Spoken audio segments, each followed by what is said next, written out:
Having spent a lifetime immersed in the world of Watergate, I have unexpectedly found myself reincarnated as the radiant Minato Namikaze. At the outset, I am but 5 years old, devoid of possessions, yet I fortuitously stumble upon a mysterious commemorative coin. To make matters worse, I am mistaken for an experimental subject by the traitorous Obito Uchiha, who has insidiously implanted the demon seed technique within me. As the powers of the coin intertwine with the forbidden technique within my being, what unique path will I, Minato Namikaze, carve as a ninja? Chapter 1. Minato Namikaze has arrived. Is this a traversal into the world of Naruto? Looking at my reflection in the water, I find it hard to believe. With delicate features, golden, silky hair adorned with playful bangs, and a pair of bright, azure eyes, I resemble nothing less than the son of Konoha, Minato Namikaze. Originally, I was a modern university student, fervently enamored with the Naruto mobile game, particularly the character of Minato, be it the youthful, the fresh, or the seasoned. I adored them all. In a recent offline tournament for the Naruto mobile game, I triumphed over numerous competitors, claiming victory. Just as I was about to accept my champion's reward, a special commemorative coin, I suddenly found myself transported to the world of Naruto. As our souls merged, I gained access to the memories of the young Minato.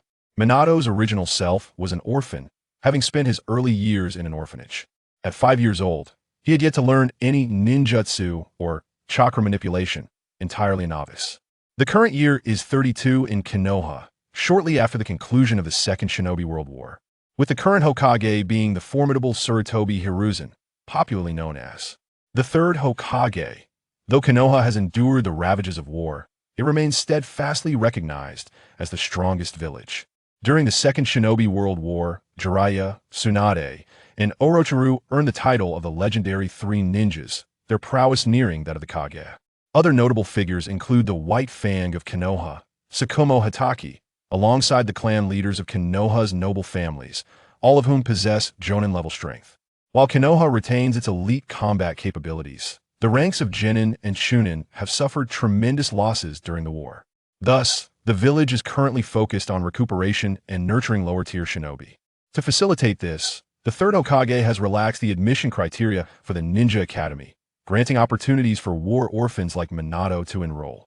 In preparation for the upcoming entrance exam in 3 months, Minato has embarked on a month of rigorous training, engaging in strenuous activities such as climbing cliffs. However, after days of unscientific exertion and exhausting his stamina, he inadvertently tumbles down the cliff, allowing me to seize the opportunity. Fate truly plays its hand. Having spent a lifetime as a fan of Minato, I am now living as him. Nevertheless, I have always cherished the character of Minato, and I quickly embraced this reincarnation as my new reality.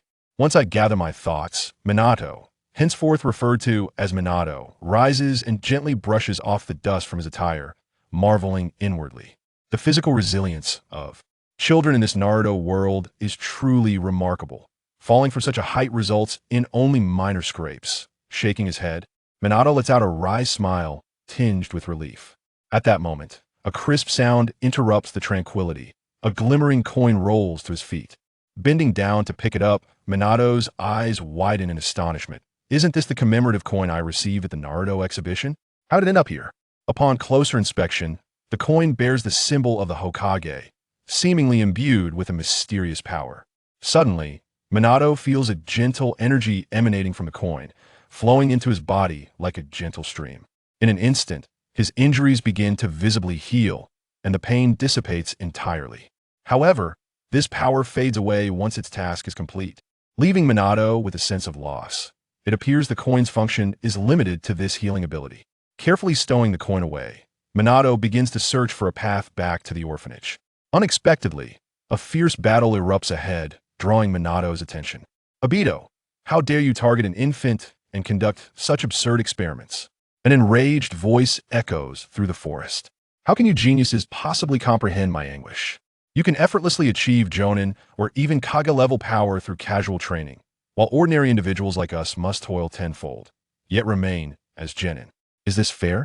A second voice, filled with bitterness and fury, resonates through the air.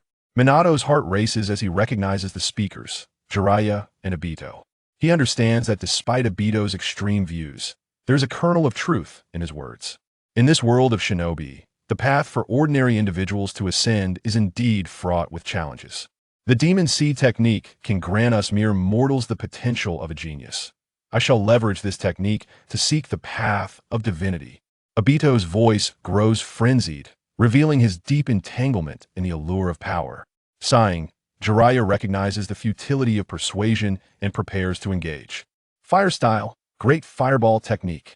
With a powerful and resonant shout, Jiraiya unleashes a blazing fireball, propelled with a scorching wave towards Obito. The fireball carves a brilliant arc through the air, as if to rend the night sky, illuminating the surroundings and revealing the cold expressions of both combatants. Obito's eyes flash with a glint of cold determination. Quickly summoning his chakra, Obito forms hand seals with remarkable speed. Wind style, gale palm.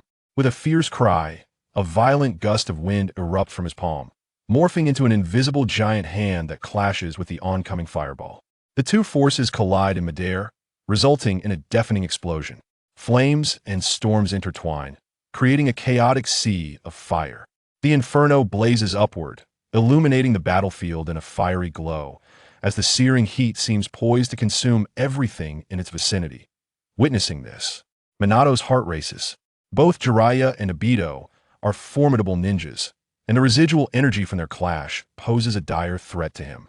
Thus, Minato resolves to distance himself from the chaos, using the surrounding trees and rocks as cover, cautiously retreating.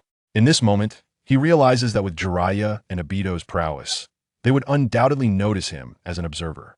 Hence, he must capitalize on their fierce battle, seizing the opportunity to escape and avoid becoming embroiled in this unnecessary conflict. Just as Minato prepares to slip away, the tide of battle shifts dramatically. Under Jiraiya's relentless assault, Obito begins to show signs of defeat. The disparity in strength is evident. A momentary lapse causes Obito to sustain injuries from Jiraiya's technique, blood staining his clothing. Realizing he cannot contend with Jiraiya, a desperate glint flickers in Obito's eyes. He rapidly forms hand seals, readying a secret technique to flee. As the last seal is completed, Obito coughs up blood, and in that instant his form becomes blurry, vanishing like a specter as he escapes. To Minato's dismay, Obito's escape route aligns with the path he intended to take to evade the conflict. Chapter 2. The Demon Seed Technique. Sensing the tumult of battle behind him, Minato Namikaze bolts from the scene like an arrow, exerting every ounce of his strength to flee the battlefield. Yet, as a mere 5-year-old child, his physical capabilities pale in comparison to those of an adult. Just as Minato believes he has eluded the turmoil, he halts abruptly. Before him stands the wounded Obito, resembling a dying beast that Minato's heart races in panic. What is he to do? As the mind of Minato Namikaze raced to devise a response to the sudden upheaval, Obito Uchiha swiftly seized him by the throat. Damn it, this body is still too weak, offering no resistance whatsoever. Minato cursed inwardly, powerless to break free from Obito's grip. At that moment, Jiraiya finally arrived, his furious voice echoing from a distance. "Stop! Obito! Release the child!" Jiraiya shouted, rapidly closing the distance and appearing before Obito in the blink of an eye. Obito sneered coldly, his tone laced with provocation. "Letting him go is simple. All you have to do is allow me to leave. The foremost duty of a ninja is to complete the mission. Besides, when it comes to an unfamiliar child, the choice between him and you is clear. Obito, it would be wise for you to surrender." Jiraiya's tone remained steady, yet his eyes betrayed a flicker of hesitation. Minato was taken aback by Jiraiya's words. "Is this really you, Jiraiya-sensei? Are you truly that heartless? Am I destined to perish so soon after my arrival?" Minato longed to implore Jiraiya not to abandon him, but his throat was tightly constricted by Obito, rendering him voiceless. "Then it's up to you to weigh your options, Jiraiya," Obito scoffed, increasing the pressure on his grip. The sudden constriction around his throat caused Minato to begin rolling his eyes back. Simultaneously, he sensed an insidious power slowly seeping from Obito's palm into his own body. This power brought forth an excruciating sensation that tore through him, as if it sought to rend his very soul asunder. Seeing the child in distress, Jiraiya's heart tightened. He knew from their previous battle that Obito's dark powers were formidable. Should they erupt within this child, he would undoubtedly perish. After a moment of struggle, Jiraiya made his decision. Release the child, and I will allow you to escape. Upon hearing this, a sinister smile crept across Obito's face.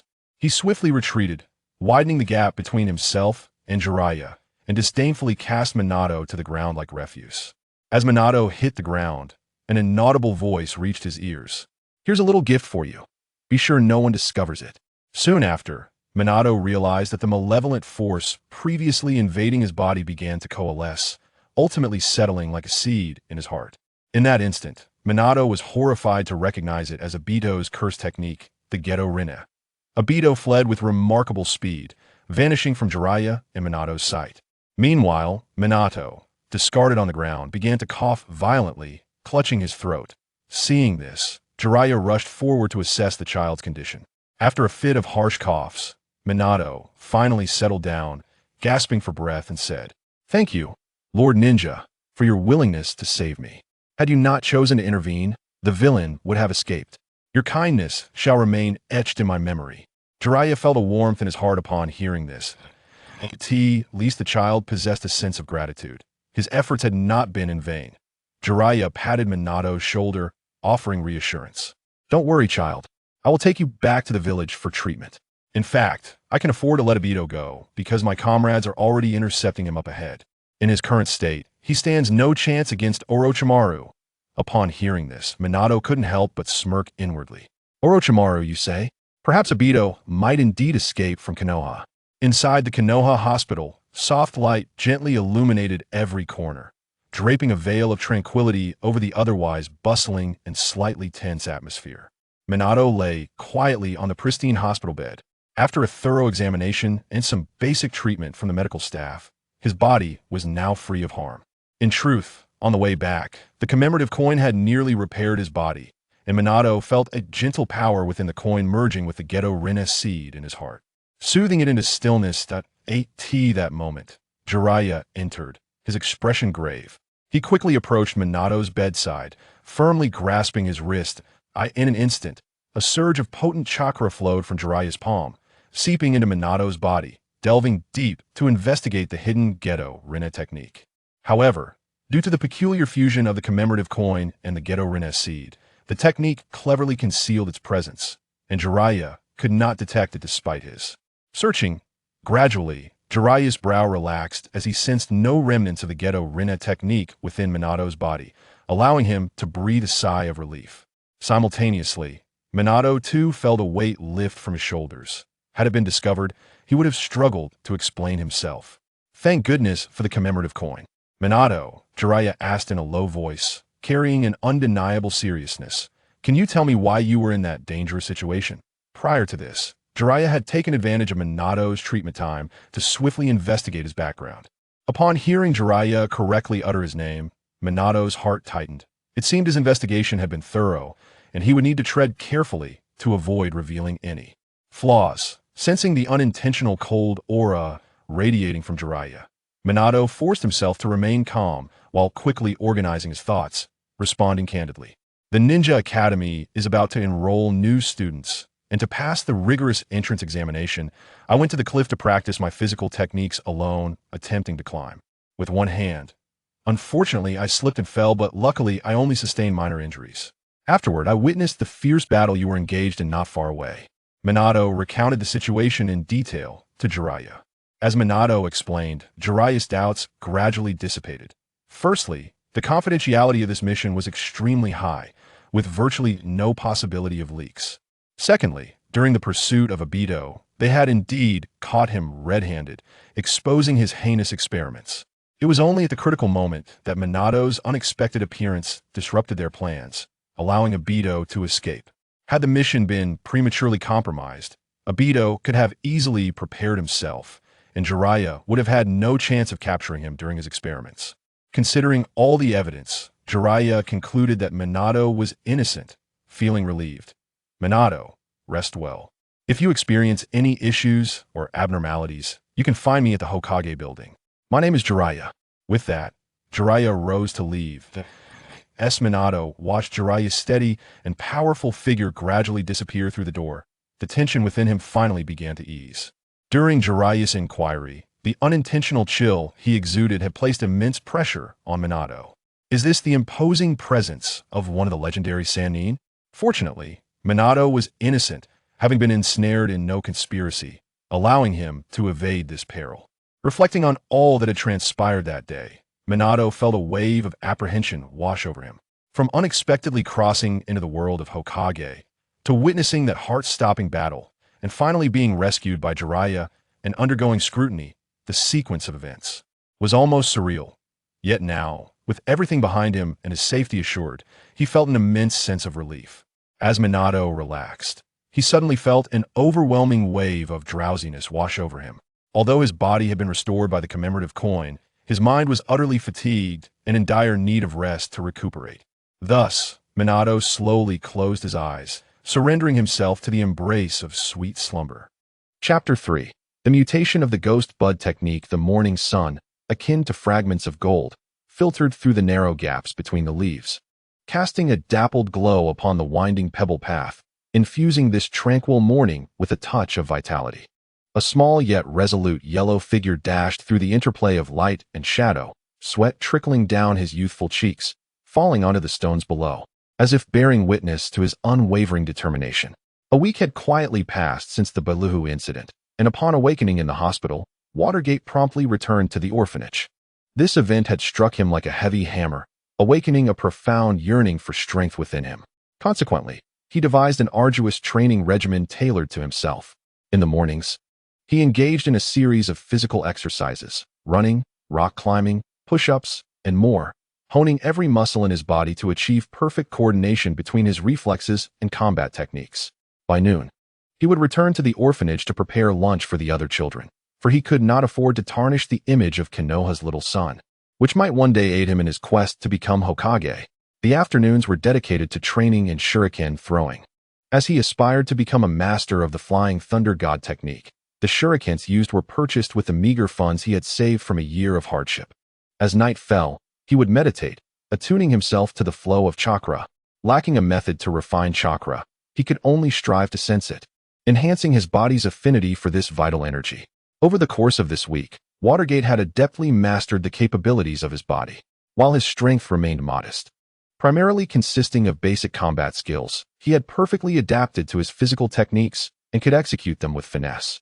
Moreover, Bailuhu had been designated a rogue ninja by Konoha, having successfully escaped. Although this news stirred some turmoil within Watergate, it did not come as a shock. Given Orochimaru's notorious penchant for madness, it was unsurprising that he would be intrigued by the Ghost Bud technique. It seemed likely that the two had orchestrated a covert exchange, with Bailuhu trading the Ghost Bud technique for his freedom. Watergate silently rejoiced at this notion.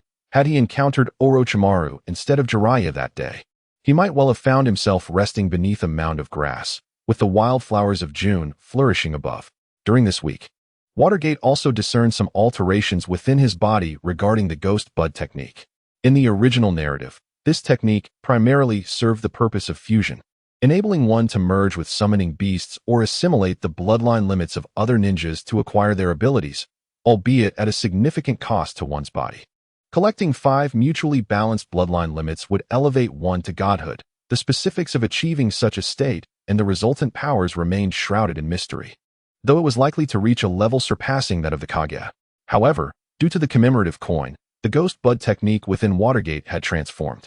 It had evolved into a seed that incessantly absorbed the chakra from its surroundings, automatically condensing and storing it within.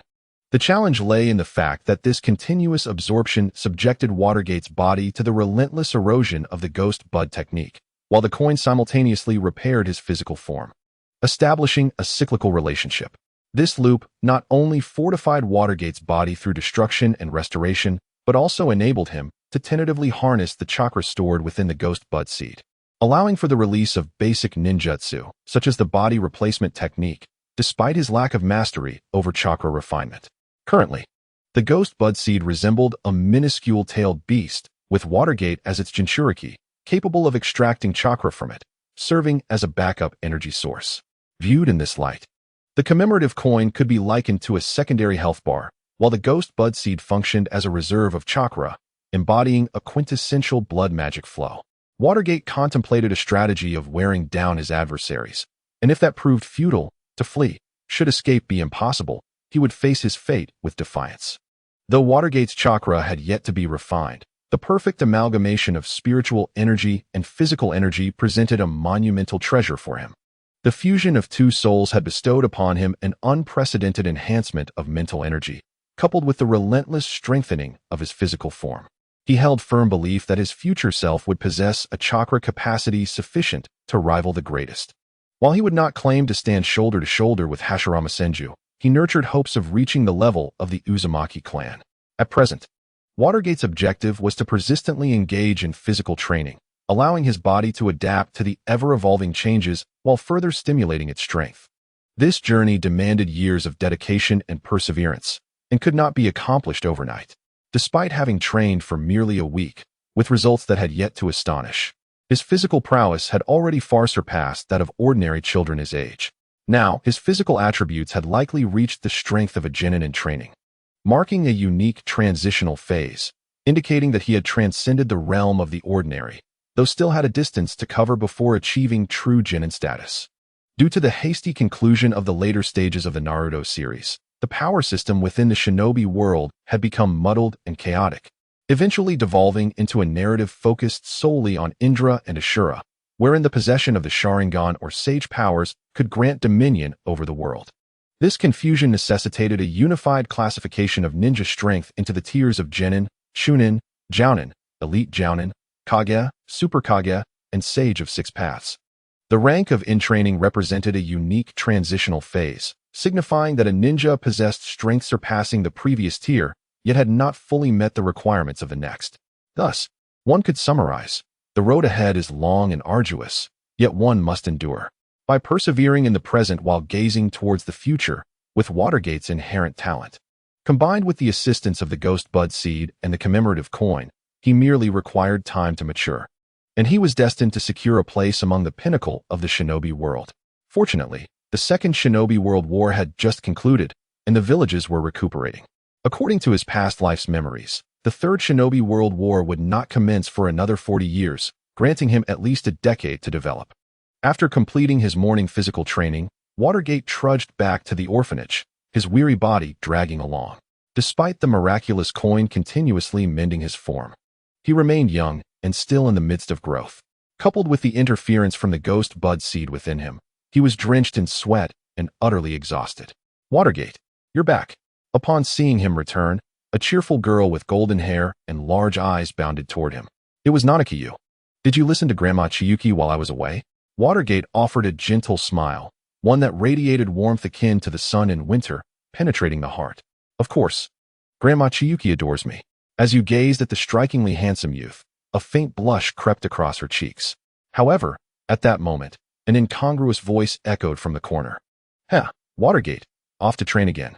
Still not giving up, are you? We orphans have no background or resources. How could we possibly pass the ninja entrance exam? You might as well save your breath." The speaker was a slightly older boy named Sakata Nakazu, also a war orphan, his tone dripping with sarcasm and disdain. Within this orphanage, there were 7 children, including Watergate, all raised by a kind, elderly woman named Chiyuki. Among the orphans, Watergate was well-liked due to his amiable nature and his recent efforts in preparing delicious meals for the group, a skill he had acquired through the fusion of memories, allowing him to utilize modern culinary techniques and a variety of delectable dishes. His efforts garnered the admiration and respect of most. The one with whom he shared the closest bond was the medic, Nanakiyu. However, Sakata Nakahito stands as an exception. Perhaps it is due to a sense of jealousy.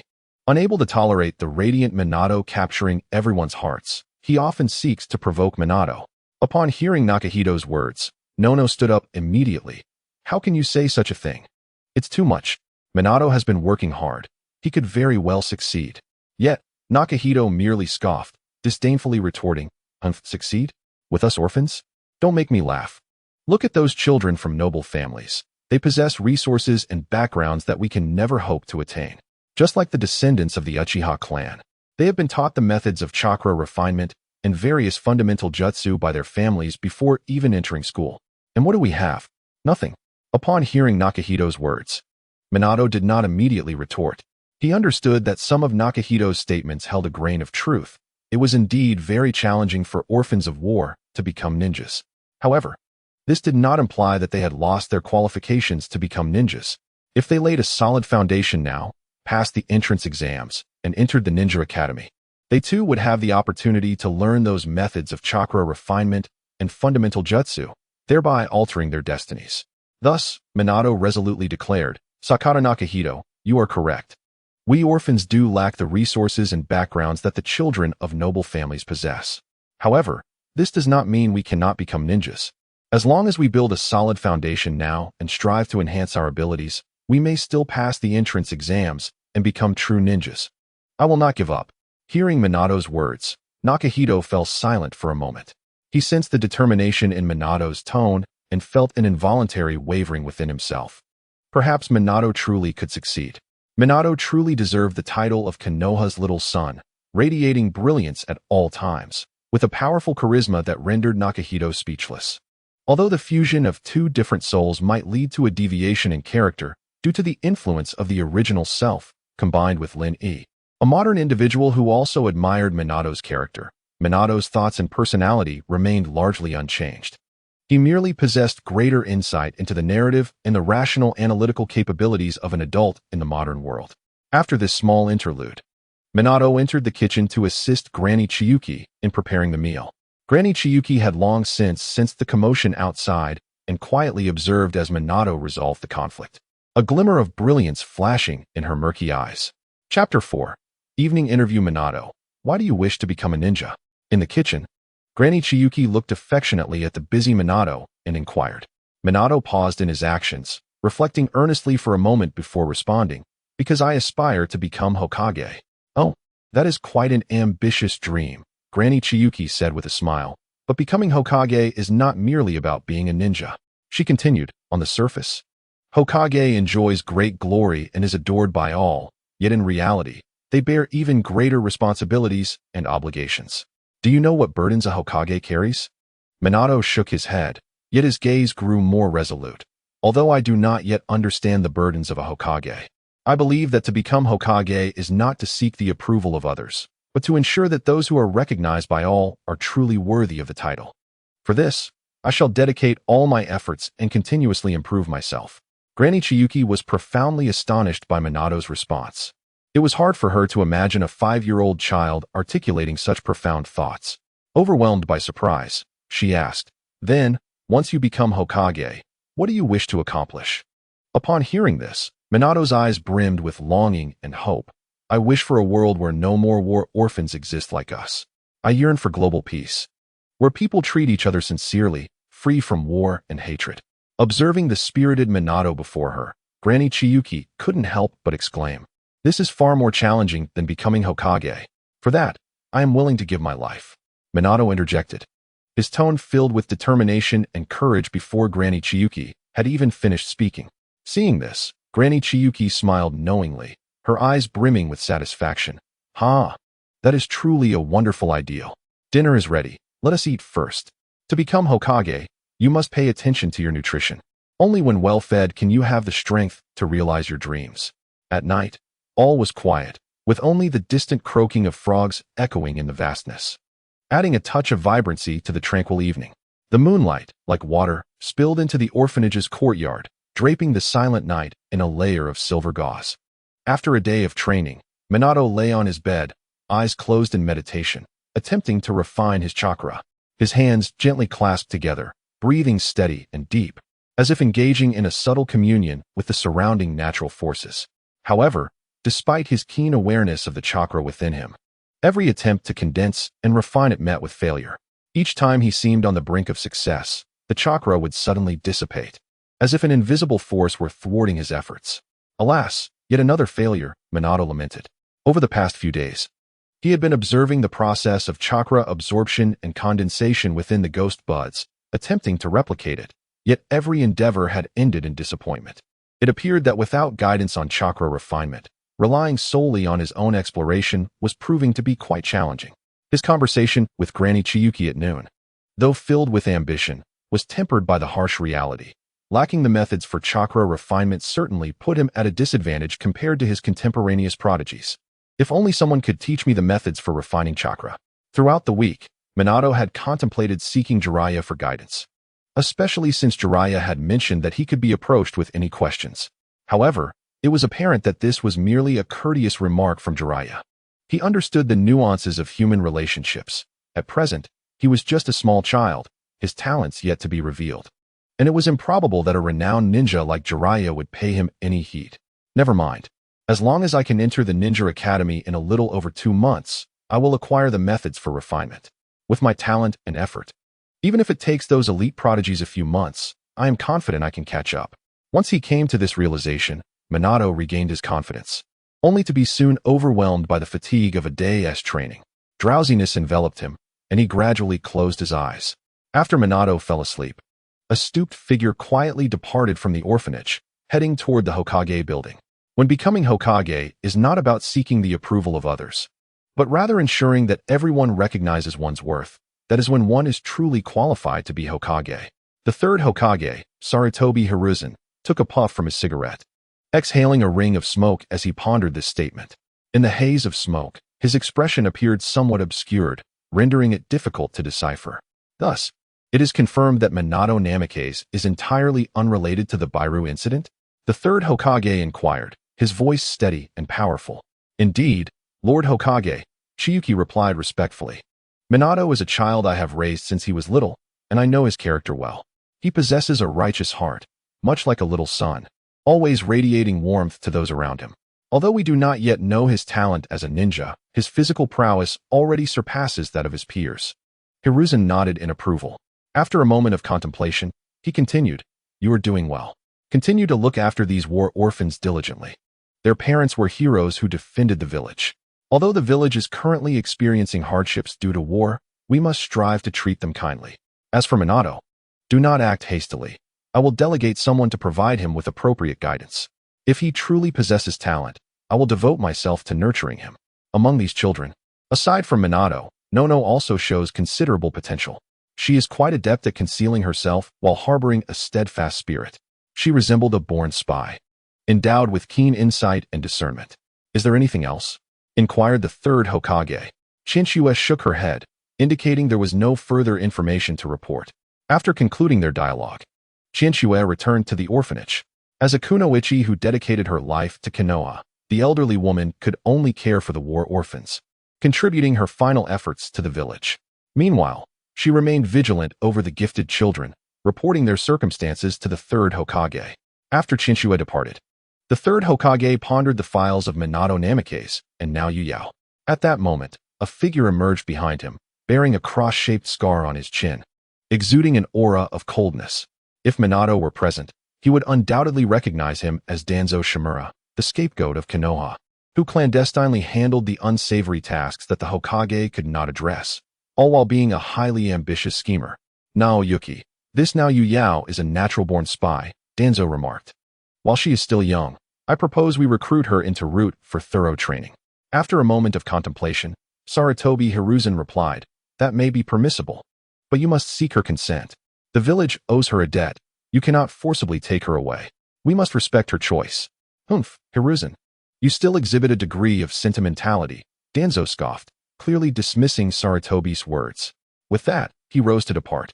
As he was about to leave, Sarutobi added, "Do not interfere with Minato. He is not suited for Root." Understood, Danzo replied impatiently. "Minato is merely an ordinary child. His talent in taijutsu is negligible in my eyes, and not everyone is fit for Root." With that, Danzo hastily exited the Hokage's office. Little did he know, shortly thereafter, Minato would begin to shine brilliantly, unveiling extraordinary talents. Minato's growth was astonishing, and he swiftly emerged as a new star of Konoha. By the time Danzo recognized his error, it would be too late. Watching Danzo leave in frustration, Sarutobi felt somewhat helpless. Although the establishment of Root did not align with his original intentions, Danzo was an old friend and a disciple of the second Hokage, Tobirama Senju. Regrettably, Tobirama had perished during the First Shinobi World War while ensuring their safe retreat, leading Sarutobi to hastily assume the role of Hokage in accordance with his teacher's dying wishes. Shortly after Sarutobi took office, the Second Shinobi World War erupted, only concluding 2 years ago, affording Konoha a rare respite. He indeed required an organization akin to Root to manage the more unsavory affairs behind the scenes. Konoha's military strength was primarily divided into three factions: the Umbu, Root, and the police force. The Umbu was directly overseen by the Hokage and operated under his command, representing his will and tasked with assassination, interrogation, and village protection. Umbu members enjoyed relative freedom, able to maintain their own lives and relationships outside of missions, and could opt to leave the Umbu if they so desired. If the Umbu and the Hokage represented the light, basking in the villagers' admiration, then Root and Danzo embodied the shadows. For instance, when Sarutobi assumed his position, not all were in agreement with him, and those dissenters mysteriously vanished overnight. The remaining populace soon altered their tune, a manipulation orchestrated by Danzo. Officially, Root served as a training division for the Umbu, yet its missions closely mirrored those of the Umbu, including assassination and interrogation. In fact, Root's assassination capabilities surpassed those of the Umbu, and it operated directly under Danzo's orders. Under his training, Root had transformed into Danzo's private militia, primarily serving his personal ambitions. The identities of Root members remained exceedingly clandestine, with their assignments often shrouded in secrecy. They faced strict control, possessing almost no freedom and unable to leave Root. Once inducted, they were compelled to obey Danzo's commands entirely. Furthermore, Danzo had imposed a curse seal upon Root members, allowing him to dictate their lives and deaths, effectively binding them to his will. The police force, on the other hand, was exclusively managed by the Uchiha clan, a strategy devised by the second Hokage, Tobirama Senju. Given the Uchiha clan's unique and potent Sharingan, its development necessitated the stimulation of hatred, which fostered a volatile and unpredictable temperament among its members. The clan's inherent strength bred an insatiable thirst for power. After all, the village was founded by Uchiha Madara and Senju Hashirama, and while both brothers had served as Hokages, the Uchiha had yet to produce a single Hokage. However, the ascension of a radical Uchiha to the Hokage position would spell disaster for Konoha. To prevent such a scenario, Tobirama specifically established the police force, placing it under the Uchiha's purview. The police force was responsible for mediating conflicts among villagers in their daily lives, akin to modern-day city management. This undeniably was a thankless task, as they often inadvertently offended the villagers during their duties. Coupled with the Uchiha's innate arrogance, this created a rift between them and the villagers. Thus, even if the Uchiha were formidable, without the villagers' support, none could ascend to the Hokage position. Moreover, despite the police force being a role that naturally incurred animosity, the mere presence of the police instilled fear among the populace. Offending the police could result in arbitrary detainment, leading villagers to feign respect when encountering them. This conveniently satisfied the Uchiha clan's desire for power, while simultaneously placing the Uchiha in charge of the police force, thus mitigating the potential for their more radical members to err. The establishment of the police force was a multifaceted triumph, showcasing Tobirama's extraordinary political acumen, a trait that Danzo inherited. However, Danzo's mindset was excessively dark, lacking the sense of responsibility exhibited by Sarutobi. Hence, the third Hokage was Sarutobi Hiruzen. Yet whether he harbored ambitions for the Hokage position remained uncertain. Chapter 5. The Arrival of Root. Good morning, Minato. Have you been out training again? In the early morning, Chinchue stood by the window, sunlight filtering through the leaves to grace her face as she smiled warmly at Minato, who was busily organizing his ninja tools. Her eyes filled with affection. After a night of rest, Minato was in peak condition, fully restored in energy. He meticulously polished his shuriken and kunai until each tool gleamed like a mirror. Unbeknownst to him, Chinchue had quietly departed the orphanage the previous night and was unaware that he had quietly entered the third Hokage's line of sight. Indeed, Grandma Chinchue, the entrance exam is approaching, and I must work even harder, Minato replied, lifting his gaze to her, his face radiating unwavering determination. He carefully stowed his shuriken into his tool pouch, ensuring that each item was orderly. Good boy, go forth. Grandma believes in your potential, Chinchue encouraged. I'm off then. Goodbye, Grandma Chinchue, Minato declared, rising to embark on a new day of training. The silhouette of young Minato appeared particularly upright under the sunlight, as if foreshadowing boundless possibilities for the future. Minato stepped into the familiar woods, commencing his daily training. Just as he paused to rest, a gust of wind swept across his forehead, followed by a ninja clad in uniform and masked, darting like a specter from the treetops, headed straight for the orphanage. Based on past experiences, Minato recognized that this was a root ninja. A flicker of doubt surged within him, and he pondered. What could a root ninja possibly want at an orphanage? Could it be Yakushi Nanoyu? According to the narrative, only Nanoyu had any connections with the root within the orphanage. Minato quickly gathered his ninja tools and followed closely behind. Thanks to his recent rigorous training and innate speed, he was barely able to keep pace with the ninja. Yet surpassing him remained an unattainable goal. When Minato hastily returned to the orphanage, the enigmatic ninja was already standing at the entrance. Minato swiftly concealed himself behind a large tree, observing everything from the shadows. Where is Yakushi Nanoyu? The root ninja's voice was cold and deep, confirming that his target was indeed Nanoyu. At this moment, Minato found himself in a moral quandary. In his heart, he harbored a fondness for the young girl, akin to a sibling bond rather than a romantic affection.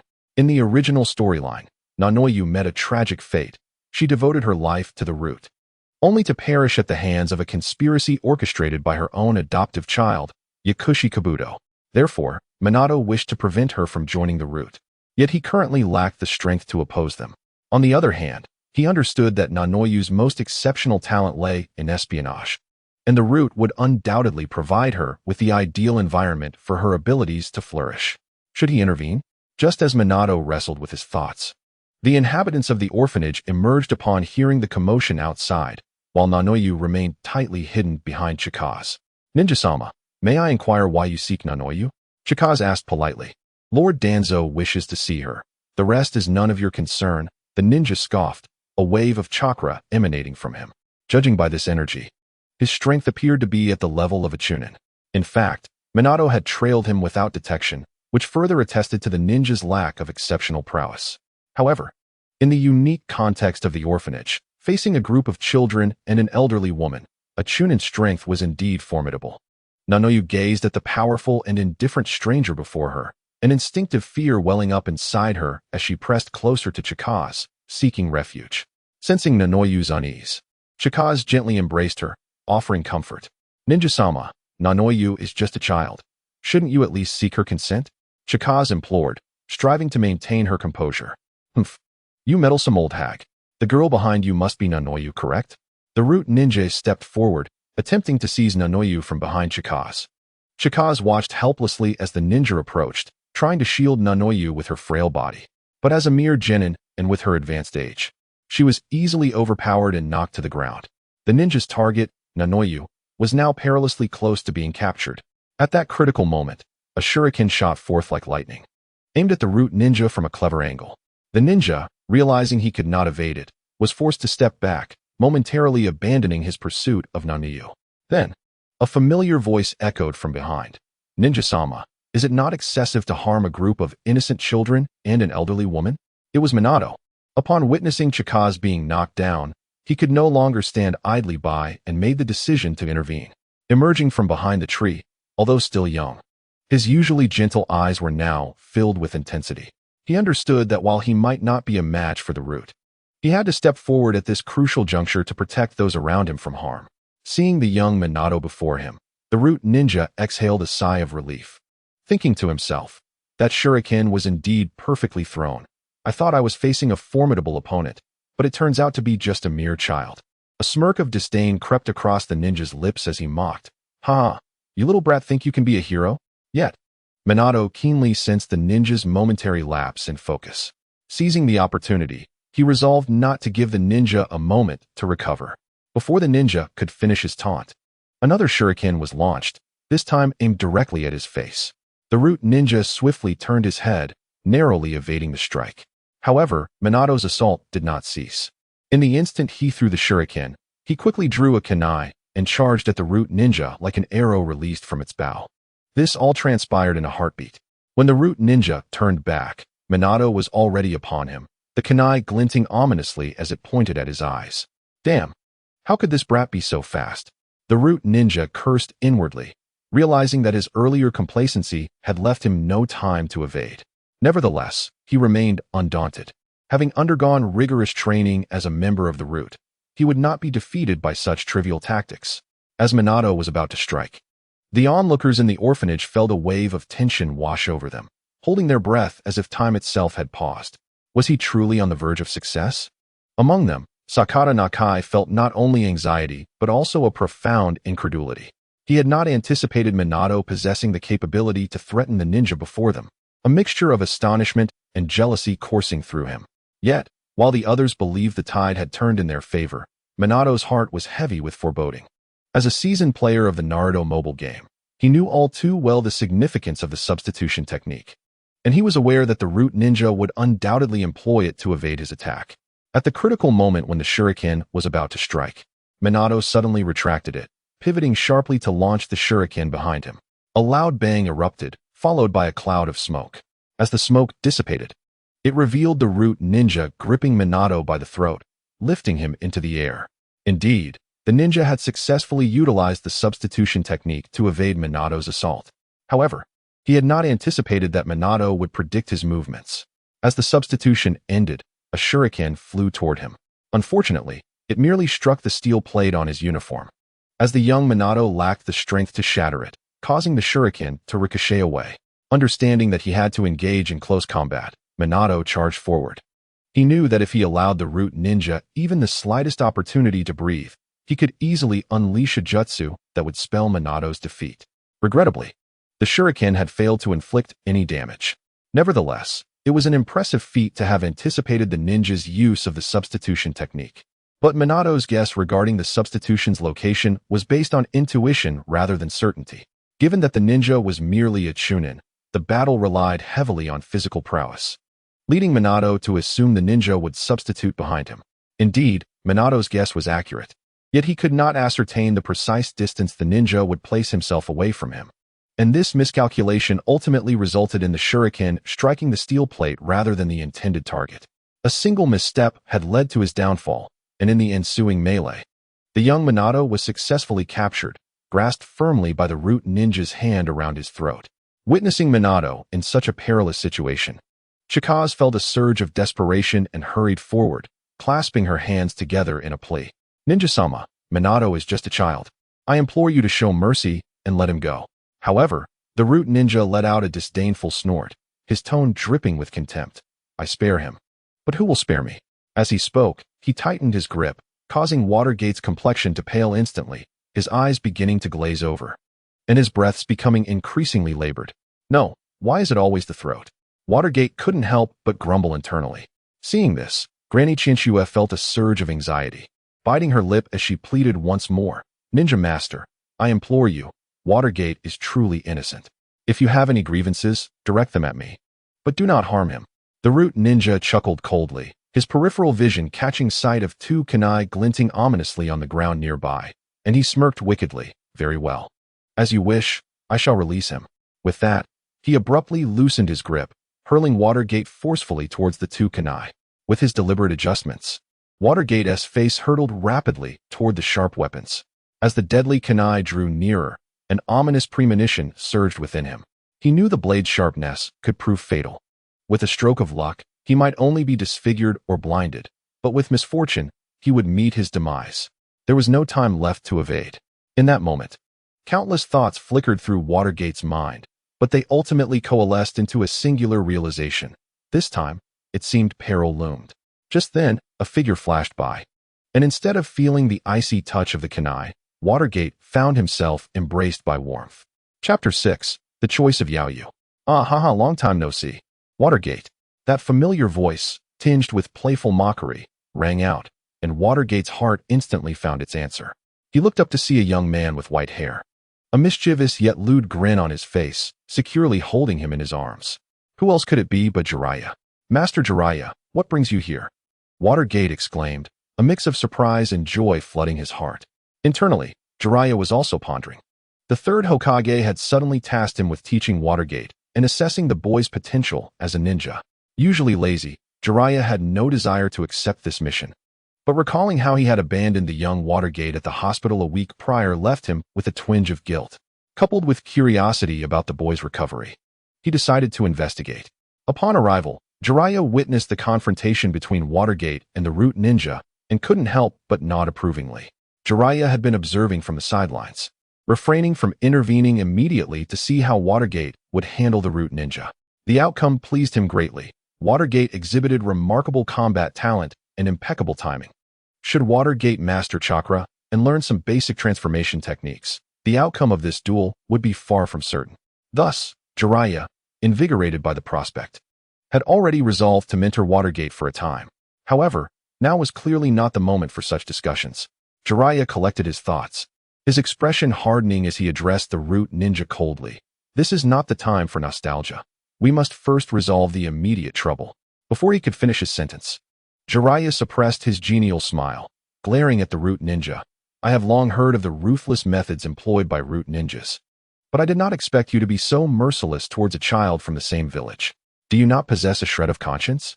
Sensing the anger and authority in Jiraiya's tone, the root ninja trembled slightly. After all, Jiraiya was nearly as powerful as a Hokage, and even Danzo held him in considerable regard. However, recalling Danzo's orders, he forced himself to remain composed, responding, Lord Danzo has already conferred with Lord Hokage regarding this matter, and Lord Hokage has consented to allow Yao Yu to join Root. Please do not make this difficult for me, Lord Jiraiya. Then why does my teacher inform me that you must first seek Yao Yu's own consent before deciding whether to take her? Jiraiya retorted with a cold laugh. If you forcibly take her now, are you attempting to defy the Hokage's orders? Or do you not regard the Hokage at all? As a disciple of the third Hokage, Jiraiya naturally had the confidence to speak on his behalf, while also aiming to undermine Danzo. The root ninja recognized his predicament. He knew he could not forcibly take Yao Yu in the face of Jiraiya's authoritative intervention. Thus, his tone softened involuntarily. I was in the wrong earlier. But please believe me, this has nothing to do with Root or Lord Danzo. So, Yao Yu, do you wish to come with me and join Root? Humph. Now that is more like it. Jiraiya supported Yao Yu, continuing, Yao Yu, you need not fear. With me here, no one can take you away by force. You may follow your own heart and decide whether to join Root. The children at the orphanage, already stunned into silence by Jiraiya's arrival, could hardly comprehend their situation. After hearing her name called, Yao Yu returned to reality and weakly inquired, what is Root? In response, the Root ninja could only explain patiently, Root is a secret organization. We carry out missions to protect the village. If you choose to join Root, we will teach you ninjutsu, guide your training, and hone your talents. When you grow up, you will assist the organization in executing missions. Upon hearing that Root would teach ninjutsu and training, all the children felt a stirring of interest. After a moment of contemplation, Yao Yu asked if Root offers such favorable treatment, sounding almost like a charitable organization, why is only I being recruited? Root is certainly not a charitable organization. The ninja clarified, Yao Yu, you are being sought out specifically because Lord Danzo requested to see you. If others wish to join Root, they must undergo rigorous evaluations. Failure in those evaluations can lead to dire consequences. Upon hearing about the evaluations and the potential punishments for failing, the other children began to withdraw. Only Sakata Nakazu, upon hearing that Root would teach ninjutsu, had lost his ability to think, his mind filled with visions of becoming a ninja and shining brightly in the future. Yao Yu, after careful consideration, finally smiled and said, it seems I have no reason to refuse. Watergate, upon hearing Yao Yu agree to join Root, still felt a pang of struggle within. He reminded her once more, Yao Yu, are you sure? The missions ahead may be very dangerous. I have made my decision. Watergate, Yao Yu replied earnestly, then added after a moment's thought, the world outside is vast, and I want to see it. Seeing this, Watergate could only abandon his attempts to dissuade her. The root ninja, relieved at Yao Yu's willingness to accompany him, quickly said, very well, let us depart now. As Yao Yu was about to leave with the root ninja, Sakata Nakazu suddenly darted forward, kneeling on the ground as he implored, Ninja Master, my name is Sakata Nakazu. Could you also take me to Root? Looking at the boy kneeling before him, the root ninja couldn't help but smirk in disdain. He thought to himself, Root is not a place where just anyone can enter. But considering Jiraiya's presence, he could only reiterate, you are not the same as Yao Yu. If you wish to join Root, you must undergo strict evaluations. If you fail, the consequences will be severe. However, upon hearing the root ninja state that he was different from Yao Yu, Nakazu's jealousy erupted completely. What makes you different from Yao Yu? Why does she get to join so easily? Watergate's strength came from his hard work. What made Yao Yu superior to him? Why was she allowed to join Root directly? Ninja Master, I have made up my mind. Overwhelmed by jealousy, Sakata Nakazu could only think of joining Root and making a name for himself, begging, "Please take me to Root." The Root ninja cast a glance at Jiraiya, noticing his indifference, and coldly remarked, "Very well, you may follow. But do not forget, the path of the Root is fraught with peril." The heartfelt concern Watergate expressed for Yamanaka Ino was genuine, yet he held no intentions to dissuade someone like Sakata Nakaji, who sought his own demise. He could only silently watch as the two followed the Root ninja away, hoping for their safety after their brief acquaintance.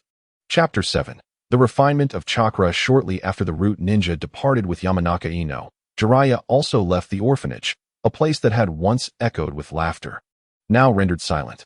Watergate felt an overwhelming excitement at Jiraiya's willingness to mentor him. Just yesterday, he had been troubled by his inability to refine chakra, and now, this unexpected opportunity felt like a timely rain in a parched landscape. Although it was merely preliminary guidance, and Jiraiya had yet to formally accept him as a disciple, it was enough to stir Watergate's enthusiasm. "Watergate, your formal enrollment is still some time away, but during this interval, I will personally guide you in your training. However, be prepared. My methods are quite rigorous," Jiraiya said, striding forward while addressing Watergate, his tone a blend of seriousness and gentleness. "Rest assured, Teacher Jiraiya. I will give it my all," Watergate responded, his voice brimming with determination. Observing the confidence radiating from the young boy, Jiraiya smiled faintly. "Your foundation in physical techniques is already quite solid. Next, I shall teach you how to refine chakra." They arrived at a tranquil lakeside, where Jiraiya halted and turned to face Watergate, demonstrating the process of chakra refinement. He explained each step and its nuances with clarity, ensuring no detail was overlooked. Watergate watched Jiraiya's movements intently, eager not to miss a single nuance. He had previously attempted to refine chakra, but had failed at the final step. Now, witnessing Jiraiya's instruction, enlightenment dawned upon him. Imitating Jiraiya, Watergate began to refine chakra. As a warm current flowed into his body, he felt a profound connection with the surrounding natural elements. An unprecedented sense of power surging within him. "Teacher Jiraiya, I think I have succeeded," Watergate exclaimed excitedly. "What? Have you mastered chakra refinement so swiftly?" Jiraiya was taken aback, sensing the chakra fluctuations surrounding Watergate. He realized the boy had indeed succeeded. Reflecting on his own struggles to master this skill, which took him a full week, he felt a twinge of embarrassment compared to the prodigious talent of Orochimaru, who had succeeded in 3 days. "Watergate, had you refined chakra before?" Jiraiya inquired, puzzled. "No, Teacher Jiraiya. I had only attempted to refine chakra on my own, but I always failed," Watergate quickly clarified. Jiraiya's astonishment began to subside. If Watergate had indeed succeeded on his first attempt, it was astounding. Nonetheless, the talent he exhibited was undeniably remarkable. Jiraiya felt a sense of fortune in having discovered such a gem. Yet, to avoid fostering any arrogance in Watergate, he sternly cautioned, "While you have now learned to refine chakra, do not become complacent. Refining chakra is merely the beginning. Truly mastering and adeptly utilizing it requires persistent effort and dedication. You must persevere to continue advancing." With that, Jiraiya softened his tone slightly and continued, "Since you have learned to refine chakra, I will now teach you how to control it. Mastery of chakra control is a crucial aspect of a ninja's training. Only by mastering it can you effectively wield your power." Meanwhile, under Jiraiya's attentive guidance, Watergate continued his training. On the other side, Yamanaka Ino and Sakata Nakaji successfully arrived at the secret stronghold of the ANBU. The Root ninja led them through the dense forest behind Konoha to a concealed cave. Upon pressing a button, an unassuming boulder slowly shifted, revealing a dark passage leading underground. The passage was shrouded in darkness, seemingly consuming all light. Without hesitation, the Root ninja stepped into the abyss, while Nakaji hesitated, fear welling up within him as he gazed into the seemingly bottomless cave. However, Yamanaka Ino followed closely behind, her expression unyielding, seemingly undeterred by the impending unknown. Seeing her resolve, Nakaji gritted his teeth and followed suit. As they ventured deeper into the passage, the surroundings gradually became clearer. They entered a vast underground space composed of numerous enclosed rooms, with Root ninjas patrolling, creating an atmosphere that was both solemn and mysterious. The Root ninja brought them to the door of a room, lightly knocking and respectfully announcing, "Lord Danzo, I have brought Yamanaka Ino." With that, he opened the door and led Yamanaka Ino inside. Nakaji prepared to follow, but was abruptly halted by the root ninja. Lord Danzo only wishes to see Yamanaka Ino. You are not qualified to enter. The root ninja's voice was cold and unyielding. If you wish to join the root, proceed to the room on your right. Someone will assess you there. With that, he slammed the door shut. Nakaji inwardly cursed. What's so impressive about that? But complied and headed to the room on the right. Hello, is anyone there? Nakaji's voice echoed in the empty corridor as he nervously knocked on the door, anxiety gnawing at him. Moments later, the door creaked open, and an unbearable stench of blood surged forth, nearly suffocating Nakaji. A ninja wearing an eagle mask emerged, his eyes gleaming with a cold light beneath the mask. His hoarse voice emanating from beneath, "Newcomer? Yes, I am here for the assessment." Nakaji attempted to remain calm, though his voice quivered slightly. "Very well, step inside." The eagle-masked ninja responded indifferently, seemingly uninterested in the impending events. As Nakaji entered the room, the stench of blood intensified, the odor of decay almost making him retch. Gritting his teeth against the nausea, he surveyed the room. There, he beheld a massive iron cage, stained with dark red blood, the source of the foul odor emanating from within. Upon closer inspection, Nakaji was struck with terror as he discovered the cage was filled with severed limbs, bloodied and grotesque. In the center of the cage squatted a gigantic tiger, gnawing on a severed head, the eyes of which were wide with fear and despair. "Ninja Lord, what is the purpose of this?" Nakaji's voice trembled uncontrollably, unable to comprehend the horror before him. "Of course, it is an assessment. No matter what means you employ. As long as you can exit this cage within an hour, you will pass." The eagle-masked ninja's voice was devoid of warmth, as if this were merely an everyday occurrence for him. "Are you joking? Isn't this simply a death sentence?" "I refuse to join the root," Nakaji shouted in panic, regret flooding his mind. However, the eagle-masked ninja sneered, his voice filled with cruelty. "Do you think the root is a place you can come and go as you please?" After speaking, he forcefully threw Sakata Nakazu into the cage. Upon the sudden intrusion, the tiger within pounced on Nakazu, its sharp claws sinking deeply into his flesh as it began to tear at him frantically. Overwhelmed by terror, Nakazu watched in horror as the tiger bit off his right hand, blood gushing forth. Breaking down, he cried out for help. "Please, someone save me. Master Ninja. I beg you." Yet, the root ninja remained indifferent, merely observing the clock with silent detachment. Tick-tock, the clock moved slowly, counting down the seconds of Nakazu's life, while his cries grew weaker. Ultimately, his voice faded entirely, leaving only the sound of the tiger gnawing on his flesh echoing in the room. The eagle-masked ninja halted the clock, revealing a look of disdain in his eyes. 2 minutes and 19 seconds, an even greater failure than the last. In another room, Danzo watched with satisfaction as Yakushi Nanoyu stood before him, her eyes seemingly able to see through everything. The large screen in the room mercilessly displayed the gruesome scene of Nakazu being devoured by the tiger, blood splattered everywhere, an unbearable sight. Yet, Nanoyu stood there impassively, as if the bloody spectacle bore no significance to her. "Truly cold-hearted, Nanu," Danzo remarked with a hint of admiration. "In the orphanage, you played the role of a kind-hearted girl, gaining everyone's affection. Yet now, in the face of a former comrade's demise, you remain so unfeeling. You are indeed a born performer. We need such talent in the root." Nanoyu silently stood, offering no response to Danzo's praise, simply waiting for his next command. "However, you are merely one among a select few I have my eye on." Danzo's tone shifted to seriousness.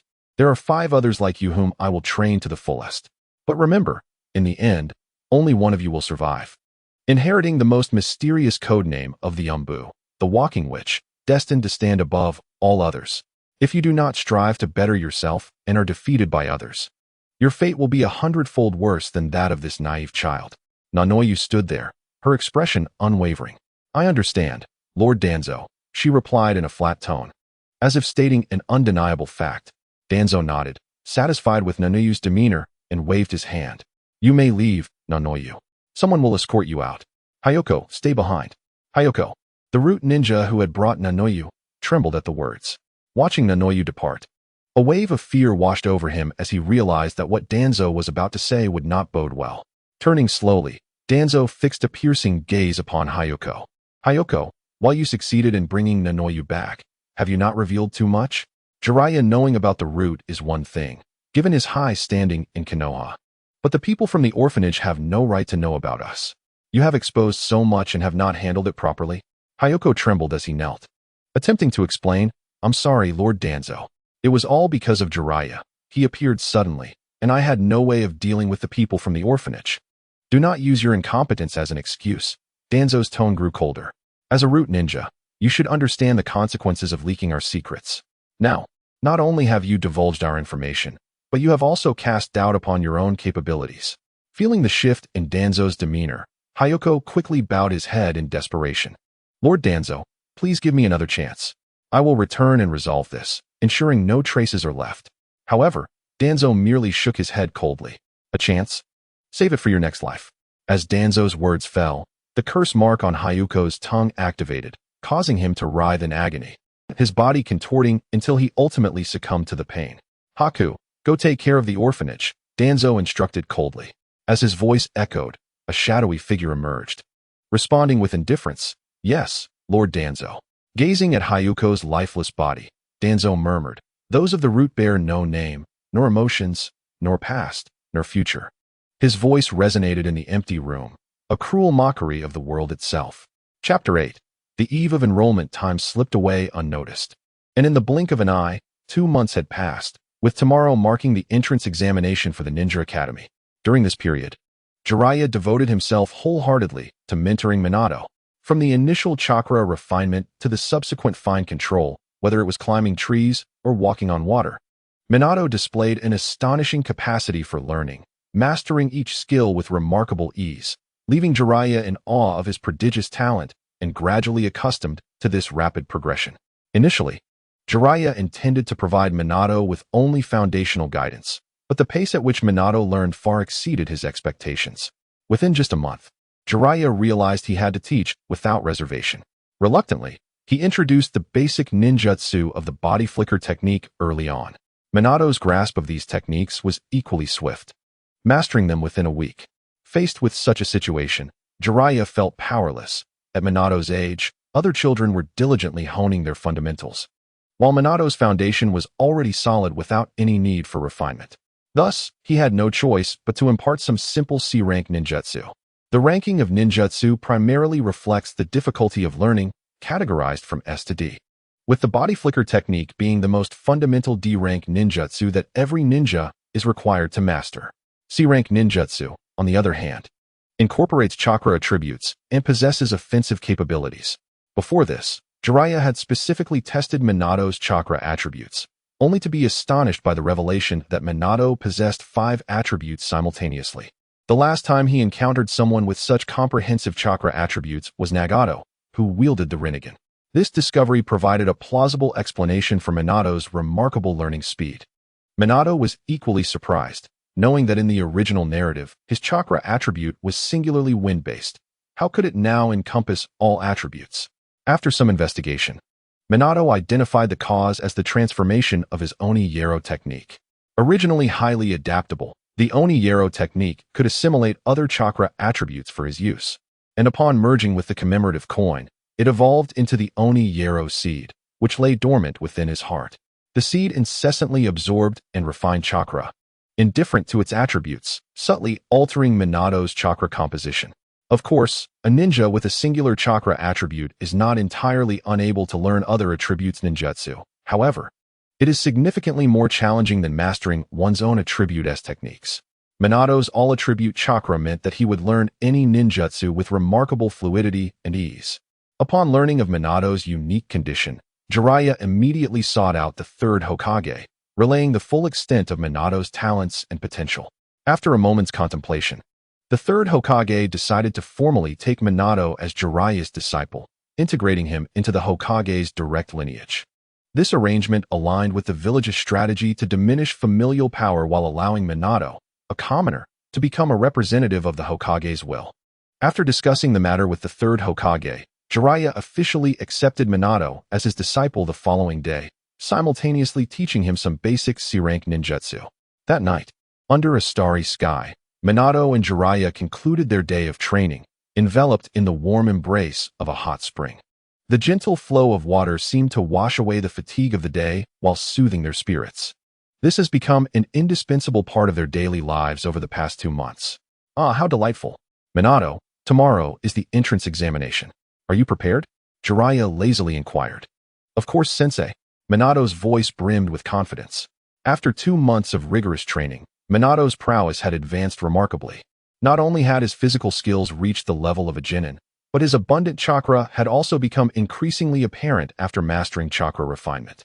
Presently, Minato's chakra reserves had firmly reached the level of a chunin, and this was merely his inherent chakra, excluding the enhancement from the seed of the demon.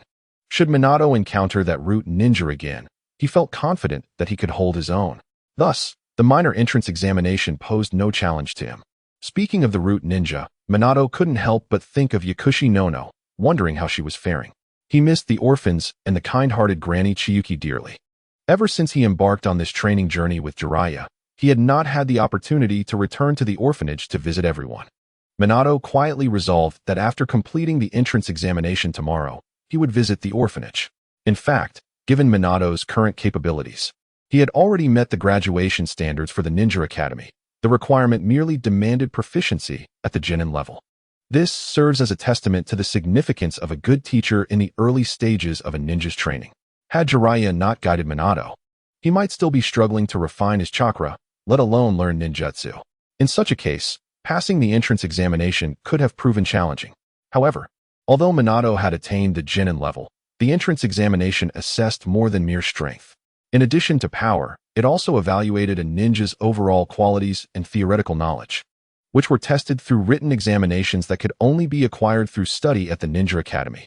Moreover, entering the Ninja Academy provided an excellent opportunity to connect with the children of noble clans, establishing a network for future endeavors, such as aspiring for the Hokage position.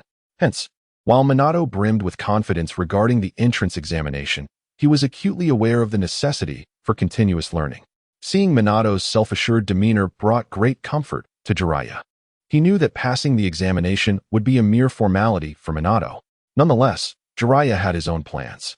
Minato, after I take you to school tomorrow, I will be away for a while, likely 2 to 3 years. You must take care of yourself. Jiraiya's voice carried a hint of reluctance. The past 2 months had allowed Minato to regard Jiraiya as family, and the thought of his departure saddened him. Yet, Minato understood that such a powerful teacher as Jiraiya had his own pursuits. Please take care of yourself as well, Sensei, Minato replied, his voice imbued with affection. When I'm not around, stay at my house. It's more convenient for school. I've left some living expenses in the drawer, so don't squander it. If you truly run out, ask the Hokage. He is my teacher, and you are his apprentice, so he will surely be willing to support you, Jiraiya advised, his words resonating with a caring elder's affection. I understand, Sensei, Minato replied obediently. According to the narrative's progression, Jiraiya was likely heading to Miyaboku Mountain to train, learn Sage Mode, and uncover the prophecy of the great Toad Sage. Upon returning from Miyaboku, Jiraiya would surpass the level of a Kage, becoming one of the most formidable figures in the world of Hokage. Meanwhile, Minato would continue to forge his own path, striving to keep pace with his mentor. Chapter 9. Entrance examination at 8 in the morning. The sun shone brightly, its golden rays piercing through the cracks in the curtains and illuminating the entire room. Today marked the significant day of the entrance examination, scheduled to commence at 9 o'clock. At this moment, Minato stood in the bathroom, allowing the cold water to cascade over his body. Due to the recent intense training, Minato's biological clock had adjusted remarkably, waking him precisely at 5 every morning. At this moment, Minato had completed his morning physical training, and the cold water made his muscles feel more toned. Though he was yet to turn 6, the signs of his training were already subtly evident on his body, with the contours of his abdominal muscles faintly visible. Minato's once youthful face now bore a hint of resoluteness.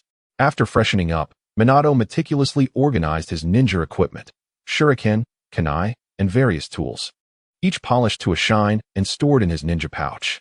Once prepared, Minato glanced at the clock on the wall, realizing it was nearly time. He then tiptoed to Jiraiya's door and gently knocked. Ahaha, is that you, Minato? Are you ready? The slightly drowsy voice of Jiraiya came from within, accompanied by a series of yawns, clearly indicating that he had yet to fully awaken. It's getting late. Sensei, we should head out, Minato said, a touch of exasperation creeping into his tone regarding Jiraiya's laid-back demeanor. After a brief moment of tidying up, Jiraiya finally set off with Minato. The streets were bustling with excitement, as adults and children alike flocked to the academy with high hopes. Go for it, Mikoto Akifumi. You must uphold the glory of the Uchiha clan. An elder from the Uchiha clan encouraged two juniors. These two were siblings. The brother, Uchiha Akifumi, bore a cold demeanor, while his sister, Uchiha Mikoto, radiated beauty and kindness. Their striking appearances caused many nearby boys and girls to blush. Go for it, Hisashi. The Hyuga clan is the strongest in Konoha. And you too, Hayashi, must work hard to protect your brother. The leader of the Hyuga clan addressed the two identical boys. Though twins, Hisashi, born just seconds earlier, was part of the main family, while his brother Hayashi belonged to the branch family, bearing the mark of a caged bird. This was a long-standing tradition in the Hyuga clan, where branch family members were tasked with safeguarding the lives of the main family, who alone could inherit the clan leader's position. Not far away, a small boy with a pineapple hairstyle tugged at the corner of a larger boy's shirt, pouting. This is so boring, Dad. Can I skip school? From their signature hairstyles, it was evident they were members of the Nara clan, renowned for their exceptional intelligence and strategy in Konoha, as well as their well-known reputation for being dominated by their wives. Hearing this, the larger boy felt a wave of ominous foreboding. Sure enough, behind them, a gentle brown-haired woman suddenly wore a stern expression. Shikaku, what did you just say? I think you need some discipline. Without hesitation, she delivered a swift headbutt to the small boy. Upon witnessing this, the larger boy flinched and hurriedly tried to appease her. Please calm down, dear. However, he received another headbutt in return. This is all your fault. You raised Shikaku to be so lazy. This scene drew the attention of those around them, yet it also added a touch of warmth to the lively atmosphere. Jiraiya stood nearby, observing the vibrant scene in Konoha. Feeling an overwhelming sense of nostalgia, Konoha had finally recovered from the ravages of war. Watching the Nara family's antics, Minato found little amusement. After all, he too would soon become a well-known figure in Konoha. He pondered his future wife, Kushina Uzumaki, wondering if she had arrived in Konoha yet. After escorting Minato to the ninja academy, Jiraiya waved goodbye and turned to leave. Minato, I'm off now. Do your best. Jiraiya grinned, patting Minato on the shoulder. As Jiraiya's figure gradually receded into the distance, a wave of melancholy washed over Minato. Once again, he found himself alone. However, he swiftly composed himself and resolutely stepped through the gates of the ninja academy. As the clock approached 9, Minato successfully registered for the assessment, while those arriving late, past the 9 o'clock mark, faced immediate disqualification from entering the academy. This year's entrance examination was particularly unique, commencing at 9 o'clock, with students embarking from the school to a designated outpost on the back mountains of Konoha. There, they would receive an enrollment qualification voucher, the key to their admission. Students were required to return to the school by noon and submit their vouchers to pass the assessment and officially become members of the Ninja Academy. The round trip from the school to the back mountains spanned approximately 50 kilometers, a daunting challenge for children lacking proper physical training. Moreover, the school had set up various minor traps along the route to hinder the students' progress, thus intensifying the difficulty of the assessment. Compounding this challenge was the fact that only 50 vouchers were available, while over 100 students participated, indicating that half would inevitably be eliminated. Simultaneously, the school's criteria for advancing were quite lenient. Students merely needed to submit their vouchers by noon, with no concern for how they acquired them. This undoubtedly provided a shortcut for those at a speed disadvantage, allowing them to lie in wait at the school entrance to seize vouchers from their peers. Thus, the atmosphere of the assessment was charged with tension and competition. Yet for Minato, such an examination posed little concern. Most of his competitors were common children who had yet to manifest their chakra. Only those from established clans who had already formed chakra might pose a slight threat. And even that was minimal, as Minato was confident in his current abilities. With the sound of a whistle, the assessment officially commenced. Minato darted forward from the starting line, swiftly taking the lead. Following closely were Uchiha Mikoto and her brother, Uchiha Akifumi, along with the Hyuga brothers, Hinata Hisashi and Hinata Hayashi, forming the first echelon, their speed and prowess ranking among the finest of the participants. The second tier consisted of Nara Shikaku, Yamanaka Inoichi, and Akimichi Choza, members of the classic trio. Along with other clan children, though slightly behind, they maintained a steady pace. The remaining participants, primarily common children, formed the third tier, trailing at the back.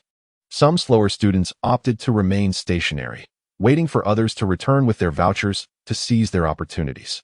Uchiha Akifumi, observing Minato's significant lead, clenched his teeth in frustration. Who is this kid? How can he be so fast?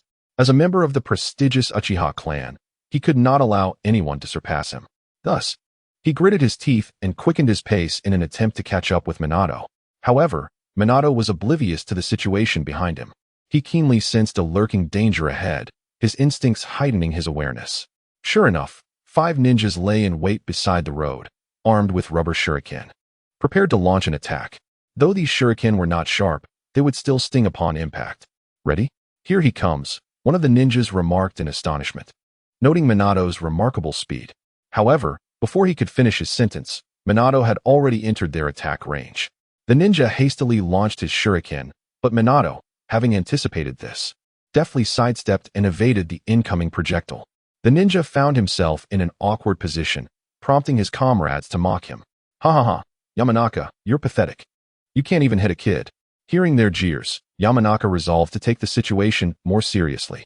He increased the speed and frequency of his shuriken throws, attempting to create greater trouble for Minato, while the other ninjas joined in, hurling shuriken to disrupt him. Faced with the escalating onslaught, Minato remained unfazed. He swiftly produced shuriken of his own, expertly deflecting the approaching projectiles. Simultaneously, he accelerated, breaking through that perilous area. Behind him, Uchiha Akifumi, witnessing the barrage of shuriken, smirked in disdain. Sharingan. Activating his Sharingan, the shuriken appeared to move in slow motion, enabling him to elegantly evade their attacks with a few agile dodges. Subsequently, others also managed to navigate through the initial trial, and parents cheered for their children who successfully passed. Well done, Hizashi. Keep it up. Akifumi. You need to speed up and overtake that little yellow-haired kid. Shikaku, get it together and catch up. Of course, some less adept ninjas were unable to evade the shuriken. They cried out in pain, clutching their arms and behind, lamenting, "Ouch, that hurts. I forfeit." Most of these were common ninjas, lacking sufficient training and strength, leaving them ill-equipped to handle such challenges. Chapter 10. Entrance Examination 2. Having overcome the first obstacle, Minato maintained his speed, unhesitatingly advancing towards the back mountains. Along the way, he relied on his sharp perception and extraordinary agility to effortlessly navigate the carefully laid traps, quickly reaching the foot of the back mountains. Compared to the somewhat juvenile traps in the city, the environment here was undeniably more complex and varied. It was a dense forest, with lush trees and intertwined branches, providing a natural habitat for various snakes and insects. More importantly, the traps set on the mountain were significantly more concealed, posing a far greater danger than those in the practice grounds of Konoha. To ensure his safety, Minato had to slow his pace, cautiously proceeding while meticulously observing his surroundings. Trailing closely behind Minato, Uchiha Akifumi, noticing his deceleration, felt a surge of delight. He believed this presented an excellent opportunity to overtake Minato and swiftly quickened his pace. However, just as he was about to surpass Minato, the latter sensed movement behind him. Minato attempted to warn Akifumi about the impending traps, but it was too late. Watch out. There, but before he could finish, Akifumi stepped directly into a trap. A sturdy rope suddenly sprang up from beneath him, hoisting him high into the air. Observing Akifumi suspended in the air, Minato felt a twinge of exasperation for the foolishness of his rival. Yet, this was a critical moment in the assessment, and he had no time to waste on rescuing others. Thus, Minato shook his head and continued onward, remaining vigilant and scrutinizing his environment to avoid further mishaps. The Hyuga brothers, Hinata Hizashi and Hinata Hayashi, also spotted the ensnared Akifumi. They promptly activated their Byakugan, carefully surveying the nearby traps before proceeding cautiously, successfully surpassing Akifumi.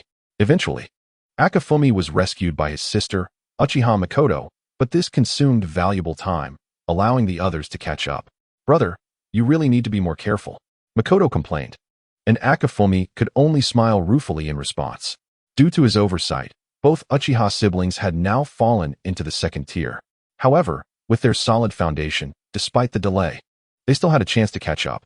After experiencing a brief interlude with Uchiha Akifumi, Minato maintained his pace and ultimately arrived at the checkpoint first, successfully obtaining a qualification voucher. The moment he tightly grasped the voucher, A loud announcement echoed through the forest and the village of Konoha. Attention, students. There are only 49 qualification vouchers remaining. Damn it, Minato cursed inwardly. The announcement was undeniably a proclamation of his success in acquiring a voucher. This meant that on his return journey, he would face attacks from other students. Having maintained a lead, his striking blonde hair had already become the focal point for everyone. Now that one less voucher was in circulation, it was only natural for others to associate it with the leading blonde youth. Those who were slightly slower and saw their chances of entering the top 50 dwindling would undoubtedly target him to seize the voucher. Simultaneously, the news of the dwindling vouchers acted as a stimulant, invigorating other students who still had a chance to compete for one. They surged forward with renewed fervor, vying for the remaining vouchers. Attention, students! There are 40 vouchers left. The announcement resonated once more, accompanied by increasingly fierce competition. Attention, students! There are 27 vouchers left. As the numbers continued to diminish, the atmosphere grew more tense, as if the air itself was thick with an oppressive energy. Yet, Minato remained unfazed by the mounting tension. Seizing the opportunity to return to the Ninja Academy while vouchers were still available was paramount. Therefore, Minato quickened his pace once more, darting through the dense forest like a flash of yellow lightning. Attention, students! All vouchers have been distributed. When the final announcement rang out, those who had failed to secure a voucher abruptly halted their advance towards the back mountain. They began to shift their strategy, seeking to intercept those who had successfully obtained vouchers, attempting to seize their opportunities through force. Stop, yellow-haired kid. Hand over your voucher. Just as Minato was about to leave the back mountain, a student appeared before him. Behind this student, a group of others watched with predatory eyes, evidently biding their time to snatch the voucher from Minato's grasp. Faced with this sudden interception, Minato's stride did not falter. He narrowed his eyes, quickly surveying his surroundings. And in a flash, a shuriken was launched from his hand. The shuriken sped towards the first student who had shouted, precisely slicing through the hair above his forehead before embedding itself into a tree behind him with a resounding thud. This action was undoubtedly Minato's way of asserting his dominance, clearly demonstrating to everyone that he was not to be trifled with. If anyone dared to intercept him again, the shuriken would not merely graze hair. The surrounding students, witnessing the power of the shuriken and Minato's piercing gaze, instantly realized that this blonde youth was far from ordinary. They promptly cleared a path, no longer daring to obstruct Minato. Simultaneously, this incident made them more cautious, leading some to form groups to ambush others. Having successfully intimidated the crowd, Minato crossed into the borders of Konoha, just a short distance from the Ninja Academy, where he would submit his voucher. However, he did not allow himself to relax. Minato understood that the upcoming challengers would possess far greater strength than those he had previously encountered. After all, who would choose to lie in wait and snatch vouchers from others unless they had complete confidence in their abilities? The prolonged run had tested Minato's stamina significantly. Although he was in better condition than others due to the aid of his commemorative coin, fatigue began to creep in. He took a deep breath, adjusting his breathing rhythm to minimize energy expenditure. Just as he was nearing the entrance of the Ninja Academy, a figure suddenly appeared before him. This individual emanated a palpable chakra fluctuation, clearly having gathered chakra, and was certainly far more formidable than the previous interceptors. This was serious, Minato thought to himself, his mind racing as he contemplated his strategy. The interceptor, however, wasted no time on idle chatter. He swiftly formed hand seals with his hands, culminating in a low growl, Earth-style, earthquake. As his voice echoed, the ground beneath Minato trembled violently. Reacting swiftly to this sudden assault, Minato leaped, easily evading the tremors of the earth. However, at that moment, his opponent seized the opportunity to throw a shuriken directly at the airborne Minato. In response, Minato's hands began to form seals at an astonishing speed, far surpassing that of his adversary. Fire-style, Fireball Jutsu.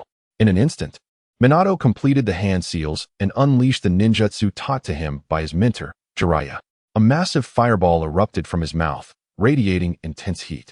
Thanks to Minato's abundant chakra, the potency of this C-rank technique approached that of a B rank, easily knocking away the shuriken in midair while obscuring the interceptor's line of sight. Onlookers were left in astonishment, unable to comprehend the spectacle before them, exclaiming in disbelief, "Can such a young child really unleash such powerful ninjutsu? How incredible!" The interceptor narrowly avoided the fireball, but when he turned to locate Minato, he discovered that Minato had already slipped through the entrance of the Ninja Academy. Damn it! He's escaped. He gritted his teeth, filled with resentment. As expected, Minato was the first to pass the assessment. Meanwhile, in the Hokage building, the third Hokage, Sarutobi Hiruzen, observed Minato's entrance examination through a telescope, a satisfied smile gracing his face. Chapter 11. Shadow Clone Technique at Noon. The sun blazed down upon the earth like a fiery orb, and the entrance examination concluded punctually at that moment. Minato dashed across the finish line with astonishing speed, followed closely by the Uchiha siblings, Akafeng and Mikoto, who, despite facing mishaps along the way, managed to catch up in the end. Next were the Hyuga brothers, Hinata and Niji, along with Inuzuka, Nara, and Yamanaka, who also successfully passed the assessment. The student who had intercepted Minato at the academy gates was named Hatake Junichi, a scion of the Hatake clan. He too had successfully snatched a voucher from another and passed the assessment, now eyeing Minato with a fierce determination. Unexpectedly, despite the assessment preparing 50 qualification vouchers, only 39 students ultimately succeeded. Others either lost their vouchers in fierce competition or were eliminated for failing to submit within the allotted time. This undoubtedly underscored the difficulty of the assessment and revealed the harsh reality of the ninja world in Konoha. Aside from Minato's surprising victory as a civilian ninja, the remaining slots were predominantly occupied by the offspring of prominent clans. This phenomenon clearly highlighted the formidable influence of clan power in Konoha and its continuous encroachment on the survival space of civilian ninjas.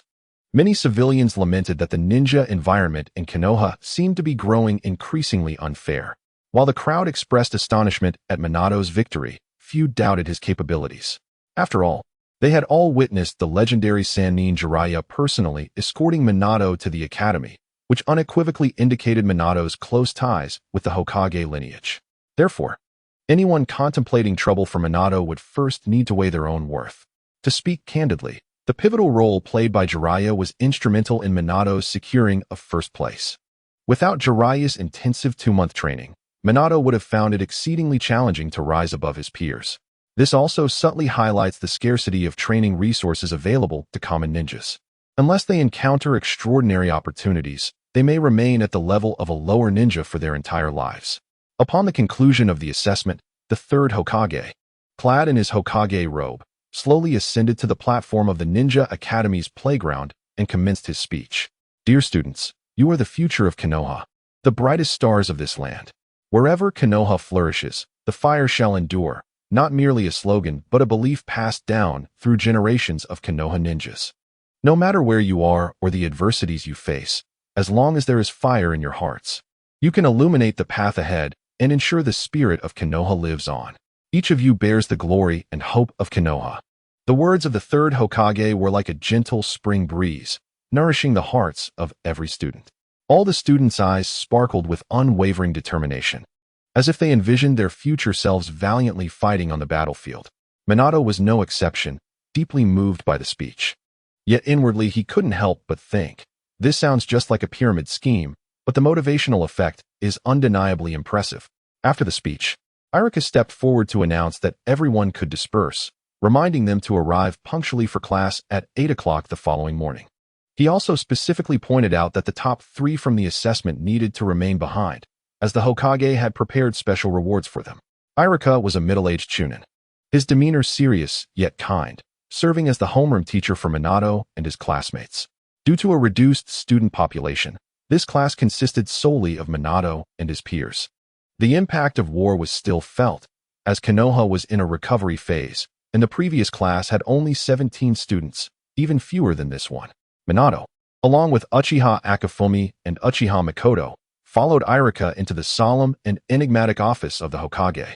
An unspoken aura of authority permeated the air, causing the trio to feel a sense of tension, for before them stood one of the most formidable figures in the world of Hokage. An invisible pressure that was hard to ignore. Ha ha ha, little ones, there's no need to be nervous. Your performance in the assessment was exceptional, and I am here to present you with your rewards. The third Hokage's hearty laughter shattered the stillness of the room, gradually dissipating the sense of authority. Sensing the shift in atmosphere, Minato and the others relaxed slightly, their tension eased. To you 2 young members of the Uchiha clan, I have prepared 2 ninja swords. The third Hokage continued, retrieving two gleaming, newly forged ninja swords that glimmered with an extraordinary essence, crafted by a master from the land of iron. These swords are remarkably sharp and will serve as your rewards. You must endeavor to train even harder from now on. Akifumi and Mikoto accepted the swords, quickly assessing their uniqueness and feeling an immense fondness for this gift. They promptly expressed their gratitude in unison. Thank you, Hokage-sama. I'm glad you like them. The Hokage replied with a smile, then turned to Irika. Irika, please take them down. I wish to speak with Minato for a while. Yes, Hokage-sama. Irika acknowledged, leading Akifumi and Mikoto out of the office. The room soon became a space for just the third Hokage and Minato, and the earlier relief from tension surged back into Minato's heart. Minato, don't be so formal. Jiraiya is also my disciple, which makes you my grand student by lineage. Haha. The third Hokage chuckled again, his tone filled with warmth. Your performance in this assessment truly astonished me. I have been pondering what reward to bestow upon you. Is there something you desire? Without hesitation, Minato exclaimed, Hokage-sama, I wish to learn the B-rank ninjutsu, shadow clone technique. Minato had long desired to master the shadow clone technique. While he had already grasped the basic clone technique, which merely created a phantom identical to the user, it only served to distract enemies and was easily seen through. In contrast, the shadow clone technique was an advanced version that created tangible clones, each receiving an equal share of the user's chakra, allowing them to execute identical techniques against adversaries. If summoned for training, the experiences of the clones would transfer back to the original upon their dissolution. Thus, mastering the shadow clone technique would enable Minato to effectively double his training efforts, significantly accelerating his progress. However, there were drawbacks when the clones returned. The sudden influx of new memories could overwhelm the original's consciousness, potentially leading to a loss of awareness. Consequently, few opted to utilize this method for training. Nevertheless, Minato's spirit had been significantly strengthened through integration, alleviating concerns about these side effects. That ninjutsu indeed complements your abundant chakra. The third Hokage nodded in agreement. I can teach you, but from now on, do not call me Hokage-sama. Refer to me as Grandpa Hiruzen. Very well, Grandpa Hiruzen.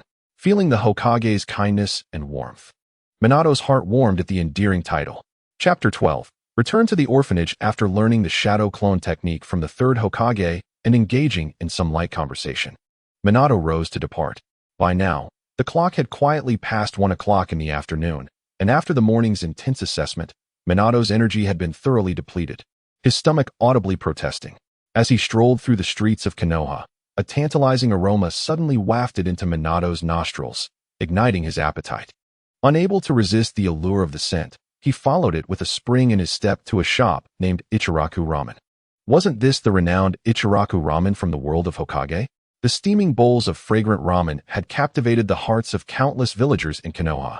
Minato had long yearned to taste the ramen here, and today he finally had the chance to indulge. Pushing open the door, he entered the cozy and bustling shop. A young chef donned in a chef's hat was fully absorbed in the art of ramen making, his skillful techniques dazzling to behold. Minato immediately recognized this chef as the young Tucci. Welcome, young one. What would you like to eat? Tucci greeted with his signature friendly smile. Please serve me a bowl of tonkatsu ramen. Minato glanced at the menu and chose the shop's signature dish. Coming right up, Tucci replied, promptly beginning his culinary artistry. Before long, a steaming bowl of tonkatsu ramen, rich in flavor and aroma, was placed before Minato. 2 succulent pork bones were neatly arranged atop the noodles. A soft-boiled egg nestled in the center, with a scattering of vegetables surrounding it, creating a dish that was a feast for the eyes. I shall begin. Minato clasped his hands together, humbly performing the pre-meal ritual, then eagerly picked up his spoon to sample the broth. At that moment, the sweet and savory flavors exploded in his mouth, awakening all his taste buds. Minato's eyes sparkled as he enthusiastically devoured the noodles, each bite brimming with delight. In no time, Minato polished off the entire bowl, savoring every last drop of the broth, a satisfied smile spreading across his face. Thank you for your hospitality, master. The noodles you crafted are truly exquisite. Watergate exclaimed with heartfelt admiration. Haha, if you enjoyed them, come again next time. And I shall add an extra piece of pork bone. Upon hearing Watergate's praise, the chef beamed with joy, filled with a sense of accomplishment. After leaving Ichiraku Ramen, Watergate, filled with nostalgia for the orphanage, made his way to the place that had once bestowed warmth and shelter upon him. It had been 2 months since he last gazed upon Grandma Qianxue's kind face, and he wondered how she had been lately. Familiar faces from the orphanage flooded his mind, and an indescribable emotion surged within him. Although he had departed from the orphanage, the joyous moments spent there were indelibly etched in his memory. On his journey, Watergate deliberately stopped to buy several servings of 3-colored dumplings, intending them as a delightful surprise for his friends at the orphanage. He couldn't help but recall Yoshino, who had always had a fondness for sweets. If she were there, she would undoubtedly adore this gift. With this thought, Watergate quickened his pace, his heart brimming with anticipation for their reunion and the excitement of sharing his admission into the Ninja Academy. However, as Watergate stepped through the gates of the orphanage, an unsettling feeling washed over him. The surroundings were eerily silent, a stark contrast to the usual cacophony of children's laughter that filled the afternoons. This unusual stillness gave rise to a sense of unease within him. As he ventured deeper into the orphanage, his apprehension intensified.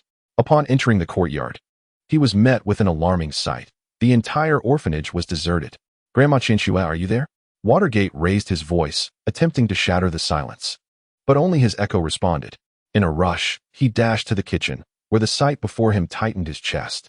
The kitchen was desolate, with ingredients strewn about and vegetables long since spoiled, a stark departure from Grandma Qianxue's usual frugality and orderliness. It was evident that the orphanage had been unattended for some time. The unrest in Watergate's heart spread like wildfire, rapidly intensifying.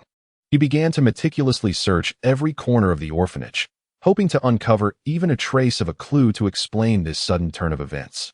Where had the children and Grandma Qianxue gone? As Watergate continued his thorough search within the orphanage, his heart sank further.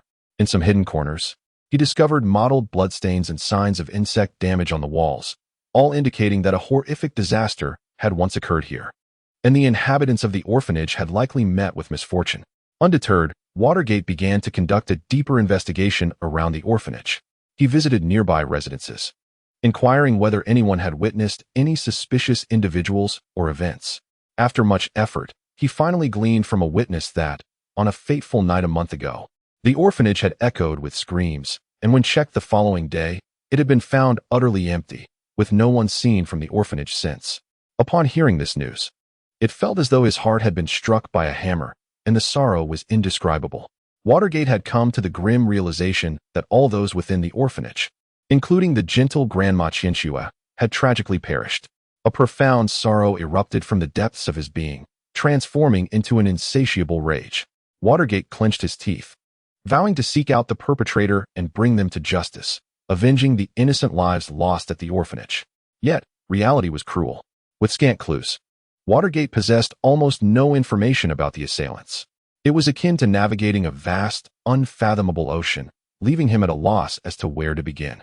Nevertheless, this helplessness and despair reignited his thirst for power. He understood that only by becoming stronger could he wield the strength necessary to protect those around him and unveil the truth. As night descended, the stars twinkling against the dark canvas of the sky, Watergate trudged home with heavy steps, utterly drained. The day's tumultuous events had swept through his world like a fierce storm, leaving him feeling an unprecedented weariness. Upon opening the door, he found his home shrouded in silence, his solitary figure elongated beneath the dim light. This solitude brought forth a tide of sorrow once more, as the absence of the orphanage's inhabitants and the departure of Master Jiraiya weighed heavily on his heart. In that moment, Watergate realized that his world had seemingly crumbled that very day, leaving him standing alone amid the ruins. Despite the fatigue and sorrow that clung to him like shadows, Watergate chose not to succumb to despair. He recognized that now was not the time for self-pity. He needed to seize every moment to enhance his strength. Thus, Watergate began to practice the shadow clone technique he had previously acquired. The shadow clone technique, a remarkable ninjutsu, could create a clone that trained alongside the original. Undoubtedly a shortcut to improving strength. Watergate devoted himself to studying every detail of the technique, striving to master it to perfection. His fingers swiftly formed seals in the air, attempting the technique time and again.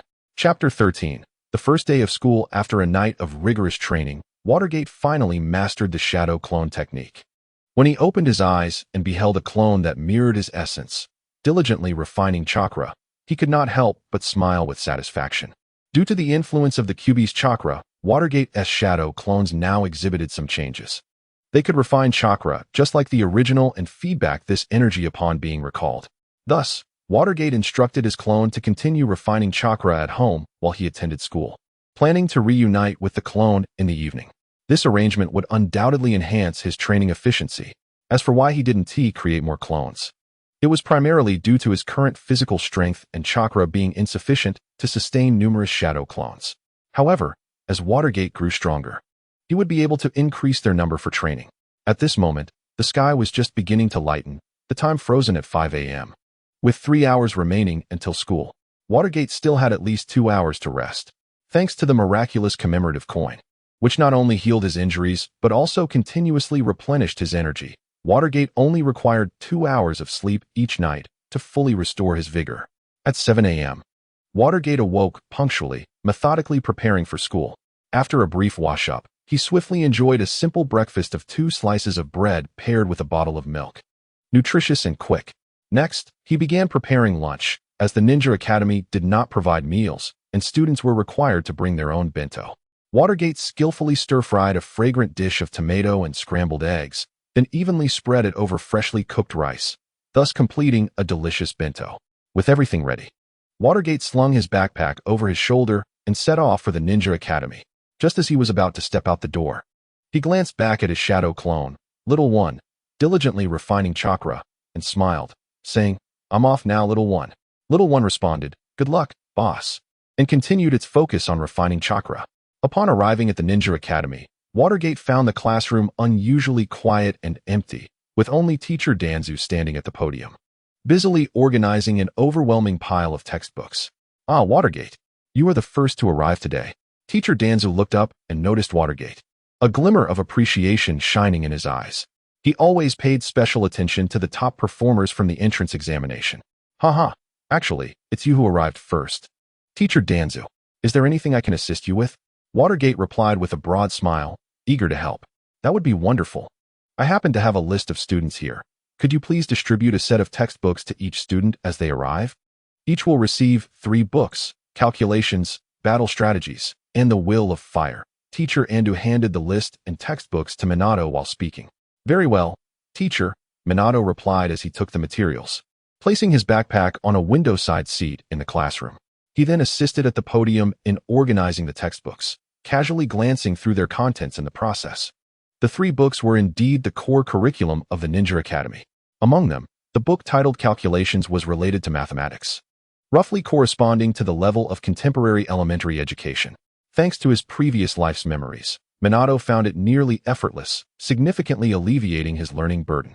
The book Combat Strategies, on the other hand, detailed various battles in the world of Naruto, including the Great Ninja War and unique scenarios encountered during missions. This book was crucial for cultivating students' combat intelligence and leadership skills, making it imperative for Minato to study diligently. As for the Will of Fire, it resembled a form of ideological education, though not of paramount importance. It was essential and constituted a significant portion of the final written examination scores. After Minato finished reviewing the textbooks, students began to arrive in the classroom one after another. With each new arrival, Minato greeted them with a warm smile, recording their names and handing them their textbooks. After half an hour, he had nearly memorized all his classmates, and his enthusiasm and kindness left a lasting impression on them. However, a small incident occurred midway. When Shuntun Kagami entered and saw Minato, his fighting spirit surged as he shouted, "You coward! Let's have a rematch." He attempted to drag Minato outside for a duel. Fortunately, Teacher Andu intervened just in time, delivering a firm headbutt to Shuntun's forehead. "What nonsense is this? Minato is helping me. If you want to fight, you'll have plenty of opportunities during the afternoon combat training." With that, Shuntun could only rub his head and reluctantly enter the classroom. Since he arrived late, there were no available seats, except for the one by the window where Minato's backpack was placed. Consequently, he chose to sit next to Minato and glared at him fiercely. Next to enter were the Uchiha siblings, Akifumi and Mikoto. Upon spotting Minato, Akifumi's competitive spirit ignited. As the strongest of the Uchiha clan, he could not tolerate anyone surpassing him in the entrance exam. Additionally, having been mocked during the assessment due to Minato's trap, Akafumi's anger flared as he shouted, "You scheming little villain. Dare to step outside for a duel?" He moved towards Minato. Internally exasperated, Minato thought, why are all these guys the same? Thankfully, once again, Teacher Ando swiftly intervened, delivering another headbutt to Akafumi. Do you take my words lightly? I will say this one last time. Wait until the afternoon for combat training if you wish to fight. Akafumi was left feeling frustrated. After all, the teacher had never mentioned this rule to him. Sensing the commotion, Mikoto quickly pulled Akafumi to a seat, and due to the lack of space, they could only sit in Minato's row. Now, Akafumi was beside Shunton, while Mikoto sat next to Akafumi, both casting fierce glances at Minato. Just when it seemed the situation was settling down, Hinata Hayashi and his brother Hiato entered. Upon seeing Minato, they immediately declared, "Minato Namikaze, I remember you. You're strong and the top scorer in the exam. Defeating you will prove that the Hyuga clan is the strongest in Konoha. Come outside and fight." Minato couldn't help but feel speechless. Not again. However, before Hiato could finish his sentence, Teacher Ando delivered a swift headbutt to him, exclaiming impatiently, "What are you making noise about? Find a seat and sit down." Taken aback by the teacher's sudden outburst, Hiato looked at Ando in confusion, seeking an explanation. But seeing the two Hyuga brothers standing still and staring at him, Ando's anger boiled over. "What are you staring at? Do you want another one?" Feeling the teacher's fury, Hiato and Hayashi hastily found seats, muttering to themselves about the teacher's temper and blaming Minato for it. Ironically, due to the lack of space, they ended up sitting next to Mikoto Uchiha, glaring at Minato as well. Observing the rowdy students, Teacher Ando felt a headache coming on, wishing everyone were as obedient and well-behaved as Minato. Once all the students settled in, Minato returned to his seat. He surveyed the room, inadvertently locking eyes with 3 pairs of resentful gazes, leaving him feeling both helpless and amused. The 3 of them, upon seeing Minato approach, silently gritted their teeth, thinking how he dared to sit there. Excuse me, could you move a little?" Minato politely requested, wishing to avoid unnecessary conflict. Hiato begrudgingly shifted slightly to allow Minato to pass, his eyes brimming with dissatisfaction and provocation. Minato merely cast a fleeting glance at him before continuing forward. Excuse me again." Minato asked Uchiha Akafumi, who also looked displeased but reluctantly shifted to let Minato through. After passing Akafumi, Minato stood before Shunton, who glared at him as if he were prey. Minato couldn't help but chuckle inwardly, but still said, Shunton, could you please let me through?" Reluctantly, Shunton parted the way, and finally, Minato settled into his own seat. Feeling a bit parched after all the talking, he retrieved water from his backpack, blissfully ignoring the furious stares from the 3. This is sweet. Chapter 14. Companions and Missions. Hinata Hayashi, Hinata Hiato, Uchiha Mikoto, Uchiha Akafumi, Shunton Kagami, Minato. In the window, this was the seating arrangement, enveloped in a peculiar ambience. Teacher Ando stood at the podium, focused on his lecture, while Minato diligently took notes. Meanwhile, Hiato, Akafumi, and Shunton periodically glanced towards Minato, particularly Shunton, whose resentful gaze almost materialized, subtly distracting Minato from his studies. Noticing Shunton's distraction, Teacher Ando mercilessly called out his name. "Shunton Kagami, stand up and answer this question." Ando pointed to a complex combat strategy problem on the blackboard. Imagine you are a ninja on a reconnaissance mission in the Land of Wind with 2 teammates. The mission has been completed, and you hold the intelligence, but your teammates have unfortunately been captured. At this moment, if you return to rescue them, you may endanger yourself. However, if you choose to return alone, while the mission will be deemed complete, your teammates are likely to perish. What will you decide? That's obvious. I would immediately return to rescue my teammates. Shunton replied without hesitation, his tone resolute. If my comrades are in danger, how can I stand idly by? Acting impulsively like that could lead you into an enemy trap, resulting in failure and the death of both you and your teammates. Teacher Ando's voice carried an edge of anger. You didn't listen to a word I just said. The primary duty of a ninja is to complete the mission. Since you have the intelligence, you must prioritize returning it safely to the village. Your teammates would want you to successfully complete the mission, and the village will organize a rescue once you return. Remember, a ninja who cannot fulfill their mission does not deserve the title of ninja. They are worthless. Ando's words resonated with authority, intensifying the weighty atmosphere in the classroom. At that moment, Minato raised his hand. "Minato, do you have something to say?" Noticing Minato's gesture, Teacher Tan Yi's tone unconsciously softened. Teacher Tan Yi, I believe there is a more effective strategy for this mission. Minato stood up, his voice clear and powerful. If I were the ninja in this situation, I would first send the intelligence back to the village fire carrier pigeon, thus demonstrating that we have completed the primary part of our mission. However, I would not wait for the village to organize a rescue, as that might delay the optimal time for assistance. After transmitting the information, I would immediately return to the vicinity of the enemy camp. First, I would stealthily infiltrate, gathering crucial intelligence regarding the enemy's layout, troop strength, and the location of my comrades' captivity, ensuring that we are thoroughly prepared for the subsequent rescue operation. Simultaneously, I would discreetly monitor the safety of my companions. If they are temporarily secure, I would refrain from rash actions, instead setting traps around the area, both for self-preservation and to create trouble for the enemy if necessary, buying time for potential rescue forces. Should my comrades find themselves in danger, I would act immediately to create chaos, diverting the enemy's attention to facilitate the rescue. If my comrades remained safe, I would wait until nightfall, using the cover of darkness to create further turmoil, seizing the opportunity to rescue them, thereby increasing the likelihood of success. Of course, both approaches carry risks of failure. But I believe that as ninjas, we must not only accomplish our tasks, but also safeguard our comrades. A ninja who cannot complete a mission is worthless. But those who abandon their companions are, in my view, even less than worthless. As Minato's words resonated, the classroom fell into a profound silence, as if the very air had solidified. After a brief pause, this silence was shattered by a fervent round of applause, with classmates cheering for Minato. Even the trio, Hinata Hizashi, Uchiha Akafuyu, and Hatake Shunzo, who had previously been critical of Minato, clapped sincerely, their gazes now reflecting respect alongside their earlier resentment. Teacher Tan Yi looked at Minato, a smile of approval gracing his face. Minato Namikaze, your response truly astonishes me, he said, his tone becoming even gentler.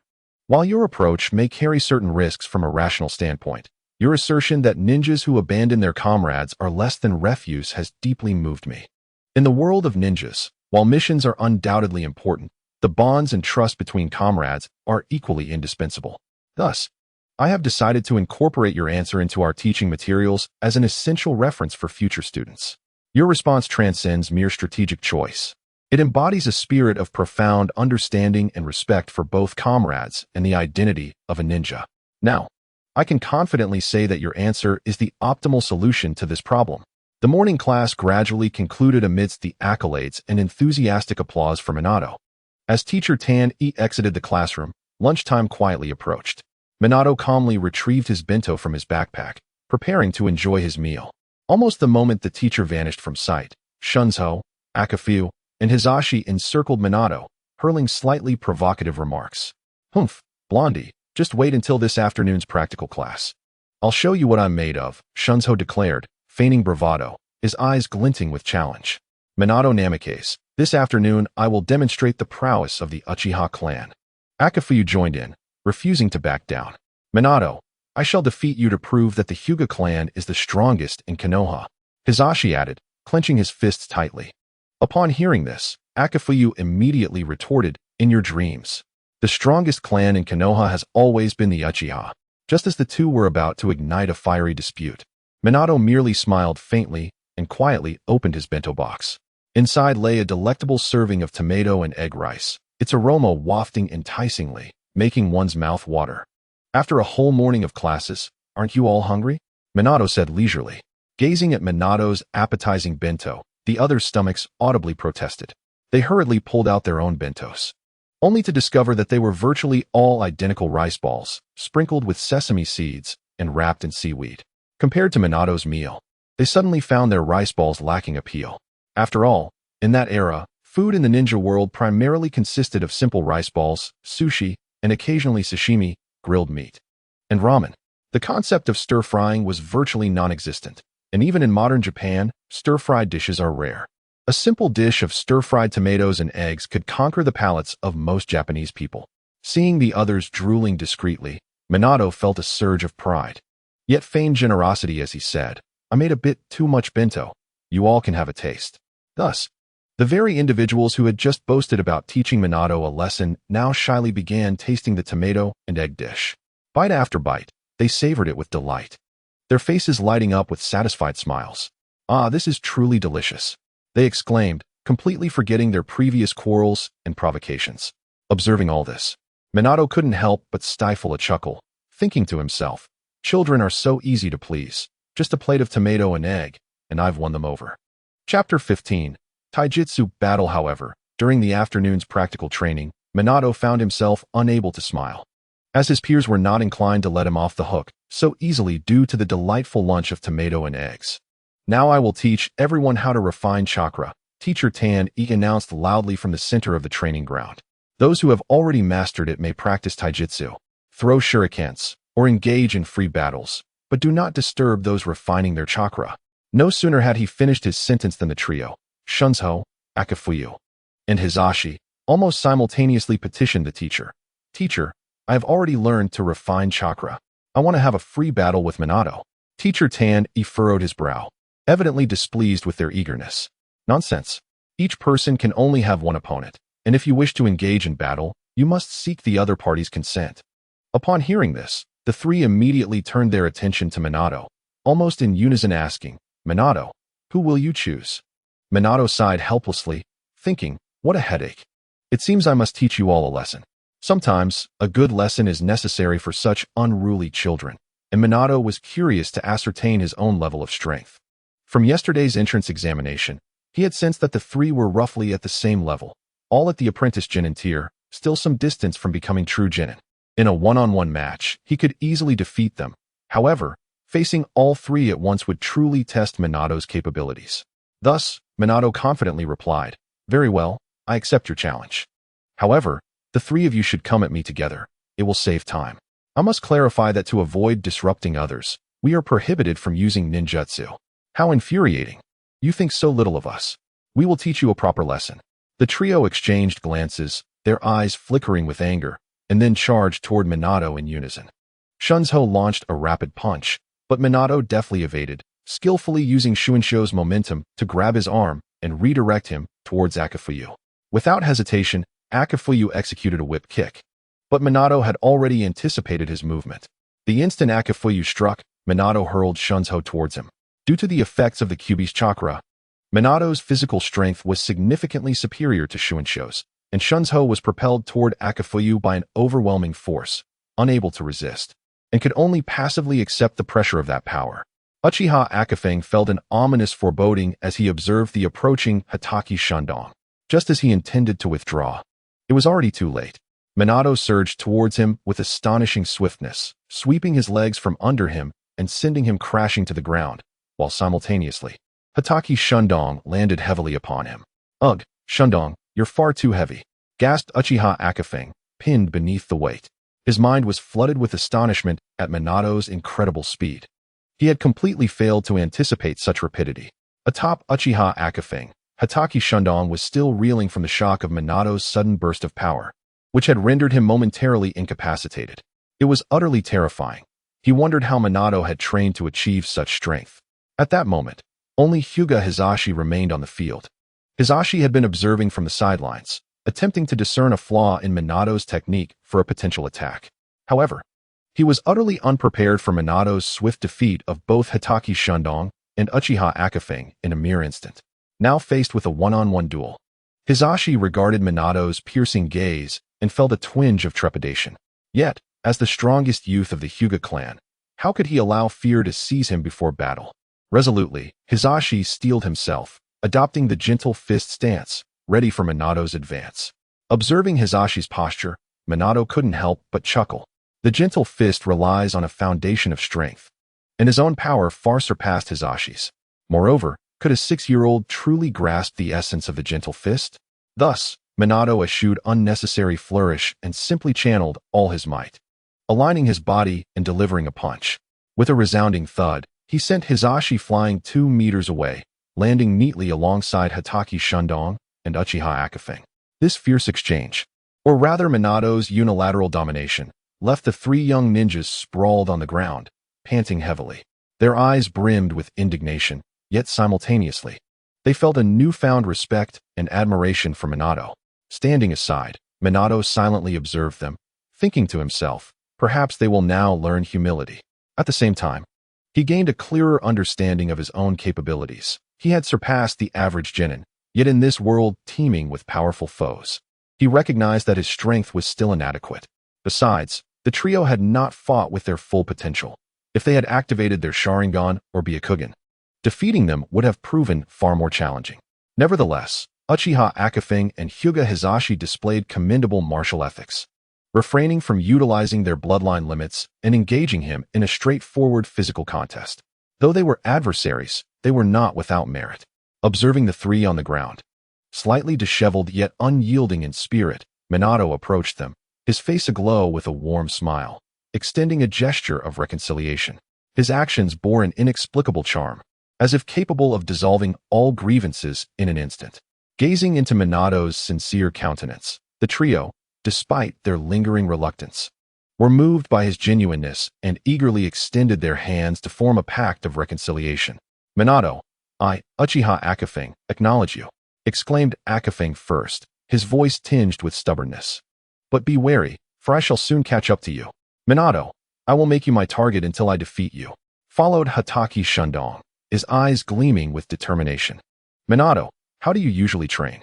May I join you in your training? Asked Hyuga Hizashi, appearing somewhat bashful, yet eager to forge a bond with Minato. Indeed, combat was a swift avenue for camaraderie among men. After their encounter with Minato, the three cast aside their previous hostilities. Witnessing this transformation, Minato smiled gently, his expression radiating warmth, always welcoming their challenges. If you wish to train with me, I welcome that as well. After school, you may join me, and I will share my training methods with you. Meanwhile, their teacher, Inuzuka Taichi, observed the unfolding scene. Initially, he felt disheartened by Minato's self-satisfaction in defeating three opponents.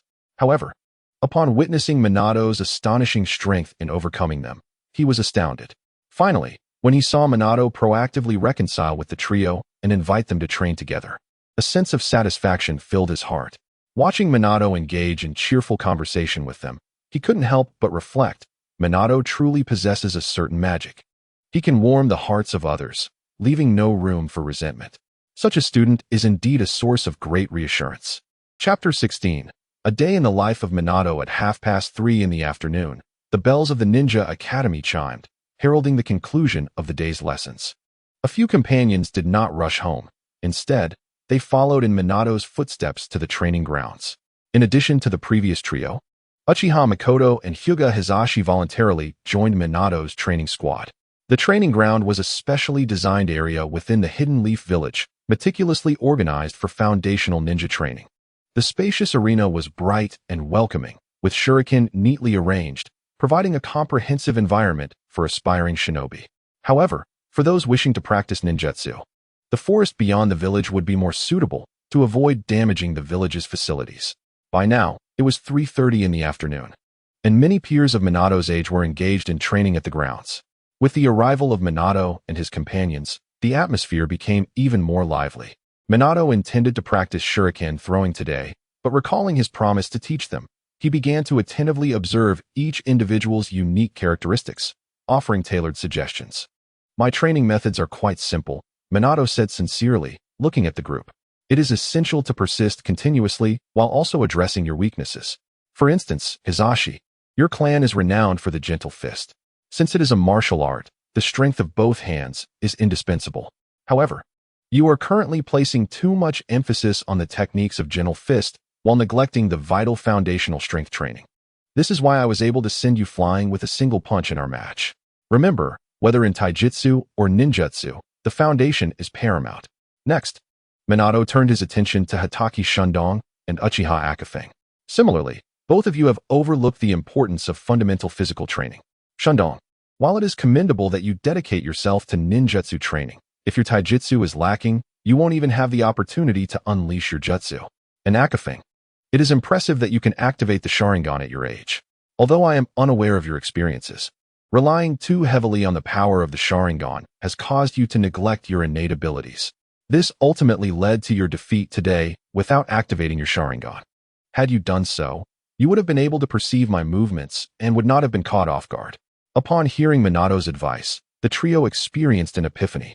They had indeed underestimated physical training, believing that mastering powerful ninjutsu alone would suffice to become exceptional ninjas. However, Minato's ability to defeat all three of them using only taijutsu underscored its significance. To enhance their physical prowess, one must prioritize regular foundational training. I typically begin with a warm-up jog to gradually prepare my body. Following that, I engage in rock climbing, which not only builds endurance, but also significantly enhances core strength. Then, I proceed to perform push-ups and planks, which effectively strengthen arm power and overall muscle tone. Among these, running is the most crucial. It not only improves speed, but also allows the body to loosen up, preventing injury during subsequent training sessions, Minato explained earnestly. After a moment's thought, Minato added, in addition to foundational training, improving taijutsu also relies on combat experience. Only through fighting can we identify our weaknesses and address them. Therefore, we should engage in regular taijutsu sparring to progress together. In truth, children of their age have yet to fully develop. Their bodies are still maturing, and their chakra is pitifully scant, rendering them ill-suited for the intricate practice of ninjutsu. Establishing a solid foundation is the true path to mastery. A robust physical foundation enriches one's chakra reserves, and with an abundant supply of chakra, the pursuit of ninjutsu becomes effortless. Therefore, focusing on physical training before delving into ninjutsu will yield twice the results with half the effort. Conversely, forcing oneself to learn advanced techniques prematurely will lead only to frustration and minimal progress. Of course, Minato is an exception. Thanks to the influence of the Gumo seed and the commemorative coin, his physical foundation is continually on the rise. Coupled with his ample chakra, he experiences no adverse effects from his current studies in ninjutsu. Nevertheless, he does not overlook the significance of foundational training, understanding that only by solidifying his base can he aspire to reach greater heights in the future. As the clock struck 6, the sun began its descent, painting the horizon in fiery shades of red, akin to a burning cloud. After instructing the group, Minato dedicated himself to the art of shuriken throwing. He tirelessly repeated the motion, his arms gradually succumbing to fatigue, yet he persevered until the final shuriken struck the target with perfect precision, concluding his training for the day. By this time, only a handful of individuals remained in the training grounds. Even his companions who had come along with him had bid farewell and departed after 5 o'clock. After all, as members of prominent families, prolonged absences from home would prompt their elders to search for them. Now, only Shun, the son of the Hitaki clan, remained by Minato's side. Shun, it's time to head home. Your mother must be worried.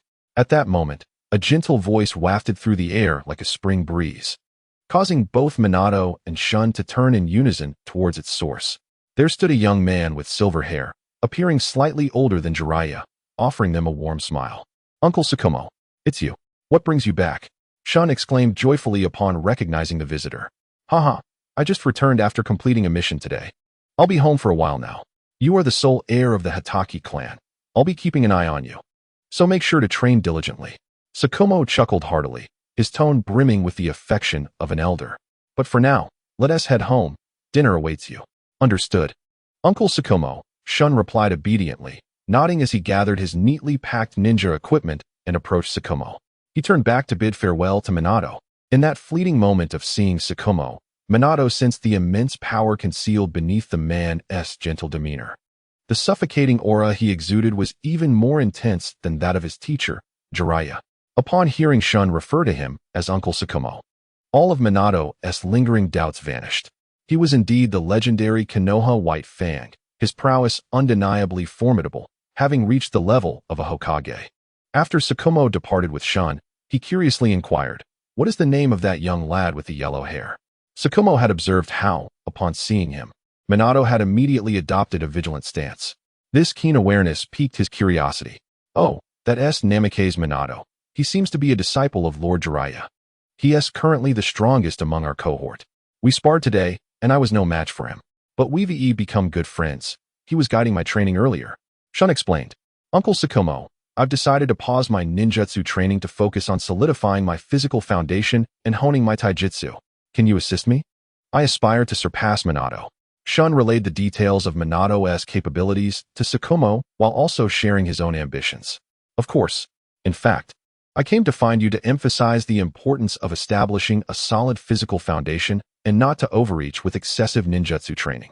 It's commendable that you've recognized this yourself, Sakumo replied, his words laced with approval for Shun.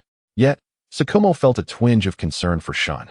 He had discreetly assessed Minato earlier and discovered that Minato's physical attributes and chakra reserves far surpassed those of his peers. Considering Minato was a disciple of Jiraiya, surpassing him would indeed pose a formidable challenge. As a powerful figure within the Hokage lineage, Sakumo maintained a good relationship with Jiraiya. Reflecting on his friend's recent absence from Minato's side, he suggested, "If you wish, you could bring Minato to our home. After all, it's no small feat to earn the respect of such a proud young man. I could also provide some guidance to your friend." Sakumo's tone was imbued with the warmth of a mentor, igniting a sense of warmth in Shun's heart. Unbeknownst to them, Minato remained oblivious to their conversation. Observing his friends depart one after another, Minato felt a pang of nostalgia, but quickly rallied himself to pack his belongings. He diligently returned all shuriken to their designated places in his equipment bag before heading home. Upon arriving, his shadow clone, Koi, returned the chakra he had accumulated throughout the day, instantly replenishing Minato's reserves. He glanced into the refrigerator, dismayed to find it nearly empty, with only a few eggs and some vegetables remaining. With a resigned shake of his head, he realized a trip to the market was inevitable the following day. After hastily preparing a simple meal of vegetables, Minato finished his dinner with little fanfare. Opting against rest, Minato ventured out into the forest on the back mountain to continue his ninjutsu training. He understood that there was still significant room for improvement.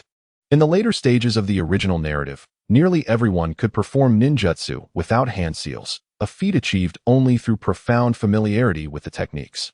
Although Minato's hand seal speed had become impressively swift, he still found himself far from achieving the art of ninjutsu without seals.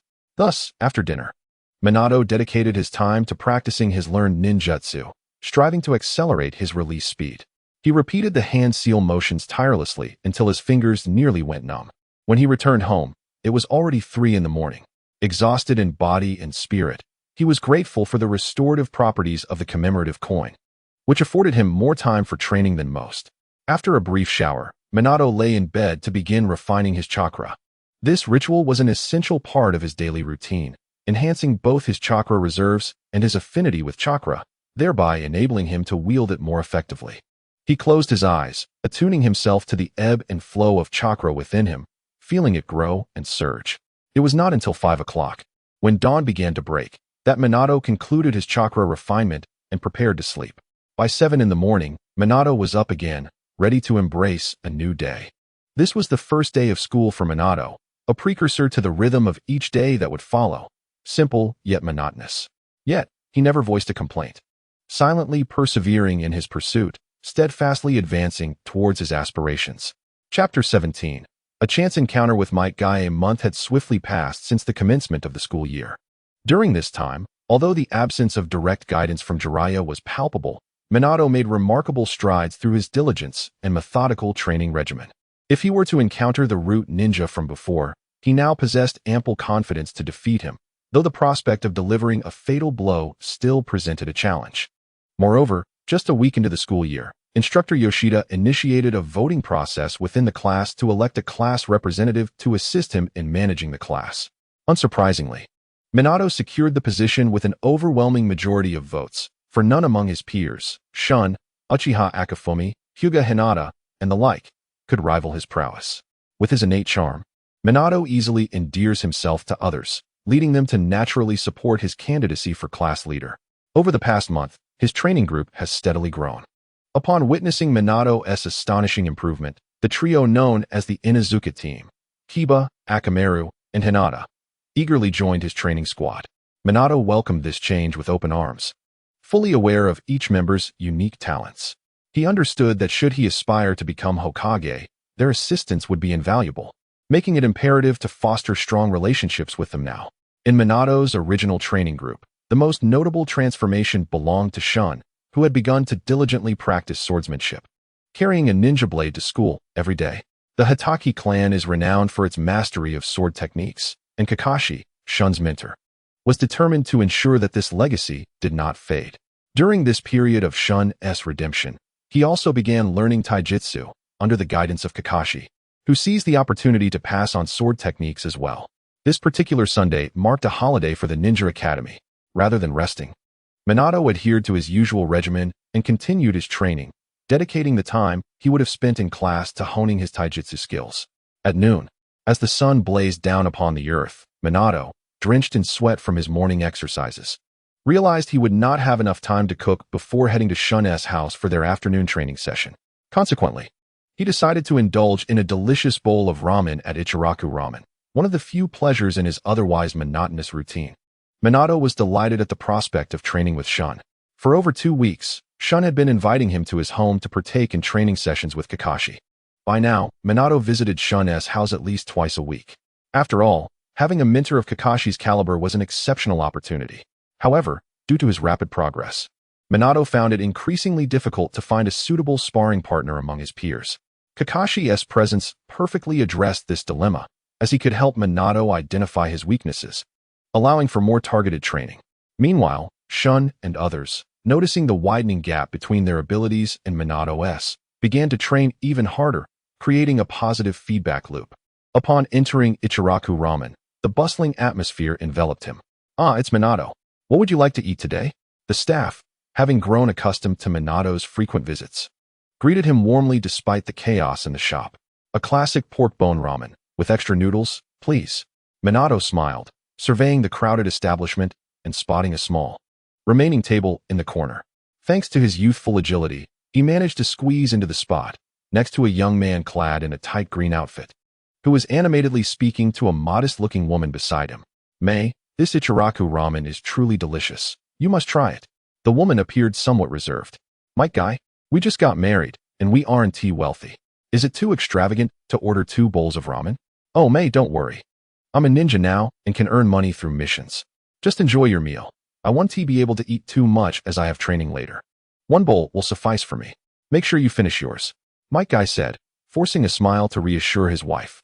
Minato quietly observed the exchange between them, feeling a swell of emotion. He recalled that in the original storyline, Mike Guy was a low-ranking ninja without talent for ninjutsu or jinjutsu, coming from a humble background. Yet, through sheer determination, he mastered taijutsu and ultimately became a formidable ninja, even creating the legendary 8 Gates technique. Minato deeply admired such tenacity. Witnessing Mike Guy's reluctance to indulge in ramen for the sake of his wife only endeared him further, prompting Minato to take action. "Minato, here is your pork bone ramen. Enjoy." The staff brought forth a steaming bowl.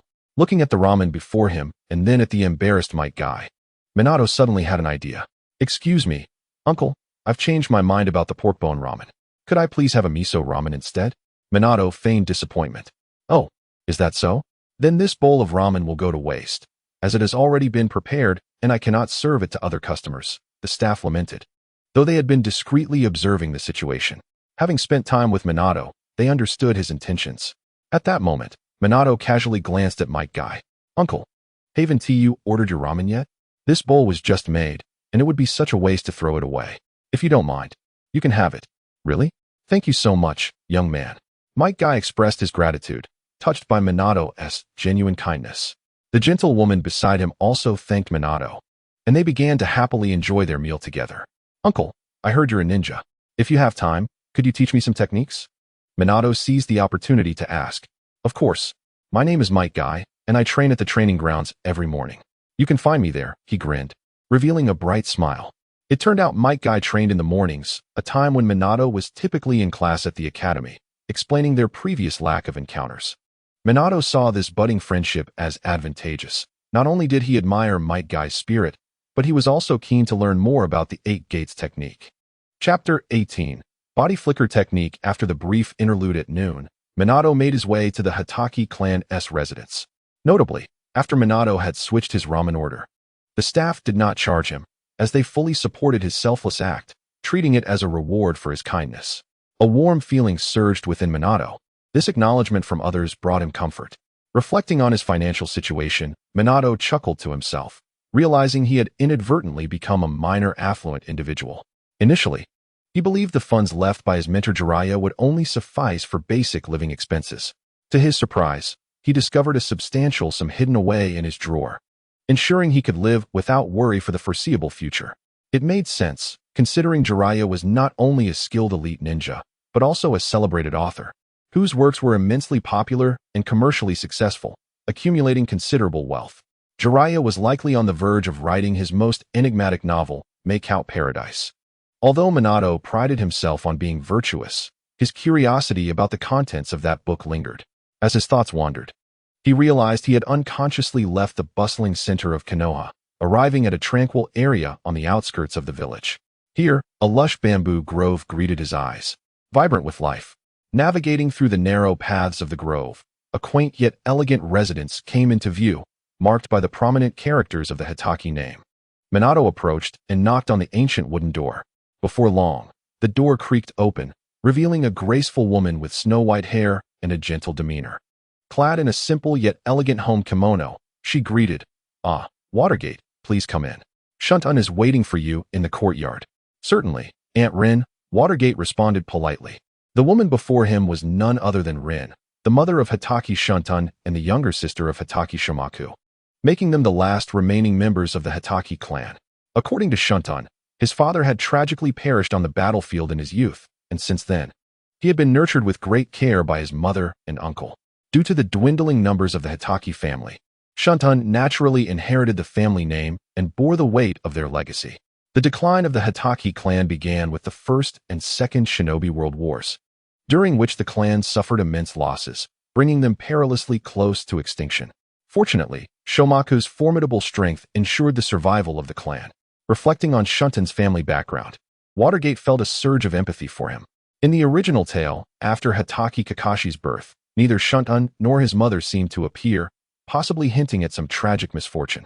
Yet now that Watergate found himself in this world, he vowed to prevent such a tragedy from recurring. Having visited several times before, Watergate navigated the familiar path to the courtyard, where Shomaku was diligently instructing Shuntun in the art of swordsmanship. As the gleam of the blade flashed, their silhouettes elongated in the sunlight. Upon noticing Watergate's arrival, they paused their training and turned to greet him. "Watergate, today marks my final lesson for you and Shuntun. Starting tomorrow, I must embark on a mission and will be away for a considerable time," Shomaku stated, a hint of concern lingering in his heart, knowing that only his sister and young nephew would remain at home. Hearing that Uncle Shomaku was leaving again, Shuntun's spirits visibly dampened, casting a shadow over his demeanor. Observing this, Watergate approached and gently patted Shuntun's shoulder. "Uncle Shomaku, go without worry. We will train diligently and ensure Aunt Rin's safety, won't we, Shuntun?" Watergate's voice was tender yet resolute, akin to a warm stream flowing into Shuntun's heart. Encouraged by Watergate's words, Shuntun lifted his spirits, a newfound determination gleaming in his gaze as he responded, "Yes, Uncle Shomaku, you can rest easy. We will take care of ourselves." "Ha ha ha, with such understanding from you both, how could I possibly worry?" Shomaku laughed heartily, his concerns easing significantly, for he knew that Shuntun had already reached the level of a genin, and with Watergate's assistance, their home would be well protected. With that, Shomaku turned serious and commenced the day's training. "Today, I shall impart a remarkable technique known as the body flicker technique. It is not a traditional ninjutsu, but rather an advanced form of taijutsu. By channeling chakra to stimulate your muscles, you can achieve a momentary burst of speed, which can be remarkably effective in combat. However, mastering this technique is quite challenging, so you both must remain fully focused." Shomaku's words brimmed with admiration for the body flicker technique and a gravity befitting the training. He chose to teach this demanding skill primarily due to Watergate's impressive speed, which had left a lasting impression on him. His prior lessons had deepened his understanding of Watergate's potential, especially regarding speed. The body flicker technique seemed tailor-made for him. Furthermore, he hoped that once Watergate mastered it, he could teach Shuntun, as the combination of the Hitaki swordsmanship with the body flicker technique could yield astonishing results. Given Watergate's current proficiency, he was more than capable of guiding Shuntun, which reassured Shomaku. Upon hearing about the body flicker technique, Watergate's eyes sparkled with excitement, an indescribable thrill surging within him. After all, the title of body flicker was renowned in his past life, and the fame of the legendary Shursui stemmed not only from his breathtaking genjutsu, but also from his unparalleled body flicker technique. Observing Watergate's reaction, Shomaku smiled slightly before demonstrating the technique personally. In an instant, his figure vanished, only to reappear behind Watergate with astonishing speed, leaving him astounded. Watergate had no time to react. Had Shamaka been an adversary, he would have been a lifeless corpse. The body flicker technique is a high-speed movement technique realized through chakra.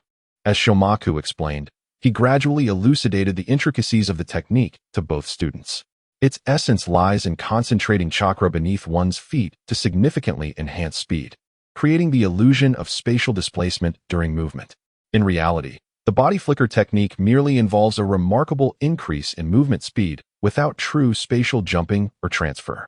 Under Shamaku's meticulous instruction, Watergate and Shuntun began practicing the body flicker technique, attentively absorbing the explanation and diligently mirroring the movements.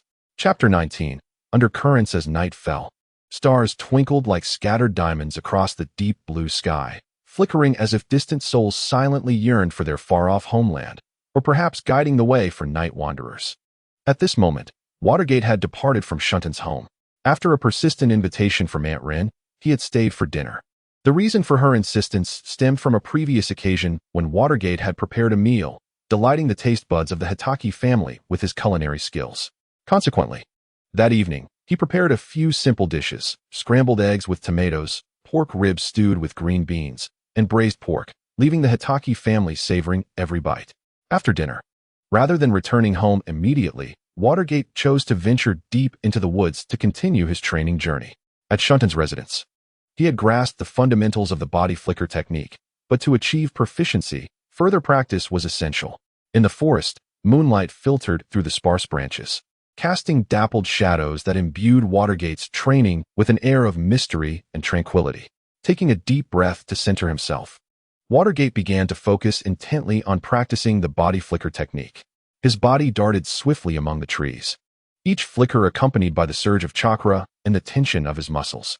Watergate had nearly mastered the ninjutsu that Jiraiya had previously taught him, and the arrival of the body flicker technique undoubtedly filled a gap in his skill set, enhancing the completeness of his combat system. The gentle night breeze rustled the leaves, harmonizing with Watergate's subdued breaths as he trained, creating a unique nocturnal symphony of training. Meanwhile, in a concealed and dimly lit laboratory, a feeble light flickered, revealing a pale young man with shadowed eyes. He was curled on the floor in agony, his fists clenched tightly as if engaged in a silent struggle against a force within. Damn it, the side effects of the impure world reincarnation technique are too severe. My body can hardly withstand it. A low, hoarse voice escaped his clenched teeth, accompanied by a violent cough, as he spat blood that stained the ground before him. This individual was none other than Orochimaru, one of the legendary Sannin of the shinobi world. Recalling the secret transaction with the impure world reincarnation, where Orochimaru had exchanged his freedom for the forbidden technique, he found it irresistibly alluring, capable of absorbing other Kekkei Genkai for his own use. However, during his training, Orochimaru gradually became aware of the hidden side effects of the technique. It was like a double-edged sword, bestowing him with immense power while silently eroding his body. In the beginning, Orochimaru, driven by an obsession with ninjutsu and a confidence in his own abilities, paid little heed to the side effects of his practices. Utilizing the Ghost Bud technique, he absorbed various bloodline limits painstakingly collected from the battlefield, successfully mastering the formidable techniques of lava and boil release. However, as his training deepened, the adverse effects of the Ghost Bud technique became increasingly apparent, like an invisible hand tightly gripping his throat. His body began to exhibit clear signs of deterioration. Each use of the technique was accompanied by excruciating pain and further damage to his physique. Now, Orochimaru felt he was nearing the brink of being unable to endure the backlash of this power. Breathing heavily, his eyes were filled with a mix of resentment and determination. How infuriating it was that life could be so fragile. He silently vowed that he could not fall until he had thoroughly explored the essence of life. It appeared that his only recourse now was to collaborate with Danzo, holding the cells of Hashirama. Danzo might possess the means to restore his body through their powerful regenerative capabilities, thereby alleviating the side effects of the Ghost Bud technique. Yet, transplanting Hashirama's cells was no simple task. It required extensive experimentation to develop this technology. Time was of the essence. Why must humans face mortality, unable to achieve immortality? If the Hashirama cells ultimately proved inadequate, The only remaining path would be to develop the forbidden technique of impure world reincarnation, a taboo among taboos. In the original narrative, Orochimaru's life, no, his multiple lives, was a tumultuous journey in pursuit of the truth of existence. Thus, he transformed from a mere ninja into a mad, obstinate scientist, relentlessly conducting various audacious and perilous experiments, solely to unveil the mysteries of life. Regardless of right or wrong, Orochimaru was among the few in the original tale who maintained a clear objective and persistently endeavored towards it. Deep within the root base, Danzo, his expression grave, incessantly tapped his fingers against the table, producing a dull thud. Suddenly, the Wolf of Calamity appeared silently at his side, commencing his report. Lord Danzo, the situation in the land of whirlpools is dire. His voice was low and urgent. The sealing techniques of the Uzumaki clan are too restrictive for the tailed beasts. Other ninja villages have launched fierce assaults on the land of whirlpools to better control the tailed beasts for war. It is likely on the brink of annihilation. Should we offer assistance to our ally, the land of whirlpools? Upon hearing this, a cold smile crept across Danzo's lips. Humph, only the strong can be called allies. The land of whirlpools is in chaos. They are of no use to us now. There is no need to provide support.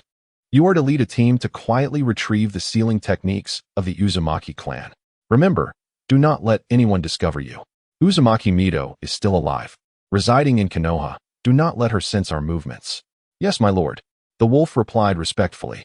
By the way, Danzo suddenly shifted his focus. Keep an eye on the Hitaki family. Kakashi's threat to me has escalated. Unlike Jiraiya and Tsunade, who have no interest in the Hokage position, Kakashi has long coveted it. Coupled with his notable performance in the recent war and the high public acclaim, we need to gather some leverage against him for future balance. At the same time, the decline of the Hitaki family over the years has been orchestrated by me in secret.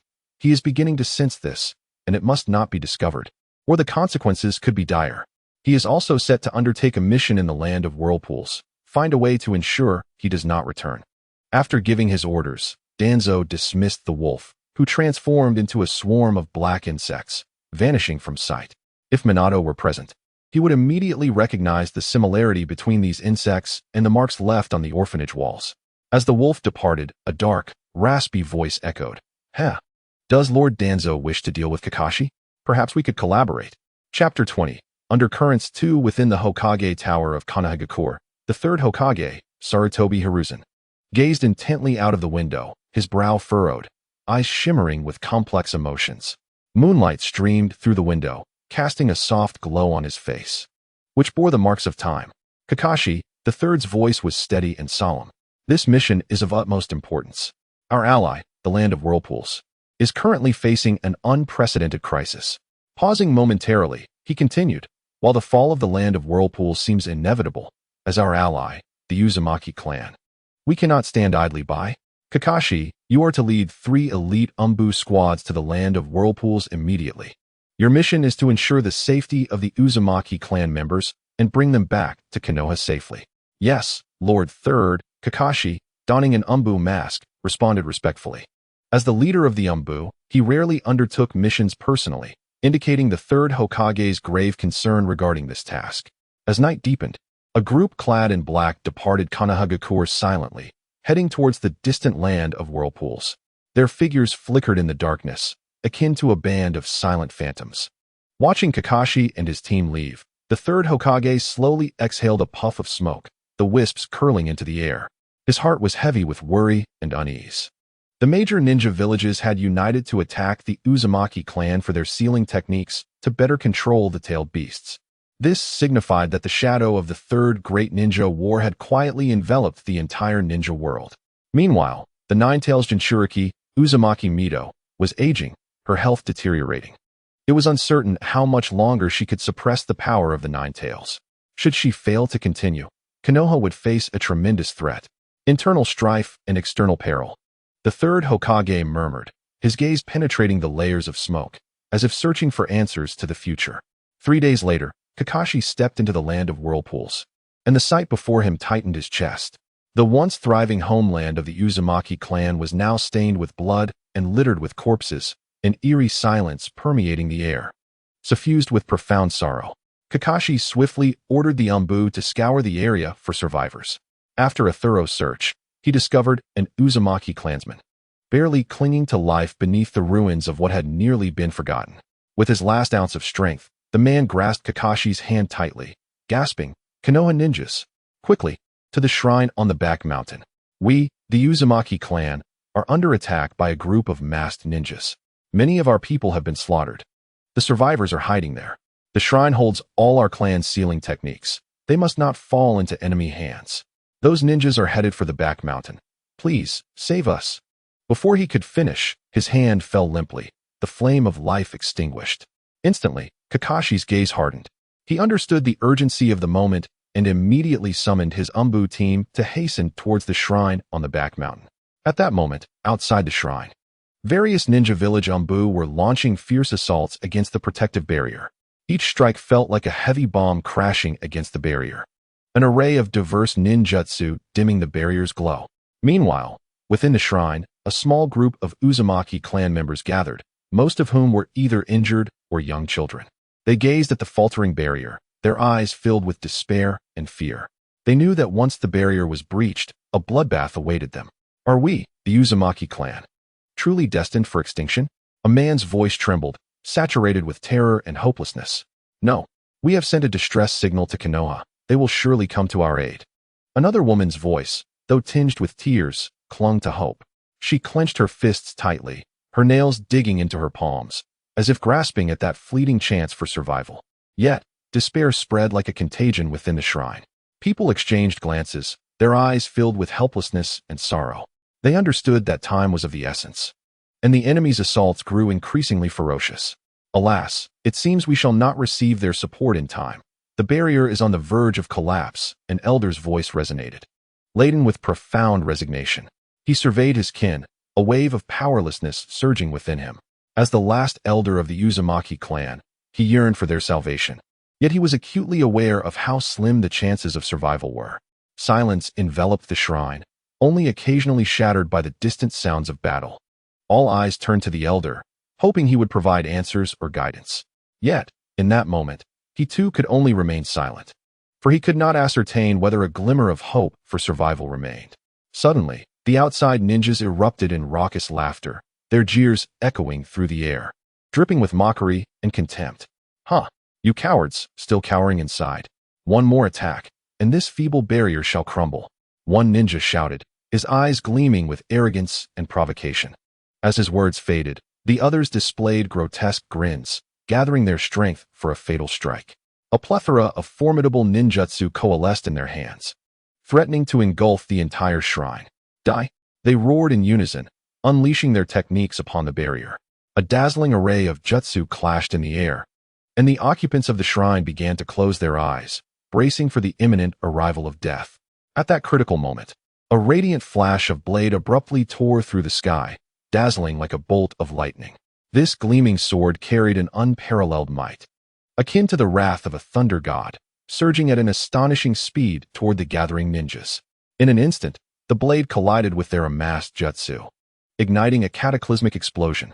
A powerful shockwave rippled outward, causing the ground to tremble violently.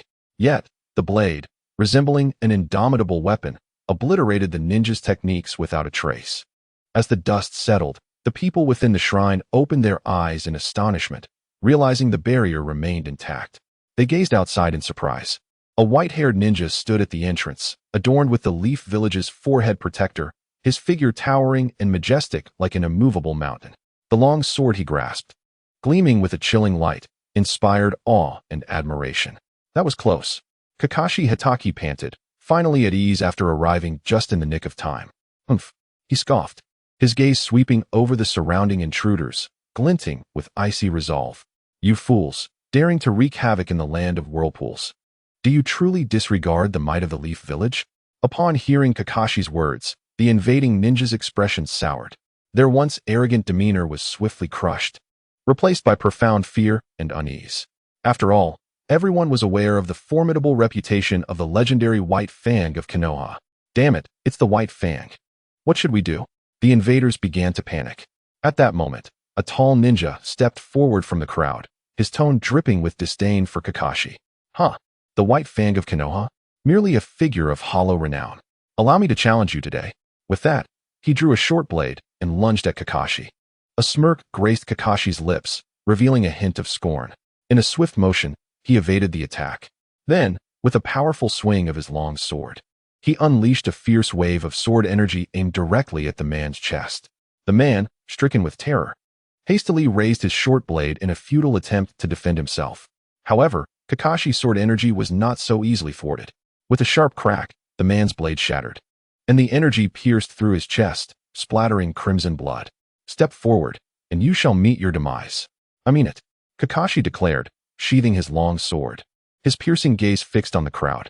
At that moment, the Umbu ninjas arrived, standing behind Kakashi, weapons drawn and poised to strike should any invader dare to move. "Kakashi is too formidable. The Leaf's reinforcements have arrived. We should retreat." The sight of the fallen body and Kakashi's steely gaze terrified the remaining foreign ninjas. They abandoned thoughts of mission and honor, turning to flee. Kakashi coldly watched their retreating figures, a flicker of murderous intent flashing in his eyes. Yet, he did not pursue them. Instead, he turned and entered the shrine. "Do not worry. I am a ninja of Konoha. You are now safe. Come out," Kakashi said gently. The occupants of the shrine had heard the commotion outside and witnessed Kakashi's powerful rescue, driving away the intruders. The Uzumaki clan members began to rally, clearing away the sealing techniques in preparation to leave with Kakashi. As they departed, Kakashi instructed the Umbu to remain vigilant, wary of any potential return of the invaders. However, unknown to Kakashi, a group of mysterious ninjas approached the retreating invaders after their withdrawal. "Will you simply leave without a fight? We know Kakashi's retreat path. Perhaps we can collaborate," a masked ninja proposed to the fleeing intruders. "But Kakashi is too strong. We are no match for him," one of the invaders replied. "Fear not. We have individuals who can distract Kakashi. You need only deal with the remaining Umbu ninjas," the masked ninja assured. "How will the spoils be divided?" another invader inquired. "Of course, it will be based on merit. It's a deal." These mysterious ninjas were, in fact, members of Danzo's route, cleverly concealing their identities. Intending to ally with Orochimaru and the invaders to seize the sealing techniques and clan members of the Uzumaki. Days later, Kakashi led a group of the elderly and infirm, drawing nearer to the land of fire. Safety awaited them just beyond the border with the land of whirlpools now in sight. The past few days had been uneventful, and since only he and the third Hokage knew the route of retreat, Kakashi felt a momentary sense of relief. "Captain, should we increase our pace?" an Umbu member asked. Kakashi shook his head. "No need. We shall proceed slowly. Everyone has been weary for long. They need a moment to rest." He then turned to the Uzumaki clan members behind him, smiling as he encouraged, "Hold on a bit longer. We shall soon reach the land of fire." Yet just then, a commotion erupted ahead, followed by a surge of powerful chakra waves emanating from the distance. Kakashi's expression shifted, and he immediately commanded, "All units, stand guard." The Umbu members instantly tensed, gripping their weapons tightly, vigilantly scanning their surroundings. "What is happening? Could those invaders have returned?" one Umbu member whispered. Kakashi furrowed his brow, a sense of foreboding welling within him. He meticulously sensed the fluctuations of chakra, discovering that, aside from the intruders, there was an additional group of enigmatic ninjas ahead. Among them, one individual's chakra emanated an overwhelming power, nearly matching his own. "This is troublesome. How could they possibly know our retreat route?" Inwardly, Kakashi Hatake lamented his dire situation. Just as he questioned why his movements had been compromised, the opposing ninjas surged forward like a tide, closing in with astonishing speed. Spectacular ninjutsu erupted around Kakashi, illuminating the battlefield. Upon witnessing this, Kakashi's expression darkened, and he immediately led the members of his Umbu team to counterattack. Boom! The battlefield was alive with the cacophony of explosions and the blaze of fire. Kakashi stood at the center, wielding a ninja blade, his gaze sharp. Each swing of his blade emitted a dazzling light, deftly parrying the enemy's assaults. Despite having just endured a fierce battle at the shrine, he still showcased formidable strength, repelling wave after wave of attacks from the adversaries. At that moment, the powerful chakra he had sensed earlier suddenly materialized, causing Kakashi's movements to falter and interrupting his seamless offense. "Humph, a Konoha ninja, you are indeed strong, but today, you shall not escape unscathed." A deep voice resonated, laced with disdain and mockery. With that declaration, Orochimaru stealthily revealed himself. Clad in a black cloak that obscured his features, it was difficult to discern his true visage. Kakashi's gaze was fixed intently on Orochimaru, an instinctive wariness surging within him.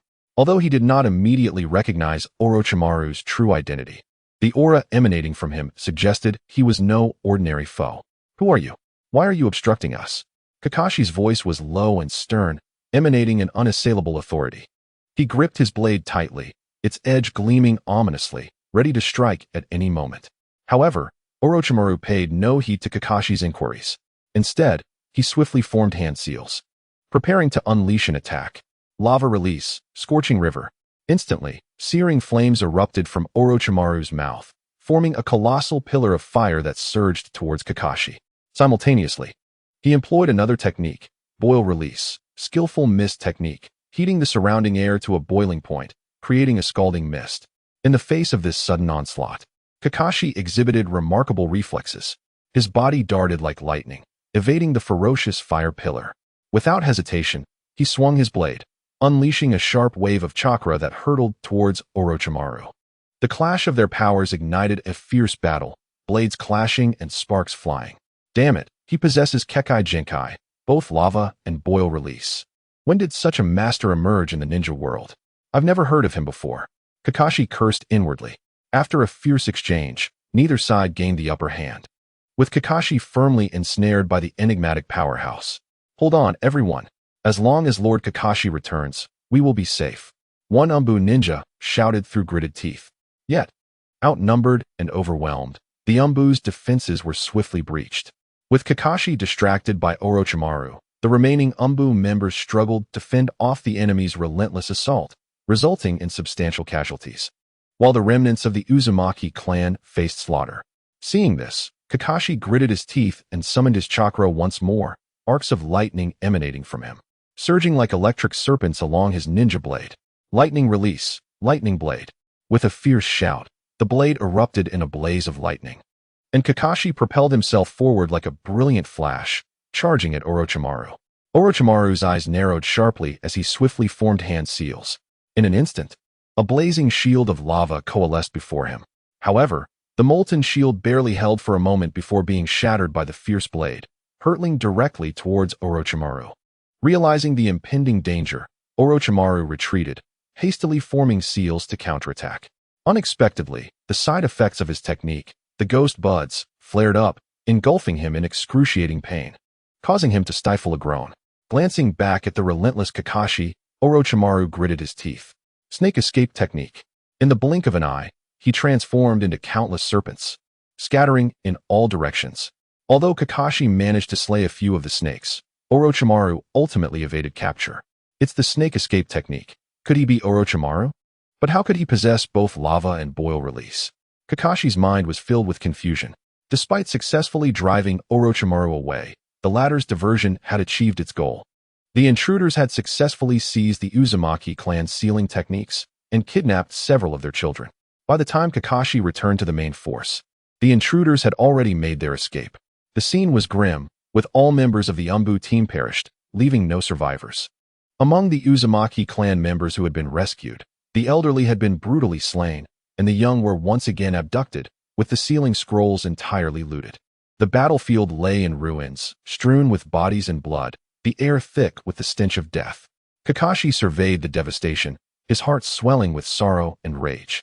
This mission had ended in utter failure, and the Umbu had suffered a grave blow. Clenching his fists, he seethed, "Damn it! Do not let me discover your identity. I will not let you go unpunished." At that moment, a faint voice emerged from the pile of bodies. Kakashi hurried over, clearing the debris to reveal a young girl with striking red hair, her appearance stark against the carnage.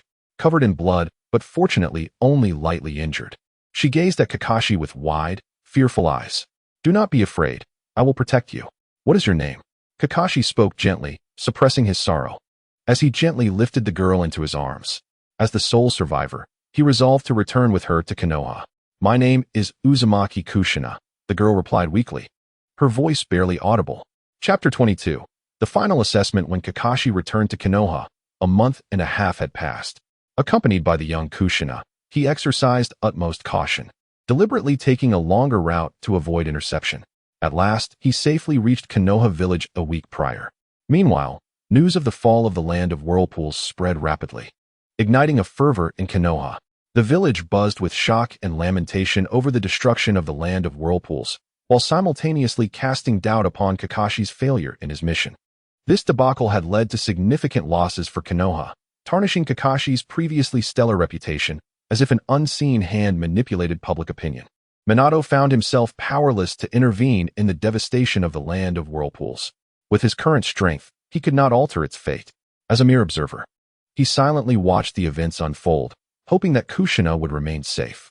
Truth be told, he felt a twinge of anxiety regarding her safe passage to Konoha, fearing unforeseen calamities. Yet, considering she had arrived safely in the original story, there seemed to be no reason for mishaps now. Though the land of whirlpools had fallen, life continued. Minato was compelled to redirect his focus toward the impending final assessments. In the blink of an eye, a semester has swiftly passed, and Minato could not help but reflect on the fleeting nature of time. During this period, his abilities have significantly improved, rendering him unconcerned about the upcoming final assessments. However, another matter has been weighing on his mind. He has been discreetly investigating the mysterious disappearance of the orphanage's residents. To his dismay, he discovered that their sudden vanishing had been attributed to a ludicrous bandit attack, which instilled in him a sense of caution, suggesting that the perpetrator behind this tragedy holds considerable power within Konohagakure.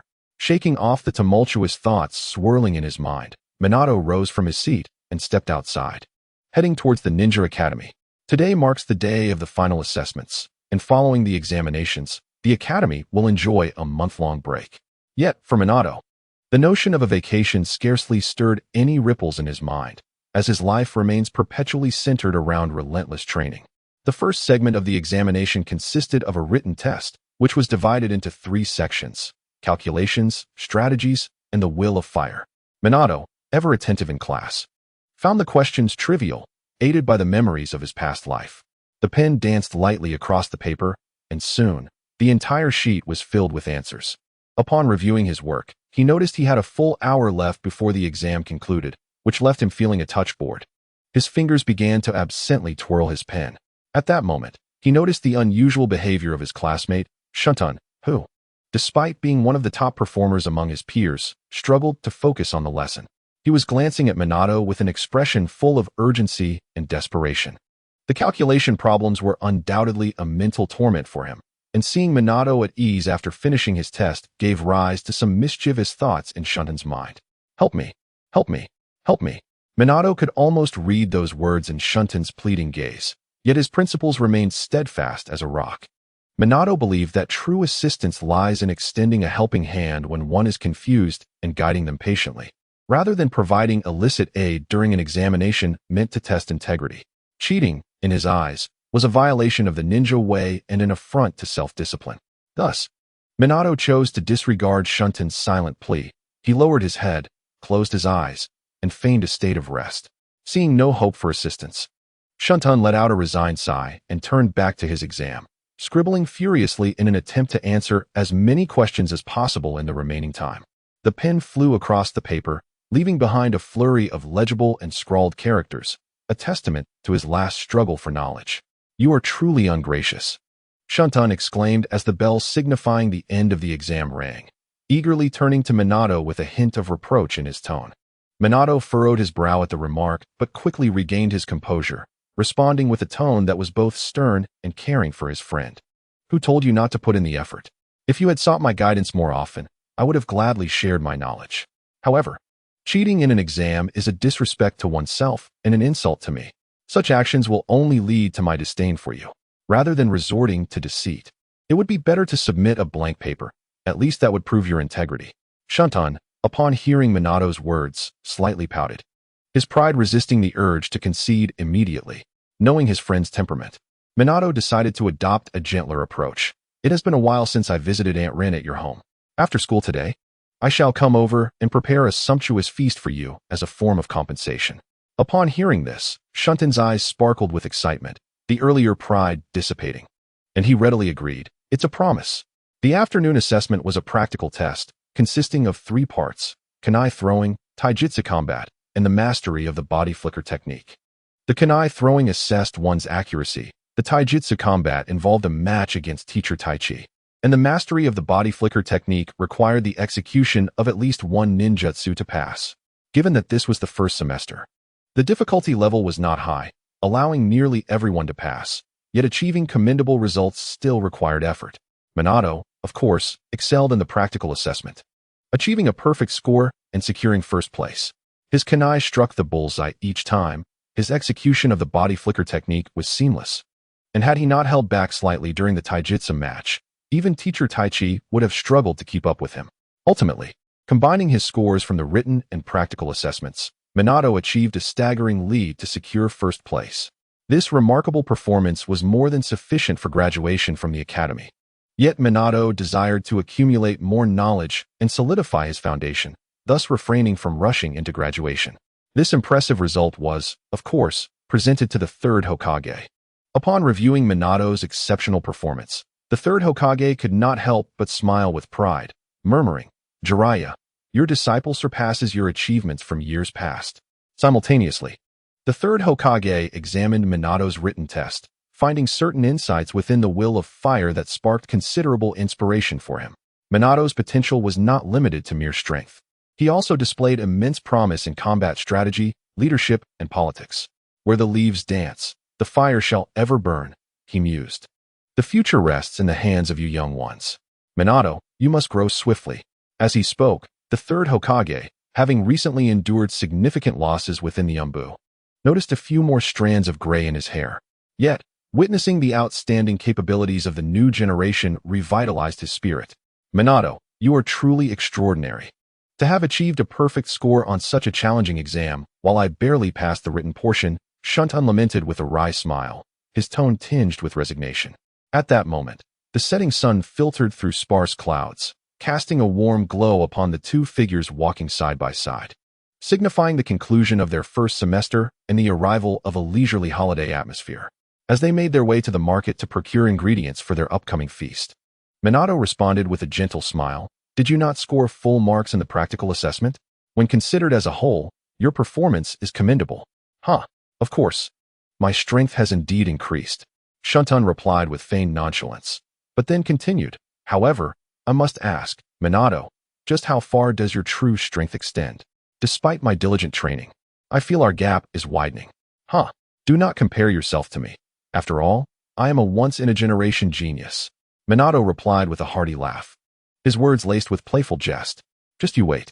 One day, I will surpass you, and then we shall see how you boast," Shuntun retorted, waving his hand in mock annoyance.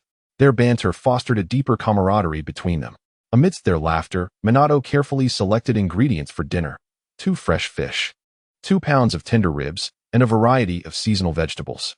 He envisioned a delightful meal of grilled fish and corn rib soup, the prospect of which already filled his heart with anticipation.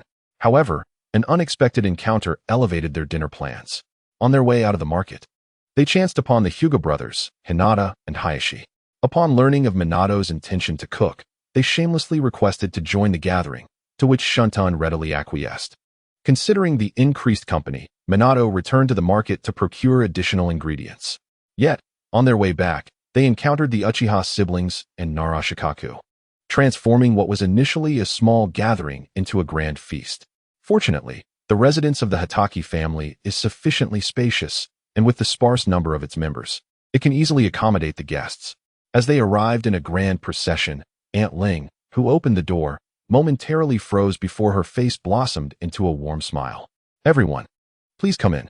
It has been quite a while since our home has been so lively. Shundong, do bring your classmates over more often." Her voice was brimming with joy, her eyes sparkling with affection and welcome for the children. "Thank you, Aunt Ling," they all expressed in unison with gratitude. However, as Minato stepped inside, an unusual sensation surged through him. With his keen perception, he quickly detected an unusual atmosphere permeating the air. Following this sensation, he arrived at the spot where Tsukumo Hatake sat alone on the floor, tightly clutching a bottle of liquor. "Damn it, why did it come to this? It's all my fault for being too lax. I've brought about this failure. I truly am useless," Tsukumo lamented to himself. Typically vibrant and spirited, Tsukumo now appeared utterly despondent, his eyes bloodshot, and his face etched with weariness and sorrow. Clearly, the failure of this mission had inflicted a severe blow upon him. Upon seeing Minato arrive, Tsukumo seemed to find in him a confidant, his eyes reddening as he began to pour out his heart. Minato, do you know? I thought this mission was foolproof, but I never anticipated the enemy would ambush us at the border of the land of water and the land of fire. Sigh. I was too careless, and it cost everyone dearly. Minato stood quietly beside Tsukumo, his gaze reflecting sympathy and understanding. He listened intently without interruption, occasionally nodding to indicate his attentiveness. Once Tsukumo's emotions began to calm, and he had emptied his heart of grievances, Minato gently spoke, his voice infused with comfort. Uncle Tsukumo, do not be too hard on yourself. We all know you did your utmost. The failure of the mission cannot solely rest on your shoulders. What puzzles me is how the enemy became aware of your retreat route. Ordinarily, without the last-minute interception, this mission would have been executed flawlessly, only to be marred by an unexpected turn of events. Minato's words flowed into Tsukumo's heart like a warm stream, gradually soothing his turmoil. Yes, I find it hard to believe as well, Tsukumo replied, his voice low and hoarse, each word betraying his shock and confusion. Only I and the third Hokage were privy to our retreat route, which was highly confidential. Where could they have obtained this information? At this point, a flicker of anger and frustration crossed Tsukumo's eyes, his fists clenched tightly, as if to release the pent-up frustration and fury. Moreover, during our retreat, a mysterious group appeared, colluding with the invaders, severely obstructing our actions. Most infuriatingly, there was a formidable individual wielding boiling and melting techniques, whose strength was extraordinary, delaying me and preventing me from aiding my comrades in time. This led to the complete annihilation of my Umbu, and the casualties among the Uzumaki clan were devastating. As he spoke, Tsukumo's voice cracked, tears welling in his eyes, yet he fought to keep them at bay, taking another large gulp from his bottle. Upon hearing this conclusion, Minato's heart trembled, and his expression grew grave. The news of the near-total decimation of the Uzumaki clan enveloped him in an indescribable dread. Minato's heart quivered, hesitating to delve further into his thoughts. However, Tsukumo's subsequent words brought him a measure of relief. Though this mission was a failure, the Uzumaki clan has not been eradicated. I managed to bring back a little girl named Kushina Uzumaki, the sole survivor apart from myself.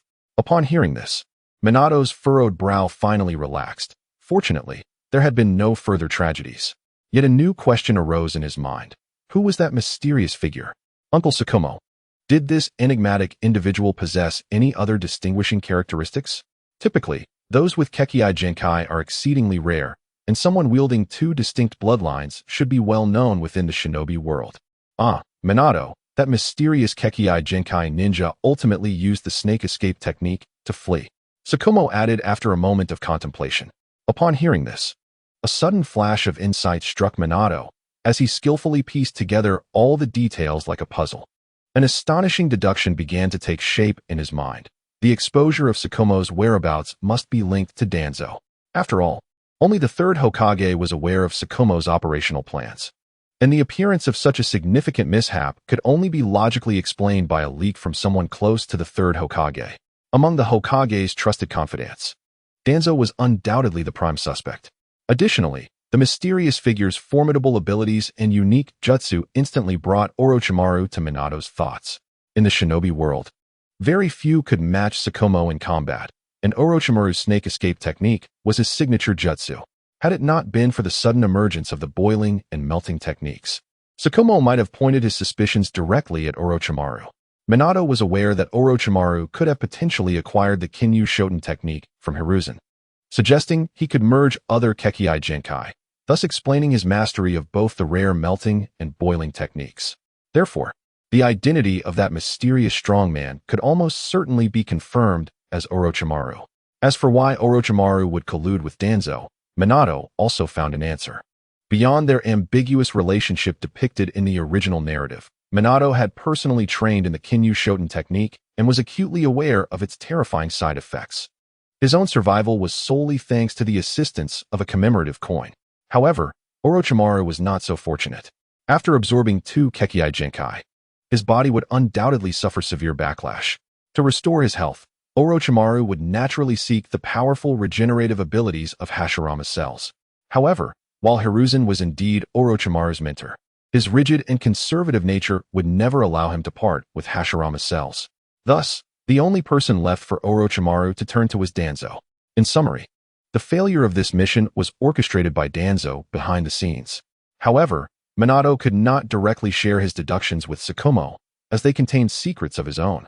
Moreover, he was not yet in a position to engage in a chess match against Danzo. At present, he was merely a pawn.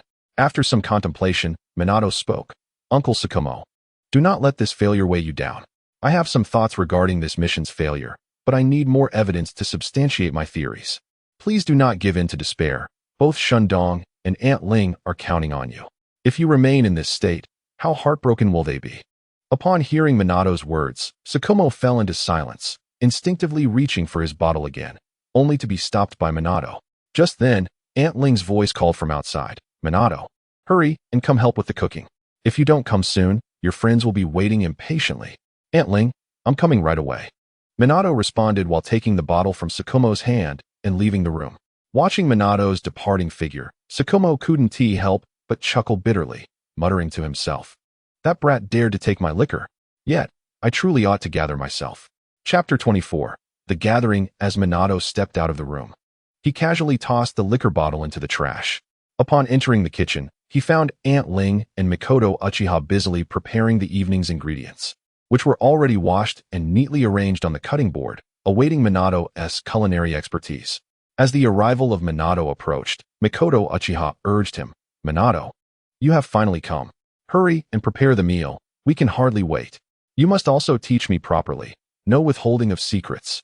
Ever since she had tasted Minato's cooking at school, Mikoto incessantly sought his culinary wisdom. Minato, of course, graciously agreed, but opportunities to teach had been scarce until now, making this gathering the perfect occasion for a thorough lesson. Among the group, the least diligent in training was Mikoto Uchiha. Although she possessed considerable talent, her aspirations were solely focused on becoming a good wife and raising children. In the original story, Mikoto married Fugaku Uchiha at a young age and bore Itachi. It is noteworthy that she and Kushina Uzumaki were of the same age by the time she gave birth to Sasuke. She had already welcomed her second son, while Kushina was still having Naruto. One cannot help but critique Fugaku for his predilection for younger partners. Despite familial alliances, Mikoto gave birth to Itachi at just 17, suggesting that she was likely under 16 when Fugaku, the beast, took advantage of her innocence. Just thinking about it incites frustration. But Minato cleared his mind and rolled up his sleeves to showcase his culinary skills. Minato picked up a properly prepared fish and deftly made several deep cuts along its body with a sharp knife to ensure it absorbed the flavors well. He then sprinkled on a special blend of seasonings, gently massaging the fish to allow the flavors to seep in. Next, he added some oil to the pan, frying the fish until its skin turned a golden, crispy hue. He then placed the fish atop a bed of vegetables in a large pot, letting it simmer on low heat. Meanwhile, Mikoto and Aunt Suzu assisted, learning as they helped. Outside, the other guests reveled in joyous play, their youthful exuberance heightened by the holiday spirit, while Shikaka Nara stood aloof, seemingly uninterested in the festivities. Bored, he decided to check on Minato's progress in the kitchen. Upon entering, he found Minato intently stirring a pot of corn and pork rib soup, while Mikoto diligently took notes beside him. Shikaku observed the bustling kitchen, ultimately focusing on Minato as thoughts began to swirl in his mind. Suddenly, a large hand landed on Shikaku's head. It was Tsukumo Hatake, reeking of alcohol, who said, Young lad of the Nara clan, eavesdropping is not a commendable habit. However, considering you are Minato's friend, I shall overlook it this time. He cast a meaningful glance at Shikaku before heading towards the restroom. Shikaku stood frozen, momentarily dazed, before managing a resigned smile. His previous act of eavesdropping had evidently been noticed. An hour later, thanks to the seamless cooperation between Aunt Suzu and Mikoto, Minato's culinary prowess shown as a lavish feast was laid before everyone. The centerpiece was a large bowl of aromatic grilled fish, sizzling and golden brown, glistening enticingly alongside fresh cucumber slices, greens, and tender potato wedges, making mouths water. Additionally, Minato had carefully prepared a pot of steaming pork rib and corn soup, its aroma wafting through the air, warming not just bodies but also spirits on this chilly winter night. The meal was completed with a few simple, yet uniquely flavored stir-fried dishes, perfectly complementing the rice and leaving everyone longing for more. Outside, the cold wind howled. But within the home, warmth enveloped the gathering, radiating comfort and harmony. Everyone sat together, hands clasped, and in unison exclaimed, "Let's eat." At that moment, all troubles seemed to dissipate with the commencement of the meal. Tsukumo, too, was among them, gradually emerging from the shadows of his past failures. Having washed up and regained his spirits to relish this rare moment of joy. "Ouch, that's hot," Tsukumo exclaimed, eagerly grabbing a piece of grilled fish, only to find it scalding, causing him to puff out air and swell his cheek, which elicited laughter from the group, enhancing the warmth of the dinner atmosphere. "Minato, your cooking is simply exquisite. Your future wife is truly fortunate," Aunt Suzu praised. Hearing this, Minato's lips curled into a slight smile. "Ha, Aunt Suzu, you flatter me." He couldn't help but wonder how Kushina would react upon tasting his cooking. A smile crept onto his face as he pondered. "Honestly, Minato, with your culinary skills, you will undoubtedly become a wonderful husband, taking good care of your wife," Aunt Suzu said with a grin. "Haha, thank you for the compliment, but I'm still young. Marriage is far too early for me," Minato replied, scratching his head bashfully. "Don't get too smug, young man. Wait until you reach my age. Let us see if you still feel the same way," Tsukumo interjected suddenly. "Hey, Uncle Tsukumo, you're much older than me. You should have found a wife by now," Minato cheekily remarked, hinting that Tsukumo should consider settling down, especially since his future apprentice Kakashi was still without a partner. "Ahem, I haven't met the right person yet," Tsukumo replied awkwardly, clearing his throat. At that moment, Suzu piped in, "That's right. Brother, you're not getting any younger. Hurry up and find me a sister-in-law. Our family is already small, and you need to make an effort." Her tone carried a hint of reproach. "I'll do my best," Tsukumo said resignedly, rubbing his nose in response to his sister's insistence. "Humph, you always say that, yet there is still no progress," Suzu pouted, feeling a bit embarrassed. Tsukumo shot a glare at Minato, as if blaming him for igniting the topic. Minato merely shrugged innocently, signaling that it was an unintentional slip. All right, enough bickering. Let's eat," Shunedo quickly interjected to defuse the situation, ensuring the meal continued without further quarrel. Thus, everyone resumed their meal, savoring the delightful dishes. Amid laughter and joy, a warm dinner came to a close. After the delightful gathering, Minato volunteered to help clean up, and naturally, everyone joined in, restoring the kitchen to its pristine state in no time. As they prepared to depart, they all stood to bid farewell, expressing gratitude for Aunt Suzu's generous hospitality. "Please come again next time," Aunt Suzu said with a beaming smile, waving goodbye to each guest at the door. Minato strolled home alone, his mind racing after his conversation with Tsukumo. He realized he must be more cautious to prevent Tsukumo from falling victim to Danzo's schemes again. It seemed that the time before Tsukumo's tragic fate was drawing near, perhaps within 5 years, which meant he had a limited window to enhance his strength and earn the right to contend with Danzo. "Minato, wait for me." Suddenly, a voice called out from behind. Turning, Minato saw Shikaku Nara approaching. Curious, Minato asked, "Is there something you need, Shikaku?" With a smile, Shikaku replied, "Could I stop by your home for a moment? There are a few matters I wish to discuss." Chapter 25. The game of strategy. Shikaku followed closely behind Minato to his home. Inside, the soft lighting created a mysterious ambience for their conversation. "Shikaku, what brings you to my house at this late hour?" Minato inquired, pouring a glass of water for Shikaku and leading him to the sitting area. "Thank you. I'll get straight to the point," Shikaku said as he followed Minato. "Minato, you are now the representative of the Hokage lineage. Your potential extends far beyond that remarkable strength, particularly in your profound wisdom." Shikaku began, his tone reflecting admiration for Minato. "Though others may remain oblivious, my keen observations have revealed your distinct maturity that surpasses your peers. Currently, the village finds itself in a delicate phase. The third Hokage is aging and his retirement looms on the horizon. Following his departure, the balance of power within Konoha will inevitably shift, and many clans have already begun scouting potential candidates for the fourth Hokage, wagering their bets on various prospects." Upon hearing this, Minato did not respond immediately. Instead, he sat down, producing a chessboard in pieces. His fingers caressed the cool pieces as if engaging in a silent dialogue with them. Before he finally spoke, "Rikuju, why don't we engage in a game of chess while we converse?" Rikuju nodded and took a seat as well. The two began their match. The chessboard soon filled with intricate patterns formed by the black and white pieces. "Minato, What is your perspective on the current situation in Konoha? Rikuju inquired tentatively while placing his piece. The village is rife with internal conflicts, and the power struggles among clans are palpable, compounded by external unrest. The fall of the Land of Water serves as a stark reminder of the ambition harbored by other shinobi villages, who may seek to instigate war. Minato's gaze was intense as he pinched a black piece between his fingers, contemplating before placing it down with deliberation. Indeed, Konoha is facing unprecedented challenges. But do you underestimate the third Hokage? Grandpa Hiruzen is no pushover. Despite his current state, he can still govern Konoha for at least another 10 years. His prudence has made him the most capable Hokage in maintaining internal stability. Minato aimed to enlighten Rikuju about the third Hokage's condition, hoping to convey that although Hiruzen is beginning to show signs of age, his retirement is still a distant prospect. However, the entanglements of clan interests are exceedingly complex, making resolution a daunting task. Moreover, while the third Hokage has managed internal affairs effectively, his political strategy predominantly seeks to diminish the shinobi clans, merging them with the civilian populace. This is why someone of your civilian background can represent the Hokage faction. Yet, as time progresses, the shinobi clans will inevitably rise in resistance. Rikuju furrowed his brows, a tone of resignation creeping into his voice. Yes, you are correct. Minato nodded in agreement, acknowledging that under the prevailing political strategy of Konoha, a backlash from the shinobi clans is inevitable.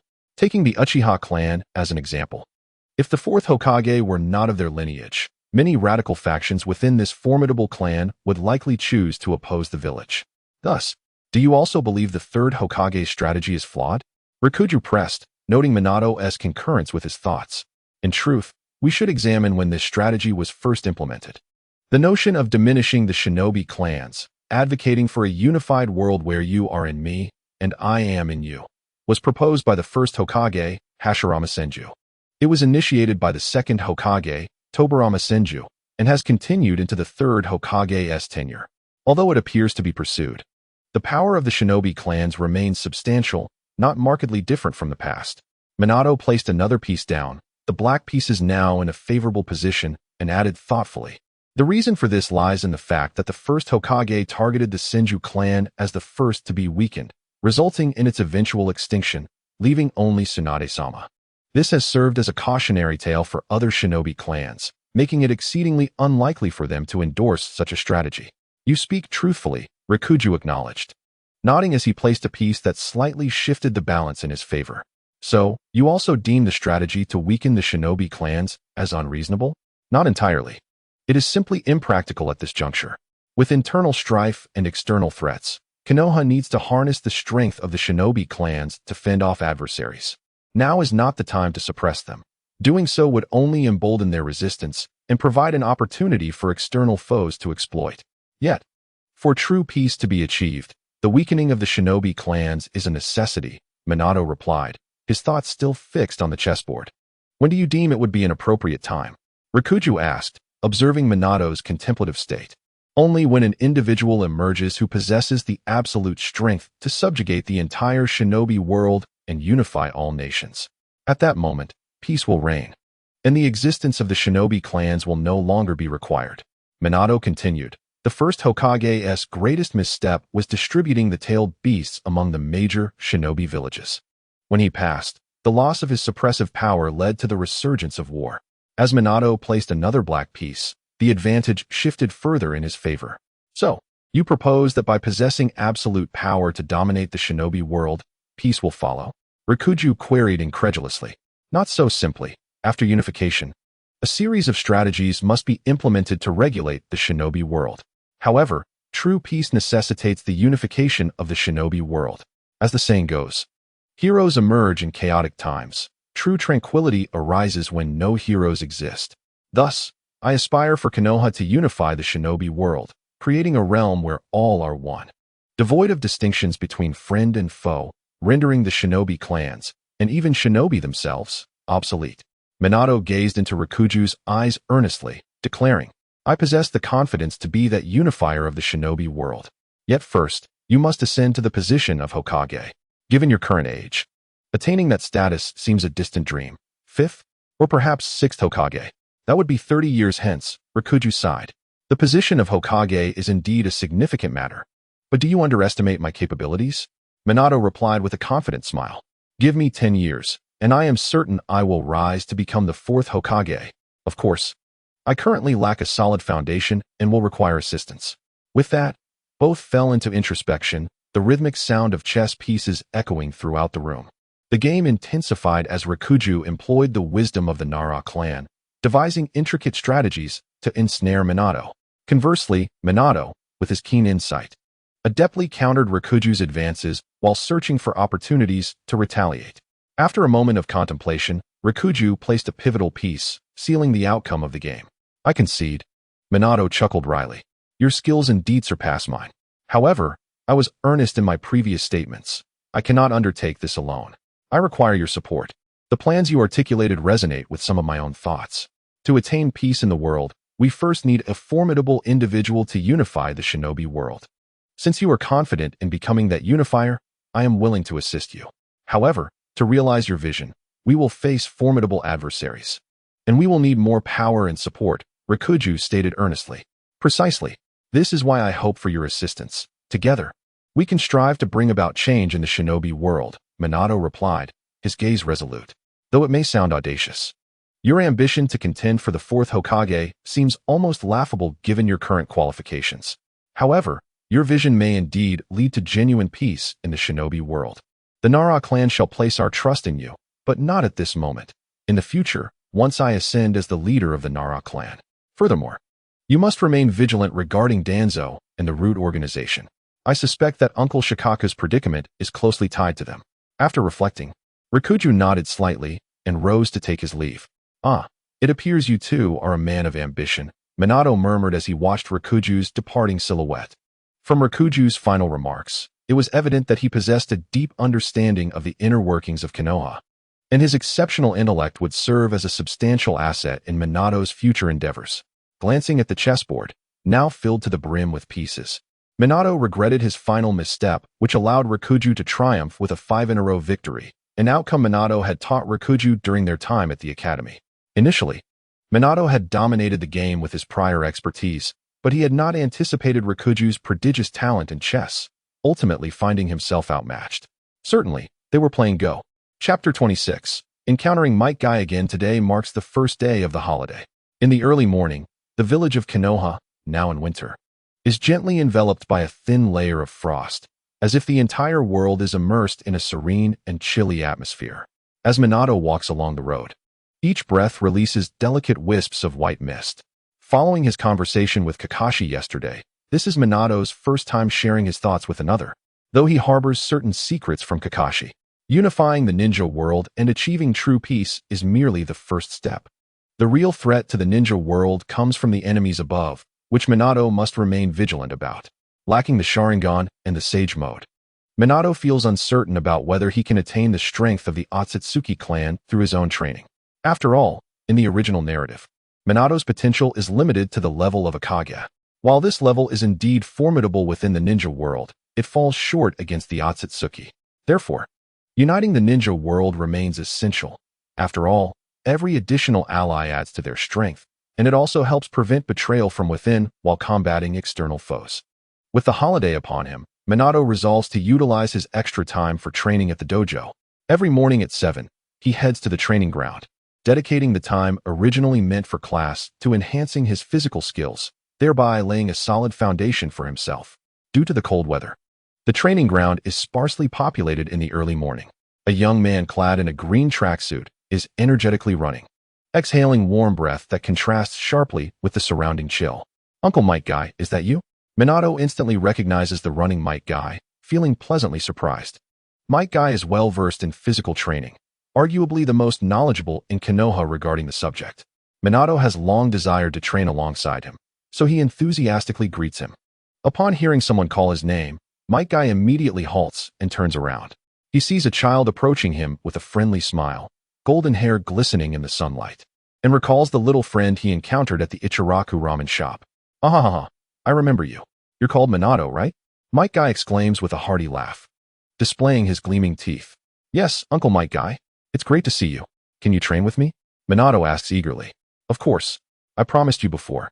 Might Guy replies with a smile, but I can only teach you physical techniques. I can't offer much else. And my training is quite rigorous. So don't blame me if you can't keep up. Rest assured, Uncle Might Guy, I will strive to keep pace with you. Minato responds resolutely. Great. That's the spirit. Youth should be full of vigor.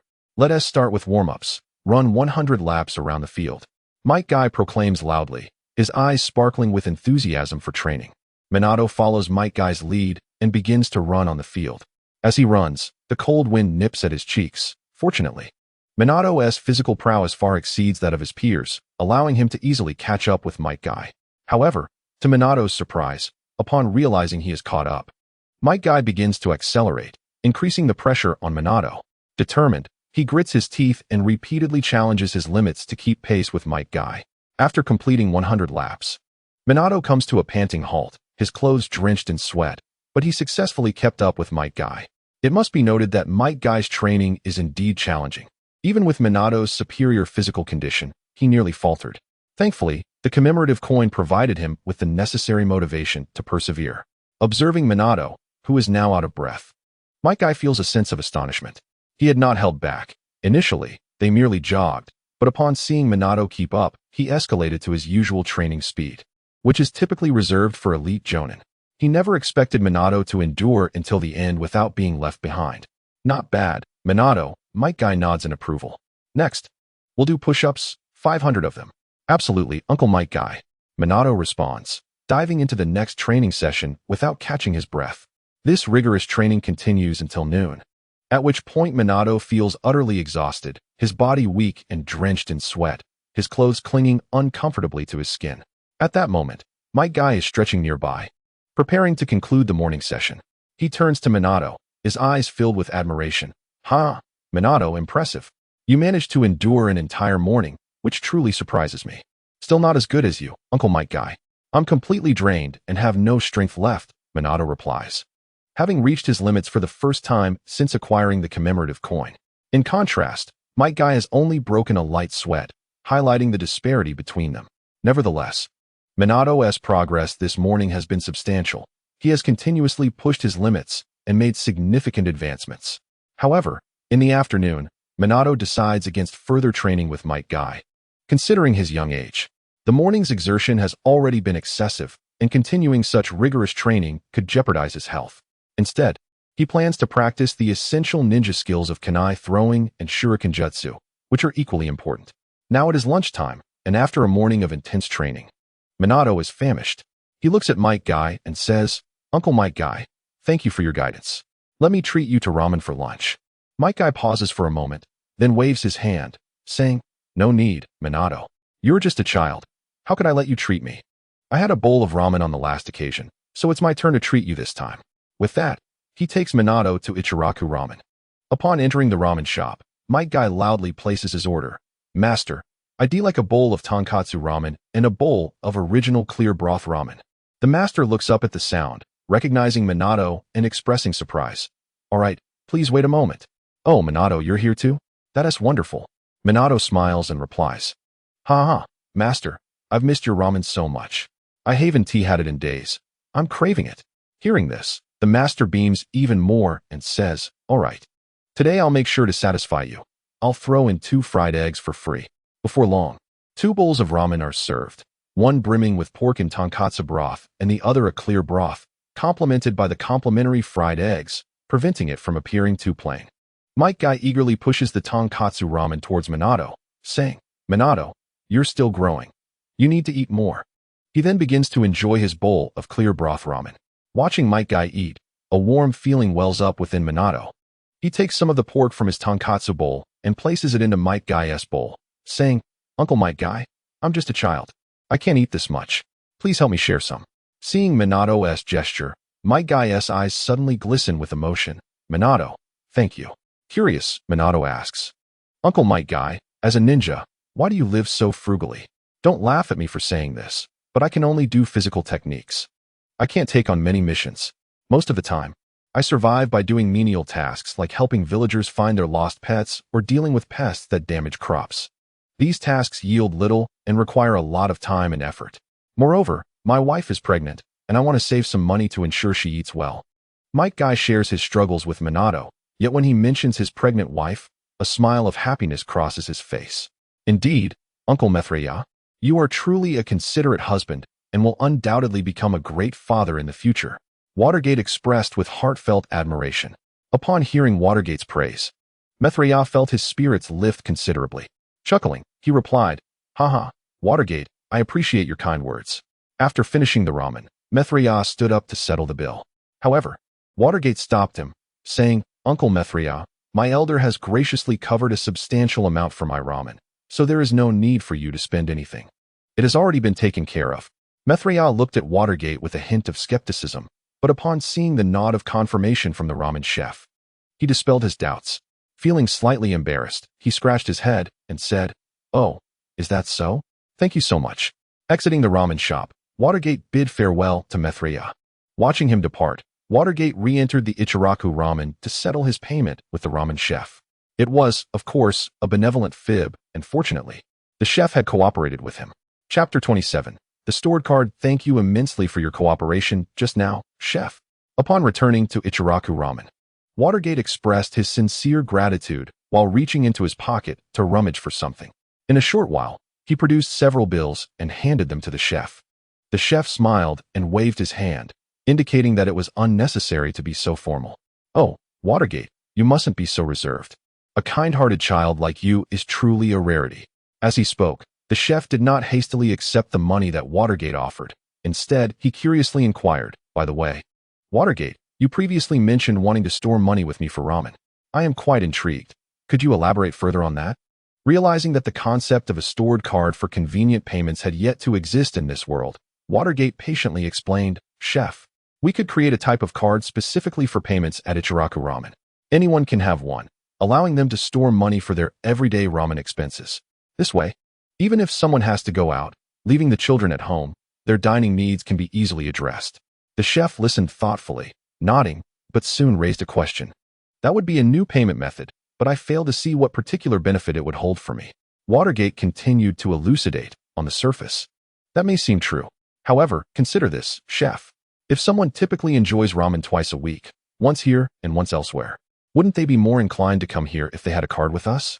Furthermore, once they recharge the card, a significant sum would come to you quickly, which could be used for renovations or expanding the shop.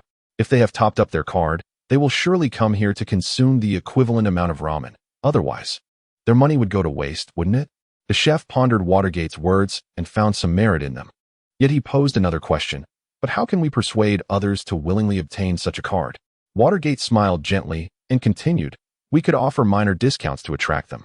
For instance, a promotion where if they recharge 1,000 yen, they receive an extra 100 yen. People often relish the prospect of a small gain. Thus, they would be inclined to recharge 1,000 yen consistently." The chef, however, became displeased. "But wouldn't that mean a loss for me? Giving away 100 yen for nothing?" Watergate shook his head, responding, "Not at all. Think about it. Initially, they might only spend 20 yen on a bowl of ramen. But if they recharge 1,000 yen, plus the 100 yen bonus we offer, they would have 1,100 yen total. This means they still have 1080 yen left to spend here. Essentially, you've only spent 100 yen to secure their future ramen consumption potential of 1,000 yen. What a bargain." The chef's eyes brightened as he grasped the immense potential of this innovative payment method. Smiling, he nodded at Watergate, saying, "Watergate, I never expected such a seemingly gentle and kind-hearted child to possess such shrewd business acumen. It would indeed be a shame if you did not pursue commerce. Your idea of a stored card is excellent. Please help me refine it, and Ichiraku Ramen will adopt this system. I shall share the profits with you." "Certainly, chef. I will return and refine the details. However, I see that your shop is quite busy. Perhaps you should hire a server to assist you?" "That Uncle Mithriya seems like a good candidate," Watergate said innocently, wide-eyed. Upon hearing this, the chef burst into laughter. "Ah, so that is your true intention. You wish to help Mithriya find a job." Realizing his ulterior motive had been uncovered, Watergate replied, "Chef, once the stored card system is established, you will need someone to keep track of each person's stored amount and their spending records.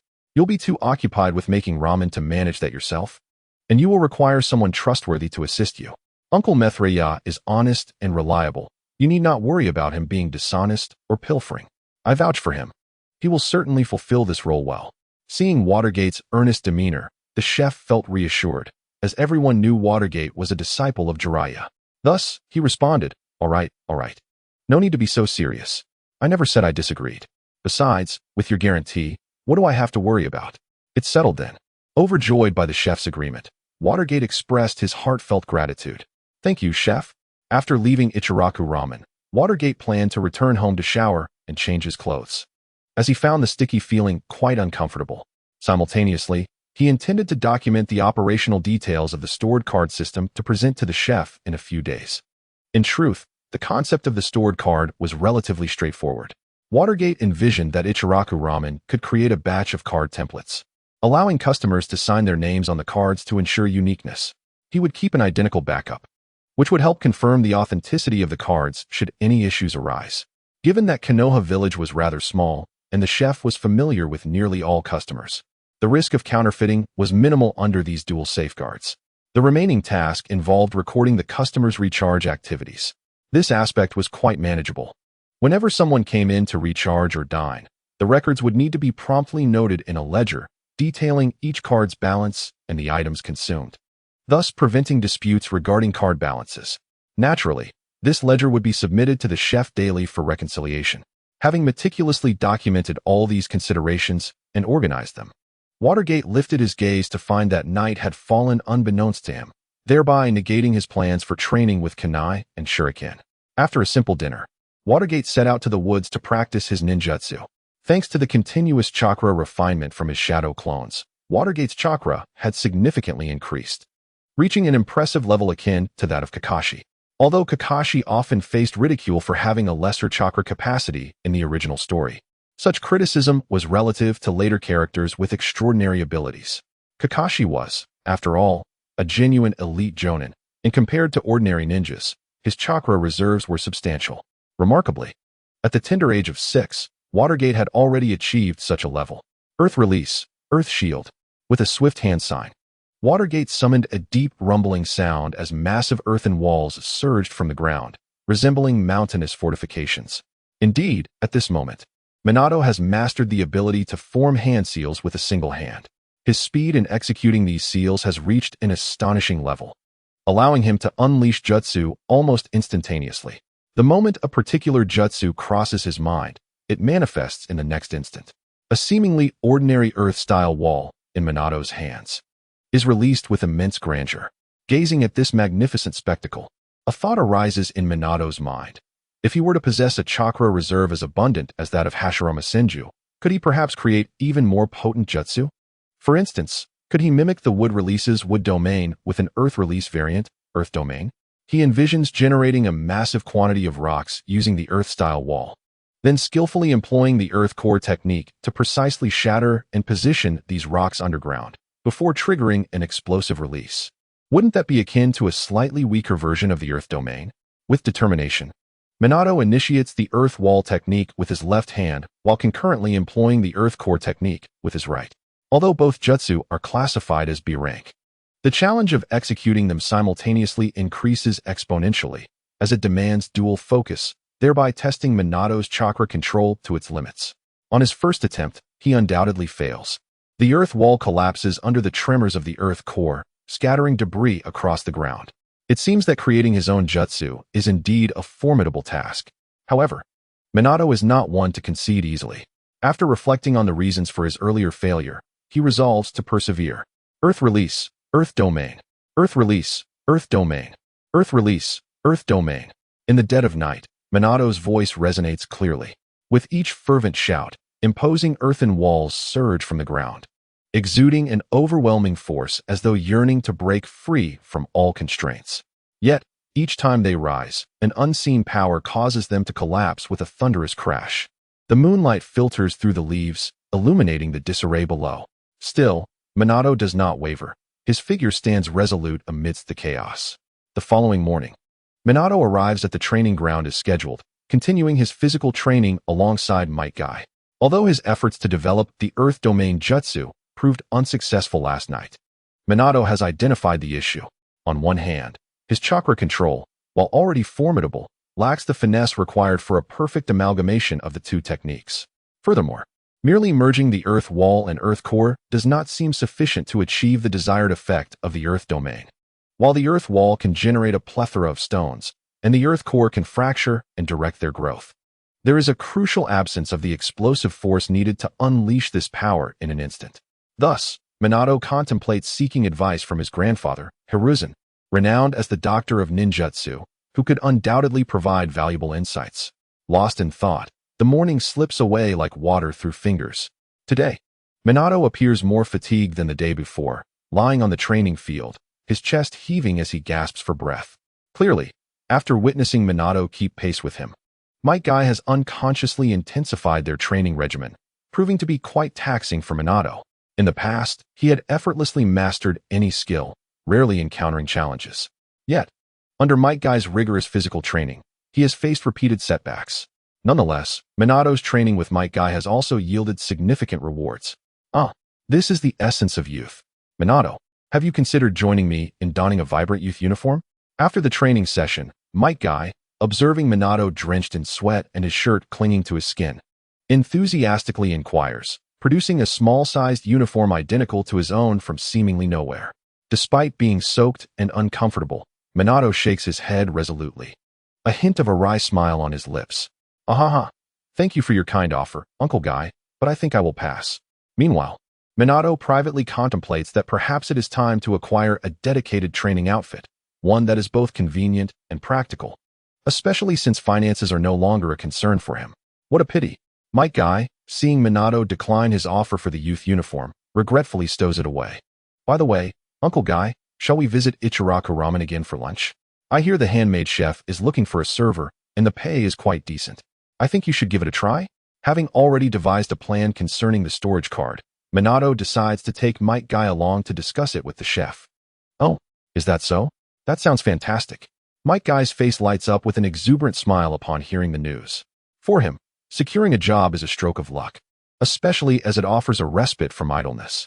Surprisingly, despite the seemingly humble role of a server, Might Guy shows no signs of embarrassment or discomfort. This attitude is closely linked to the hardships he endured throughout his life. Born into a family of extreme poverty, he faced formidable living conditions. Moreover, lacking talent in ninjutsu and jinjutsu, he often became the target of relentless ridicule from those around him. However, these adversities gradually forged his indomitable spirit and resilience. Now, when faced with the prospect of being a server, his only concern is how to excel in the role through hard work, ensuring a livelihood for his family. The notions of social status have long since been cast aside. Seeing Might Guy's unperturbed demeanor, Minato feels reassured and accompanies him to Ichiraku Ramen. Fortunately, the ramen shop is unusually quiet today, devoid of the usual bustling patrons, creating a surprisingly serene atmosphere that provides Minato with a rare opportunity for private conversation. Chef, here is the meticulously crafted plan for the storage card I prepared yesterday, with every detail carefully documented. Please take a look. As Minato speaks, he retrieves a notebook from his pocket, revealing a meticulously organized record of the storage card's usage guidelines and planning strategies. As he points out the contents of the pages, he patiently explains each detail to the chef and Might Guy. Minato's explanations are both clear and structured, encompassing everything from the distribution of the storage cards to the rules for recharging and usage, as well as how to document consumption and safeguard customer rights. Every aspect has been thoroughly considered, prompting both the chef and Might Guy to regard Minato with newfound admiration. After a comprehensive explanation, the chef and Might Guy finally grasp all the nuances of the storage card, their faces lighting up with understanding and praise for Minato's meticulous arrangements. Upon noticing Minato's intention in bringing Might Guy along, the chef promptly decides, "All right, Might Guy, you will be our first official server at Ichiraku Ramen. Starting tomorrow, we will implement this storage card system, and with your addition, I believe our business will thrive even further." Excellent. I am truly grateful, chef. Upon witnessing the finalized hand-typed layout, a spark of excitement ignited in Medo Dai's eyes. Beside him, Minato felt a wave of relief wash over him as the storage card was finally settled. Medo Dai had secured a stable job, and he himself now held a 5% stake in Ichiraku Ramen. Initially, Minato had no intention of accepting this, as he merely aimed to assist Medo Dai in finding employment by proposing the storage card strategy. However, the hand-drawn master recognized Minato's business acumen and insisted on transferring the 5% stake in Ichiraku Ramen to him, hoping that Minato would devise activities to support the ramen shop in the future. Unable to decline, Minato graciously accepted.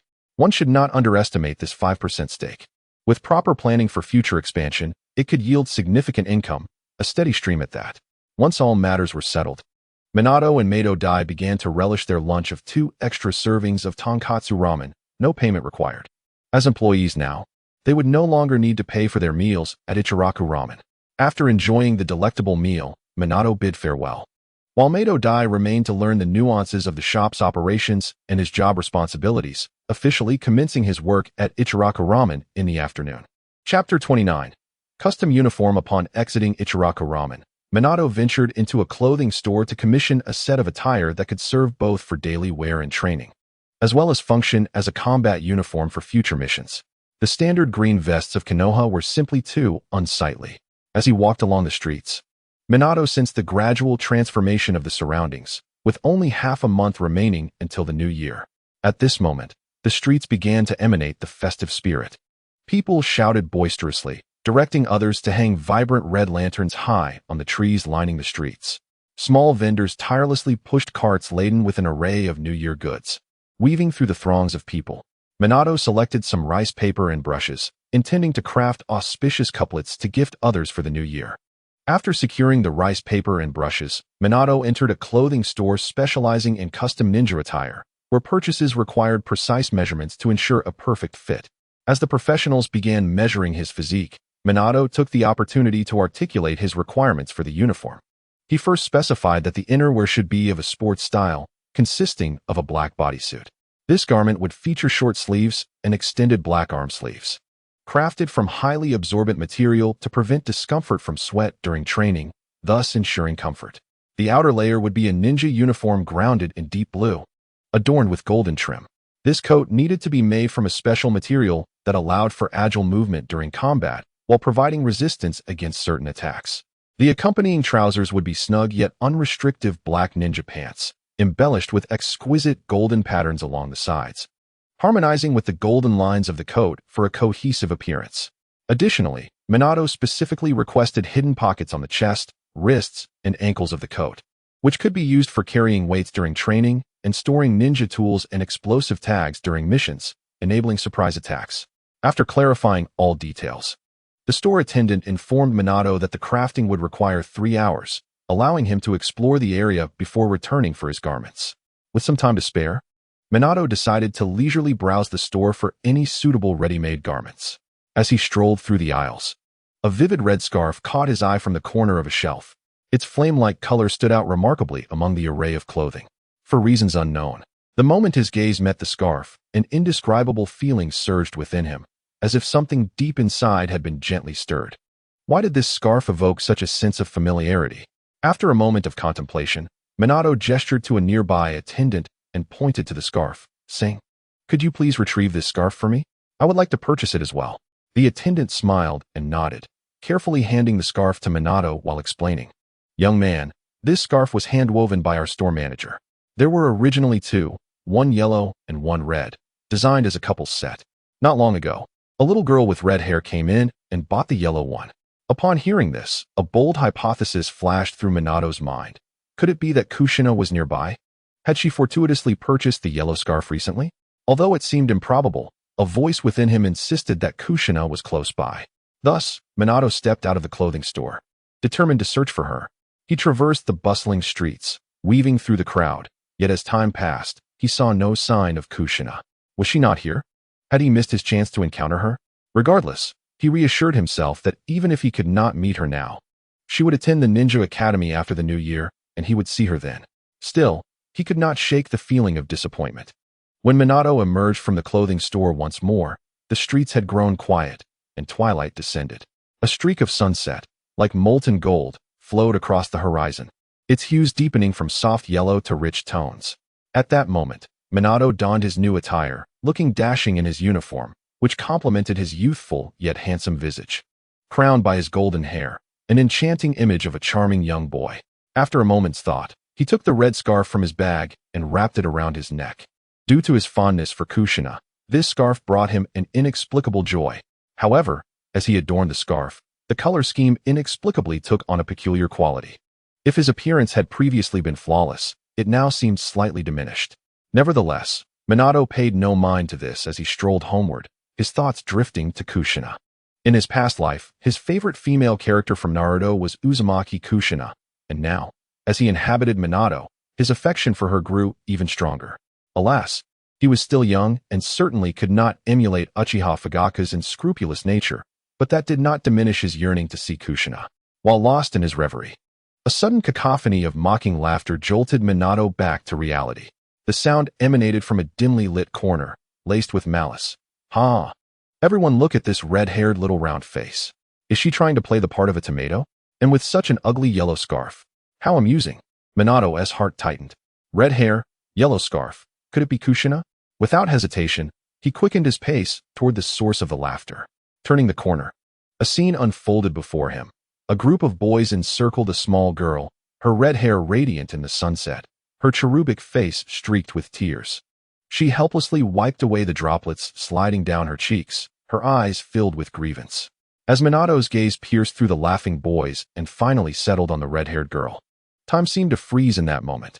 At last, he had found her, Uzumaki Kushina. Chapter 30.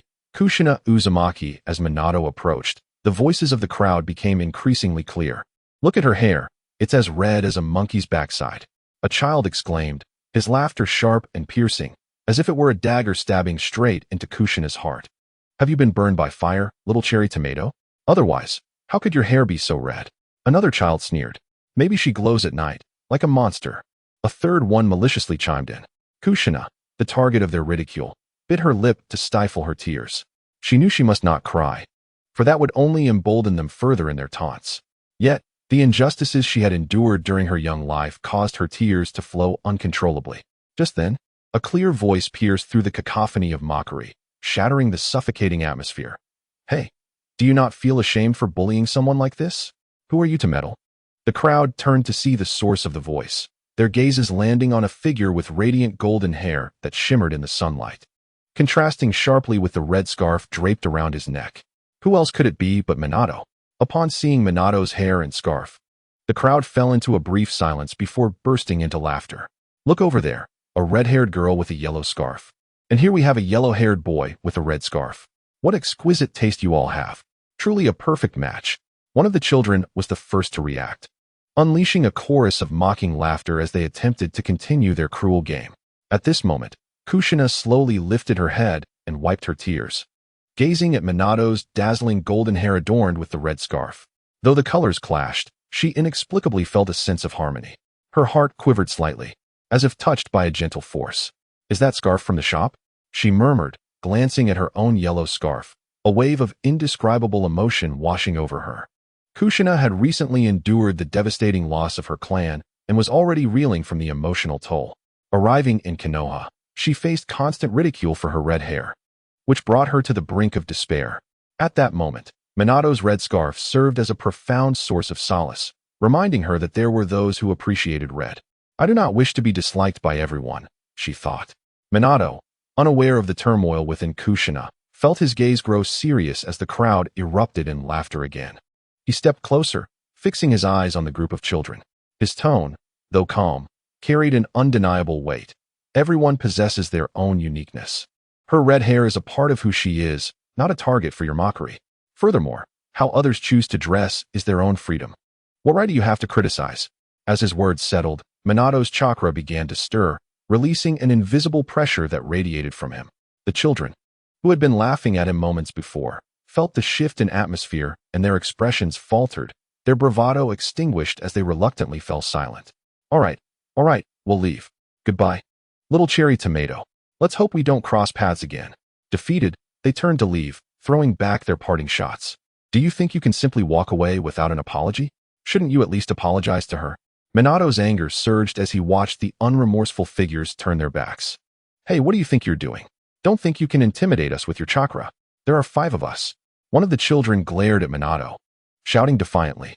Simultaneously, he shot a quick glance at his companions, subtly signaling something as if to convey a plan. The other 4 children exchanged knowing looks, silently plotting how to deal with this formidable opponent. Observing their audacious demeanor, Minato stood firm, arms crossed, and calmly stated, "If you sincerely apologize, we can consider this matter resolved." However, his words fell on deaf ears. The mischievous children remained unyielding. "You're asking for trouble, since you refuse to see reason. Don't blame us for being rude." The leader of the group, unable to contain his anger any longer, waved his hand and shouted loudly. Before he could finish, the 5 children charged at Minato like a pack of hungry wolves, claws bared and ready to overpower him. "Leader, should we intervene? It looks like they're about to fight. And what if Kushina gets hurt?" In the distance, 2 Umbu ninjas were observing the scene, the one referred to as the leader being Kakashi Hitaki. Kushina, as the sole survivor brought back from the land of whirlpools, required protection, especially since the Uzumaki clan had decided to make her the next Jinchuriki of the Nine Tails. Kakashi, having been the one to bring her back, was naturally the best candidate for her protection. Although it seemed like a misuse of resources, he had recently failed a mission, and Hiruzen Sarutobi had assigned him this straightforward task to allow him to recuperate and regain his focus. "There's no need," Kakashi replied coolly, sensing his subordinate's anxiety. "Others may not know of Minato's strength, but I certainly do. If these children pose a threat to him, that would be a colossal joke."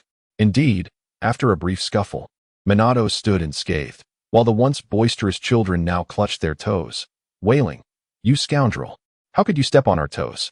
Minato, mindful not to severely harm the children, aimed to teach them a lesson instead. He employed a tactic typical of childish brawls, stepping on toes. While it wouldn't cause injury, it was undeniably painful. "Apologize," he stated, indifferent to their lamentations. Having realized the gap in their abilities after their encounter, the children begrudgingly rose to their feet and mumbled apologies before hastily retreating. Watching them leave, Minato quietly approached Kushina, crouching down beside her. In a gentle tone, he reassured her, "Don't be afraid. I'm here now. No one will bully you again." His voice was like a ray of light, illuminating the dark corners of Kushina's heart. Chapter 31. The Senju encampment. Gazing at Kushina, who sat on the ground with tear-filled eyes, Minato felt an unusual surge of nervousness. This was the first time he had encountered the living Kushina. Her fiery red hair resembled burning flames, illuminating the softest recesses of Minato's heart. Her large, glistening eyes, although filled with tears, complemented her fair, cherubic face, making her utterly adorable. At that moment, Minato's heart fluttered uncontrollably. He simply could not comprehend how anyone could find it in themselves to bully such a charming little girl. Tentatively, Minato reached out, carefully helping the fallen Kushina to her feet. The instant their small hands touched, an extraordinary and familiar sensation surged through both of them like a current, causing their hearts to skip a beat.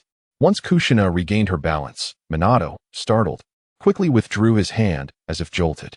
To mask his own flustered embarrassment, he cleared his throat and feigned composure, asking, "By the way, my name is Minato Namikaze. What is yours?" At this moment, Kushina, gazing at the young boy who had just held her hand, felt ripples of emotion stirring within her. A faint blush crept onto her fair cheeks as she lowered her head slightly and whispered, "My name is Uzumaki Kushina. Thank you so much for your help just now." Her voice was as delicate as the whispers of willow catkins in a gentle breeze, barely audible. "Ha ha ha, no need to mention it. It was merely a small act of kindness." Minato chuckled heartily, attempting to dissipate the somewhat awkward atmosphere. He glanced up at the sky and noticed that twilight was swiftly approaching. "Oh dear, it's getting dark. Where do you live? Shall I escort you home?" Kushina nodded, her cheeks still tinged with a rosy hue. Thus, she and Minato embarked on their journey home. At that moment, the last vestiges of the evening glow were striving to impart their final radiance to the world, resembling a vibrant tapestry. The afterglow of the setting sun cast their figures in elongated shadows that gracefully moved alongside them with every step they took. The pair walked in a brief silence, the atmosphere tinged with a hint of awkwardness, as this was their first encounter.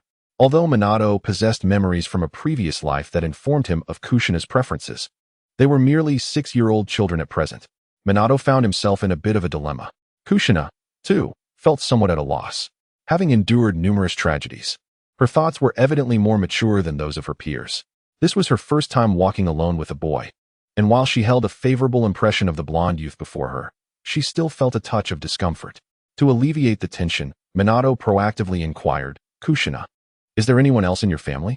As soon as he uttered the words, he regretted them, wishing he could slap himself. What kind of question was that? The Uzumaki clan had just been annihilated, and bringing up family would surely only cause Kushina more pain. It seemed that when faced with someone he liked, his intelligence would plummet, and even Minato was no exception. Indeed, Kushina's mood immediately darkened. After a moment of silence, she spoke softly, "My family has passed away. I now live with Granny Mito. I'm so sorry, I didn't mean to." Minato quickly apologized, sensing the shift in Kushina's emotions. "It's all right. Everyone knows the Uzumaki clan has perished. You needn't blame yourself, Minato," Kushina reassured him, noticing his remorseful expression. "Kushina, from today onward, I will always be by your side. You will encounter more companions in Konoha, and you won't be lonely anymore," Minato promised earnestly, gazing into Kushina's eyes. Feeling the resolve in Minato's gaze warmed Kushina's heart, and she replied, "All right, then you are my first friend, Minato." With a light step, Kushina led Minato to the residence of the Senju clan. This place, once renowned as the most illustrious of Konoha, now appeared somewhat desolate and forlorn. Despite the vast expanse of the Senju compound, the bustling vibrancy of yesteryears had long since faded away. As the Senju clan gradually declined, only Kushina, Mito, and Tsunade remained in this once grand estate. Minato and Kushina walked side by side until they reached a quaint, ancient house. Though aged, it still emanated an air of solemnity. Just as they were about to knock, the door creaked open, revealing a middle-aged woman. Her fiery red hair was elegantly styled atop her head, exuding an innate nobility. A prominent diamond-shaped mark rested upon her smooth forehead. She was none other than Mito, the current Jinchuriki of the Nine Tails and the beloved wife of the first Hokage. Despite being the oldest inhabitant of Konoha, Mito appeared as though she were in her 30s, thanks to the unique physiology of the Uzumaki clan and the mysterious sealing techniques. Time had not etched its marks upon her visage. "Granny Mito, this is my new friend, Minato," Kushina exclaimed excitedly as she shared her joy upon seeing Mito. "Haha. Congratulations, Kushina, on making your first friend. You shall no longer be lonely," Mito said affectionately, casting a warm glance at Minato. "Thank you for accompanying Kushina home, young one. Would you care to stay for dinner?" Hearing Mito's invitation for Minato to stay, Kushina's heart leapt with joy, and she cast him a hopeful glance. "Granny Mito, I wouldn't want to impose. It's already dark, and I should head home early. I'll visit you again next time," Minato replied without hesitation, offering Kushina an apologetic smile before turning to bid farewell. Kushina felt a pang of reluctance as she heard Minato's intention to leave. Yet she understood his reasoning given Mito's status. Minato's decision was indeed justifiable. Although Mito appeared youthful, her body was beginning to show signs of decline, indicating that her time was limited, and the Nine Tails within her could potentially become volatile at any moment. Mito was Konoha's prime target for protection, and any prolonged contact could lead to unnecessary complications. Moreover, the moment Minato laid eyes on Mito, the seed of the Kyuubi within him grew restless, seemingly fearful of something, striving to conceal its presence. Such a phenomenon had never occurred before, raising Minato's vigilance. It was prudent to depart. After leaving the Senju compound, the Kyuubi within Minato settled down, returning to its usual state of quietude. This left Minato puzzled. Why had the Kyuubi suddenly exhibited fear? Was it because of Mito? Unbeknownst to Minato, Mito's own Nine Tails was equally perplexed. The moment Minato entered the Senju compound, its eyes sprang open, a malevolent and savage aura permeating the ceiling space. How curious! Why was there a hint of the God Tree's presence just now? The Nine Tails murmured, noting that the aura was faint and had vanished almost instantly. After a thorough scan, it found nothing, and thus the Nine Tails closed its eyes once more, allowing the ceiling space to return to tranquility. Simultaneously, the Nine Tails began to devise a plan for escape. Mito was now in her twilight years, her time drawing short, and the next Jinchuriki would be the young Kushina. For the Nine Tails, this was an unprecedented opportunity. The transfer of tailed beasts was no simple task. It required the unbinding of the sealing power placed upon the beast before it could be resealed within the next Jinchuriki. Though Kushina, as a descendant of the Uzumaki clan, possessed remarkable chakra and sealing techniques, her current youth rendered her comparatively vulnerable, incapable of containing the beast as Mito had. This presented the Nine Tails with a rare chance to seize freedom from its long-standing captivity. Mito sensed the stirring of the Nine Tails within her and intended to suppress it, only to find it had quieted down on its own. She didn't dwell on it, accustomed as she was to such occurrences. As a Jinchuriki, one must remain vigilant against sudden outbursts from the tailed beast. Yet, her current physical condition no longer permitted her to continue as the Jinchuriki. Within a year, she would depart from this world, leaving Kushina with only a year to learn the sealing arts. Upon reaching this point, Uzumaki Mizuho could not help but feel a sense of unease.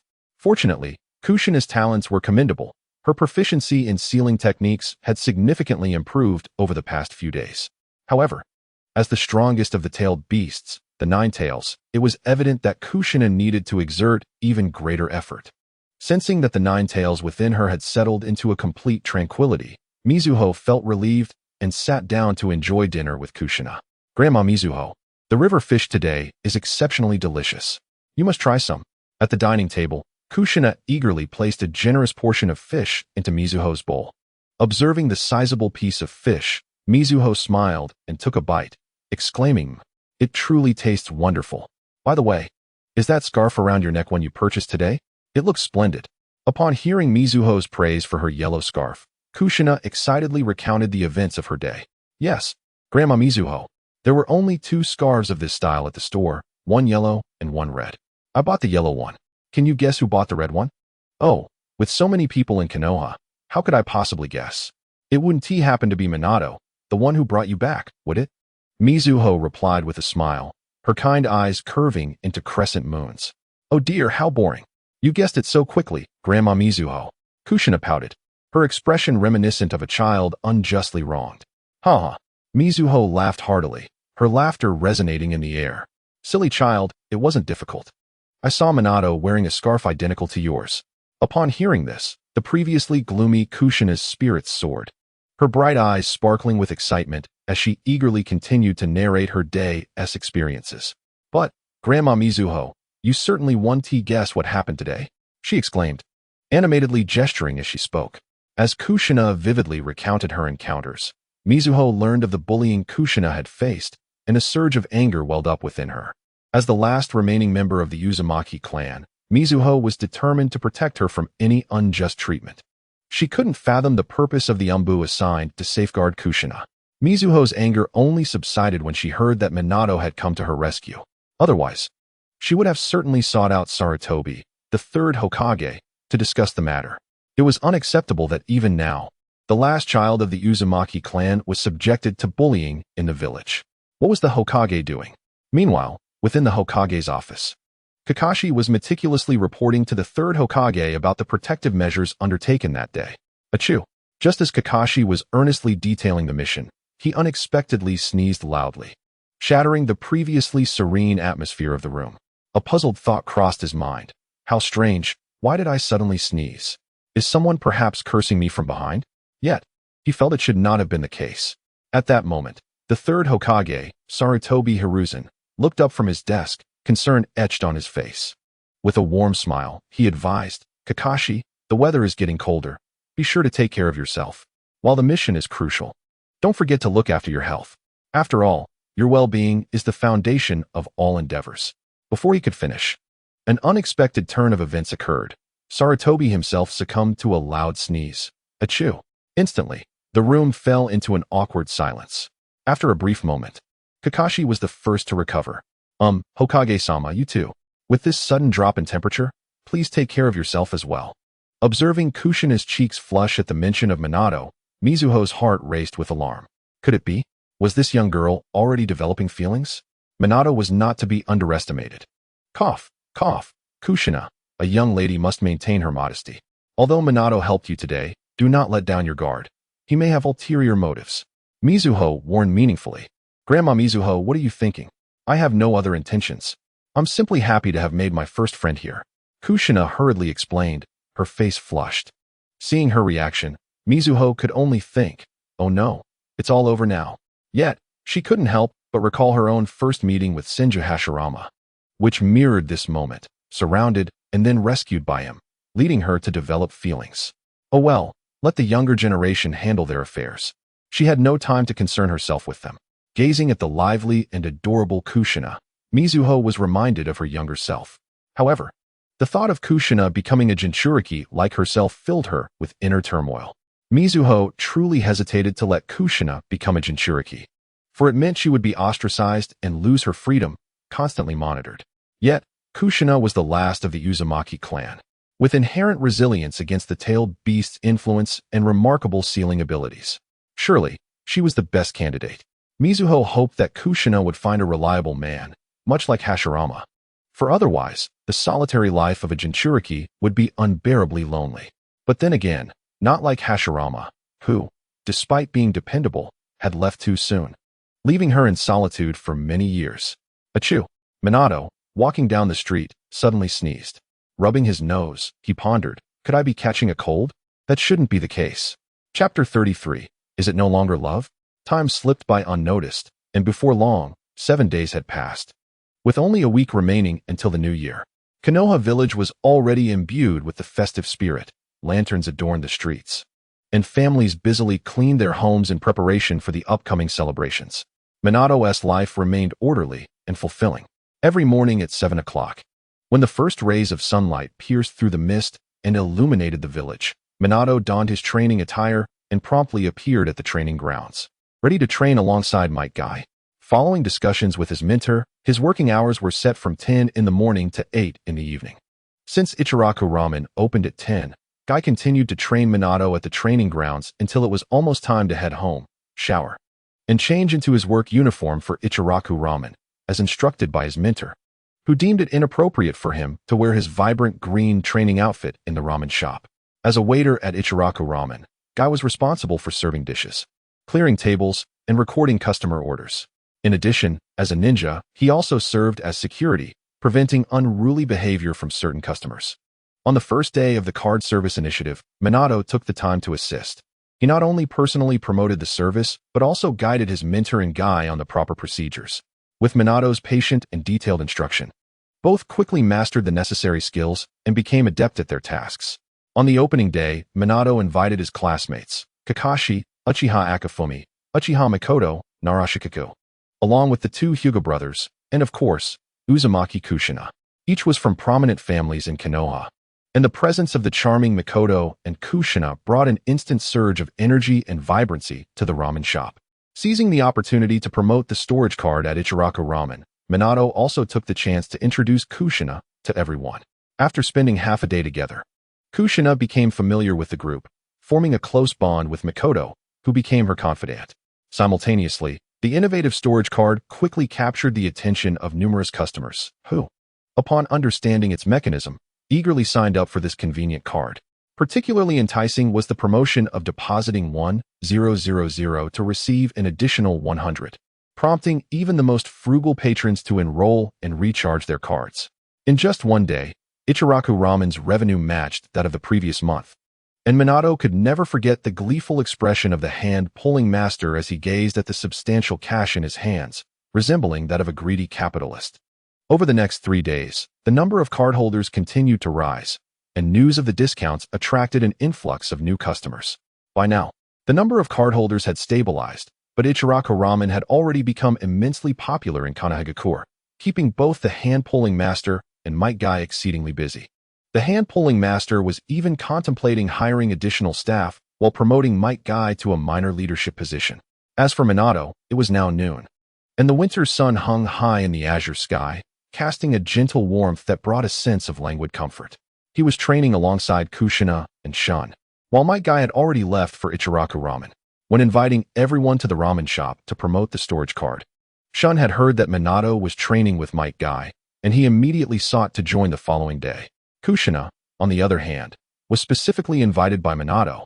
Not only was this age crucial for establishing a solid foundation through physical training, but Minato also wished to spend more time with her to enhance their rapport. Might Guy had no objections, welcoming the additional company, and he felt a sense of joy seeing so many people valuing physical training. Initially, Uzumaki Mito was reluctant when she heard that Minato would take Kushina for physical training. Being an experienced individual, she was aware of Minato's intentions.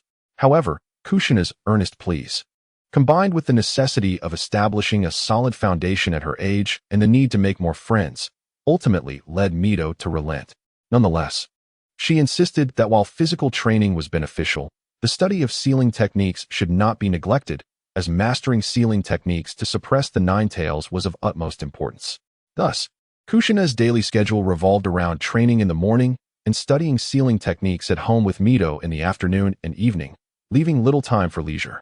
Naturally, whether at home or outside, Kushina was always under the watchful protection of the Umbu. "How was your training this morning, Kushina? Are you tired? Would you like some water?" Minato inquired with genuine concern, sweat beading on his forehead as he offered her a water bottle from his backpack. Knowing that Kushina preferred juice, he made it a point to prepare it daily. "Thank you, Minato." Kushina beamed as she accepted the bottle. Her thirst from the morning's training finally quenched by the sweet juice, which brought a look of bliss to her cherubic face. "Haha, I'm glad you like it," Minato replied, his heart swelling with joy as he observed her satisfaction. Their recent interactions had dispelled any prior awkwardness, and their closeness was blossoming. Meanwhile, Shun, silently watching the affectionate exchange, felt an inexplicable pang of jealousy. He stared at the heartwarming scene, reminiscing about the moments he had shared with Minato, believing he had been the closest to him. However, since Kushina's arrival, everything had changed. Minato had grown increasingly distant from him while becoming more attentive to Kushina. Shun couldn't help but think, has he forgotten our bond? Frustrated, he mockingly imitated their intimate dialogue. "Oh, are you thirsty? Thank you, Minato. I'm glad you like it." Kushina's face flushed a bright red, resembling her hair, as she processed Shun's words. Realizing his intent, she puffed up her hair and playfully punched Shun twice. "Humph, that's what you get for teasing us." After spending time together, Kushina's once introverted demeanor had gradually transformed. She now radiated vitality, becoming more lively and exuberant, subtly embodying the spirit of a spirited girl from Konohagakure. It was worth noting that the Uzumaki clan naturally possessed formidable physical abilities. Although Kushina's fists appeared petite, they concealed remarkable strength. Caught off guard by her sudden attack, Shun was unable to evade, resulting in 2 noticeable bumps on his head. Rubbing the sore spots, he looked at Minato with wide, teary eyes, pleading for help. As if to say, "Minato, do something about her." His expression was comically pitiful. Witnessing this scene, Minato could only shake his head in amusement. He approached and attempted to defuse the situation. "Ha, Shun, don't be upset. I actually prepared juice for you too. We're all friends here, so let us not be so serious." He pulled out another bottle of juice from his backpack and handed it to Shun, taking the juice begrudgingly. Shun unscrewed the cap and took a large sip, grumbling, "Now that's more like it. Just remember to give me juice first next time." Kushina, hearing Shun's remark, felt her hair stand on end again as she glared at him fiercely. Sensing her agitation, Shun hastily finished the juice and made a swift exit. "It's getting late. I'm heading home for lunch." "Humph, at least you ran quickly," Kushina exclaimed, her cheeks still flushed as she watched Shun dash away. Suddenly recalling something, she turned to Minato, her face lighting up with a radiant and gentle smile reminiscent of spring flowers. "Minato, I'm heading home too. I had a wonderful time training with you today. Let us meet again tomorrow." Having witnessed Kushina's earlier display of spirited energy, Minato broke into a cold sweat, pondering, "At this rate, it's no wonder I might become a henpecked husband in the future." However, at that moment, seeing Kushina's tender smile eased his worries considerably, and he comforted himself with the thought, "At least for now, she is still gentle with me. All right, then I'll walk you home." "It's always nice to have company on the way," he replied with a smile, naturally stepping alongside Kushina. Meanwhile, Tsukumo, who had been quietly protecting them from the shadows, was intently focused on his writing, swiftly inscribing notes in his notebook with a flourish.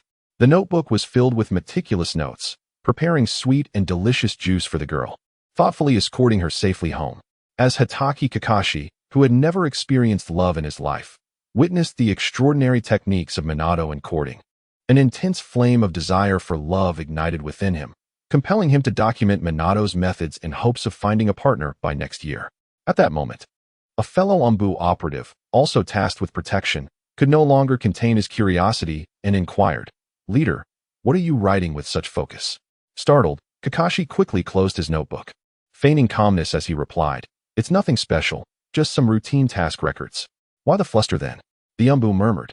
Clearing his throat, Kakashi added, "The third Hokage has recently requested that the Umbu maintain cleanliness in the village. You should spend a month cleaning up." The Umbu retorted, "You're clearly hiding something." After safely escorting Kushina back to the Senju compound, Minato made his way to the orphanage's location. following the mysterious disappearance of its inhabitants. Extensive investigation confirmed his fears that they had met with misfortune. To commemorate them, he erected a humble wooden tombstone beside the orphanage. The weathered wood bore numerous marks, telling tales of time. Etched upon it were the words grave of the orphanage's inhabitants, silently narrating an untold story. Now, a thin layer of frost covered the stone, and a chilling atmosphere enveloped the air, enhancing its desolation. Minato stood quietly before the tombstone, his gaze fixed on the inscriptions, lost in memories of Grandma Chikyu's gentle smile that flickered in his mind like a film reel. Recalling the past, he remembered how she always accompanied him and the other children during the New Year festivities, sharing meals, playing games, and counting down to midnight. Such warm reunions were now forever unattainable. They had departed from this world. A wave of sorrow washed over Minato as he knelt, trembling fingers brushing over the engraved letters, yearning to feel Grandma Chikyu's affection once more. Grandma Chikyu, are you well in that world? I'm fine now, with many new friends. You needn't worry about me, he whispered softly. Suddenly, thoughts of the perpetrator who had harmed the orphanage's residents darkened Minato's expression. Rest assured, everyone, even though I know nothing of that fiend now, I will not relent. He shall pay with blood for his deeds. Minato's fists clenched, fury gleaming in his eyes. For the first time in his life, he felt such deep-seated hatred for someone, unable to forgive the cruel actions taken against the innocent children and elders of the orphanage. Thus, Minato stood silently before the grave, sharing unspoken thoughts with those lost.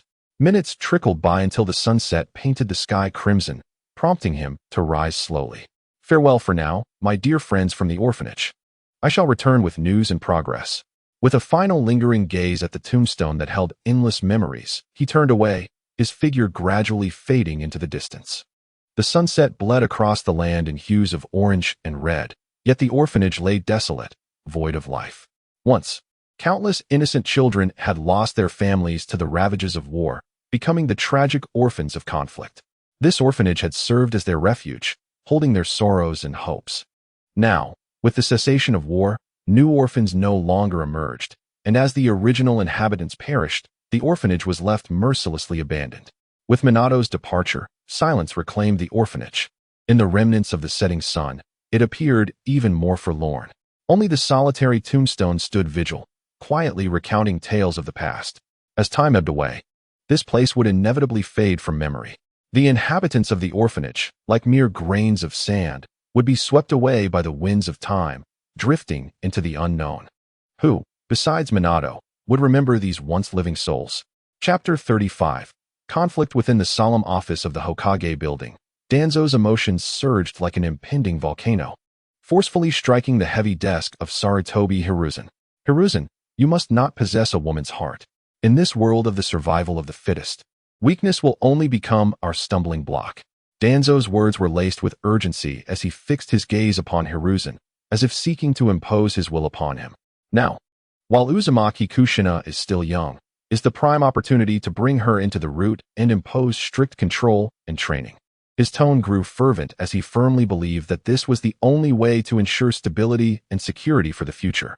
As she was the next candidate for the Jinchuriki, a weapon for the village, we must have her firmly in our grasp, without any mistakes.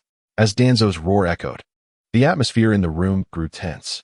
The third Hokage, Sarutobi Hiruzen, remained seated, lightly tapping his pipe against the desk, producing a dull thud.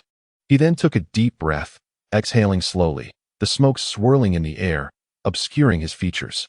Danzo, his voice carried a calm born from experience. I have considered your perspective. He lifted his gaze, penetrating the smoke to meet Danzo's eyes, which held both determination and resignation. But do you understand? A child, especially one with Kushina's disposition, cannot be bound by cold regulations nor have her nature and potential extinguished by force. Hiruzen's words reflected profound contemplation for the future of Konoha.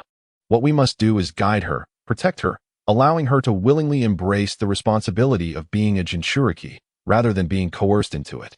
With a gentle sigh, he seemed to lament Danzo's radical stance. Danzo, remember, while power is vital, we must not lose the hearts of the people. Our aim is not merely to wield Kushina's power as a Jinchuriki, but to earn her heart.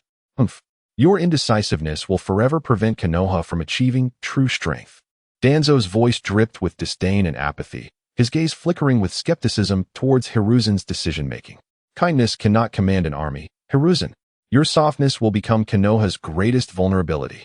I believe. For the future of Konoha, we must firmly hold Kushina in our hands. This is the most direct and effective approach. Danzo's tone was resolute, exuding an undeniable conviction, as if he had laid out the entire path of his plan, awaiting only the command to execute it without hesitation. However, Hiruzen's response struck Danzo's heart like a heavy hammer. Must keeping her in our grasp mean sending her to the root? The third Hokage's voice resonated with anger and disappointment. Can't Lady Mito teach Kushina properly? I see you have been completely blinded by the desire for power, forgetting our initial ideals and beliefs. At this moment, Sarutobi Hiruzen could no longer suppress the fury within him. He slammed his hand onto the table, the deafening sound serving as a final warning to Danzo's obstinacy. I am the Hokage. The future of Konoha shall be determined by me. Hiruzen's voice resonated with undeniable authority. After a moment of contemplation, Hiruzen continued, Moreover, do not think that I am unaware of the matters concerning the land of whirlpools and your involvement. You would do well to remain quiet for a while. I will revoke all your positions within Root, and you should reflect on what it truly means to serve Konoha. Hiruzen, you will regret this in due time. Danzo's countenance darkened ominously as he coldly spat this remark before slamming the door, leaving behind a series of heavy footsteps echoing in the vast Hokage building. Hiruzen gazed at Danzo's departing figure, his heart a tumult of emotions. Taking another deep drag from his cigarette, the swirling smoke seemed to carry with it memories of the past and uncertainties of the future. His old friend had, at some point, become a stranger to him. Yet, due to years of camaraderie and the stability of Konoha, Hiruzen could not impose severe punishment upon him. As long as Root remained intact, regardless of Danzo's official status, he would continue to be the de facto leader of that organization. Indeed, after Danzo left the Hokage building, he promptly headed to the Root headquarters. Lord Danzo, it seems your situation is far from optimistic. The instant Danzo stepped into his office, a chilling and cunning voice echoed behind him, reminiscent of a serpent's hiss, sending shivers down his spine. Danzo's body stiffened, and he swiftly turned, his gaze sharp as a blade, directed at the uninvited guest. Orochimaru, Root is not a place you can enter at will. Danzo's voice was low and laden with warning, clearly displeased by Orochimaru's sudden appearance. However, Orochimaru merely smiled, a glint of amusement in his expression. What can I say?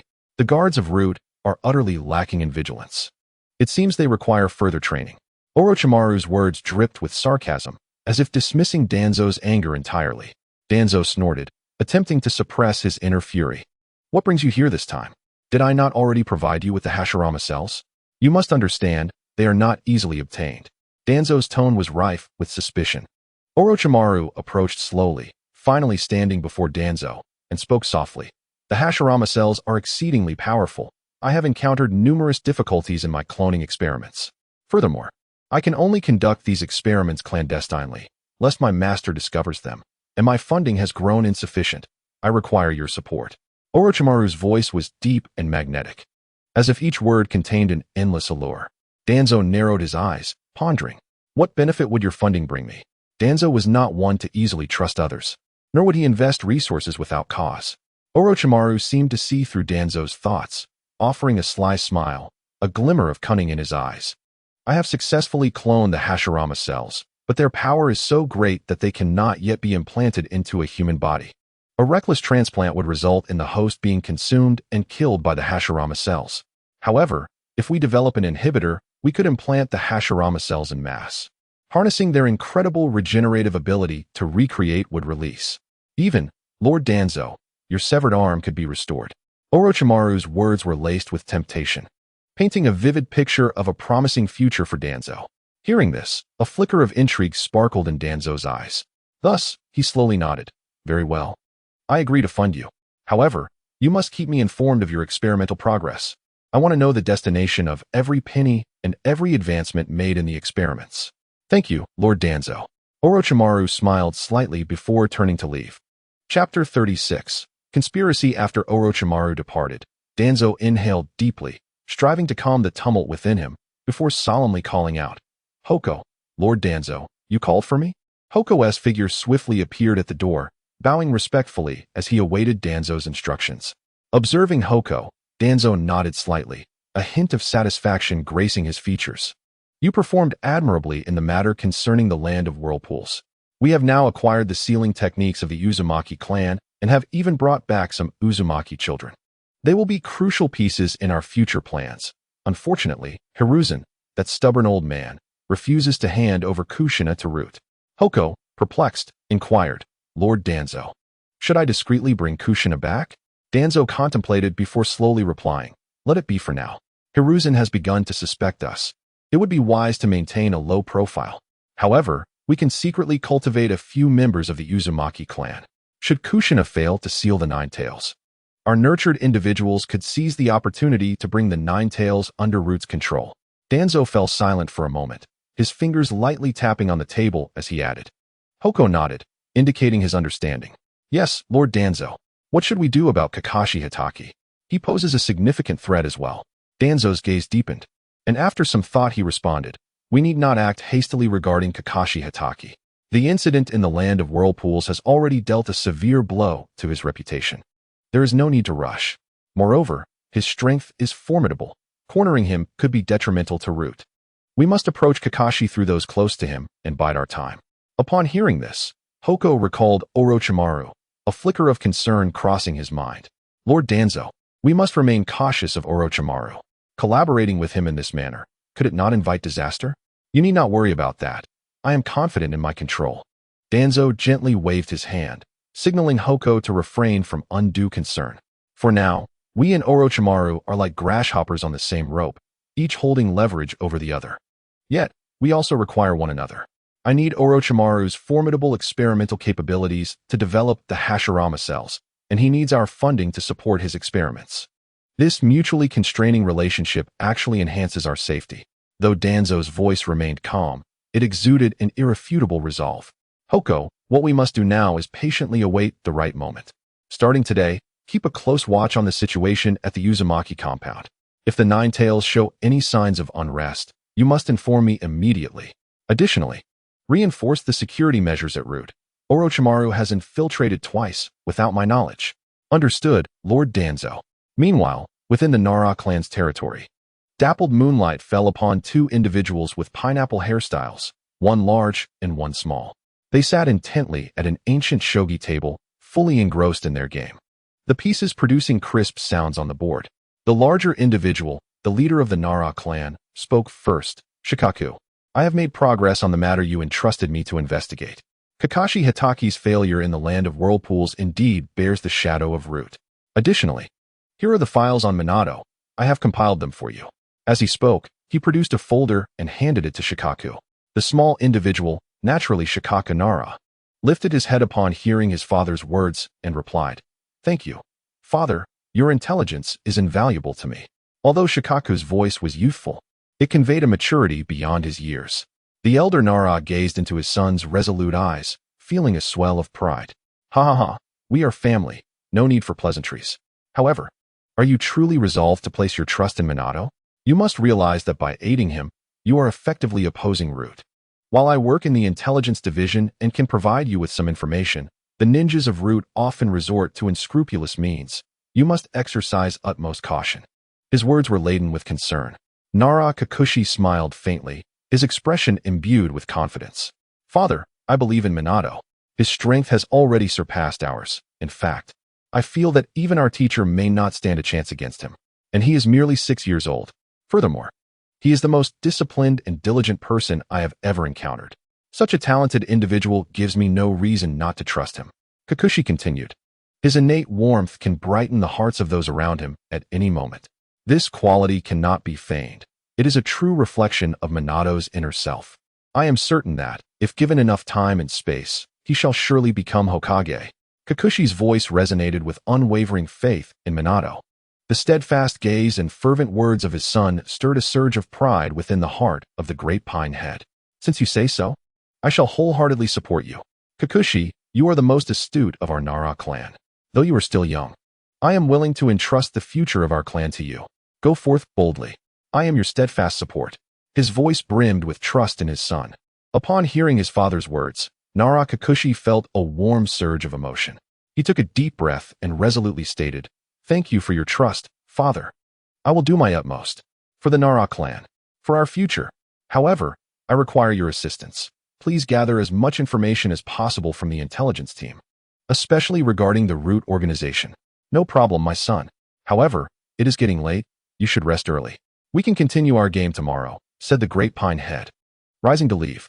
Unbeknownst to him, during their conversation, Kikuchi had decisively outmaneuvered him, leaving the board filled with Kikuchi's pieces. To avoid losing, he hastily sought an excuse to depart. Not again. Watching his father retreat in haste, Nara Kikuchi could only sigh in resignation.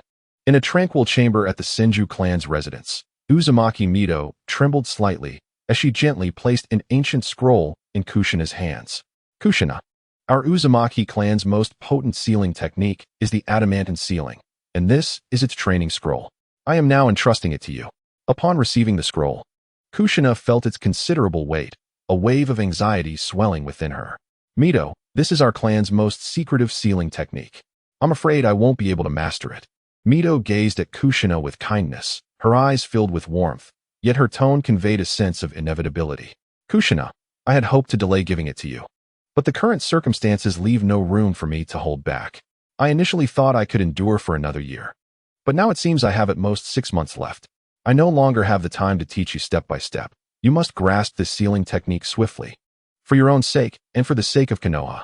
Tears brimmed in Kushina's eyes as she realized Mito's condition was dire. She tightly grasped Mito's hand, her voice trembling. Mito, I don't want you to leave me. Mito gently patted the back of Kushina's hand, a flicker of comfort crossing her gaze. Haha, Kushina, everyone must face death. It is the inevitability of life. I have lived long enough to witness countless storms and transformations, and I am ready. You need not mourn for me. After my passing, you will become the next Jinchuriki of the Nine Tails. Though tailed beasts may be seen as instruments of war, they are also living beings. Throughout my life, I have sought to coexist harmoniously with the Nine Tails, yet due to the deep-seated animosity between us, I have yet to succeed. I hope you will carry on my legacy and one day eliminate the hatred between the Nine Tails and us. Remember, the mission of a Jinchuriki is not merely to seal the tailed beasts, but to coexist with them in harmony. At this moment, Mito's gaze turned resolute, as if entrusting all her hopes and beliefs to Kushina. Sensing Mito's unwavering gaze, Kushina steeled herself, affirming, Mito, I will give it my all. Chapter 37. Gift giving. As Minato engaged in his daily training with methodical precision, time slipped by like a fleeting shadow, and the new year approached.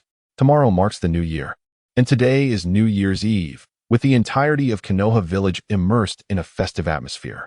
Early this morning, Minato, unusually, opted not to visit the training grounds, but instead chose to remain at home, where he meticulously wrote several couplets on fine calligraphy paper with a brush, preparing to keep one set for himself while gifting the others to others as New Year's gifts. After neatly placing the completed couplets in his backpack, Minato first visited the home of the Hitaki clan. Upon answering the door, Aunt Rin's face lit up with joy at the sight of the couplets in Minato's hands. Learning that Minato was alone at home, she enthusiastically invited him to join them for dinner that evening to celebrate the new year. Naturally, Minato graciously accepted, feeling a long-lost warmth of family. After visiting the Hitaki family, Minato made his way to the Uchiha, Hyuga, Uzumaki Mito, and Nara families, presenting each with the carefully prepared couplets. At every stop, he was met with warm receptions and heartfelt gratitude. Among these families were Minato's classmates and allies, and he hoped to bridge the gap between them through these gestures. Notably, during his visit to the Nara clan, Nara Kikuchi took the opportunity to share some words of caution. He informed Minato that the incident in the Land of Water was likely orchestrated by the Root Organization and urged him to keep an eye on Uncle Shikaku, as they might also target Hitaki Tsukumo.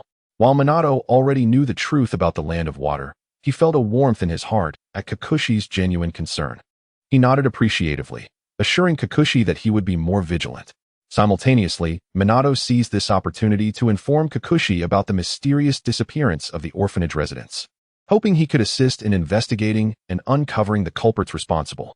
Kikuchi, having previously reviewed Minato's records, understood the significance of the orphanage to Minato and readily agreed to help with the inquiry. After departing from the Nara clan, Minato set his course toward the Sarutobi clan's residence, the final and most important stop on his gifting journey, the home of the third Hokage, Hiruzen Sarutobi. Oh, it's Minato. What brings you here? Hiruzen inquired, curiosity flashing in his eyes upon seeing Minato. He held an immense satisfaction for this disciple, who not only worked diligently, but also maintained a humble attitude, never displaying pride despite his superior abilities compared to his peers. Happy New Year, Hiruzen. This is a couplet I wrote by hand, a New Year gift for you. Minato replied with a radiant smile, presenting the carefully prepared couplet from his backpack to Hiruzen. Haha, Minato, you are truly thoughtful. Come in and have a seat. Hiruzen chuckled as he accepted the couplet, examining the characters with an appreciative gleam in his eyes. I apologize for bothering you, Hiruzen. I happen to have a question I would like to discuss with you, Minato humbly stated, following Hiruzen into the spacious living room. Hiruzen's wife, Iwako Sarutobi, a gentle middle-aged woman, greeted Minato with a warm smile as he entered. She gracefully approached the table, brewing a pot of aromatic tea before quietly departing, leaving Minato and Hiruzen to converse in the living room. Minato, what seems to be troubling you? Hiruzen asked, sipping his tea slowly. Minato, encouraged by Hiruzen's inquiry, elaborated on his thoughts and challenges regarding the Earth release, rock world technique he had been contemplating. He earnestly elucidated the principles of ninjutsu and his own thoughts, while also expressing his perplexity regarding the successful establishment of this ninjutsu. Sarutobi Hiruzen, upon listening, fell into contemplation, his gaze flickering as he pondered over the questions posed by Minato. After a moment, he slowly spoke. Minato, your ideas indeed hold potential. As for the lack of explosive power in your ninjutsu, it can be addressed with the Earth Release, Earth Pillar technique. However, the chakra requirements for your created ninjutsu are substantial, and with your current strength, it may be challenging to master completely. Minato nodded in understanding. He recognized that his chakra reserves were insufficient to fully execute this technique, yet he remained undeterred. Grandfather Hiruzen, though this ninjutsu is difficult to cultivate, I can begin with a weakened version. This way, I can manage to release it with my current chakra. Concurrently, during his training of this ninjutsu, he discovered his chakra control was not as refined as required. Is there any way to enhance this ability? Minato inquired once more. Hiruzen, observing the eagerness in Minato's eyes for learning ninjutsu, felt a sense of gratification. He understood that Minato was a child of great talent and perseverance. With sufficient guidance and support, he would undoubtedly achieve remarkable accomplishments in the future. To enhance your chakra control, one typically engages in foundational training such as water walking and tree climbing. However, you have already mastered these, and your chakra control is quite refined. It is merely that the ninjutsu you devise necessitates the simultaneous release and fusion of 3 different techniques, which is why you feel unable to maintain control, Hiruzen patiently explained. After reflecting, Minato found wisdom in Hiruzen's words and continued, So, what should I do? I recommend you pursue advanced chakra control techniques. How about this? After the new year, Tsunade will likely return. Her chakra control is the most exceptional among all my disciples. I will notify her in advance, and you can seek her tutelage, Hiruzen suggested. Naturally, Minato was elated by Hiruzen's recommendation, knowing that Tsunade, alongside his master Jiraiya, is one of the legendary Sannin, and her guidance would surely lead to his improvement. As Minato departed from Hiruzen's residence, twilight had fallen. Although Hiruzen had invited him to stay, Minato had already promised Aunt Rin to join her for New Year's Eve dinner. Thus, he politely declined Hiruzen's invitation. The streets were now nearly deserted as everyone was at home preparing for their celebratory meals, imparting a somewhat desolate atmosphere. With the Earth Release, Earth Pillar Ninjutsu scroll given by Hiruzen in hand, Minato walked alone towards the home of Kakashi's father, Shunai. Chapter 38. New Year. The moment Minato stepped into Shunai's home, he was enveloped by warm light and the enticing aroma of delicious food. Aunt Rin stood beside the dining table, her face beaming with joy, evidently having prepared for quite some time. Minato, you have finally arrived. Everyone has been waiting for you to begin the meal. Her voice was gentle and inviting, warming Minato's heart. I'm truly sorry to have kept everyone waiting. He replied with a hint of apology. I was handling some matters at Grandfather Hiruzen's place and lost track of time. No worries at all, Minato. What matters is that you are here. Aunt Rin waved her hand cheerfully, urging him to take a seat. The food is still hot. Come and try my cooking. Following Minato's earlier guidance, Aunt Rin's culinary skills had significantly improved, and the sight of the sumptuous feast was enough to stir his appetite. At that moment, Shunai's teasing voice chimed in. Hey, Minato. Try to avoid such apologies in the future, but I'll let it slide this time. Shunai, seated at the table, immediately began to jest upon Minato's arrival. Present at the table was also Shunai's brother, Shaku, who appeared markedly different from his usual self. Having emerged from the shadows of past failures, he now radiated a glow of confidence. Minato mused internally. Considering the timeline, it was likely that Shaku had found a partner, especially since next year marked the birth of Kakashi. At the table, the four of them, Minato and the Shunai family, enjoyed a delightful New Year's Eve dinner filled with laughter and warmth, despite the small gathering. After the meal, Shaku rose alongside Shunai and Minato. A few days earlier, Minato had arranged with his friends to watch the fireworks on the mountainside after their New Year's Eve dinner. Konohagakure would launch fireworks precisely at midnight, symbolizing the expulsion of evil and heralding a prosperous and safe new year. The mountainside was the prime spot for viewing the fireworks, offering a panoramic view of the display. This excursion to the mountainside comprised a notably large group, including the Uchiha siblings, Akihiko and Akira, the Hyuga brothers, Hinata and Niji, the Nara trio led by Shikaku, and Kushina Uzumaki. With Kushina's presence, Shaku took on the role of security detail. During these recent days, Minato had learned of Shaku's identity as the leader of the Umbu, thus he personally invited him to join. As Minato felt a sense of unease without a strong protector for his companions, who were all from prominent families in Konoha, alongside Kushina, the next Jinchuriki of the Nine Tails. Minato and the group had agreed to convene at the Ichiraku ramen shop before heading to the mountainside. Upon their arrival at the ramen shop, they discovered that most had already gathered, except for the notable absence of Kushina. Minato speculated that she was likely being detained by Umbu ninjas, given her special status as the next Jinchuriki, making it perilous for her to be out at night with a group of children. At that moment, Shaku's role became crucial. Please hold on for a moment. I will go check on Kushina at the Senju compound, Minato stated, promptly turning to leave with Shaku. Sure enough, upon reaching the Senju compound, Minato spotted Kushina being blocked at the entrance by two Umbu ninjas, with her arms crossed and a pout adorning her rosy lips. She was futilely attempting to negotiate with the Umbu, her face displaying both reluctance and annoyance. Minato hurried forward to explain the situation to the Umbu and request permission to take Kushina with him. Initially, the Umbu refused, until they caught sight of Shaku standing behind Minato. Their demeanor instantly shifted to one of utmost respect, bowing deeply and swiftly clearing the path without further objection. Freed from their constraints, Kushina beamed with joy, her adorable face lighting up with excitement as she exclaimed, "Huh, Minato, I owe you one. If you hadn't come, I would have been stuck with those pesky guards." Mischievously, she stuck her tongue out at the Umbu before bouncing over to Minato's side.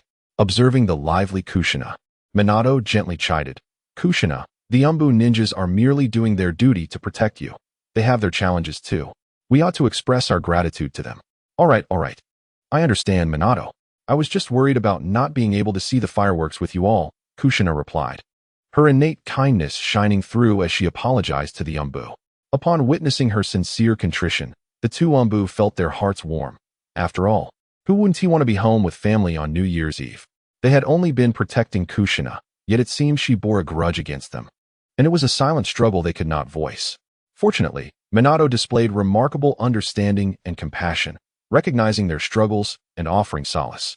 This sense of comprehension instantly invigorated the two Umbu ninjas, making them feel that all their prior efforts had been worthwhile.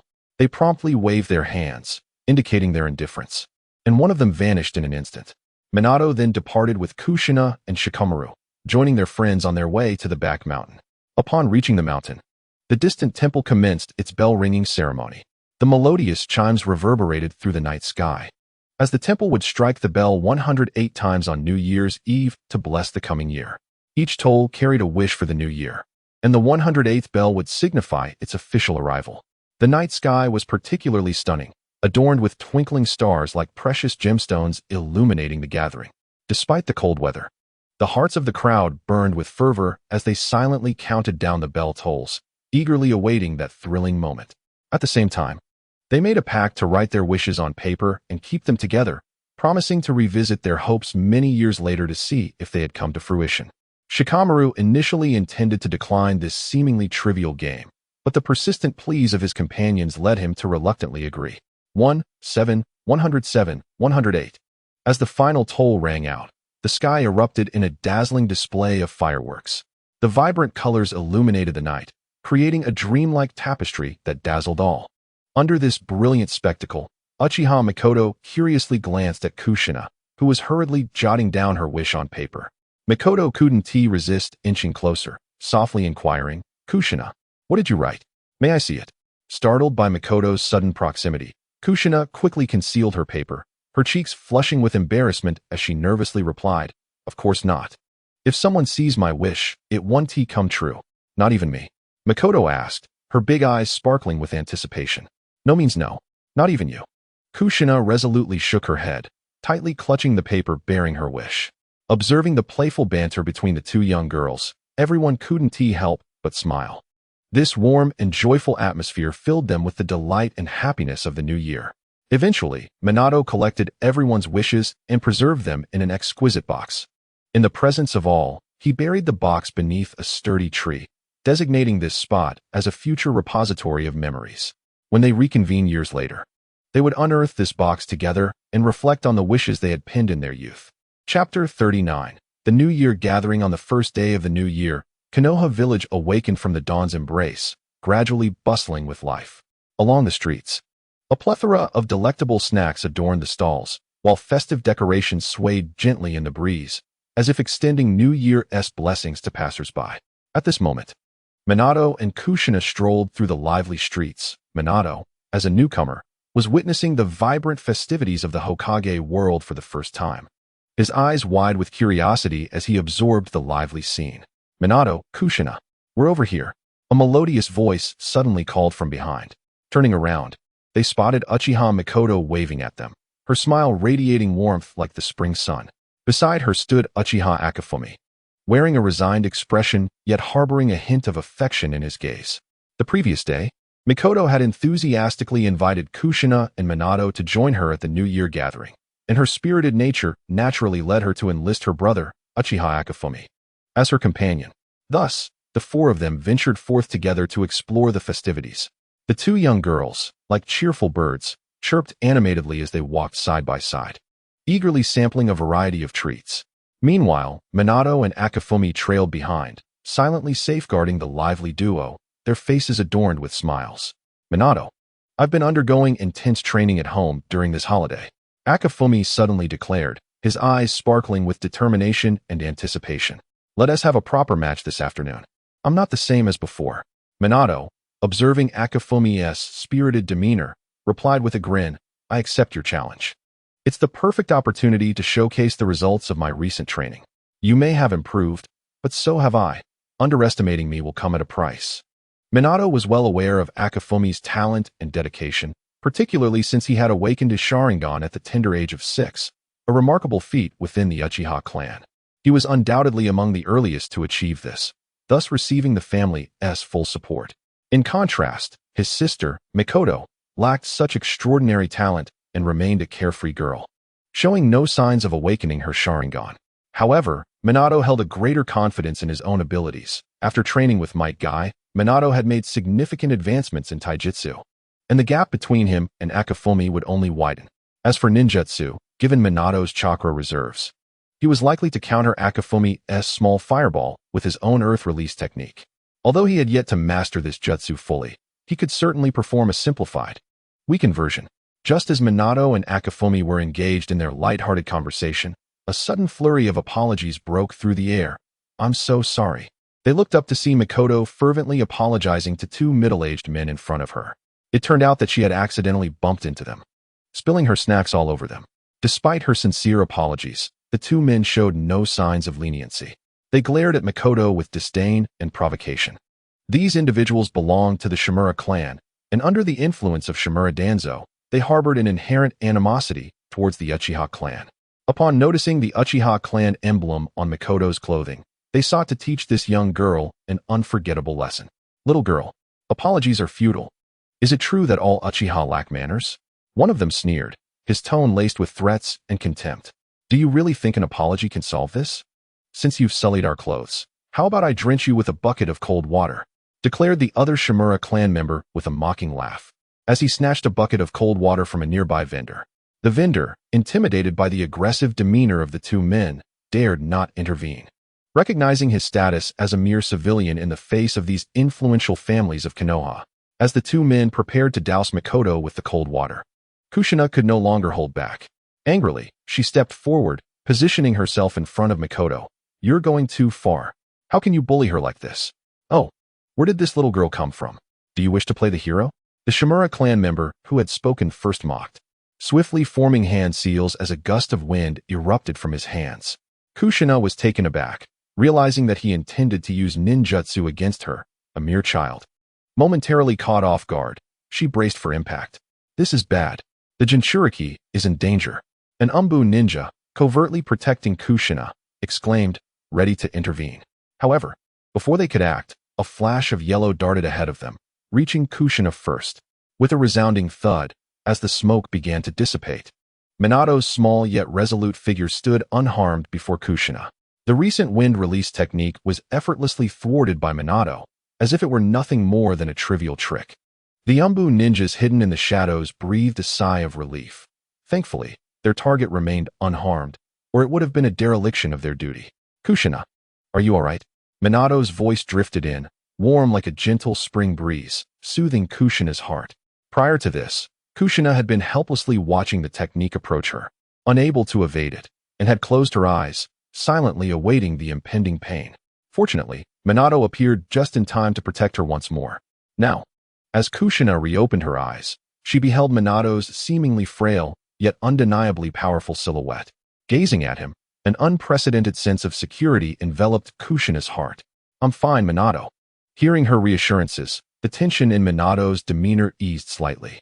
His expression sharpened as he turned his attention to the two individuals before him, slowly articulating, "Indeed, we unintentionally soiled your garments, and we are willing to offer appropriate recompense. However, is it not excessive to resort to ninjutsu against two young girls over such a minor matter?" At that moment, Uchiha Akifumi arrived, shielding Uchiha Mikoto behind him. Standing alongside Akifumi, Minato's gaze was icy, while Akifumi's eyes glimmered with a readiness to activate his Sharingan. Both were prepared for battle.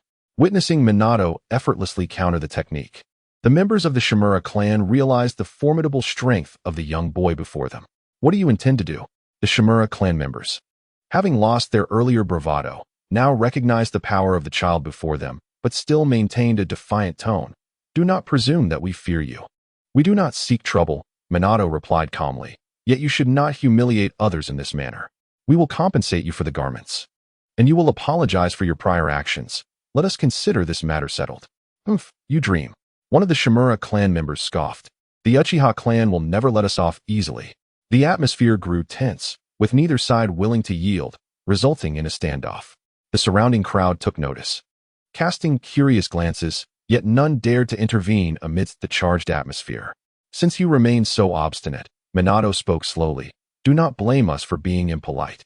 He could not tolerate anyone harming Kushina, and the malicious intent from the opposing side ignited a fire within him. In an instant, he moved forward, appearing behind the Shimura clan members before delivering a powerful punch. Just as the moment hung in the balance, a voice rang out, "Stop." Chapter 40. Uchiha Fugaku. This is the Konoha Guard. Everyone, cease your actions immediately. With this authoritative command, two Uchiha members in guard uniforms swiftly arrived at the scene. However, by this time, Minato had already lost control. His fist, like an arrow released from its bowstring, surged forward with a howling wind, striking the Shimura clan member before him. In that critical moment, a figure darted in, positioning themselves between the two. Boom! A thunderous sound erupted as Minato's unrestrained punch collided with the figure. The person, arms crossed defensively in front of their chest, was propelled back several steps by the immense force, but ultimately managed to stabilize themselves. Upon closer inspection, Minato realized the individual before him was around 14 years old, with long black hair tied back and distinct lines on their face, none other than Uchiha Fugaku, the next leader of the Uchiha clan and the future husband of Uchiha Mikoto. Fugaku shook his hands, attempting to dispel the numbness from Minato's earlier strike. Such formidable strength. Who is he? Why have I never heard of him? A sense of astonishment coursed through Fugaku. He was among the elite of the Uchiha youth, nearly unmatched among his peers. Yet today, he found himself repelled by a child so much younger than himself. compelling him to regard the boy's prowess with newfound respect. Meanwhile, Uchiha Mikoto, upon seeing Fugaku, broke into a delighted smile. "Fugaku, you're here." She waved at him, as if he were her savior. In contrast, Uchiha Akafumi's expression darkened at the sight of Fugaku, indicating a deep-seated animosity toward him. "Mikoto and Akafumi, what transpired here? Why are you arguing with them?" Fugaku greeted them while inquiring about the commotion. Akafumi turned his head away, coldly stating, "Our affairs are none of your concern, Mikoto. We are leaving." He grasped Mikoto's hand, intending to pull her away. Minato felt a flicker of surprise. Why was there such a stark contrast in Mikoto and Akafumi's attitudes toward Fugaku?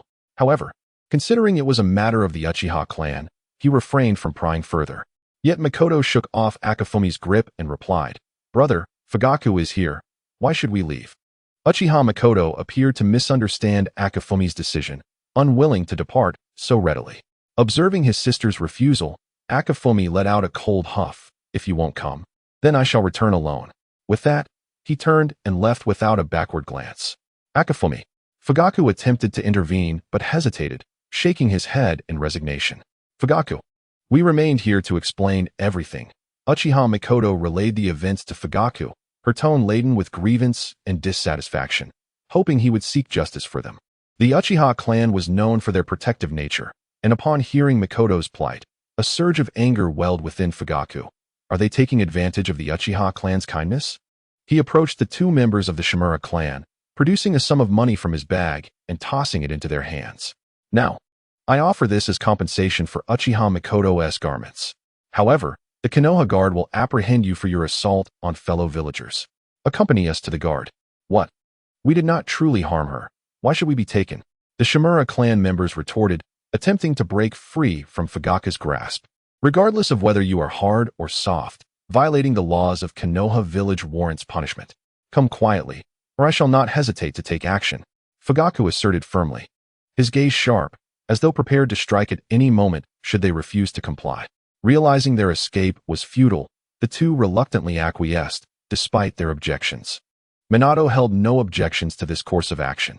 After all, he had initially sought only an apology, and now their apprehension by the guard would undoubtedly lead to more severe consequences. As Kushina and Uchiha Mikoto watched the Shimura clan members being taken away, they could hardly contain their delight. "Mikoto, you should check on Akafumi. I'm worried he may take it too hard." "I will take my leave." Fugaku bid farewell to Mikoto before departing with the Shimura clan members. As he left, Fugaku cast a lingering glance at Minato, etching his appearance into memory. Following Fugaku's departure, Minato and the others lost interest in continuing their visit to the festival. They decided to escort Uchiha Mikoto home before dispersing. On the road, Kushina could no longer contain her curiosity and softly inquired of Mikoto, "Mikoto, why did Uchiha Akafumi's expression darken so profoundly upon seeing Uchiha Fugaku, and why did he leave?" Mikoto's steps faltered slightly at the question, a flicker of complex emotions passing through her eyes. After a deep sigh, she began to recount the long-buried memories. "In truth, Brother Fugaku was once a disciple of our father. He watched over my brother and me as we grew up. In those days, our relationship was truly harmonious, akin to that of a family. As a renowned prodigy of the Uchiha clan, my brother idolized him, viewing him as his role model." Mikoto's voice carried a hint of nostalgia, as if those joyous times were merely yesterday. However, everything changed during the Second Shinobi World War. Her tone grew somber as she continued. "At that time, our parents, accompanied by a group of Uchiha clansmen, undertook a mission which included Fugaku. Tragically, the mission ended in failure, and only brother Fugaku returned, having successfully awakened the Mangekyo Sharingan. Yet, his strength at that time was merely that of a chunin, while our parents were both seasoned jonin. Logically, it should have been them who survived, not brother Fugaku. There must have been circumstances unknown to us. The mission was shrouded in secrecy, and we were unaware of its nature." A glimmer of confusion and incomprehension crossed Mikoto's eyes. Brother Fugaku explained that our parents had sacrificed themselves to protect him. Mikoto continued, "I chose to believe brother Fugaku's words, for he was someone I had watched grow, and I could not bear to think he would harm us. Moreover, considering our parents' character, they were the type to put themselves last to shield Fugaku. Throughout these years, brother Fugaku has continued to care for us as he always did, but..." Mikoto paused before adding, "I do not know why. But after hearing Brother Fugaku's explanation, my brother seemed profoundly affected.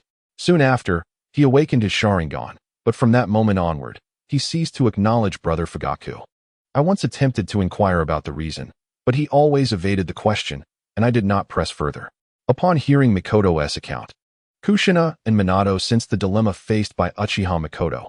After all, one side was her biological brother, and the other was the elder Fugaku, who had watched her grow up. Naturally, Mikoto found herself in a difficult position. "Mikoto, do not be too distressed." Kushina gently patted Mikoto's shoulder. "Perhaps one day, Akifumi will come to understand, and he will reconcile with Brother Fugaku." "Yes, I too hope that day arrives soon," Mikoto replied with a faint smile, though her eyes still held a trace of imperceptible sorrow. Chapter 41. The Tale of Akifumi after safely escorting Uchiha Mikoto to the Uchiha compound. Minato and Kushina did not hasten to depart. Minato, concerned for Uchiha Akifumi, wished to speak with him privately. Turning to Mikoto, he softly asked, "Mikoto, may I go in to see Akifumi?" Upon hearing this, a flicker of hesitation crossed Mikoto's eyes. However, upon meeting Minato's earnest gaze, she ultimately nodded, saying softly, "All right. But do be cautious. Whenever my brother is feeling low, he tends to go to the small river by the Uchiha compound." Kushina, noticing Mikoto's melancholic demeanor, decided to stay and keep her company. Following Mikoto's guidance, Minato arrived at the tranquil riverbank. It was midday, and the sunlight danced upon the surface of the water, shimmering like scattered gold. Uchiha Akifumi stood alone at the riverbank, intently forming hand seals. As he completed the seals, Uchiha Akifumi shouted, "Fire release! Great fireball technique!" Instantly, a ball of flame erupted from his mouth, violently splashing against the river's surface. Minato stood quietly to the side, observing Akifumi as he vented his inner turmoil. As the flames gradually extinguished, Minato finally spoke, "Do you not find it dull training alone here?" Uchiha Akifumi whirled around, surprise flickering in his eyes upon seeing Minato standing nearby. "How did you know I was here?" Minato smiled gently and approached. "Mikoto told me. She is quite worried about you and asked me to check in." A warmth spread through Akifumi's heart, but not wishing to reveal any vulnerability, he turned away, retorting, "Umph. What is there to worry about? I am fine." Seeing Akifumi's stubbornness, Minato realized he needed to let him fully express his emotions. "Training alone ultimately prevents you from identifying your weaknesses," he provocatively remarked. "Did you not say you wanted to challenge me? Now, let me see how much you have improved." With that, Minato beckoned Akifumi with a finger. Akifumi, already in a foul mood, felt his anger surge at Minato's taunt. "Just watch, I will teach you a lesson today," he bellowed as he charged toward Minato. Minato, witnessing this, smiled knowingly. As Akifumi lunged at him, Minato crossed his arms over his chest, wearing a calm smile. Seemingly unfazed by the impending attack, Akifumi's rage intensified at the sight, perceiving it as a grave insult. He quickened his pace, each punch and kick infused with furious strength, determined to strike Minato and demonstrate his prowess. Yet, Minato moved like a cunning eel, gracefully evading Akifumi's relentless onslaught. It seemed as if he could predict each of Akifumi's moves, effortlessly sidestepping at the most critical moments, leaving no openings. After a prolonged exchange, Akifumi found himself breathless, having failed to land even a single blow on Minato. His heart brimmed with shock and confusion. After all those days of rigorous training under the clan elders, why did the gap between him and Minato seem to widen? "Have you not eaten? Why do you lack any strength?" Minato remarked nonchalantly, a hint of mockery lacing his voice. Witnessing Minato's ease amidst his furious assault, Akifumi's anger flared even more. Throughout the encounter, Minato had only evaded, never striking back. Determined, Akifumi pressed on, quickening his attacks, yet no matter how hard he tried, he could not catch Minato's elusive figure. "Perhaps you should activate your Sharingan. It would certainly make things less tedious." Minato taunted once more, his tone infused with provocation. "Humph. Then allow me to show you." Realizing he could not lay a finger on Minato, Akifumi ceased his frenzied assault, closed his eyes, and exuded a palpable intensity. "Sharingan!" With a fierce shout, he opened his eyes wide, the blood-red tomo spinning rapidly. His single tomo Sharingan gleamed with a brilliant crimson light, as if it could see through all illusions and truths. With the awakening of his Sharingan, Akifumi's speed and reflexes surged to an unprecedented level. Like a bolt of lightning, he darted toward Minato. unleashing a punch imbued with fierce wind. Bang! Their fists collided, and the tremendous force sent shockwaves through the surrounding air. Minato felt the strength behind Akafumi's blow, a smile creeping onto his face. Now this is getting interesting. With a subtle grin, Minato extended his hands to engage Akafumi in a direct confrontation. With the aid of the Sharingan, Akafumi finally matched Minato's speed, and their battle intensified, transforming into a more passionate and direct clash. Their fists met repeatedly, producing deep, resonant sounds, each strike filled with power and determination. Watergate possessed the capability to evade the onslaught of autumn wind entirely, yet he refrained from doing so, as he hoped that through this confrontation, autumn wind would thoroughly vent the emotions festering within. Thus, Watergate engaged him head-on. Ultimately, neither party chose to dodge. They exchanged blows, each strike landing with palpable force. The faces of Uchiha Autumn Wind and Watergate gradually became marred with bruises, yet neither seemed to mind, until Uchiha Autumn Wind, utterly exhausted, called a halt to the duel. "You hit too hard." Uchiha Autumn Wind gasped, his voice laced with fatigue. At that moment, he lay on the grassy bank by the river, panting heavily, his face swollen and bruised, clearly having endured considerable hardship in this clash. However, as the battle concluded, the displeasure and gloom within him dissipated alongside his sweat, replaced by an unprecedented sense of relief and exhilaration. Indeed, combat is the finest conduit for catharsis. What a thrill! You are still lacking. Too weak. Watergate, lying beside Uchiha Autumn Wind, also breathed heavily. Although his face bore some bruises, they paled in comparison to those of Uchiha Autumn Wind. Moreover, thanks to Watergate's unique abilities, his bruises began to fade gradually. Observing Uchiha Autumn Wind returning to his usual relaxed demeanor, Watergate could not help but exhale in relief. The Uchiha clan, a remarkable lineage, wields formidable bloodline limits. Yet their emotional control is profoundly inadequate. Watergate feared that a mere provocation could drastically alter Uchiha Autumn Wind's temperament, transforming him into a figure akin to Uchiha Itachi from the original tale, capable of committing heinous acts. Chapter 42. The Tale of Autumn Wind 2. Pray tell, what brings you to seek me? After a brief respite, Uchiha Autumn Wind sat up and inquired of Watergate. Though his voice still bore traces of exhaustion, it had returned to its customary calmness. Through their recent clash, Uchiha Autumn Wind discerned Watergate's intentions. He understood that Watergate sought to facilitate the release of his pent-up emotions while also wishing to engage in earnest conversation. From Michiru, I learned about your connection with Uchiha Fugaku. I sense that matters are more complex than they appear. May I hear your thoughts? Watergate inquired, his gaze imbued with sincerity and concern. Ah, so that is the query at hand. Uchiha Autumn Wind sighed, sinking into contemplation as memories resurfaced in his mind. I can see that Michiru harbors affection for Uchiha Fugaku, yet due to your circumstances, she finds herself caught in a difficult position, Watergate elucidated. Well, that incident occurred 2 years ago. Uchiha Autumn Wind paused, seemingly organizing his thoughts. At that time, Michiru and I were merely 4 years old. One night, I inadvertently overheard a conversation between my parents and the clan elders. They discussed the conflict between the radical and conservative factions within the Uchiha clan. My parents were conservatives, advocating for peaceful coexistence with Konoha. The mission at hand arose when news came from radical clan members on the battlefield, claiming they were surrounded by enemies and required assistance. Despite their differing stances, they were all members of the Uchiha clan. Thus, my parents led a contingent of conservative Uchiha to provide aid, fully prepared, and given my parents strength. The rescue operation near the Land of Fire should have been foolproof. However, Uchiha Autumn Wind's voice grew somber, a glimmer of anguish flashing in his eyes.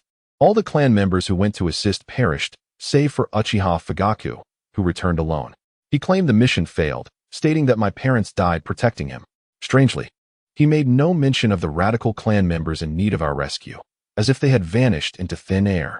Had I not overheard the details of the mission, I too would have been deceived. Just days later, those radical clan members returned to the Uchiha stronghold, asserting that although they encountered enemies en route, they had never mentioned a request for aid to the conservatives. Hence, it was not merely a simple mission failure.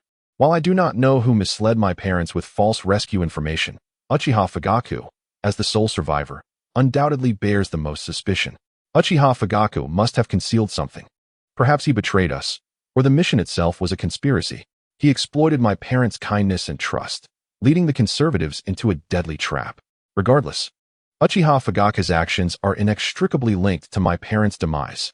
At this juncture, Uchiha Autumn Wind clenched his fists tightly, his nails digging into his palms as if to suppress the agony and fury within. I initially found it hard to believe that Fugaku, who had watched us grow, would betray us. However, since his return, he joined the security force, rising to the position of squad leader, with the security force's commander being a radical faction member. How could a conservative be promoted without reason? This undoubtedly corroborates my prior suspicions. Watergate listened intently, sensing Uchiha Autumn Wind's internal struggle and pain, understanding the rationale behind his shift in attitude toward Uchiha Fugaku. Simultaneously, Watergate realized why Uchiha Autumn Wind awakened his Sharingan at such a tender age, not merely due to his parents' deaths, but because the brother he once idolized ultimately betrayed his parents, leading to their demise. This monumental shock triggered Uchiha Autumn Wind's awakening of the Sharingan at the age of 4.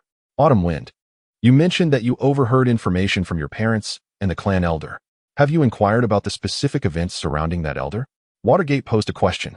Of course, I asked, but that elder was also only vaguely aware of the mission, knowing merely that my parents received a distress signal, without knowledge of who sent it. Uchiha Autumn Wind sighed. Subsequently, Uchiha Autumn Wind briefly recounted the current state of the Uchiha clan to Watergate. At present, the radical faction held a majority, advocating for a coup to secure the Uchiha clan's rightful status. Should the next Hokage not belong to the Uchiha clan, the likelihood of rebellion would increase significantly. Watergate was well aware of the internal conflicts between the conservative and radical factions within the Uchiha clan, as the original tale depicted how the preponderance of radicals ultimately led to the tragic demise of the Uchiha clan. While there were certainly shadows of Danzo involved, had the Uchiha clan been entirely comprised of conservatives advocating for peaceful coexistence with the village, would the third Hokage have allowed Itachi to annihilate the clan? In any case, Watergate felt an instinctive sense that this matter was far from simple, entangled in not only the internal discord of the Uchiha clan, but also numerous undisclosed secrets. Perhaps only Uchiha Fugaku could unveil the truth of that time. Autumn Wind, I empathize with your sentiments. I shall assist you in seeking the truth. Yet you cannot allow Michiru to remain in her current awkward position indefinitely, Watergate comforted. At that moment, having unburdened himself to Watergate, Uchiha Autumn Wind felt an unprecedented sense of relief and slowly remarked, "Let us keep this from Michiru for now. She knows nothing and should not be burdened with additional worries. Besides, Michiru's aspirations are simple. She merely wishes to be a good wife and nurture a family. Such heavy matters should not be placed upon her shoulders." Upon hearing Autumn Wind's words, Watergate could not help but smirk inwardly. Should you refrain from confiding in Michiru? There will come a time when her affections for Fugaku will complicate matters for you. However, Watergate refrained from divulging future concerns to Uchiha Autumn Wind, as he suspected there lay deeper issues at play. After all, in the original narrative, Uchiha Fugaku was not the type to betray. Perhaps he harbored his own grievances. Forget it. After all, only Uchiha Fugaku knows the events of those years.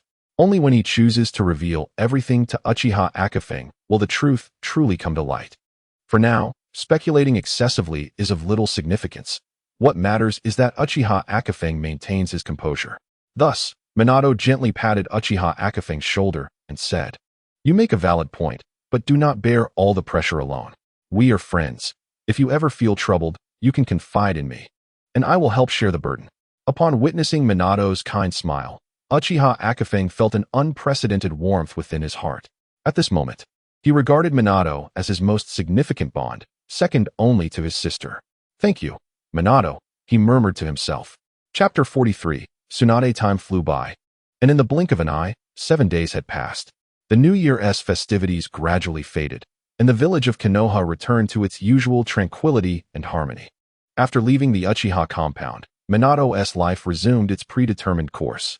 He diligently followed the training regimen he had devised, steadily enhancing his abilities without realizing it. However, the development of the Earth Release, Rock World technique did not progress as smoothly as Minato had hoped. Despite consulting with Grandpa Hiruzen, he found that whenever he attempted to unleash the technique, he felt overwhelmed. The results were far from his expectations. The current version of Rock World merely functioned defensively, lacking the ferocious offensive capabilities he envisioned, akin to the Wood Release, Wood World. Minato concluded that the root of the issue lay in his insufficient chakra reserves and control abilities. Initially, he intended to fuse the Earth Wall and Earthquake techniques. But after consulting with Grandpa Hiruzen, he realized that he also needed to incorporate the Earth Explosion Pill technique to enhance the explosive power, which was essential for achieving the desired effect of Rock World. While he could barely manage the fusion of the first two techniques, introducing a third was no simple feat. The complexity had increased exponentially, leaving Minato feeling somewhat powerless in his attempts to fully merge all three techniques. Currently, although Minato could struggle to activate Rock World, its effects were limited to passively using rocks to shield against attacks, as he could not yet perfectly integrate the Earth Explosion Pill, preventing him from accurately directing the rocks to launch an offensive against his foes. Moreover, Minato had underestimated the demands of such a large-scale technique. The chakra consumption was immense, and with his current reserves, he could not replicate the effects of Hashirama Senju's Wood World. Consequently, the Rock World technique Minato could release amounted to little more than a small-scale defensive ninjutsu. He found himself at an impasse in his development of the technique. Just as he was feeling frustrated, Grandpa Hiruzen delivered splendid news. Tsunade had returned to Konoha and was currently residing at the Senju clan's compound. As one of the legendary Sannin, Tsunade possessed formidable strength and unique insights into chakra control. With Hiruzen's assistance, Minato made his way to the Senju compound, hoping to learn advanced chakra control techniques from Tsunade to overcome his current obstacles with the Rock World. Upon arriving at the Senju compound, Minato gently knocked on the door. After a brief moment, it creaked open, revealing the familiar and warm face of Kushina. Her eyes brightened with surprise upon seeing Minato. "It's you, Minato. What brings you here today?" Minato scratched his head, a hint of bashfulness creeping onto his face as he replied, Sorry, Kushina. I'm here to see Lady Tsunade. I have some matters to discuss with her." Kushina's smile faltered slightly, and her lips involuntarily pouted as she thought, "Minato, you big fool." Noticing the change in her expression, Minato quickly remedied his words. "Of course, I've missed you these past few days and wanted to check in on you." Upon hearing Minato's clarification, Kushina's heart swelled with sweetness, and she smiled again. "That's more like it. Come with me." With that, she turned and led Minato to Tsunade. Kushina, being Tsunade's niece, had naturally been living with her since Tsunade's return. Yesterday, when Tsunade found out she had a niece, she was thrilled and immediately took Kushina out for drinks and games. Much to Kushina's chagrin, Tsunade's hobbies were difficult for Kushina to embrace, yet she could clearly sense Tsunade's goodwill, leaving her torn about whether to refuse her aunt's invitations. Fortunately, Granny Mito noticed and scolded Tsunade, allowing Kushina to escape. Before long, Kushina brought Minato to the door of Tsunade's room. Understanding that Minato had business with Tsunade, Kushina turned to leave. The door was slightly ajar, allowing a gentle beam of light to escape. Out of courtesy, Minato did not enter directly but knocked and asked, "May I come in?"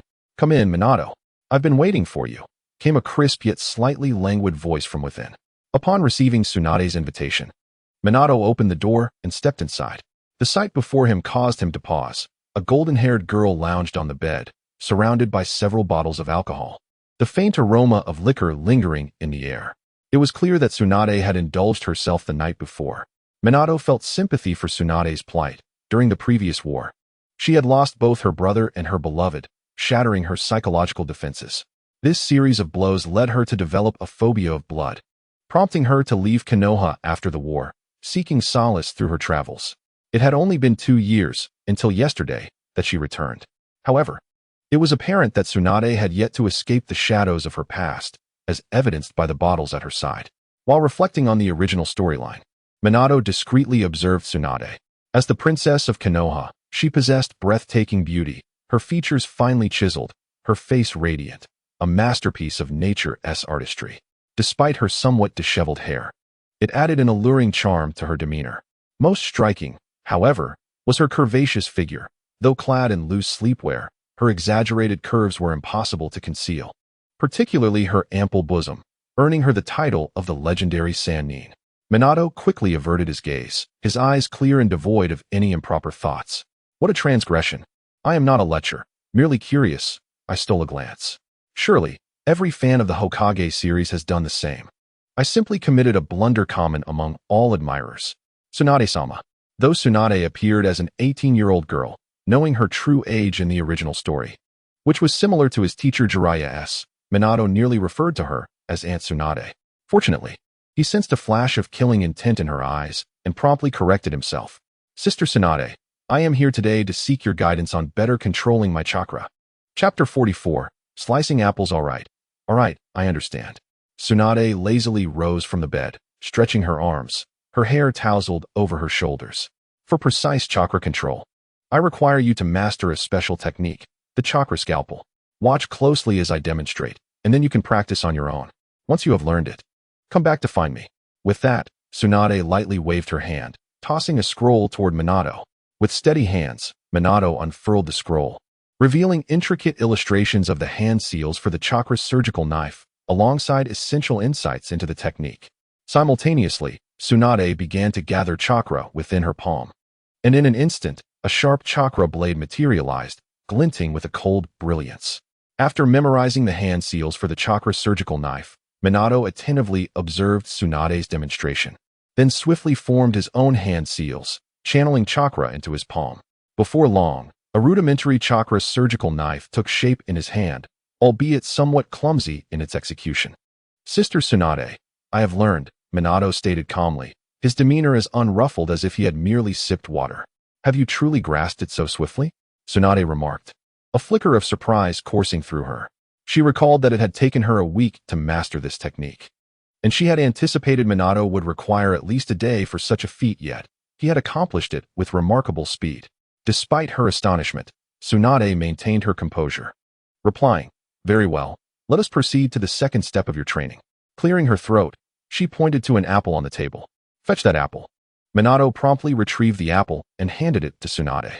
With a deft flick of her chakra blade, she began to peel the apple, her movements imbued with skill and precision. The skin fell away like silk, leaving the fruit perfectly intact, the peel a smooth, even strip without a single tear. This is the task you must undertake next, Tsunade stated gravely, placing the neatly peeled apple aside.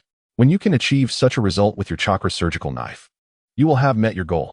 What appeared to be a simple task of peeling an apple was, in reality, fraught with difficulty. Even a regular person might struggle to peel an apple without damaging the flesh. And Tsunade wielded a blade of extraordinary sharpness, one that could shatter the entire fruit with the slightest miscalculation. This seemingly mundane task exemplified Tsunade's remarkable control over chakra. Her exceptional prowess stemmed from her extensive experience as a medical ninja, where she often employed the chakra surgical knife for intricate surgeries. As its name suggests, the chakra surgical knife is a blade forged from concentrated chakra, sharper than one could imagine. During surgical procedures, even a minor error could lead to grievous harm to the patient, thus placing immense demands on the user's control over chakra. Moreover, the chakra surgical knife possesses a unique capability. It can penetrate the body for internal procedures without damaging the skin. This renders it an impeccable medical ninjutsu, albeit one that requires the utmost precision from its wielder. Following Tsunade's guidance, Minato inhaled deeply and cautiously grasped an apple, preparing to attempt peeling it. He focused intently on controlling his chakra blade, carefully following the apple's contours. However, things did not unfold as smoothly as he had envisioned. A soft crack echoed as he inadvertently applied too much force, splitting the apple in half. Minato sighed in resignation, reflecting on the task's complexity, which far surpassed the simplicity of climbing trees or treading water. Yet, through this apple-peeling endeavor, he gleaned far more than he had anticipated. Indeed, this is quite challenging, Minato murmured, though he showed no signs of surrender. He turned to retrieve another apple, only to find the table devoid of them.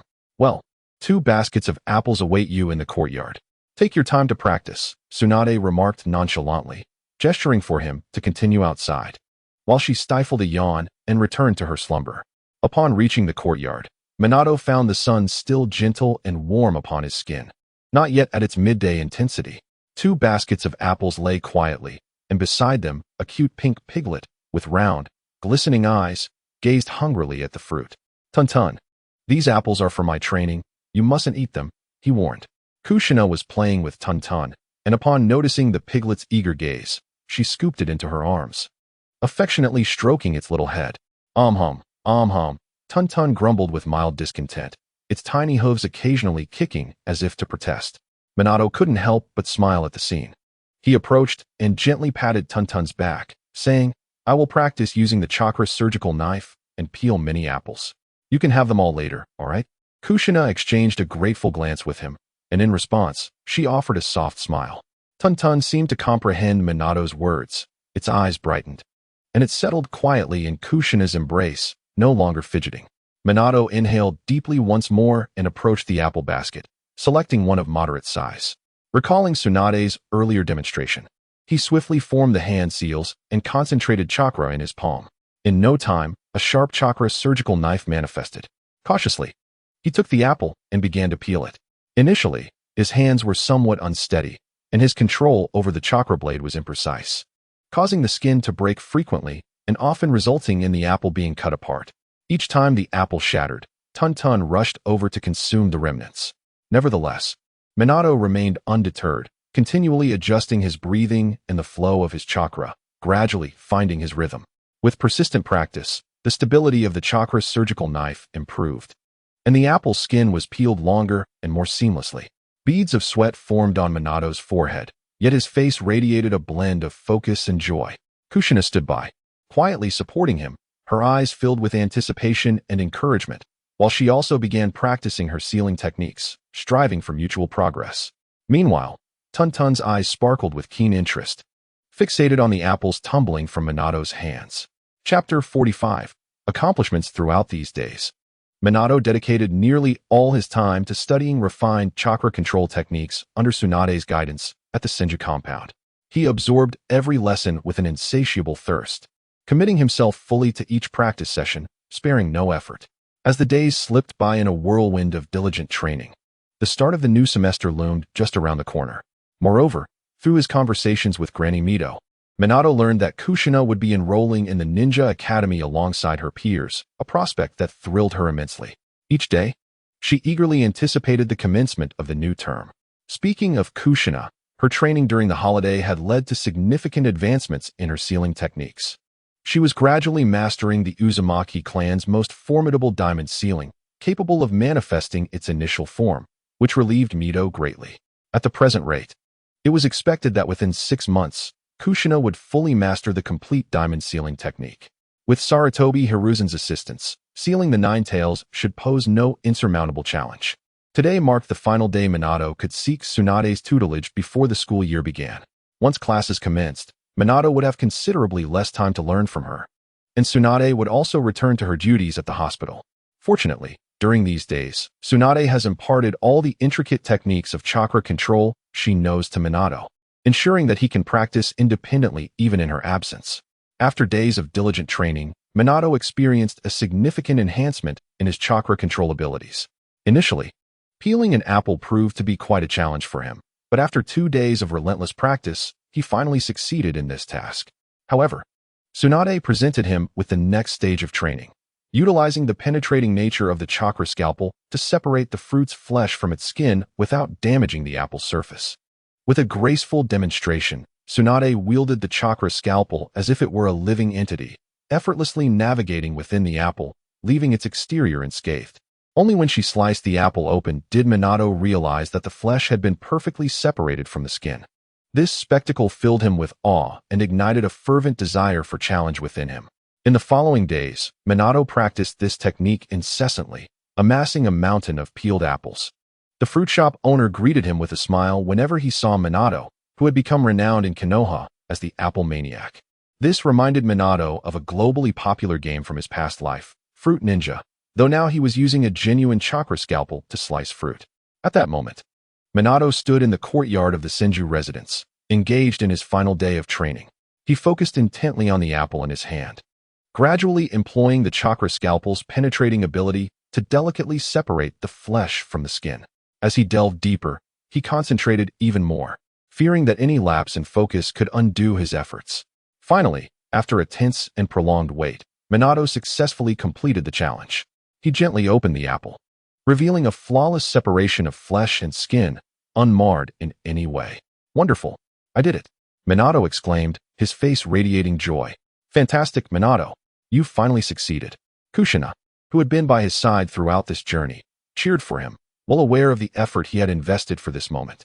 At that moment, Tsunade emerged from the room, a satisfied smile gracing her lips. Minato, you did exceptionally well. I have now imparted all that I know to you. However, to further enhance your chakra control, you must continue to practice diligently. Beyond apples, you might also try using other items, such as potatoes. This will present a greater challenge, but it will be more beneficial for you. In essence, the key to fine chakra control lies in unwavering focus and relentless practice. Your chakra control abilities are already quite impressive, yet there remains room for improvement. Keep striving, Minato. Yes, Sister Tsunade. Thus, Minato's training under Tsunade came to a formal conclusion. After making plans with Kushina to attend the Ninja Academy together the following day, Minato departed from the Senju residence. It was now evening, and the setting sun cast a molten gold hue over Minato's solitary figure, enveloping him in a warm glow. Although the new year had passed, the winter chill remained piercing. As the sun sank lower in the sky, the temperature visibly dropped. Minato exhaled, his breath condensing into a white mist in the frigid air.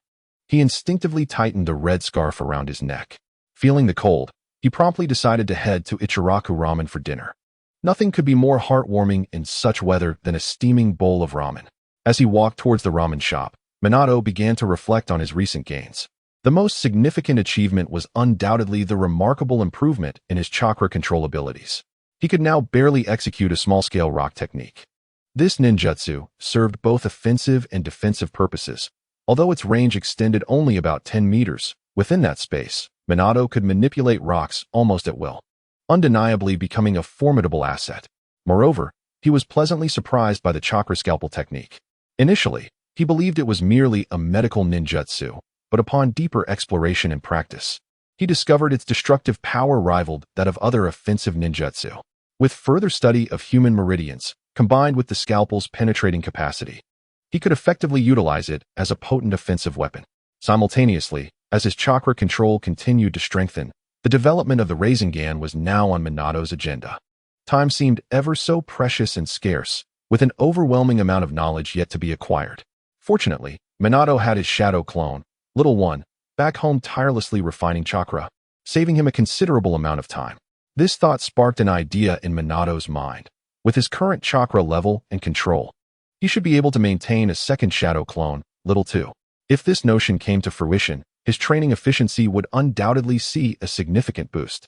After finishing his ramen, he'd give it a try. Realizing that time waits for no one, Minato quickened his pace. Chapter 46. The mocked Might Guy. As Minato stepped through the familiar threshold of Ichiraku Ramen, he was met with a cacophony of mocking laughter that sliced through the shop's harmony like an invisible blade. Ha ha ha, Might Guy, aren't you a ninja from Konoha? How is it that you're now working here as a waiter, dressed in that ridiculous uniform? Minato glanced toward the source of the jeering, spotting two disheveled ninjas seated at a table, derisively observing Might Guy.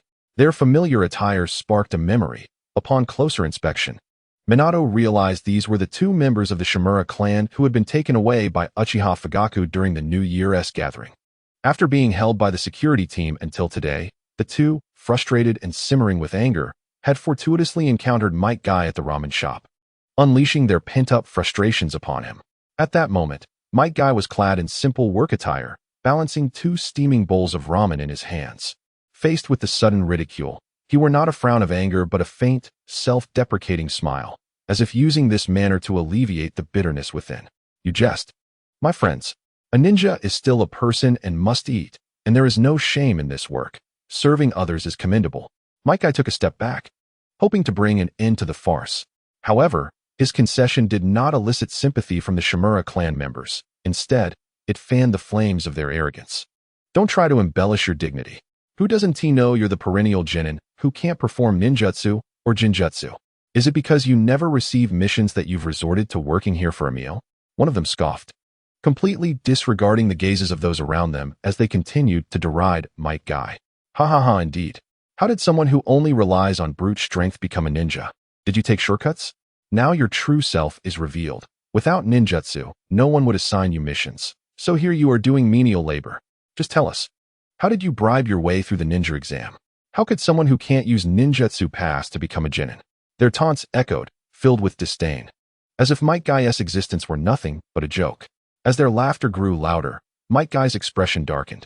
He could endure the mockery and disdain directed at him, but he could not accept anyone questioning his ninja way.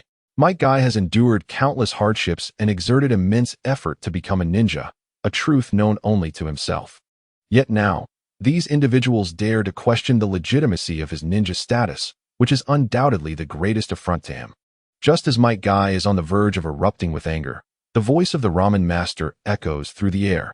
Hey, are you going to eat the noodles or not? If not, please leave my shop. I do not welcome you. The master's irate tone interrupts the mockery of the two. For over the past few days, he has come to recognize the diligent and honest Might Guy. Witnessing his mistreatment, it is only natural for him to speak up on his behalf. It's just a bowl of ramen. Whoever wants to eat can eat. But how dare you? An ordinary person challenge a member of the Uchiha clan? Are you seeking rebellion? One of the assailants disdainfully retorts, while the other steps forward to violently knock the tray from Might Guy's hands. With a sharp crack, the two steaming bowls of noodles are shattered, the porcelain fragments flying in all directions, and the scalding broth spills mercilessly onto Might Guy, leaving burns on his clothes and skin. However, more unbearable than the physical pain is the seething anger within him. He has always chosen to endure in silence, but at this moment, their actions have crossed the threshold of what he can tolerate. How infuriating! You have gone too far. This is simply intolerable. Unable to contain his surging wrath any longer, Might Guy lets out a furious roar. With that, he raises his foot and strikes out at the arrogant antagonist before him. His kick is as swift as lightning, accompanied by a fierce gust of wind, aimed directly at the target. The assailant has no time to react, akin to a kite severed from its string, and is sent flying back, crashing into a nearby wall before landing unceremoniously on the ground. Well done, Might Guy. Do not bother reasoning with scoundrels. As Might Guy delivers the kick, the ramen master feels a wave of relief and immediately cheers him on. Meanwhile, the Uchiha ninja, witnessing his comrade's pitiful defeat, is consumed by shock. After all, his companion is a bona fide chunin. How could he be bested by a mere genin like Might Guy? Although internally shaken, he feigns calmness as he swiftly forms hand seals, preparing for battle. How bold! Daring to strike at the Uchiha clan. You must be tired of living. Might Guy, you who cannot perform ninjutsu, let us see how you can contend with me. It's not too late to beg for mercy. As he completes his hand seals, a wave of wind chakra gathers in his hands, ready to be unleashed, yet Might Guy stands resolute, unafraid. Observing Might Guy's fearless demeanor, the Uchiha ninja clenches his teeth, ready to unleash his ninjutsu. Just then, the voice of Minato interrupts. I advise you against releasing that ninjutsu. Do you wish to visit the security team again? Upon hearing Minato's familiar voice, the Uchiha ninja turns around to find him standing at the door. Damn it! It's you again, he exclaims in alarm. The previous encounter with Minato had led to his apprehension by the security team, thus leaving a lasting impression. To his dismay, encountering Minato again right after exiting the security team sends him into a state of panic, shattering his facade of calm. What is the matter? Unwilling to concede? Want to revisit the security team? If you compensate for the damages done in the shop, I will let you leave, Minato states coolly, observing the evident distress on the ninja's face. Aware of Minato's strength and seeing his comrade incapacitated by Might Guy, the Uchiha ninja wisely opts to retreat. I concede this time. I'll take my leave, he declares, producing a stack of money from his clothing and placing it on the table before helping his fallen comrade to his feet and departing. Minato does not impede their exit, understanding that they are from the Uchiha clan and should not be pressed too hard. It is not out of fear, but concern for the ramen master and Might Guy, to prevent them from being drawn into unnecessary conflict. Chapter 47. The 8 Gates of Dunjiaog. What an unfortunate turn of events. The ramen master glares at the chaos within his establishment, his face twisted in anger. Although he has received compensation, he cannot help but curse under his breath at the sight of the disarray. The once tidy room is now a scene of devastation. With walls cracked and furniture strewn haphazardly across the floor, some pieces irreparably damaged, with shavings littering the ground. Though the troublemakers have departed, the ramen master realizes that normal business cannot continue today, and with a heavy sigh, he closes the shop.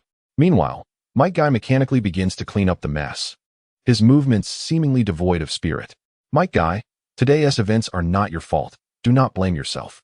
The ramen master offers consolation, observing the vacant expression in Might Guy's eyes. Indeed, Uncle Mike Guy, they were the ones who were utterly detestable, bullying you without cause. It has nothing to do with you, adds Minato, noticing Mike Guy's disconcerted demeanor. Upon hearing their words of comfort, Mike Guy lifts his head, tears glistening in his eyes. Minato, master, do you think I am utterly useless? I have worked so hard, striving to earn a living. Why must they mock me? I have exerted 100-fold more effort than others to become a ninja. Why do they doubt me? For the first time, Mike Guy questions his own endeavors. Previously, he could brush off others' ridicule with a smile, but today, their doubts about his identity as a ninja have struck at the very core of his unwavering belief in his path. Sensing his confusion, Minato steps forward, gently grasping Mike Guy's hand, and speaks earnestly. Uncle Mike Guy, sometimes the words of others hold little weight. On the journey of pursuing dreams, one will always encounter various doubts, but these are not reasons to abandon our aspirations. Feeling the warmth of Minato's small hand, Mike Guy begins to feel a spark of hope. Noticing this, Minato continues to encourage him. Uncle Mike Guy, when one door closes, another window opens. Although you may not wield ninjutsu, your taijutsu is unparalleled, the strongest I have ever seen. Despite being a genin, did you not just defeat that chunin with a single strike? You must have confidence. Do not let the fleeting words of adversaries undermine your efforts. As Minato's words resonate within him, the vacant look in Mike Guy's eyes begins to brighten, and he exhales a deep breath. Minato, you are right. How can I let their words affect me? I was wrong to doubt myself. That would be a desecration of my own efforts. I shall continue to uphold my ninja way. With renewed vigor, Mike Guy's eyes shine once more, and he feels a pang of regret for allowing the words of others to shake his resolve. Thankfully, Minato has brought him back to clarity. That's the spirit. Minato sighs with relief, pleased to see Mike Guy rejuvenated. Simultaneously, the ramen master interjects. Although I am not well versed in ninja matters, Mike Guy, you are indispensable to Ichiraku Ramen. Without your assistance, we would not be enjoying such popularity. Do not dwell on this. Let us share a bowl of ramen together and call it an early day. Yes, thank you, master. Mike Guy replies with heartfelt enthusiasm. The words of the master craftsman struck like a powerful tonic, piercing directly into Mike Guy's heart, instantly invigorating him and igniting a fervor within. At that moment, for the first time in his life, Guy experienced a remarkable sensation. He realized he was not the worthless being he had always believed himself to be. Through engaging interactions with customers and the master's affirmations, he genuinely felt the warmth of being needed by others. All right, master craftsman, hurry up with the noodles. I'm nearly starving. Watergate urged, his stomach growling impatiently. Haha, I understand. Guy, you should take a break as well. Tomorrow, I'll have someone come to repair the wall. Make sure to rest well. The master craftsman replied with a smile. In a serene atmosphere, the three enjoyed their dinner before Watergate and Guy prepared to bid farewell. Watergate, wait for me. As Watergate walked home, he suddenly heard Guy's voice behind him and paused. Uncle Guy, is there something you need? Watergate, I know you have a deep passion for martial arts. Here are some insights I've gathered over the years, along with a powerful martial technique I created. I'm entrusting them to you now. With that, Guy handed Watergate a package, which felt as if it contained 2 books.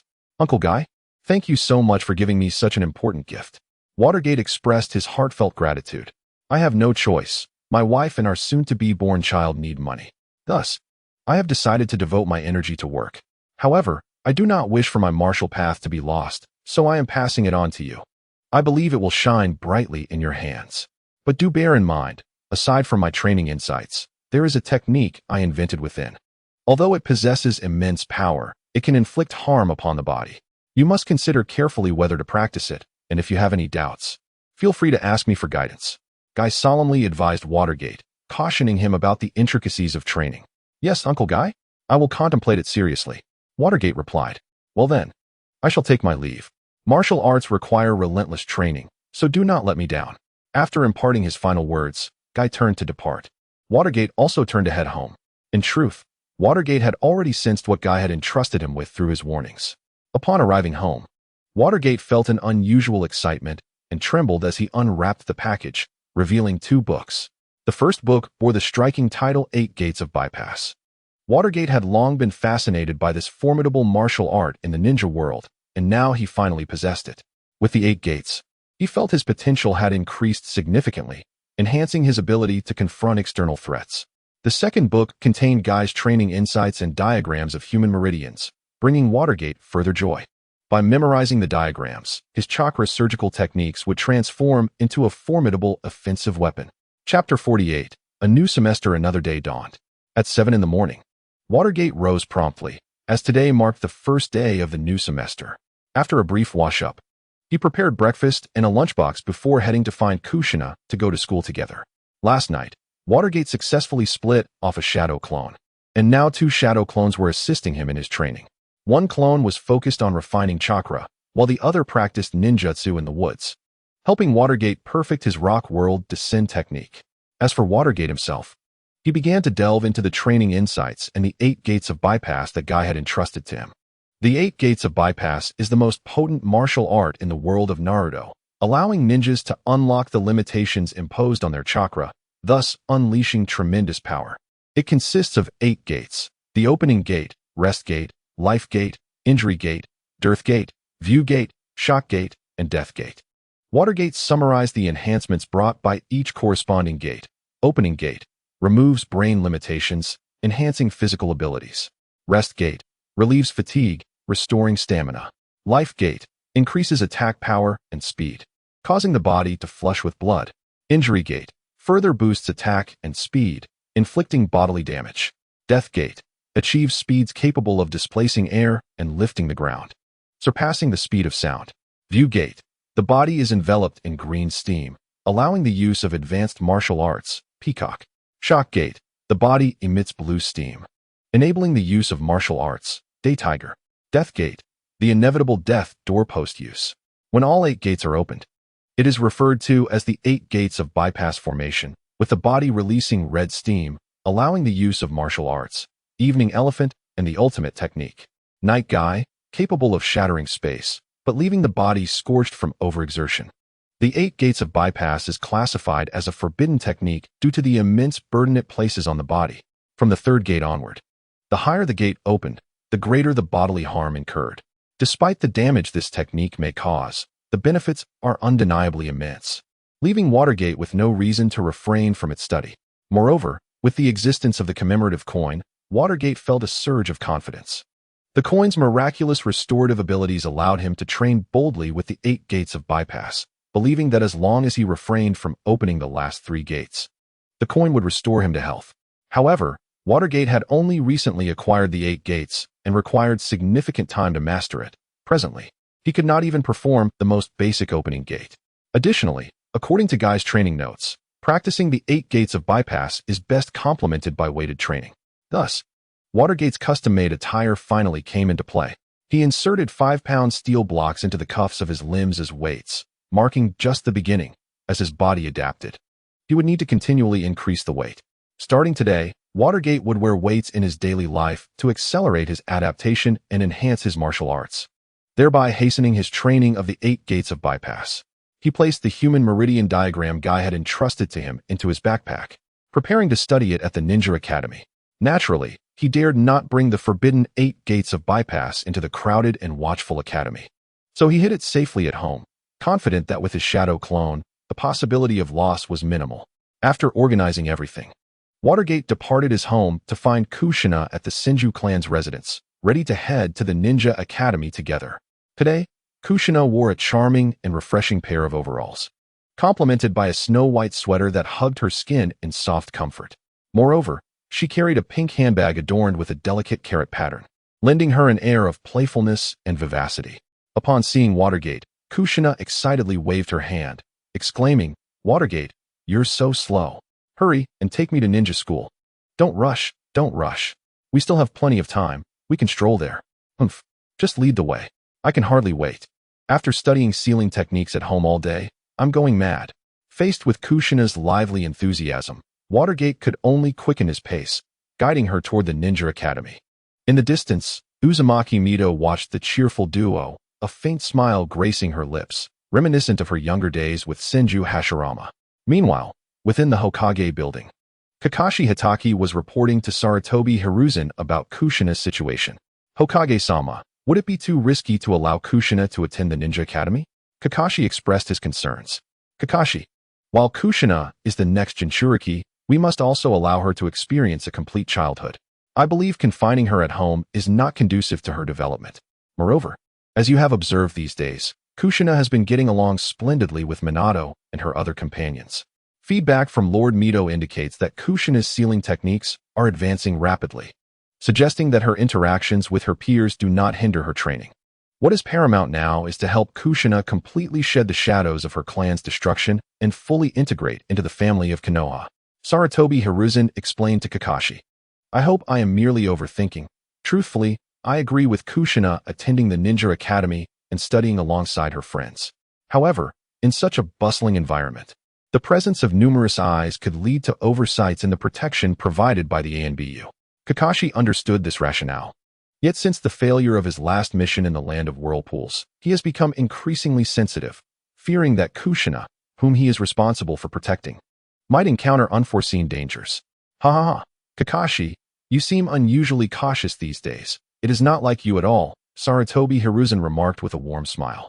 Gently patting Kakashi on the shoulder, he continued earnestly, Kakashi, the Ninja Academy is located within Konoha, and as long as there are no infiltrators from other villages, Kushina will not face significant peril. At worst, she might experience some minor squabbles with her peers. What are you so worried about? If Kushina were to encounter real danger, it would likely be due to an enemy successfully breaching Konoha's defenses. Should that transpire, it would be a failure of the ANBU's duties. However, I believe the ANBU is unlikely to commit such a grave error. At this point, Hiruzen paused thoughtfully, a glint of mischief flickering in his eyes.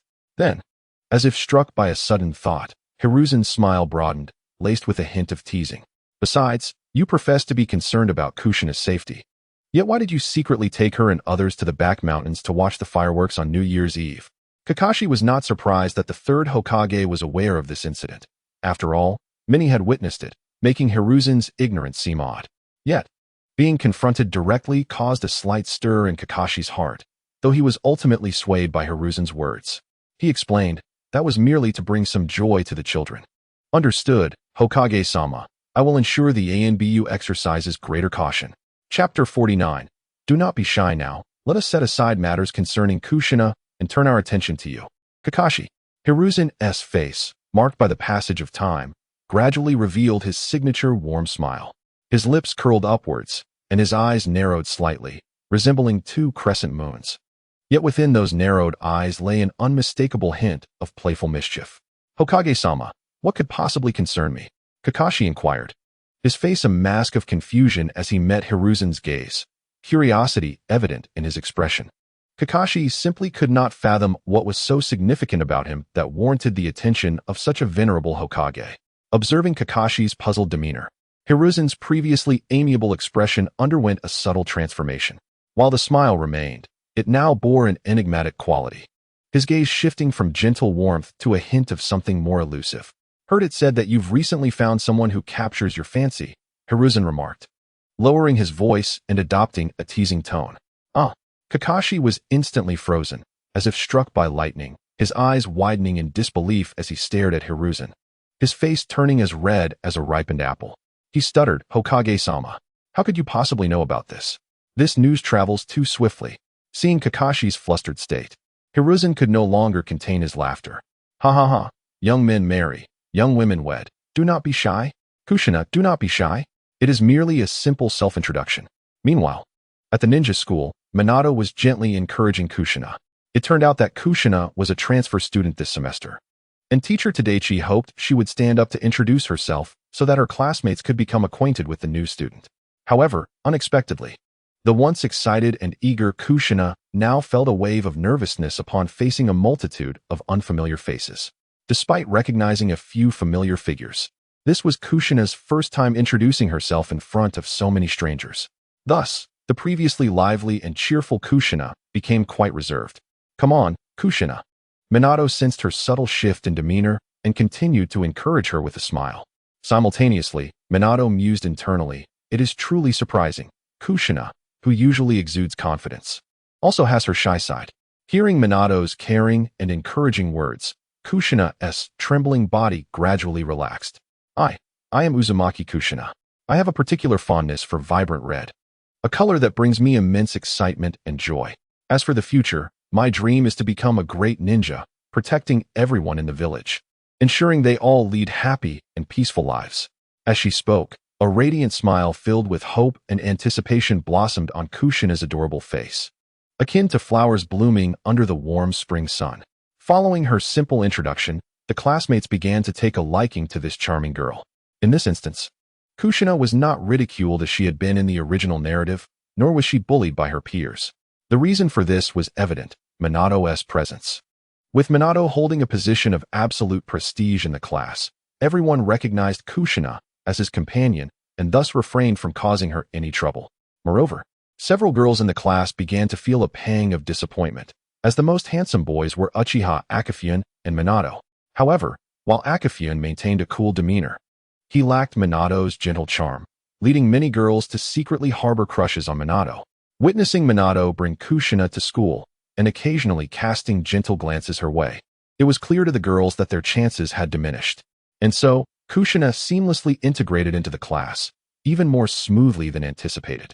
Before long, she became thoroughly familiar with her classmates and gradually shed her initial shyness, reverting to her previous lively self. Kushina was the type who would be shy around strangers, perhaps even socially anxious, but once she became acquainted, she would completely let herself go. At this moment, sunlight streamed through the classroom windows, enveloping the room in warmth. Minato sat quietly at his desk, his gaze tenderly resting on Kushina, who was joyfully engaging with her classmates not far away. Witnessing Kushina's radiant smile and spirited demeanor, the weight that had lingered in Minato's heart gradually lifted, allowing him to exhale softly as a smile crept onto his lips. As the school bell rang, Teacher Tadachi signaled for everyone to quiet down. Minato focused his attention on the blackboard, yet he could not resist stealing glances at Kushina's direction from the corner of his eye. Time passed unnoticed, and soon it was time for lunch. Minato cautiously retrieved 2 exquisite bento boxes from his backpack. As the saying goes, to win a woman's heart, one must first capture her stomach. With Kushina beginning her schooling, Minato had specially prepared 2 portions of lunch. Upon lifting the lids, a familiar and tantalizing aroma wafted into the air. Indeed, it was Minato's signature dish, scrambled eggs with tomatoes. The vibrant red tomato chunks and the golden scrambled eggs complemented each other beautifully, reminiscent of Minato's dazzling blonde hair, entwined with Kushina's fiery red locks. Curiously, Kushina leaned closer, her large eyes blinking with excitement as she gazed at the delectable food in the bento boxes. Minato smiled and handed 1 portion to her, saying, "Quick, give it a try. My cooking is delicious." Kushina accepted the bento, gently scooping a spoonful and savoring it. In an instant, her eyes lit up with delight as she exclaimed, "Wow, this is amazing. Minato, you're incredible." Hearing Kushina's praise filled Minato's heart with joy, and a radiant smile blossomed on his face. Meanwhile, Shuntai, who stood nearby, interjected with frustration, shouting, "Minato, you're too focused on your romantic interests. Why didn't you prepare a bento for me?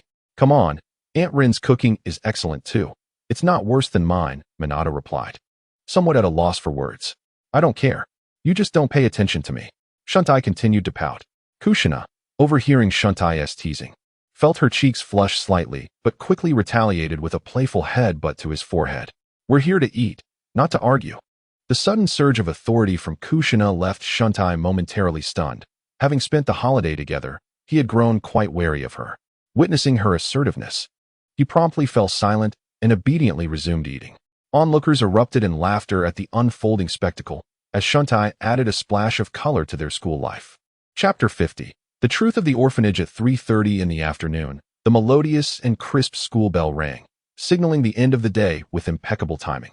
This sound served as a magical key, unlocking the confines that had held the children captive throughout the day, marking a perfect conclusion to the first day of the new term. Today, Minato unusually declined Shuntai and Akifumi Uchiha's invitation to practice, opting instead to escort Kushina home after school. As they walked side by side, sharing laughter and conversation, they arrived at the entrance of the Senju clan's residence. "Goodbye, Kushina. See you tomorrow." Minato paused, smiling gently at her, his voice warm and kind, as if a spring breeze had caressed her heart. Hearing his farewell, Kushina's expression turned slightly wistful. Yet, recalling all the new friends she had made at the ninja school and the prospect of attending with Minato the following day, She responded with eagerness. Goodbye, Minato. I had a great time today. I really love life at the ninja school. Please come find me tomorrow morning so we can go together. As she spoke, Kushina opened the large door of the Senju residence and leaned forward, ready to step inside. However, just then, as if recalling something important, she halted and poked her head back out, saying, "Oh, I still want to eat the dishes you make tomorrow. Don't forget to prepare them." "All right, I won't forget," Minato replied with a smile, nodding in agreement. After receiving his assurance, Kushina finally felt relieved and withdrew her head. It wasn't until the door of the Senju residence slowly closed that Minato turned around and set off on his way home. Initially, Minato had intended to practice at the training grounds as he had done the previous semester. However, this afternoon, Shikaka Nara had discreetly informed Minato that there were new developments regarding the orphanage incident he had asked him to investigate, necessitating a discussion at Minato's home after school. Upon hearing this news, Minato promptly abandoned his plans for the training grounds. After ensuring Kushina was safely home, he hurried back to his own residence, eager to uncover the truth behind the tragic deaths of those at the orphanage. After a short while, Minato arrived at his doorstep. From a distance, he saw Shikaku squatting on the steps, idly counting the busy little ants scurrying about. "My apologies, Shikaku. I was delayed after taking Kushina home," Minato said apologetically as he unlocked the door. Shikaku waved his hand dismissively, signaling that Minato need not worry, and followed him inside. Of course, before returning home, Minato had already recalled his 2 shadow clones, ensuring his secrets remained safe. Although he felt comfortable around Shikaku, he preferred to keep his cards close to his chest. "By the way, Shikaku, what new insights have you uncovered this time?" Minato inquired once they were inside, and he was assured of their privacy. "Regarding the mysterious disappearance of the orphanage residents, I managed to secretly obtain a copy of the relevant documents from my father, and now I present it to you," Shikaka said, pulling out a file from his backpack and handing it to Minato. He continued, "The document is quite vague, attributing the disappearances to a robbery, but it fails to clarify where the robbers came from or how they infiltrated the orphanage. This raises significant concerns about its authenticity. Through my father's covert investigation, we discovered that this document was submitted by the Root organization, which operates under Danzo's command. Thus, the disappearances of the orphanage residents are likely connected to him. However, both my father and I are puzzled as to why Danzo would target an orphanage. Minato, since you were involved in this incident, think carefully if you overlooked anything. After all, it's merely an orphanage. What advantage could Danzo derive from attacking it?" Shikaku's words were filled with confusion and uncertainty. Yet, upon hearing the connection to the Root organization, a flash of realization struck Minato like a lightning bolt, conjuring a vivid image in his mind. In the early days following his arrival in this world, the Root had dispatched ninjas to the orphanage, attempting to abduct Yakushi Nono. The situation had been dire. Had it not been for Minato and Jiraiya's timely intervention, Granny Chiyuki might have suffered severe injury, and the Root ninja would have easily succeeded in taking Nono. It was their intervention that had ultimately led to the tragic fate of the orphanage residents. Minato vividly remembered that, in his eagerness to abduct Nono, the Root ninja had inadvertently revealed information about the organization itself. He had divulged numerous details to Nono in hopes of persuading her to join Root voluntarily. And the residents of the orphanage, standing nearby, had overheard this critical information. Who could have anticipated that such a seemingly trivial action would bring about catastrophic consequences for the orphanage? The existence of the Root had always been shrouded in secrecy. How could it be known by a group of ordinary individuals? At this moment, Minato finally comprehended that the true culprits behind the deaths of the orphanage residents were indeed linked to the Root. Simultaneously, a deep sense of regret welled up within him. Had he not rashly intervened, that Root ninja might have successfully taken Nono, preventing the exposure of the Root's existence and sparing the residents from their tragic fate due to their knowledge. However, Minato understood that he could not wholly blame himself. Even had he refrained from acting, Jiraiya, lurking in the shadows, would eventually have intervened. After all, Master Jiraiya once mentioned that Grandpa Hiruzen had warned Danzo not to forcibly take Yakushi Nanoyu away, emphasizing the importance of respecting her own choices. Wait, Grandpa Hiruzen knows about this matter. Suddenly, Minato's heart turned bitter as he realized this. All files require the Hokage's approval to be archived, and this particular file is fraught with issues, yet somehow managed to be successfully closed. Minato couldn't believe there wasn't some sort of underhanded dealings involved. He deduced that Grandpa Hiruzen must have been aware of the entire situation, which meant he had tacitly allowed the orphanage's demise. The reasoning behind this was not difficult to infer. Due to that root ninja's exposure of the organization, Danzo, by nature, could not afford to leave such a risk unchecked. Thus, he would swiftly remedy the situation, and the most effective method, without a doubt, would be to eliminate the orphanage's residents to silence them. Although the means were rather cruel, Danzo's style of operation would consider the lives of a few orphans significant. Upon learning of the massacre at the orphanage, Grandpa Hiruzen would merely cover for Root, as the comparison between Root and a handful of ordinary orphans rendered the latter inconsequential. Through the information provided by Kaku, Minato finally pieced everything together. Although Grandpa Hiruzen appeared to be a benevolent Hokage, merely being kind was insufficient to attain such a position. Without a firm hand, how could one become Hokage? While Minato's heart was inherently kind, he could still understand Grandpa Hiruzen's actions due to his past experiences. So, should the destruction of the orphanage be blamed on Minato, or on Sarutobi Hiruzen, or on Danzo? The truth is, none of them are to blame. If one must find fault, it should be with that foolish Root ninja. If he had simply kept Root's information confidential and informed only Yakushi Nanoyu, everything could have been avoided. At this moment, Minato was filled with bitterness. Although he understood everything, he still felt a sense of helplessness. Ultimately, it is this damned world that deserves blame. If there were no wars and everything was peaceful, such tragedies would not occur. Having grasped the full sequence of events surrounding the orphanage, Minato became even more resolute in his desire to change this world, to achieve true peace through his own means. The first step in this endeavor was to become Hokage. As for avenging the orphanage's victims, that was a matter of course, especially since it was ultimately Root and Danzo who had perpetrated their deaths. Moreover, once Minato aspired to run for Hokage, a fierce conflict with Danzo was inevitable. It is important to note that Danzo represented a hidden side of Sarutobi Hiruzen, one that remained obscured from the public eye. Given Minato's upright and benevolent character, he could not possibly tolerate Danzo's continued existence. In fact, within the original narrative, Root, under Danzo's leadership, underwent a qualitative transformation. During the Nine-Tails incident, Danzo chose to conceal Root, watching helplessly as the Nine-Tails wreaked havoc upon Konoha without offering assistance. This alone was enough to demonstrate that, at this point, Root no longer served Sarutobi Hiruzen wholeheartedly, but rather catered to Danzo's personal ambitions. Therefore, Minato needed to contemplate whether the organization of Root should continue to exist. However, even if he ultimately decided to retain Root, Minato would undoubtedly initiate a thorough cleansing and establish a new series of stringent regulations.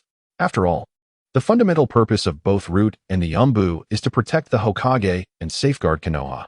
Minato, have you recalled something? Kaku observed Minato, who, after Kaku finished speaking, fell into a contemplative silence, resembling a statue. At this moment, Minato's previously calm demeanor gradually transformed into one of gravity, even revealing a hint of indescribable bitterness. Noticing this, Kaku could no longer suppress his curiosity and softly inquired, "What exactly has happened? Can you share it with me?" Minato snapped back to reality, inhaling deeply before responding in a voice tinged with hoarseness. "Kaku, your intelligence is invaluable to me. Through these clues, I can essentially confirm that the culprits behind the massacre of the orphanage's residents are undoubtedly from Root. However, the implications of this situation are far from simple." Pausing momentarily, Minato seemed hesitant to continue. After some contemplation, he gritted his teeth and continued, "In fact, there are faint traces of Grandpa Hiruzen's involvement in this matter. The specifics are exceedingly complicated, so I apologize, Kaku, but I cannot disclose the entire sequence of events to you at this moment." Kaku furrowed his brows slightly, his heart filled with questions, yet he understood that Minato must have compelling reasons for his reticence. Nodding in understanding, Kaku replied, "All right then, let us set aside the matter of the orphanage for now. Next, let us discuss Danzo. According to my father's thorough investigation, it can be conclusively determined that Danzo undoubtedly played a role in the recent events in the Land of Whirlpools. Furthermore, the Hokage is already aware of this matter and has revoked Danzo's position within Root. I believe that in the near future, Danzo will likely exercise restraint and will not dare to act as recklessly as before. However, caution is still warranted, although the Hokage has removed Danzo from his position. This does not diminish his control over Root. It is possible that Danzo is secretly preparing for some significant action during this period. Minato naturally concurred with Kaku's perspective. As long as Root remains intact, any punishment meted out to Danzo would be futile. This time may merely serve as a warning from Grandpa Hiruzen to Danzo. Nevertheless, after Hiruzen's warning, Danzo is likely to be less active in the short term, allowing Minato to seize this opportunity to enhance his strength. Deep down, Minato sensed that beneath Danzo's calm exterior lay some hidden scheme. At this juncture, Minato's sole advantage was that he had yet to attract Danzo's attention. The enemy was in the open while he remained concealed, allowing him to develop in the shadows. However, he was unable to predict Danzo's actions and could only wait passively for Danzo to move before devising a counter-strategy. Ultimately, it all boiled down to insufficient strength. Kaku, you make a valid point. I will need your assistance in gathering intelligence moving forward. But please, exercise extreme caution. Danzo is an exceedingly vigilant individual. A moment's carelessness could alert him and plunge us into danger. Minato admonished Kaku with a grave expression. Kaku solemnly nodded in agreement. Yes, rest assured, Minato, I understand. However, if our suspicions hold true, and Danzo was indeed behind the Land of Whirlpools incident, then the missing members of the Uzumaki clan, along with their unique sealing techniques, have likely fallen into Danzo's hands. Given Danzo's relentless ambition, he might harbor ulterior motives concerning the Nine Tails. Presently, the previous Jinchuriki, Mito Uzumaki, is in declining health, and time is of the essence. Moreover, your close ties with Kushina necessitate that you remain vigilant, just in case. With that, Kaku looked at Minato again, his expression grave and filled with concern. I am aware of the stakes involved, and I will exercise extra caution moving forward, Minato replied, taking a deep breath. After sharing the information with Minato, Kaku turned to take his leave. By this time, it was already 6 in the evening, the sky darkening. After Kaku departed, Minato hastily resolved his dinner and resumed his training. Currently, Minato focused his primary efforts on mastering human chakra pathways, striving to achieve proficiency in the near future. This would allow him to wield the chakra scalpel with formidable lethality. Once he had mastered the human chakra pathways, he would then begin training in the 8 gates technique. The shadow clones, Small 1 and Small 2, continue as before, methodically refining chakra and practicing ninjutsu. Chapter 52, half a year later. Half a year has passed in the autumn of the 33rd year of Konoha. After an evening conversation with Kakashi, Minato has steadily developed over the past 6 months, unknowingly marking over a year since his arrival in this world. During this time, Minato has memorized the intricate human chakra pathways and can successfully apply this knowledge in combat. Now, with just a touch of his chakra scalpel on an opponent, Minato is confident he can identify corresponding weak points in their chakra pathways, inflicting significant damage. Thanks to the unique attributes of the chakra scalpel, it has become Minato's primary means of attack in close combat. Additionally, influenced by Might Guy's training insights, Minato has made remarkable progress in taijutsu, mastering the first 3 gates of the 8 gates. At present, he is attempting to conquer the 4th gate, the injury gate. But his progress has slowed considerably due to insufficient accumulation. However, given time, Minato is confident he can easily master the first 5 gates of the 8 gates. This confidence is not mere arrogance. The existence of commemorative coins has significantly alleviated the fatigue associated with his physical training and can also repair any damage incurred from the 8 gates. Thus, Minato was able to unlock the 3rd gate in merely 6 months, bolstering his confidence to continue learning. Regarding ninjutsu, Minato has already mastered the Earth Release, Rockfall technique. The current iteration of Rockfall resembles a ninjutsu that can continually evolve. Theoretically, as long as the user possesses an ample amount of chakra to support it, the range of Rockfall can expand indefinitely. Nevertheless, the damage inflicted by Rockfall is currently only equivalent to a B-rank ninjutsu, far inferior to the Rasengan. Fortunately, its broad area of effect and defensive capabilities grant it a decent rating, barely qualifying as an A-rank ninjutsu. In comparison to the Wood Release, Deep Forest Emergence by Hashirama Senju, Rockfall is evidently lacking. However, there remains potential for advancement. Should Minato successfully integrate Sage techniques into Rockfall in the future, its power could significantly increase, potentially reaching S-rank levels when combined with Minato's chakra reserves. Speaking of chakra reserves, Minato's growth over the past 6 months has shown no signs of slowing. According to official standards, he now possesses 2 cards worth of chakra. With his current chakra reserves, he can execute rockfall with a radius of 20 meters centered around his body. Simultaneously, the shadow clones have successfully created a 3rd clone, further accelerating Minato's training speed. Turning to the changes among those around Minato, first is Kushina, who has now fully mastered the adamantine sealing chains and is entirely capable of becoming the next Jinchuriki of the Nine Tails. Meanwhile, Uzumaki Mito's life is drawing to a close, and Tsunade now spends her days at home, keeping her company. During the New Year festivities, Tsunade had been reluctant to return to Konoha, burdened by her blood phobia. However, due to Mito's advanced age and declining health, Tsunade returned to accompany her through her final days. Tsunade's medical skills also provide some assistance to Mito, but even so, Mito's condition has deteriorated significantly. A week prior, Minato had already received news of her critical state. Due to Mito's illness, Kushina has not attended the Ninja Academy for a week, instead preparing to seal the Nine Tails and become the next Jinchuriki. Minato is not overly concerned for Kushina's safety, as she successfully became the Nine Tails Jinchuriki in the original story, and with Minato's assistance, her strength is likely superior to that in the original narrative, making failure improbable. Additionally, Minato's companions have steadily enhanced their abilities, with the most notable progress seen in Shunei Hitaki. Over the past 6 months, Shunei has remained in Konoha under the tutelage of Shigeru Hitaki, leading to rapid advancements in his swordsmanship, evoking the legacy of the White Fang of Konoha. He is now the strongest among Minato's peers, aside from Minato himself. Speaking of Shigeru, he has been enjoying a prosperous life recently. Emerging from the shadows of the Uzumaki incident, he swiftly married a charming young lady 4 months ago. Moreover, Shigeru's wife is now pregnant, with the due date approaching in 2 months. Given this timeline, it seems Shigeru has not been as reserved as one might think. The timing suggests that his wife may have been pregnant before their marriage. Unbeknownst to Minato, he inadvertently played a role in this outcome, as Shigeru had learned Minato's approach to courting Kushina, which ultimately led to his success with his wife. Outside of familial matters, Shigeru's prolonged stay in Konoha has allowed him to interact more with the village's populace, resulting in a gradual restoration of his reputation, with many now supporting his candidacy for the next Hokage. Presently, Shigeru Hitaki is riding high on a wave of success, basking in the dual blessings of love and career.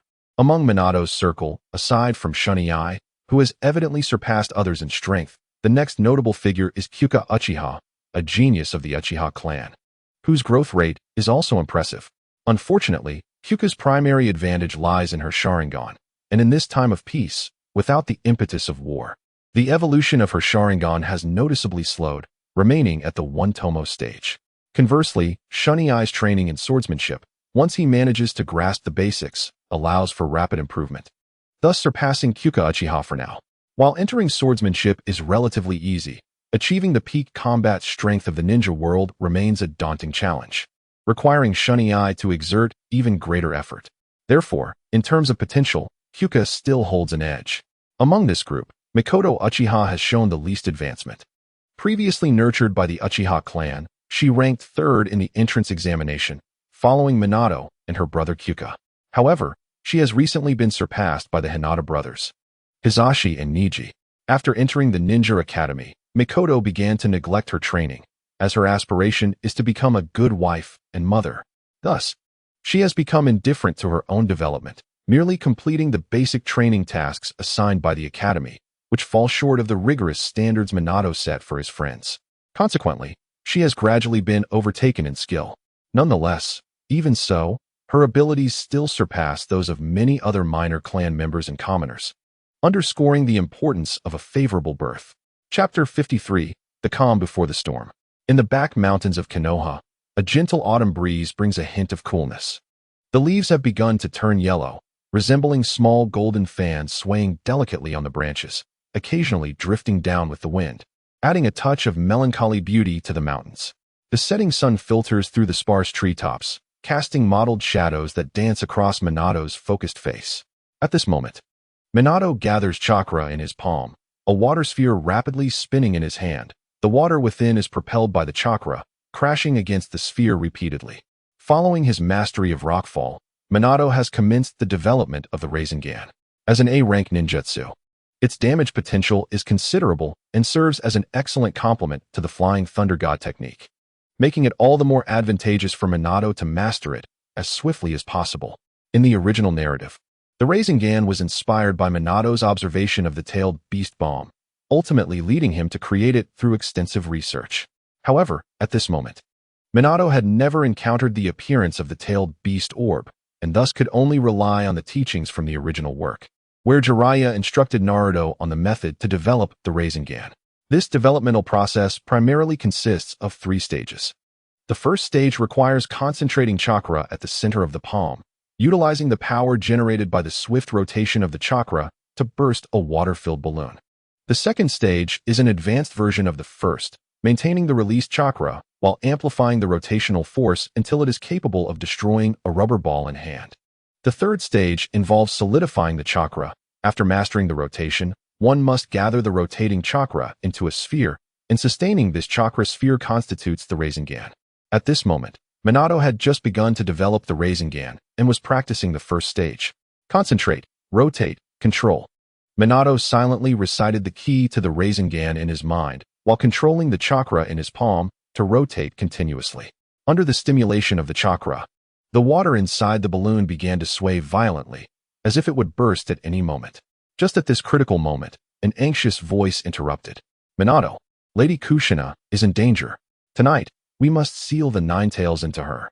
Distracted by this sudden news, Minato inadvertently lessened his control over the gathered chakra, causing the rotational power to vanish abruptly, and the balloon, which was on the verge of bursting, instantly returned to its original state. Minato sighed and looked up, discovering that it was Kakashi who had arrived. At this moment, Kakashi's usual calm demeanor had vanished, replaced by a look of urgency. Kakashi slowly spoke, "Do not panic. We anticipated Lady Kushina's imminent departure, so there is no need to be overly anxious." Minato felt a flicker of surprise. It was the first time he had seen Kakashi so agitated. Upon hearing this, Kakashi took a deep breath, striving to steady his own breathing. Once his breath was somewhat calm, Kakashi continued, "However, it is not so simple. According to the latest information my father obtained, Lady Kushina's condition is worse than we expected. She may not be able to endure until the sealing is fully completed. What should we do then? If Lady Kushina cannot hold on, then the 9 tails." Minato's brow furrowed slightly, realizing the gravity of the situation. Indeed, Kakashi interrupted, a serious glint flashing in his eyes. "If Lady Kushina cannot hold on, the 9 tails may run amok, and the entire village of Konoha will be plunged into crisis." Upon hearing this news, Minato felt a wave of tension grip his heart. After all, this was not a scenario depicted in the original work. Could it be that his influence would alter the course of events? Just as Minato was consumed with worry, Kakashi spoke again. "The village is already prepared for protection. If the 9 tails goes out of control, we will strive to contain it at the first opportunity. However, I am concerned that Kushina, at the eye of the storm, may encounter danger, which is why I rush to inform you. You must also be wary of Danzo. Should Kushina fail to seal the 9 tails, Danzo may take action." After hearing Kakashi's words, Minato's expression grew increasingly grave. Kakashi's reasoning was sound. Caution was indeed warranted regarding Danzo, who had been unusually quiet lately, a silence that puzzled Minato. Since the incident in the Land of Whirlpools, Danzo and Shikaku had become adversaries, yet now Shikaku's reputation had gradually returned to its former glory, even regaining the qualifications to compete for the position of Hokage. Yet Danzo remained indifferent, showing no signs of action. This was not characteristic of him, suggesting there might be a more significant conspiracy at play. Just as Minato pondered this, Kakashi rushed forward again. "There is one more thing. When I received this news, my mother was right beside me, and for my safety, she immediately decided to lock me in the house tonight, forbidding me from going out. But to inform you in time, I snuck out while she wasn't watching, and now I must hurry back. If I'm late, I will be in big trouble." With that, Kakashi dashed back, complaining as he ran, "Damn it, I should have trained more in taijutsu. Minato, you owe me a huge favor this time." Watching the hurried departure of Kakashi, Minato felt a warmth in his heart. What Kakashi truly wished to convey was not merely that Lady Kushina would pass away tonight, but rather that given her current condition, it would be challenging for her to endure until the successful sealing of the 9 tails, thereby placing Kushina, as the next Jinchuriki, in potential danger. Over the past 6 months, Minato's friends had noticed the profound feelings he harbored for Kushina, which is why upon learning of her potential peril, Kakashi rushed to relay this vital information. At present, Minato's overall strength had reached the level of a Jonin. Although he could not play a pivotal role during the Ninetales rampage, he was certainly capable of ensuring his own safety. With the looming threat to Kushina, Minato's heart was filled with concern, and he promptly resolved to head to the Senju clan's residence. Meanwhile, in the deep and secretive base of the root, Danzo sat at a massive desk, his gaze fixed intently on the intelligence regarding Lady Kushina's impending demise. Danzo's brow furrowed as he fell into deep contemplation. Standing beside him, the Wolf of Calamity quietly observed Danzo until, after a moment, he spoke. Lord Danzo, the Hokage has issued an order for you to immediately lead the route to the Senju clan's residence, assisting the Umbu in strengthening defensive measures to prevent the Ninetales from going out of control and inciting chaos. Furthermore, Shikaku's threat is increasing. He has regained his reputation over the past 6 months and is once again qualified to compete for the position of the 4th Hokage. Should we consider taking measures to suppress him? Danzo did not respond immediately, narrowing his eyes slightly as he scrutinized the information in his hand, seemingly trying to uncover more secrets hidden within. After a long pause, Danzo slowly set down the paper and spoke in a low voice. Yes, I am aware of this matter. I will personally handle the situation at the Senju clan's residence. After a brief pause, Danzo continued. As for Shikaku, I previously advised you to wait for the right moment to strike a decisive blow against him. Now that opportunity has arrived. Tonight, Shikaku will undoubtedly be engaged in protective duties at the Senju clan's residence, leaving him unable to attend to matters at home. Select a team of elite root ninjas and covertly head to the Hatake clan's residence to eliminate his family entirely.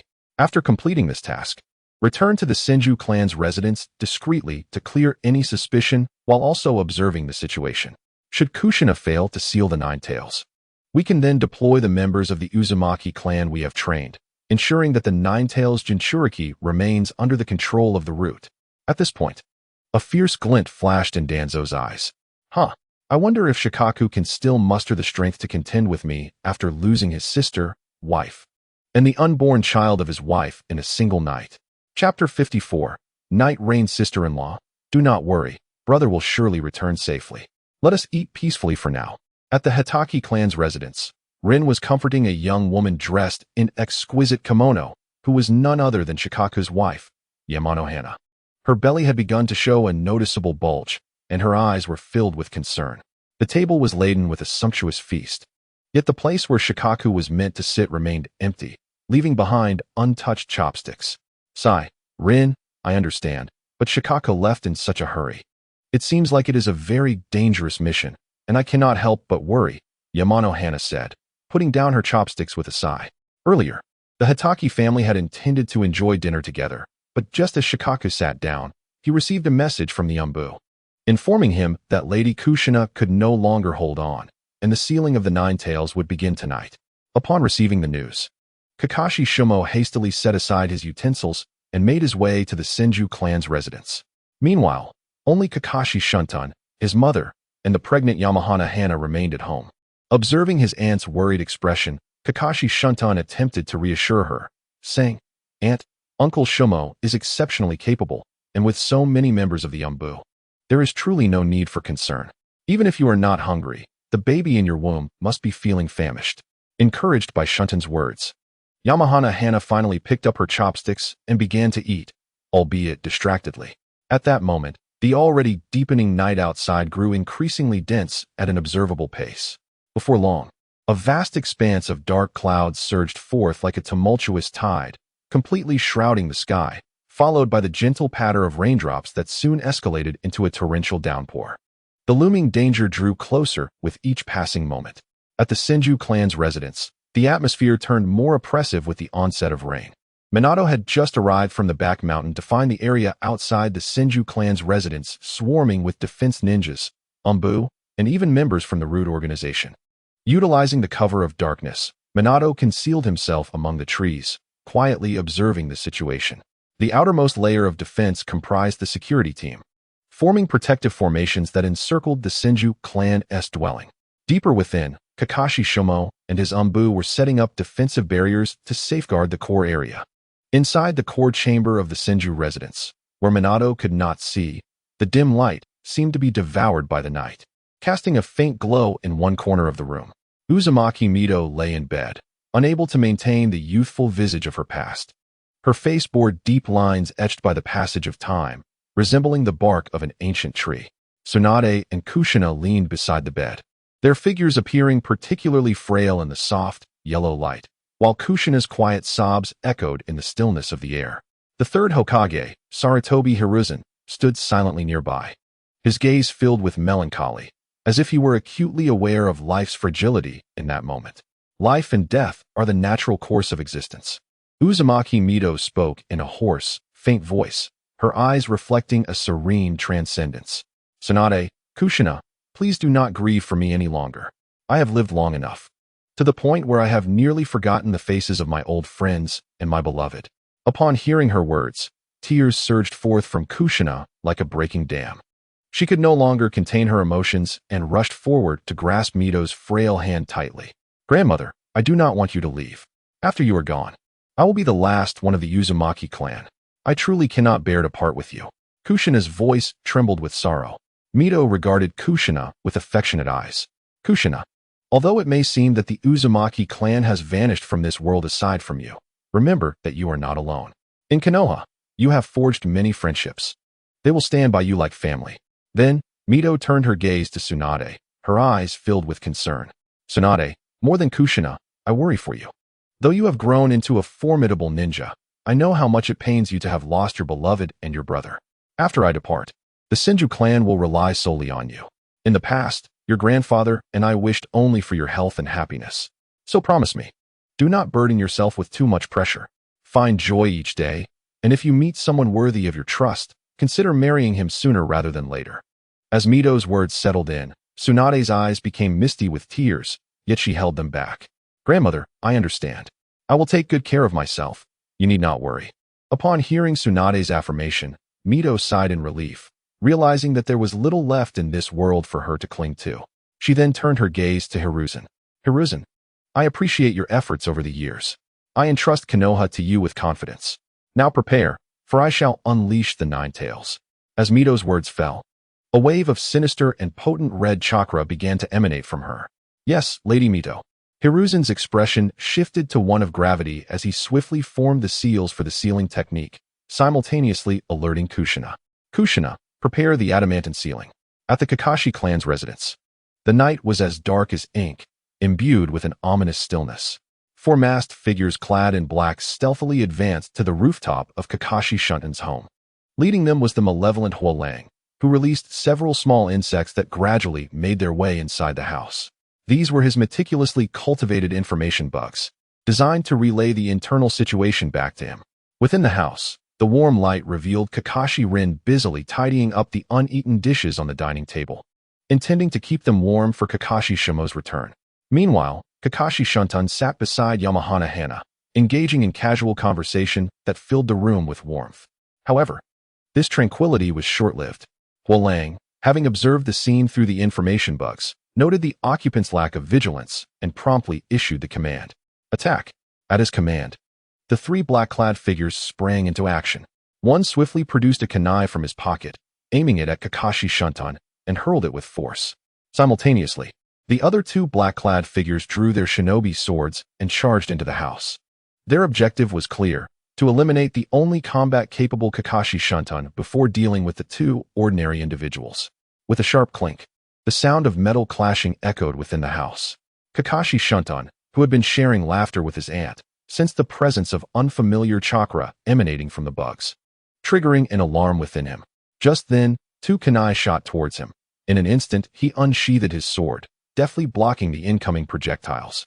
After 6 months of rigorous training with Kakashi Shimo, Kakashi Shuntan had reached the level of a chunin. Sparks flew as the kunai were deflected, and he stood firm and scathed. Realizing the gravity of the situation, Kakashi Shuntan quickly shielded Kakashi Rin and Hana behind him, shouting, "Who dares to attack the Kakashi clan?" Though still young, the training in swordsmanship had imbued him with a fierce aura, positioning him like a miniature version of Konoha's White Fang. Chapter 55, The Assault with a Whoosh. A sharp blade responded to Kakashi Shuntan's challenge. A black-clad figure descended from the rooftop, charging directly at him with their shinobi, sword raised high, ready to strike down.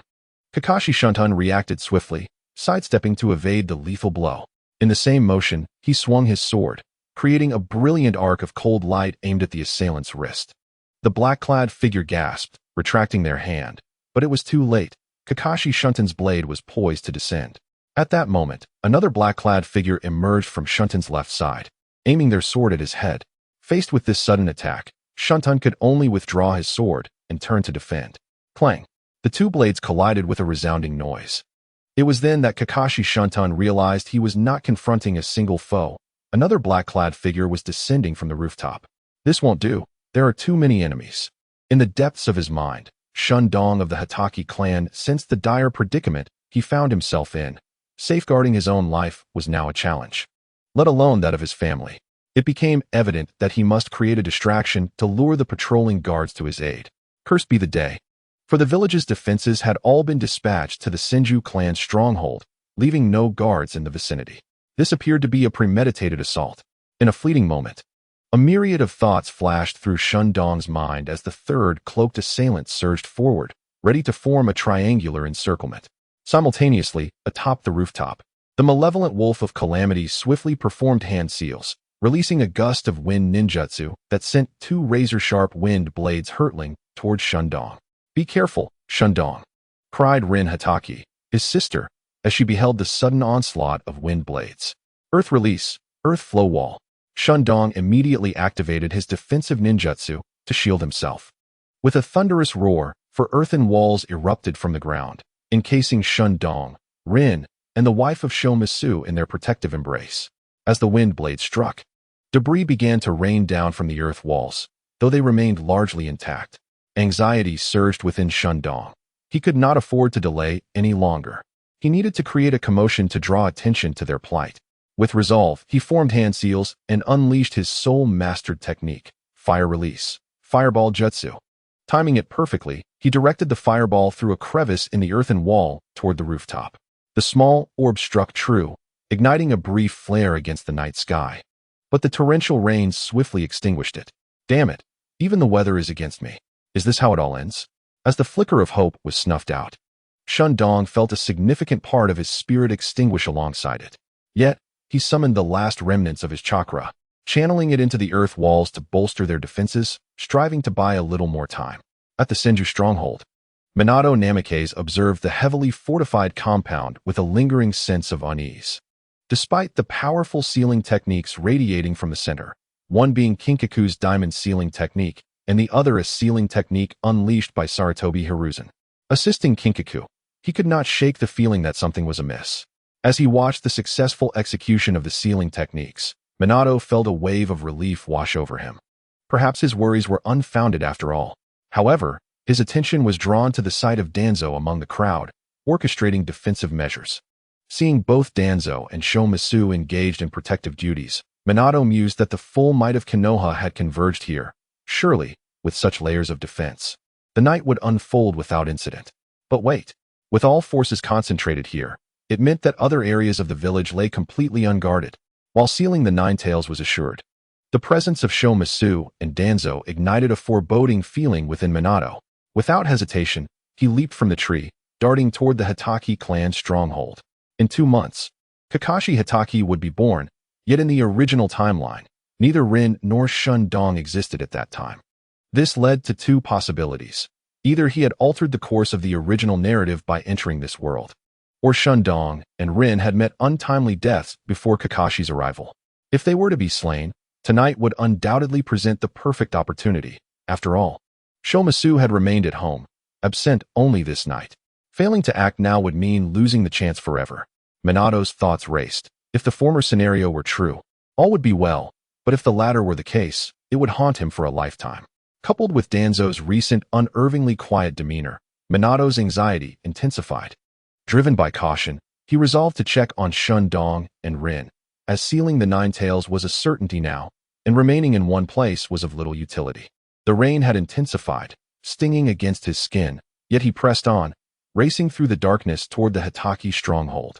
As he drew nearer, a flicker of light broke through the storm, only to be extinguished by the downpour. This momentary flame went unnoticed by all, save for Minato, who keenly observed it. This is bad. Shundong is in danger. His suspicions had proven correct. With renewed urgency, he quickened his pace. At the Hitaki stronghold, chaos reigned. The ground lay strewn with remnants of battle, the scattered debris telling tales of the ferocity of the recent conflict. The once formidable earth flow wall lay shattered under the onslaught of the Wolf of Calamity and his cohorts, leaving Shundong bereft of his final line of defense. Alone, he stood resolute before Rin and the wife of Shomitsu, his small frame marred by countless wounds, blood streaming from his injuries and pooling upon the ground. The exhaustive toll of chakra depletion and relentless combat had left him internally wounded, a surge of blood rising in his throat. Yet, in the face of this dire circumstance, Shundong's indomitable spirit ignited. He gritted his teeth, suppressing the urge to succumb to the pain, forcing the blood back down. At that moment, he resembled a wounded lone wolf, defiantly staring down his assailants without a hint of fear. To harm my family, you must first step over my dead body. Despite being nearly 7 years of age, the fierce aura emanating from him caused all present to momentarily falter. Who would have thought another White Fang had emerged from the Hitaki clan? But let us see who comes to your rescue this day. The Wolf of Calamity mused darkly, a cruel glint passing across his visage. With a swift gesture, he commanded his subordinates to renew their assault on Shundong, while he began to weave hand seals, preparing to strike down the exhausted boy in one fell swoop. Chapter 56. Chaos Wind Release. Great Windbreak. With the completion of his hand seals, a powerful gust erupted from the Wolf of Calamity. The three black-clad assailants surged toward Shundong, their blades gleaming ominously. Shundong, be careful. Rin's heart raced as she watched her brother on the brink of encirclement. Despite her status as an ordinary person, faced with such peril, her instincts as a mother propelled her forward, placing herself protectively in front of Shundong. Stunned by his mother's sudden intervention, Shundong's eyes widened in horror as the enemies prepared to strike. Desperately, he reached out to pull Rin back, but it was too late. No, he cried in despair. In that critical moment, a flash of yellow light interposed itself before Rin. Boom. A deafening sound resonated, yet the anticipated scene of bloodshed did not manifest. Minato, slightly flushed, radiated a gentle aura as he effortlessly deflected the Wolf of Calamity's assault, sending the three attackers sprawling away. Thank goodness I arrived in time. Having activated the third gate of the 8 gates to enhance his speed, Minato had managed to thwart the oncoming onslaught at the very last moment. Minato! Minato! Bofu Minato! The initial exclamations came from Kiki Shuntong and Aunt Ling, and at the sight of the arrival of Minato, Kiki Shuntong finally breathed a sigh of relief. However, as the tension released, he could no longer maintain his composure and collapsed to the ground. The final cry of alarm emanated from the mouth of the Wolf of Calamity, who had previously underestimated Minato and was shocked to find that he could effortlessly block his attack. It is worth noting that just moments ago, the wolf had witnessed Minato not utilizing any defensive jutsu, relying solely on his physical prowess to thwart the powerful wind attack. Where did this little brat come from? You think you can stand against so many of us alone? Upon realizing that the newcomer was merely a child, the three black-clad figures resumed their assault. Yet, Minato felt no urgency in the face of their charge. Kiki Shuntong, Aunt Ling, leave the rest to me. Minato cast a reassuring glance behind him, and as the enemies closed in, he swiftly formed hand seals. Earth style, rock domain. With the completion of his seals, Minato thrust his hands forcefully into the ground. In an instant, a powerful surge of chakra radiated outward from him. The ground within a 20-meter radius began to tremble violently, and suddenly, a multitude of rocks erupted from beneath the feet of the black-clad assailants, forming sharp spikes that burst forth. Watch out. Quickly dodge. The Wolf of Calamity, who had been closely monitoring Minato's every move, recognized the formidable power of the jutsu and hastily warned his subordinates. He leapt onto the rooftop, narrowly avoiding the onslaught of rocks. However, his subordinates were not as quick to react. The two closest black-clad figures had no time to respond and were instantaneously impaled by the spikes that shot up from the ground beneath them. They did not even have a chance to scream before they met their demise.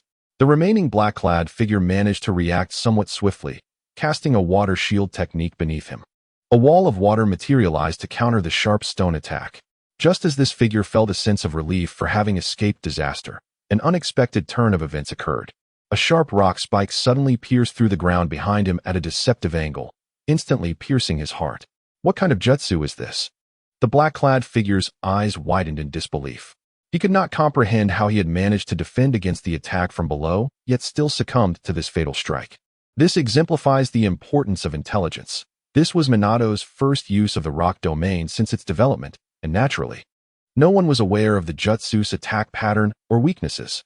Within a 20-meter radius, Minato could control any position, launching assaults from below, but beyond that range, he was powerless.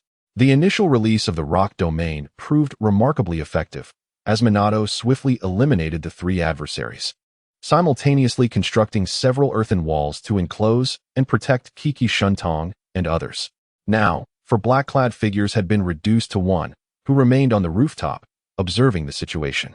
However, after unleashing the rock domain, Minato found his chakra reserves diminished by half. Seeing the last enemy escape the attack range, Minato retracted the rock domain, leaving only the protective rocks surrounding Kiki Shuntong and the others. Now it's just you left. After ensuring that his earth-style technique had effectively shielded Kiki Shuntong and his companions, Minato's gaze shifted towards the Wolf of Calamity on the rooftop. Useless fools. The Wolf of Calamity cursed internally. Earlier, he had observed Minato's strength from the rooftop. He estimated Minato to be around the level of a seasoned jonin, still significantly inferior to himself. To maintain the secrecy of his identity, the wolf had refrained from using his preferred jutsu, but now, the commotion caused by Minato's rock domain necessitated swift action, otherwise, attracting the attention of others would spell disaster. Retreat was never an option. If he could not defeat two 7-year-old children with a team of root ninjas, he would not return unscathed, knowing full well the consequences from Danzo. Secret technique, infestation. As he activated his jutsu, a swarm of black mist enveloped the wolf, swiftly drifting toward Minato. Upon closer inspection, Minato realized that this black mist was composed of numerous insects, each imbued with chakra. The Aburame clan. Minato recognized them immediately. The Aburame clan is renowned in the Naruto world for their use of insect-based techniques. It appeared that this attack was orchestrated by someone from Konoha itself. Fire style, fireball. While contemplating, Minato quickly formed hand seals and unleashed a massive fireball that dispersed the approaching cloud of insects. The moment the fireball collided with the swarm, the insects turned crimson before erupting in a tremendous explosion. Boom. Minato's heart sank at the realization of the impending danger. Oh no. Indeed. Antling's startled cry echoed behind him. The sheer volume of insects had overwhelmed Minato, while he managed to disperse those in front of him. Others had successfully circumvented him and detonated against the earthen wall behind him. With the explosion, the earthen wall crumbled, exposing Kiki Shuntong and the others once more to the open air. Chapter 57. The Ninetales Rampage at the Senju clan headquarters. Uzumaki Mito lay weakly on her bed, the flames of her life gradually extinguishing. The Ninetales had been successfully transferred from her inner seal to Kushina. Meanwhile, Sarutobi Hiruzen stood beside Kushina, channeling his chakra into her to assist in sealing the Ninetales. At that moment, Kushina was focused on using the adamantine sealing chains to draw the Ninetales into her sealing space. Within Kushina's mental realm, she stood in a mysterious cell formed by iron bars inscribed with sealing symbols, the door wide open. The massive form of the Ninetales loomed outside, tightly bound by 8 adamantine chains, while Kushina painstakingly pulled it inch by inch into the cell. As the chaotic energy of the Ninetales began to subside, Sarutobi Hiruzen's earlier tension eased, sensing that success was imminent.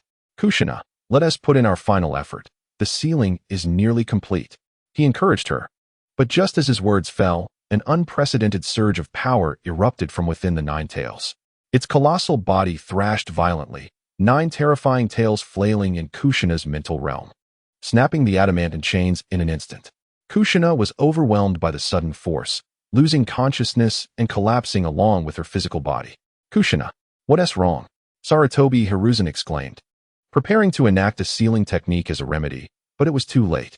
The Ninetales' crimson eyes burned with hatred and fury, and a surge of malevolent chakra erupted forth, flooding Kushina's mental realm.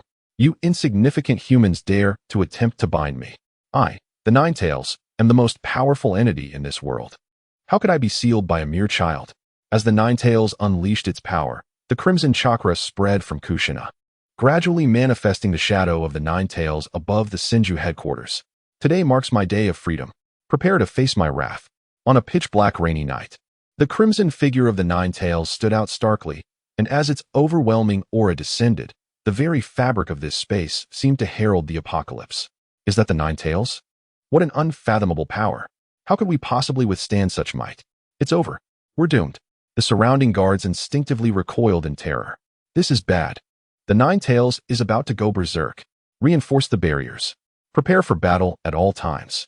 Sensing the terrifying presence of the Nine Tails permeating the air, Kakashi immediately commanded the Umbu to bolster their defenses while simultaneously striving to maintain order at the scene. Everyone, do not panic.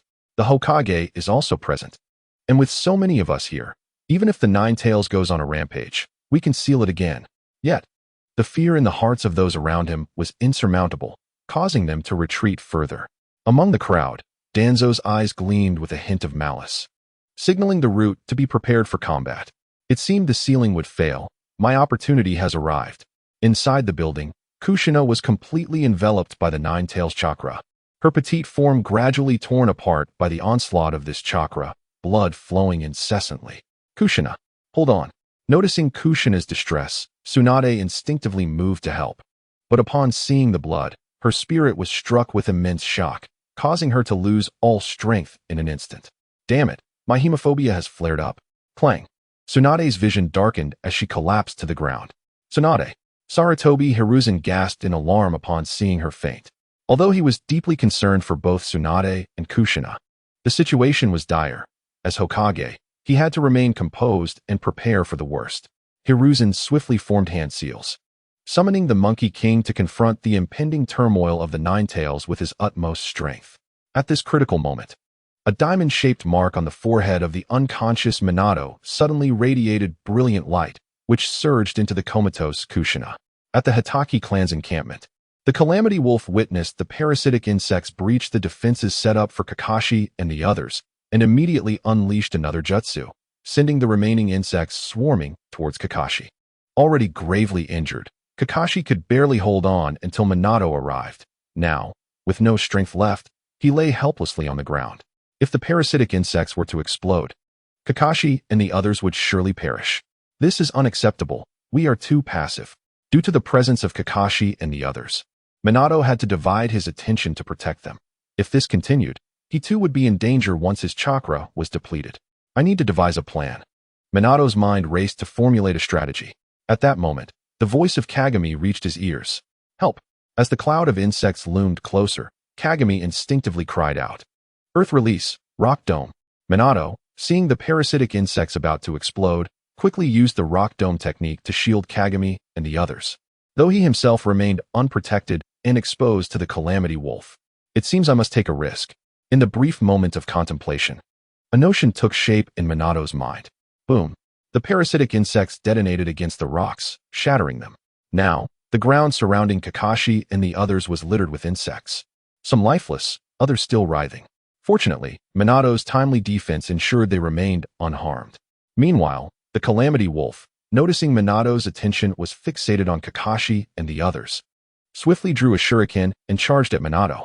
Sensing the Calamity Wolf drawing closer, Minato's lips curled into a subtle smile. Excellent, he took the bait. This was a trap intentionally laid by Minato to lure the Calamity Wolf into attacking at the precise moment he was within range to strike back with the rock dome technique. Minato calculated the distance as the Calamity Wolf approached, ready to launch the shuriken at him. Now, rock dome. A spike suddenly erupted from the ground behind Minato, aiming directly at the Calamity Wolf. It struck true. Minato rejoiced internally, believing his plan had succeeded. But just then, an unexpected turn of events occurred. The Calamity Wolf, hit by the rock spike, transformed into a swarm of insects and dissipated. A mere insect clone. At that moment, the voice of the Calamity Wolf echoed from an unexpected location. Did you think I would be so easily defeated like those fools? Chapter 58. The culprit Minato looked up towards the source of the voice. There stood the Calamity Wolf beside Kakashi, poised to thrust a shuriken into Kakashi's heart. No, no, no. 3 cries of alarm rang out, from Kagami, Hanaya, and Minato. As Minato witnessed the Calamity Wolf wielding the shuriken, He intended to activate the rock dome technique once more to block the attack. However, after using such a large-scale jutsu twice in succession, his chakra was insufficient to execute the rock dome a third time. Damn it! When did the Calamity Wolf reach there? Minato cursed silently. Realizing he could not use the rock dome again, he resorted to the body flicker technique to rush towards the Calamity Wolf. But it was evidently too late. Kagami, witnessing the shuriken poised to pierce Kakashi's heart, resolutely stepped in front of him. Slish! With a sound of piercing, the shuriken erupted from Kagami's chest, showering blood onto Kakashi's face. At that moment, Hanaya, disregarding her pregnancy, rushed forward to grab the Calamity Wolf's leg in a desperate attempt to halt him. What a nuisance! The Calamity Wolf scowled at the injured Kagami, cursing under his breath, and with one swift kick, he sent Hanaya flying.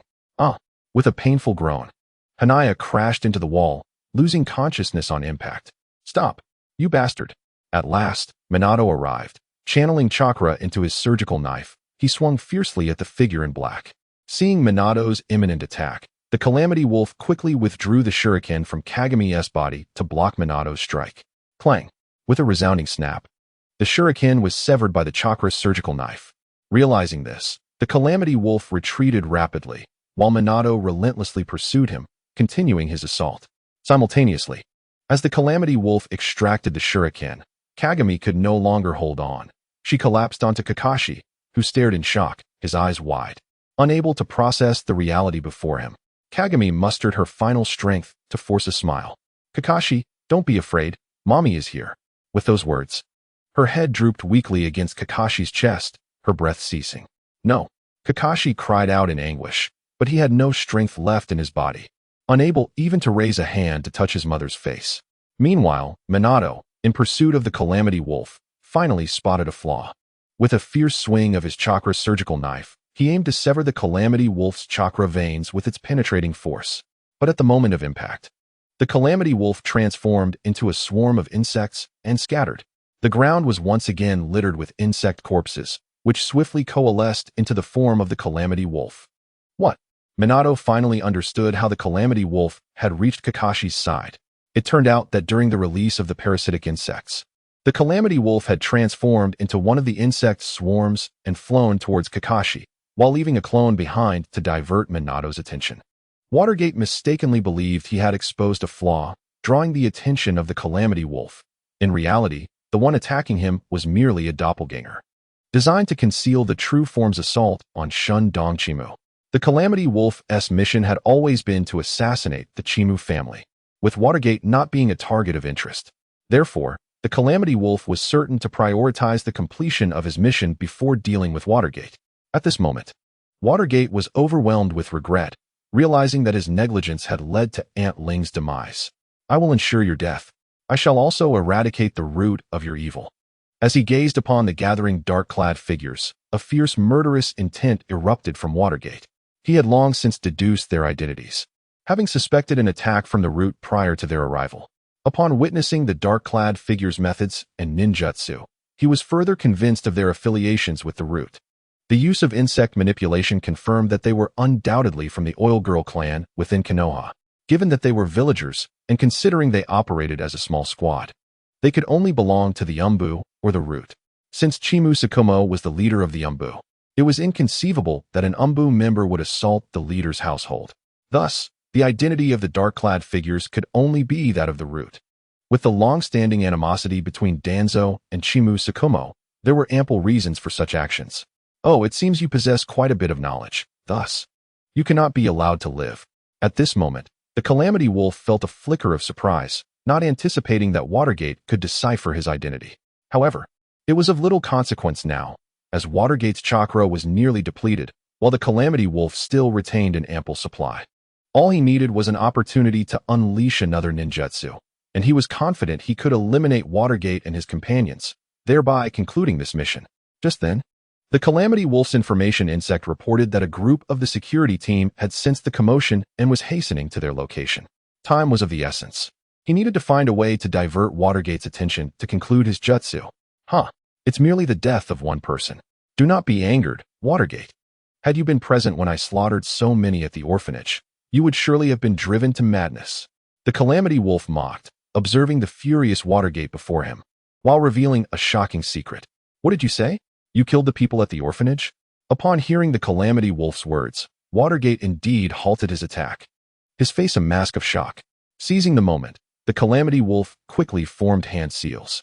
At that instant, it felt as though a lightning bolt had struck Watergate's mind. He finally recalled the insect marks left on the orphanage walls, which bore a striking resemblance to the insects being summoned by the dark-clad figure before him. So he was the murderer. At this moment, Watergate concentrated all his hatred, fixating his gaze on the figure before him. Had his eyes possessed the power to kill, the murderer would have been torn to shreds by now. Ha! There was no need for me to deceive you about such a clandestine affair. They died horrifically, with not even a bone left behind, devoured entirely by my insects. But do not fret. Soon, you shall meet the same fate. Secret technique, insect devouring storm. As the Calamity Wolf completed his hand seals, a vast swarm of insects spiraled around Watergate and his companions like a tornado, incessantly gnawing at their flesh. Damn it, this cannot be prolonged any further. Even if Watergate can hold out for a while, Shun Dongqimu and the others cannot withstand this. However, Watergate had exhausted his chakra in the previous battle and was now unable to maintain his chakra scalpel. Watching as the insects gnawed at Shun Dongqimu's body, causing fresh wounds, Watergate began to panic. What to do? What other options do I have? Now, Watergate had to protect Shun Dongqimu and the others while also devising a way to eliminate the dark-clad figures. Otherwise, if this technique persisted, he too would ultimately be reduced to nothing. At this moment, Watergate felt a sense of despair, for he could conceive no means to escape his predicament. They were now ensconced in the very heart of the insect-devouring storm, and if he chose to break through, he would likely be instantly consumed by the insects. Meanwhile, the swarm tightened its grip, the myriad insects swirling around Watergate and his companions, commencing their relentless consumption. Chapter 59. The dust settles. Ha! Do not struggle. Accept your demise. The Calamity Wolf watched as the wounds on Watergate and the others multiplied, slowly transforming them into bloodied figures. He then channeled the remainder of his chakra into the insect-devouring storm, hastening their deaths. Just as Watergate and his companions were on the brink of being engulfed by the swarm, an unexpected surge of chakra coursed through Watergate's body. What is this chakra that has appeared within me? It is the seed of Gakiyero. At that moment, Watergate, situated at the center of the insect-devouring storm, sensed the emergence of additional chakra within him, immediately recalling that the seed of Gakiyero harbored chakra reserves. Since his arrival in this world, the seed of Gakiyero had been continuously absorbing and refining chakra, yet Watergate had forgotten to utilize it. He had no idea how much chakra had accumulated over time. The seed of Gakiyero sensed its master was in peril and proactively infused a portion of chakra into Watergate. Excellent. Salvation is at hand. Earth release. Rock World descends. In an instant, Watergate unleashed the Rock World technique, encasing himself and Shun Dongqimu and the others within its protective barrier, shielding them from the onslaught of the insect-devouring storm. However, the dark-clad figure remained 50 meters away, rendering him unable to strike. Not enough. This is far too insufficient. I require more chakra. Watergate anxiously implored the seed of Gakiyero for additional chakra, for with the current amount, he could only maintain the defense for a limited time. Eventually, he would be worn down. The only way to escape this predicament was to expand the Jutsu's range and eliminate the enemy. At that moment, it seemed as if the seed of Gakiyero possessed sentience, comprehending Watergate's desires. Suddenly, a tremendous surge of chakra erupted from within the seed of Gakiyero, continually flooding into Watergate's body. The quantity of chakra far exceeded what Watergate's body could withstand. He felt akin to an overinflated balloon, on the verge of bursting.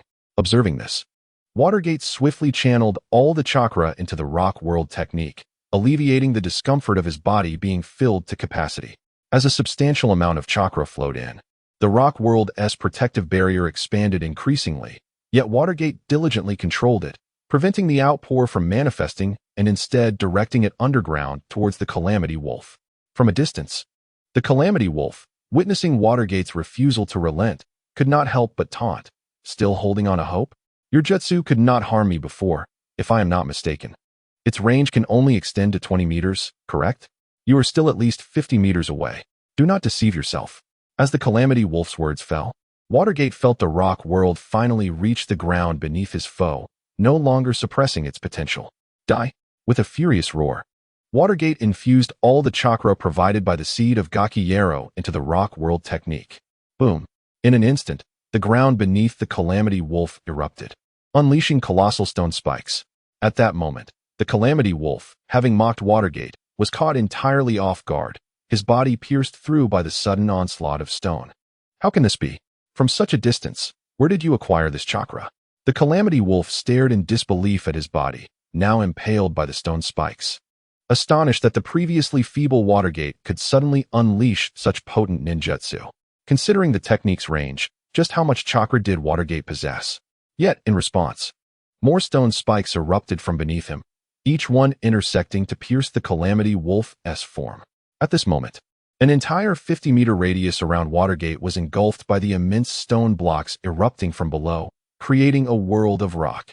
Witnessing the Calamity Wolf finally slain, Watergate succumbed to exhaustion and fainted, while the seed of Gakiyero appeared to lose all vitality, sinking into dormancy within Watergate. At this moment, the security team, who had just arrived at the Chimu clan's stronghold for rescue, found themselves confronted with a vast expanse of rocky wilderness. They were momentarily taken aback by the scene before them. Everything had seemed normal until, in an instant, large boulders erupted from the residence of the Hitaki clan. What was happening? At the Senju clan's residence, as a radiant light surged into Kushina's body, she successfully regained consciousness and opened her eyes. Before her stood the ethereal spirit of Minato, manifesting within Kushina's mental realm, where she unleashed 8 formidable Vajra seals to reassert control over the Nine Tails.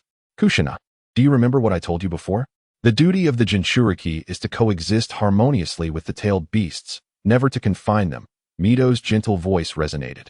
Casting a glance at the Nine Tails. Nine Tails, you have been with me for so long. You are the one who has stayed by my side the longest in this world. Can you grant us a chance? I believe Kushina can live in harmony with you. As she spoke, Mito transferred the Vajra seals binding the Nine Tails to Kushina, establishing a remarkable connection between them. Damn you, Mito. What are you trying to do? My hatred for humanity will never wane, not even after 1,000 years. The Nine Tails roared, its voice echoing within the mental space. At that moment, Kushina sensed the profound loneliness hidden deep within the Nine Tails' heart, and felt its fury stemming from past human suffering. Nine Tails, I understand your pain, but please believe me, not all humans are like that. I am willing to be your bridge, to help you see the world anew. With genuine compassion, Kushina gazed at the Nine Tails, feeling a pang of sympathy for its plight. The Nine Tails, with its crimson eyes fixed on Kushina, sought to discern the truth of her emotions. However, it suddenly recalled how humans had deceived it before, leading to its sealing and subsequent loss of freedom. Cursed humans, you wish to trick me again. I will not be fooled this time. You shall all die? The Nine Tails erupted once more, attempting to break free from the Vajra seal. Meanwhile, Sarutobi Hiruzen, who had been anxiously awaiting the outcome, initially thought the Nine Tails was poised to go on a rampage. To his surprise, the light emitted by Mito quelled the Nine Tails into tranquility. Just as he believed calm had been restored, the Nine Tails aura surged again, forcing Hiruzen to prepare for battle once more. Incredible! Is this a game? In the mental realm, witnessing the Nine Tails' obstinate defiance, Mito calmly declared, since you remain so obstinate, do not blame me. Sage Art, Divine Gate. With a powerful shout, several enormous wooden barriers erupted from the diamond mark on Mito's forehead, forcefully pressing down upon the Nine Tails. Instantly, the creature was pinned down, unable to move. Damn it, hasn't Senju Hashirama already perished? Why do you still possess the Divine Gate?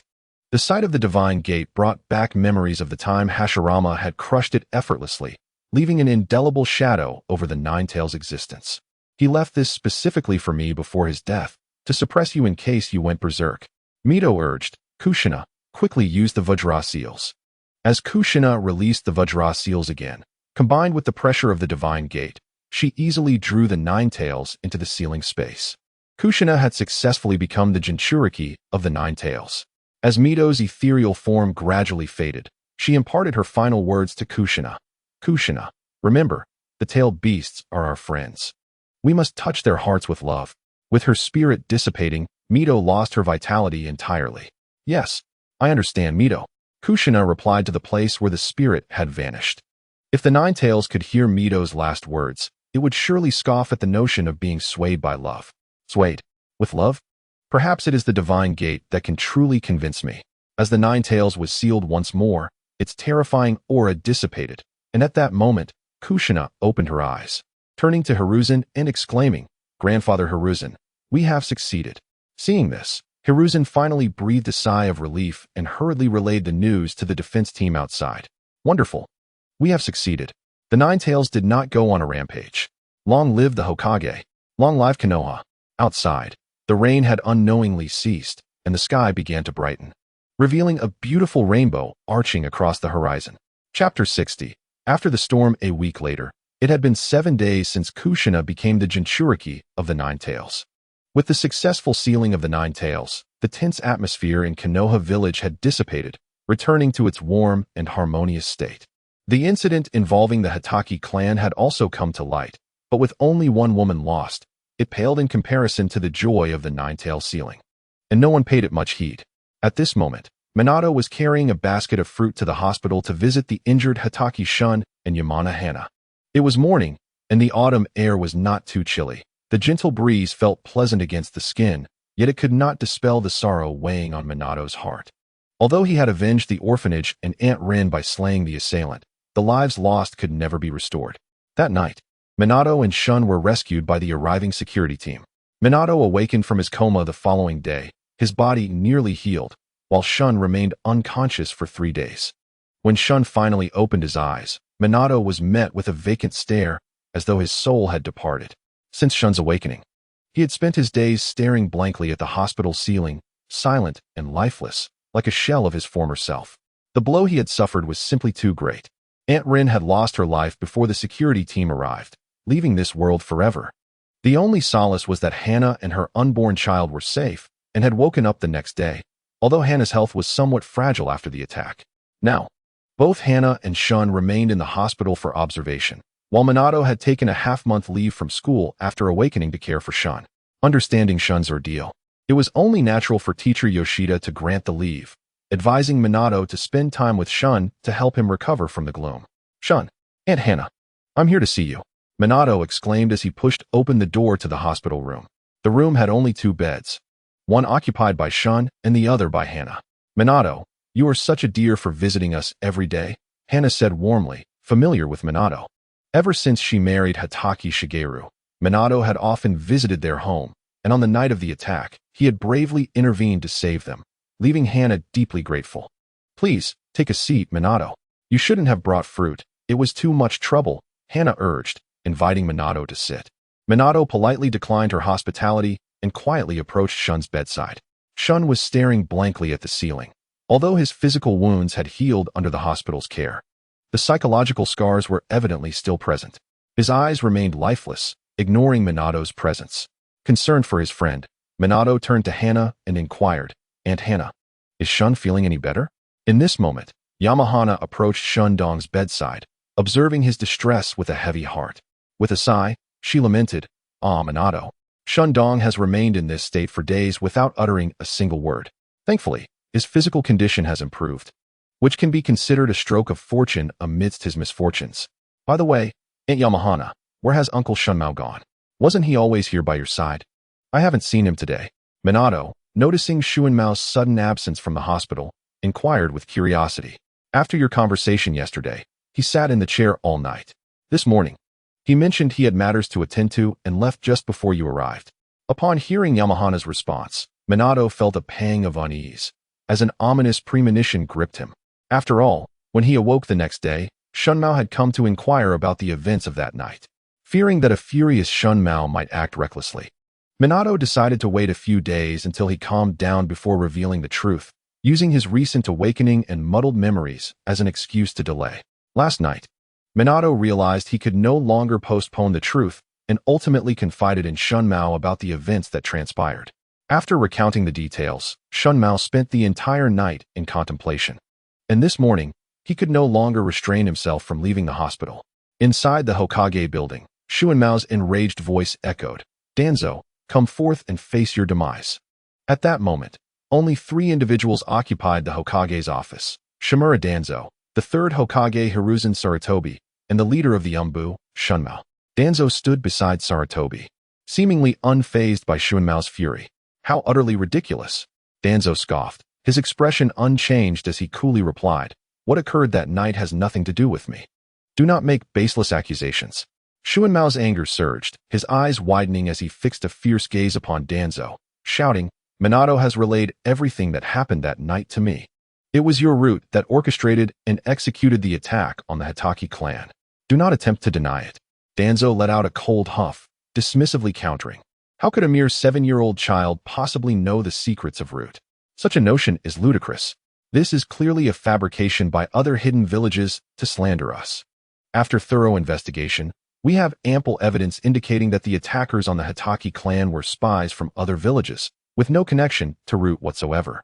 Given that all of Root's operatives are loyal to Danzo, he was confident in his ability to eliminate any traces that could lead back to him. Shunmao trembled with rage, gritting his teeth as he retorted, "Spies from other villages? They even employed the techniques of the Oil Woman clan? Do you truly believe I am so easily deceived? Who would believe such nonsense? All those who committed the acts that night are deceased. Their true identities are at your mercy to fabricate as you please. Yet, you indiscriminately cast blame upon Root. Is that not excessive? Since you are adamant that the assailants employed the Oil Woman clan's techniques, why not inquire directly with their clan? Why come to me?" Danzo crossed his arms, regarding Shunmao with a mocking expression. Frustrated, Shunmao knew that while he had learned from Minato that Root was behind the attack, Minato's word alone could not be substantiated by any external witness. Chapter 61. Unspoken Burdens. As for Minato, Shunmao had complete faith in him. The issue lay in the fact that Minato was the only one awake that night, privy to the entire sequence of events, with no one else to corroborate his account, nor any tangible evidence linking the assailants to Root. Most critically, Minato had withheld certain crucial details from Shunmao, for the implications were vast. He had only disclosed that the assailant had confessed to being from Root at the last moment. However, the most compelling evidence would be the revelation of the orphanage's massacre, a matter known to Hiruzen Sarutobi himself, who had aided Root in covering its tracks. If Minato revealed this information, Sarutobi would recognize that the assailants were indeed from Root, not the so-called enemy spies. Yet, could Minato disclose the truth about the orphanage's victims to Shunmao? Sarutobi was implicated in this affair, and revealing it would mean exposing the entire situation. Would Sarutobi consent to such an outcome? In the end, if Shunmao failed to bring Danzo to justice, he would instead incur the wrath of the third Hokage, resulting in a Pyrrhic victory. Thus, Danzo could firmly assert that the Root ninja was a spy, intentionally casting blame upon Root, leaving Shunmao powerless. This was also why Minato had been reluctant to divulge the events of that night to Shunmao. At this moment, Shunmao in the Hokage's office felt an overwhelming sense of frustration. He knew the perpetrator was right before him, yet he could not bring them to justice. When had the esteemed White Fang of Konoha ever endured such indignity? Cough, cough. Shunmao, please calm yourself. Hiruzen Sarutobi finally spoke up. I have never doubted your words, and I believe in Minato's truthfulness. Yet Danzo's points also hold merit. You witnessed it yourself. Danzo and Root were stationed at the Senju clan's residence that night, leaving them with little opportunity to commit the crime. Moreover, the final assailant's claim of being from Root cannot serve as evidence, as it is highly plausible that they were merely slandering us as enemy spies. As for the insect techniques used by the attackers, we have confirmed with the Oil Woman clan that they have never encountered such a person. We surmise that the techniques were inadvertently leaked following the death of the Oil Woman clan's ninjas in previous wars. In light of this, Shunmao, you may have been mistaken. Under the soothing cadence of Hiruzen's discourse, Shunmao began to doubt his own deductions. In his previous fury, he had failed to consider every angle, and now, upon hearing Hiruzen's words, it seemed plausible that the assailants were indeed spies from enemy nations. However, a persistent voice within Shunmao insisted that his reasoning was correct, that the true culprits were Danzo and Root, but he lacked concrete evidence, leaving him in a state of silence. Danzo, observing Shunmao rendered speechless, coldly scoffed. Shunmao, you ought to manage the Umbu more effectively. Allowing enemy spies to infiltrate our Hidden Leaf village so easily is a grave dereliction of duty. At Danzo's words, Shunmao's previously silent fury erupted into a storm of killing intent. Regardless of the truth, Danzo's remarks implied that it was his negligence that led to his family's demise. This notion ignited a fierce hatred within Shunmao, who longed to slay Danzo where he stood. Enough. Danzo, silence yourself. Hiruzen slammed his palm upon the desk, rebuking loudly. Faced with Hiruzen's ire, Danzo reluctantly ceased his words. Hiruzen then turned his gaze back to Shunmao. Shunmao, I sympathize with your plight and understand your anger. However, the evidence we have collected clearly indicates that the assailants were enemy spies. We cannot allow the schemes of spies to incite violence among ourselves. For now, take some time to rest at home. Your child is soon to arrive. Spend some time with your wife. Shunmao, you may leave. Should you require anything, do not hesitate to inform me.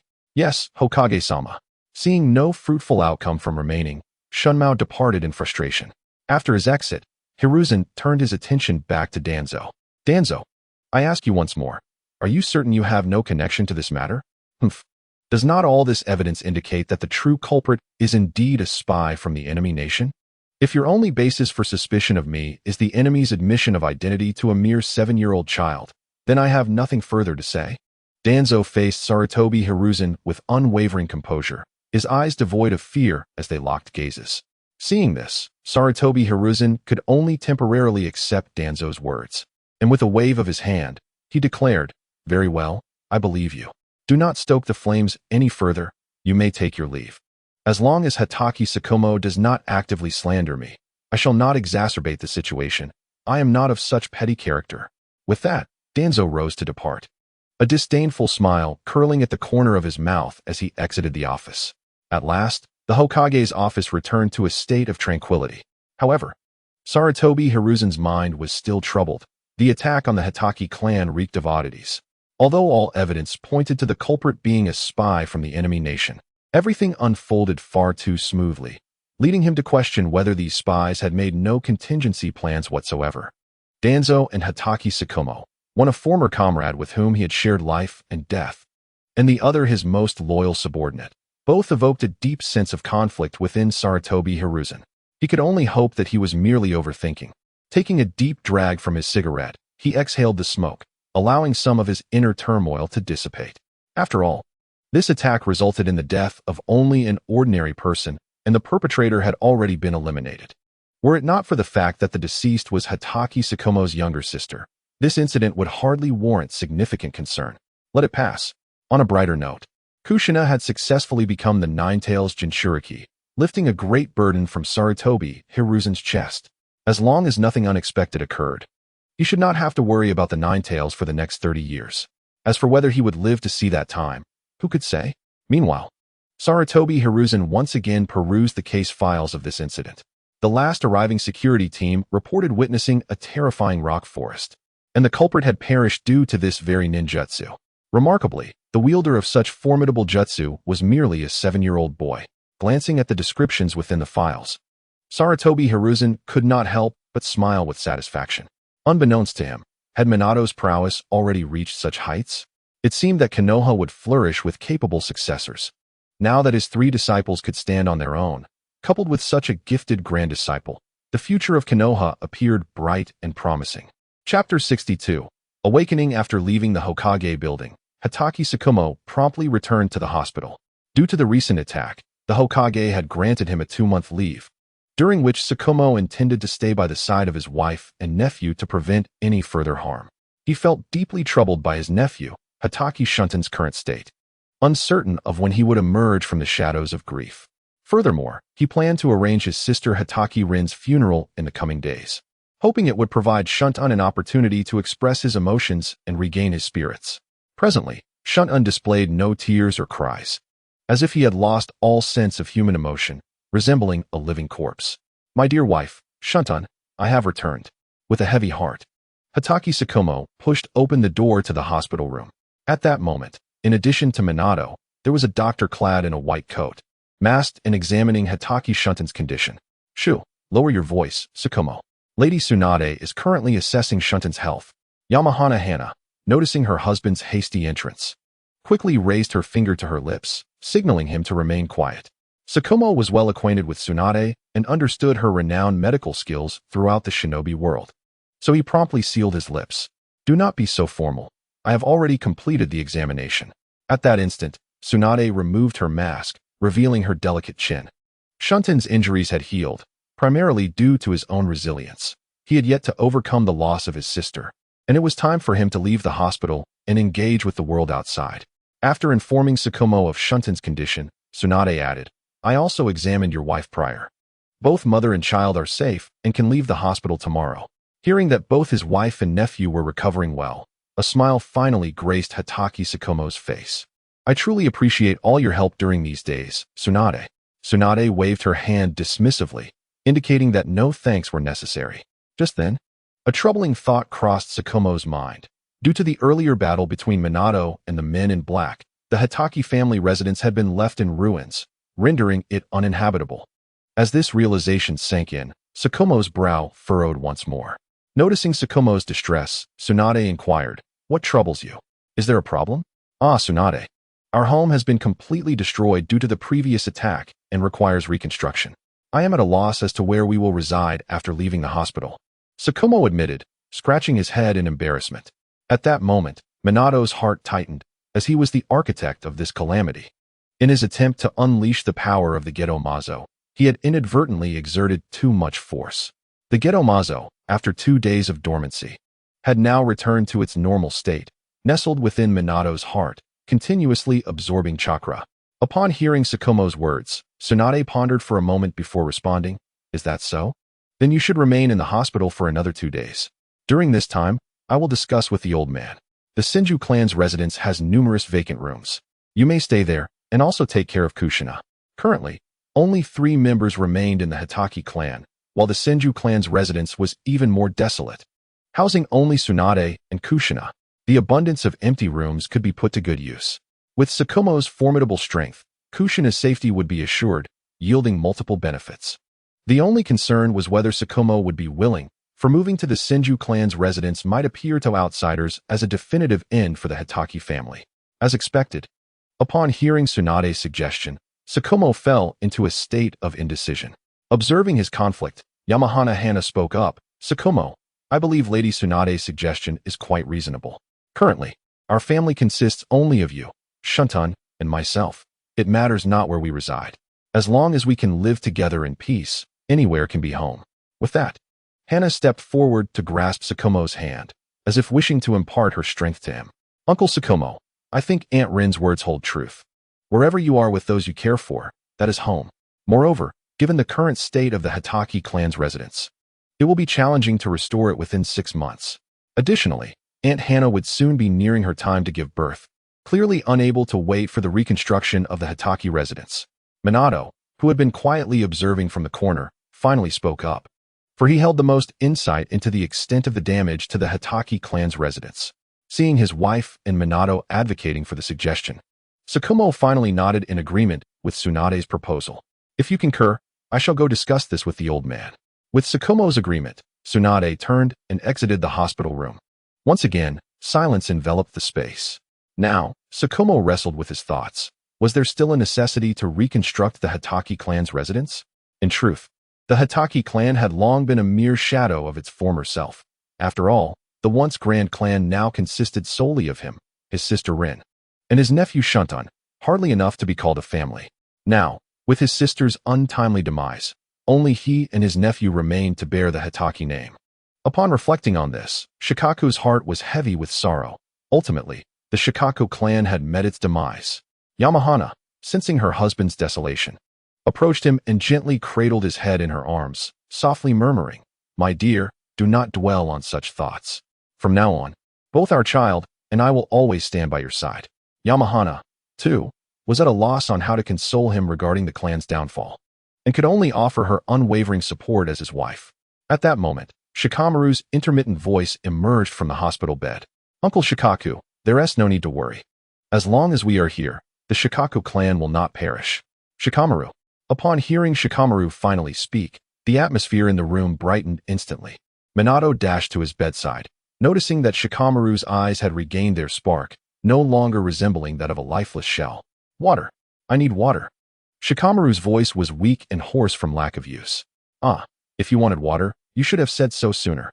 Minato awkwardly scratched his head as he handed Shikamaru a cup. Shikamaru eagerly gulped down the water. The moment Shikamaru felt the life ebb from his sister, the impact had overwhelmed his mind, plunging him into a state of stupor for days. It was akin to a prolonged dream where he was helplessly forced to witness the horrific scene of his mother being pierced by a shuriken while the assailant stood over her. Just moments ago, he had overheard their conversation in a dream, realizing the impending doom of the Shikaku clan, which jolted him awake, restoring his vitality. Coughing, Shikamaru sputtered as water went down the wrong way. Yamahana rushed to pat his back. "Take your time, Shikamaru. You've frightened us all these days, but thankfully, you are awake now." Witnessing Shikamaru's revival brought relief to everyone.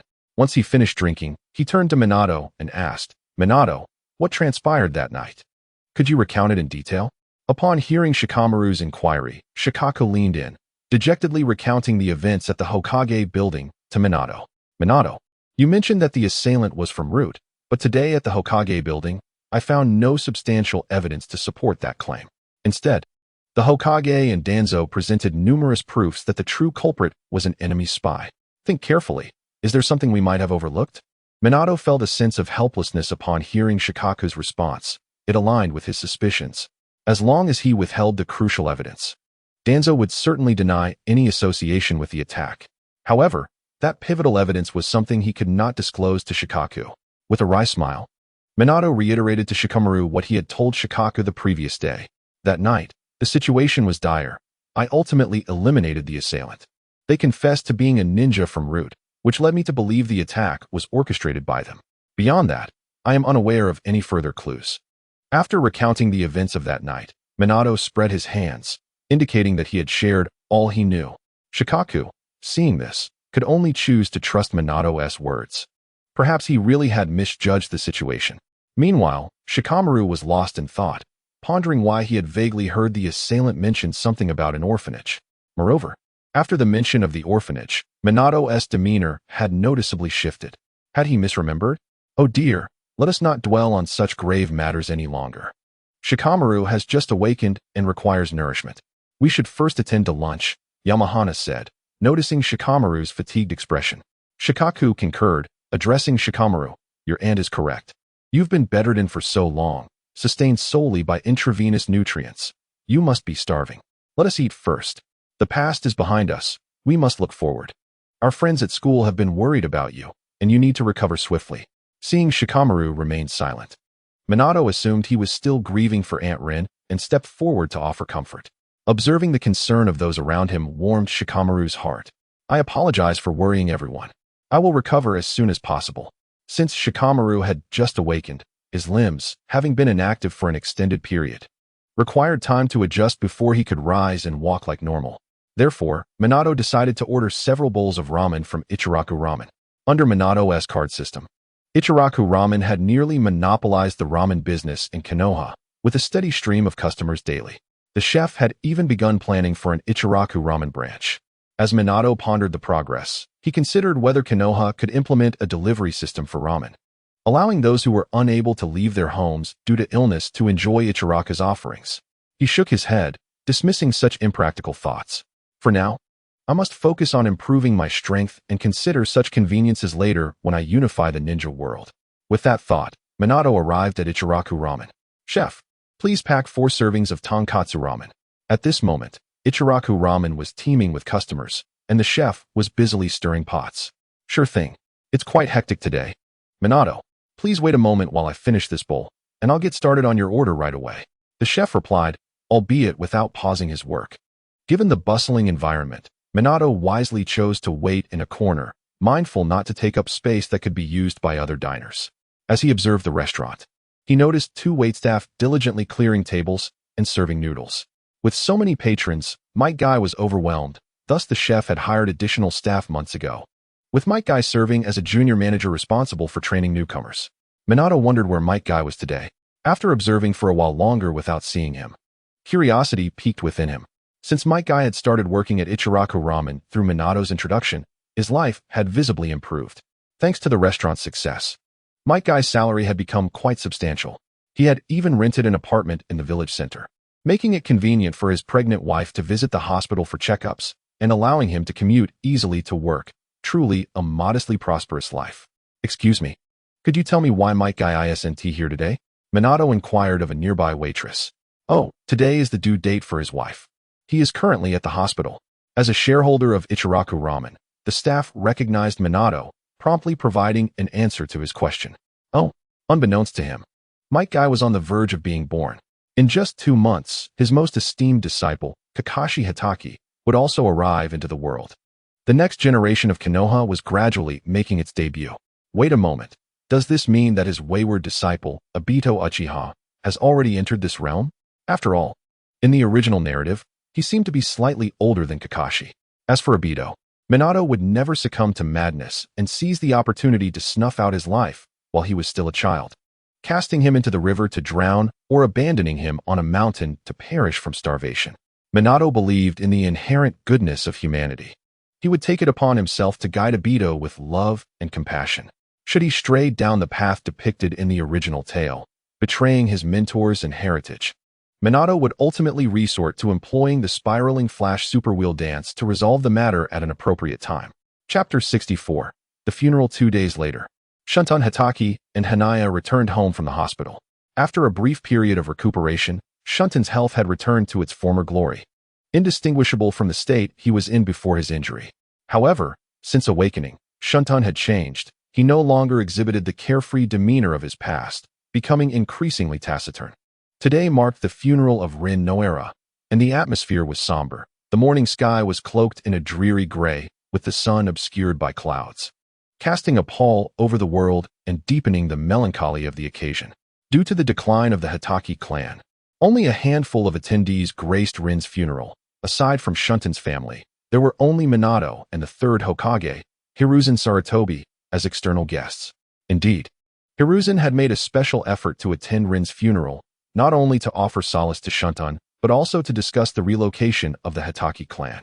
With only Shunton and his father remaining, the prospect of rebuilding the Hatake residence would require a significant investment of resources, only to accommodate a mere 2 or 3 inhabitants, rendering it a futile endeavor. Thus, Hiruzen's visit was to propose returning the Hatake residence to the village for the construction of a new commercial district.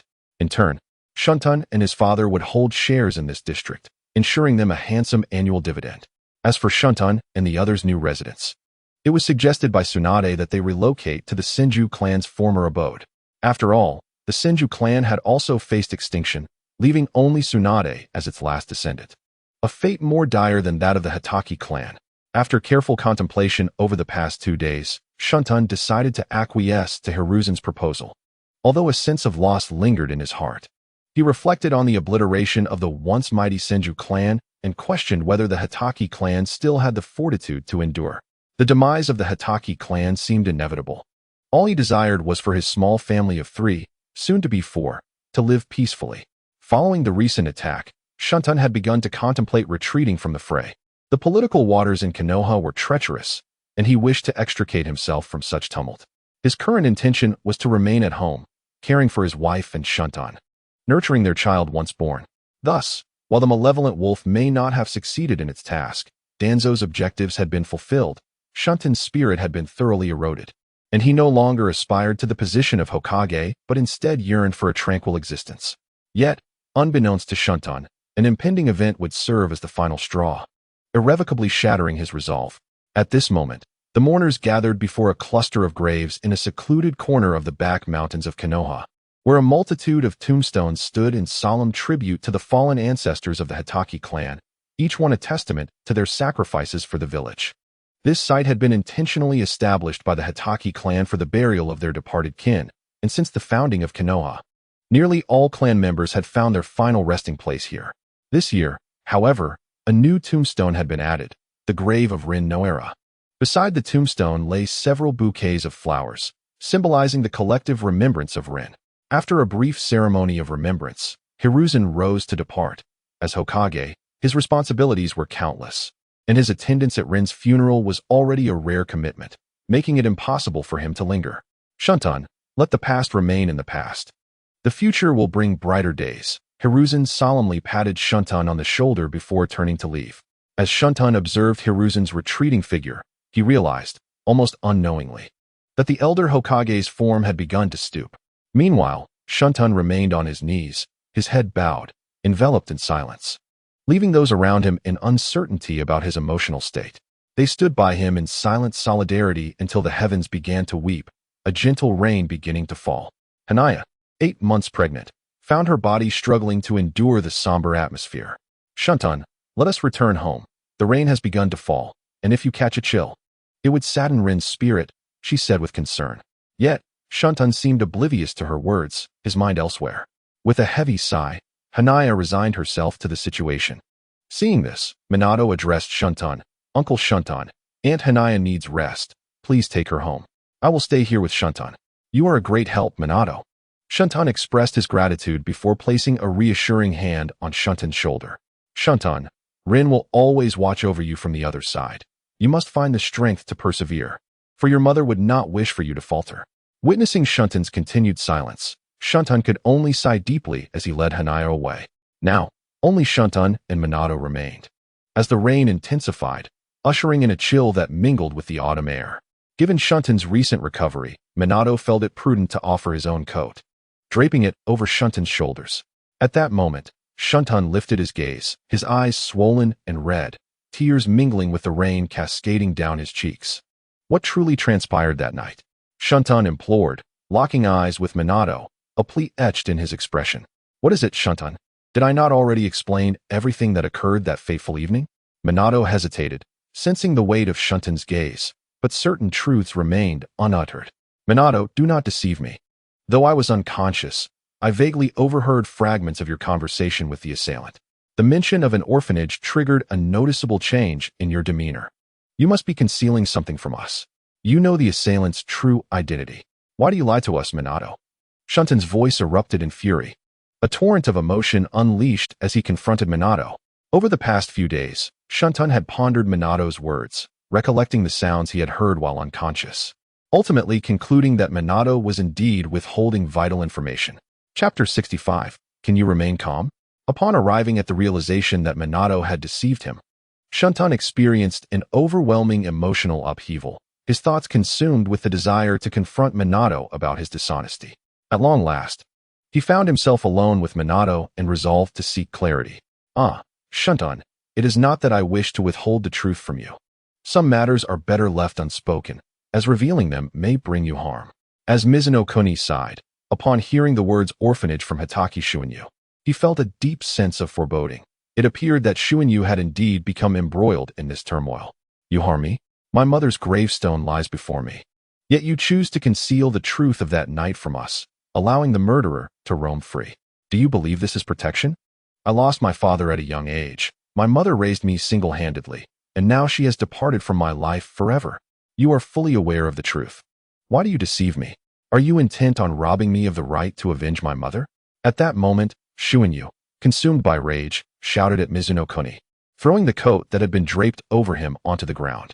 Shuinyu, please calm down, Mizuno Kuni said, noting Shuinyu's impending breakdown with concern. Calm down. How can I possibly be calm? I need to know the truth. Shuinyu's voice trembled with pain as he questioned. Have you ever witnessed your mother die before your very eyes, feeling utterly powerless? Do you comprehend the heartache of losing a loved one who perished to protect you? Do you know how I have endured these past days? Shuinyu seemed to be on the brink of madness, unleashing all the pent-up emotions he had been harboring. Faced with his relentless inquiries, Mizuno Kuni felt a sense of frustration. His silence was ultimately rooted in concern for them. As Shuinyu advanced, grabbing Mizuno Kuni by the collar, he demanded, Speak. Why are you silent? Tell me who the murderer is. I need to know the truth. Despite Shuinyu's fervent attempts to lift him, Mizuno Kuni remained grounded. Observing Shuinyu's escalating unruliness, Mizuno Kuni's temper began to flare. Shuinyu, your current demeanor makes it difficult for us to communicate. You must calm down. Once you regain your composure, I will reveal everything to you. Calm down. How can I be calm? I must know the truth now. Shuinyu persisted, gripping Mizuno Kuni's collar with unyielding determination. Unable to bear it any longer, Mizuno Kuni retaliated, delivering a swift punch to Shuinyu's cheek, sending him sprawling 2 meters away into a patch of grass. Mizuno Kuni had restrained his strength, ensuring Shuinyu would not be seriously harmed. Otherwise, a full-force blow might have rendered him incapacitated. As Shuinyu lay in the grass, his rear exposed, Mizuno Kuni inquired, Can you calm down now? No. Shuinyu shot back, Immediately rising to charge at Mizuno Kuni once more, his face streaked with mud. Mizuno Kuni showed no mercy, kicking him back into the grass again, asking, "Can you calm down now?" "No." Shuinyu sprang up again, relentless in his pursuit. "Now can you calm down?" "No." The exchange continued, with Mizuno Kuni repeatedly kicking Shuinyu back, each time demanding the same question, met with the same obstinate response. Eventually, after an uncountable number of repetitions, Shuinyu finally lay still on the ground, gasping for breath. Seeing Shuinyu finally quiet, Mizuno Kuni approached him. Shuinyu, now covered in dirt, was silently weeping. In that moment, Mizuno Kuni felt a pang of sympathy. Perhaps he had been too harsh. However, he recognized that his earlier actions had been necessary to bring Shuinyu back to his senses. "I can reveal the truth to you, but you must keep it to yourself. No one else can know, not even Uncle Shumo. You must not act impulsively. My desire for revenge is even stronger than yours, but now is not the time. You must restrain your hatred. Can you do that?" Mizuno Kuni crouched down, gazing seriously at Shuinyu. Though Shuinyu had regained his composure, he still harbored resentment towards Mizuno Kuni for his earlier treatment. In a voice barely above a whisper, he replied, "Yes." Seeing that Shuinyu seemed to take his words lightly, Mizuno Kuni grasped his collar, compelling Shuinyu to meet his gaze. "Have you spoken? Why are you mute?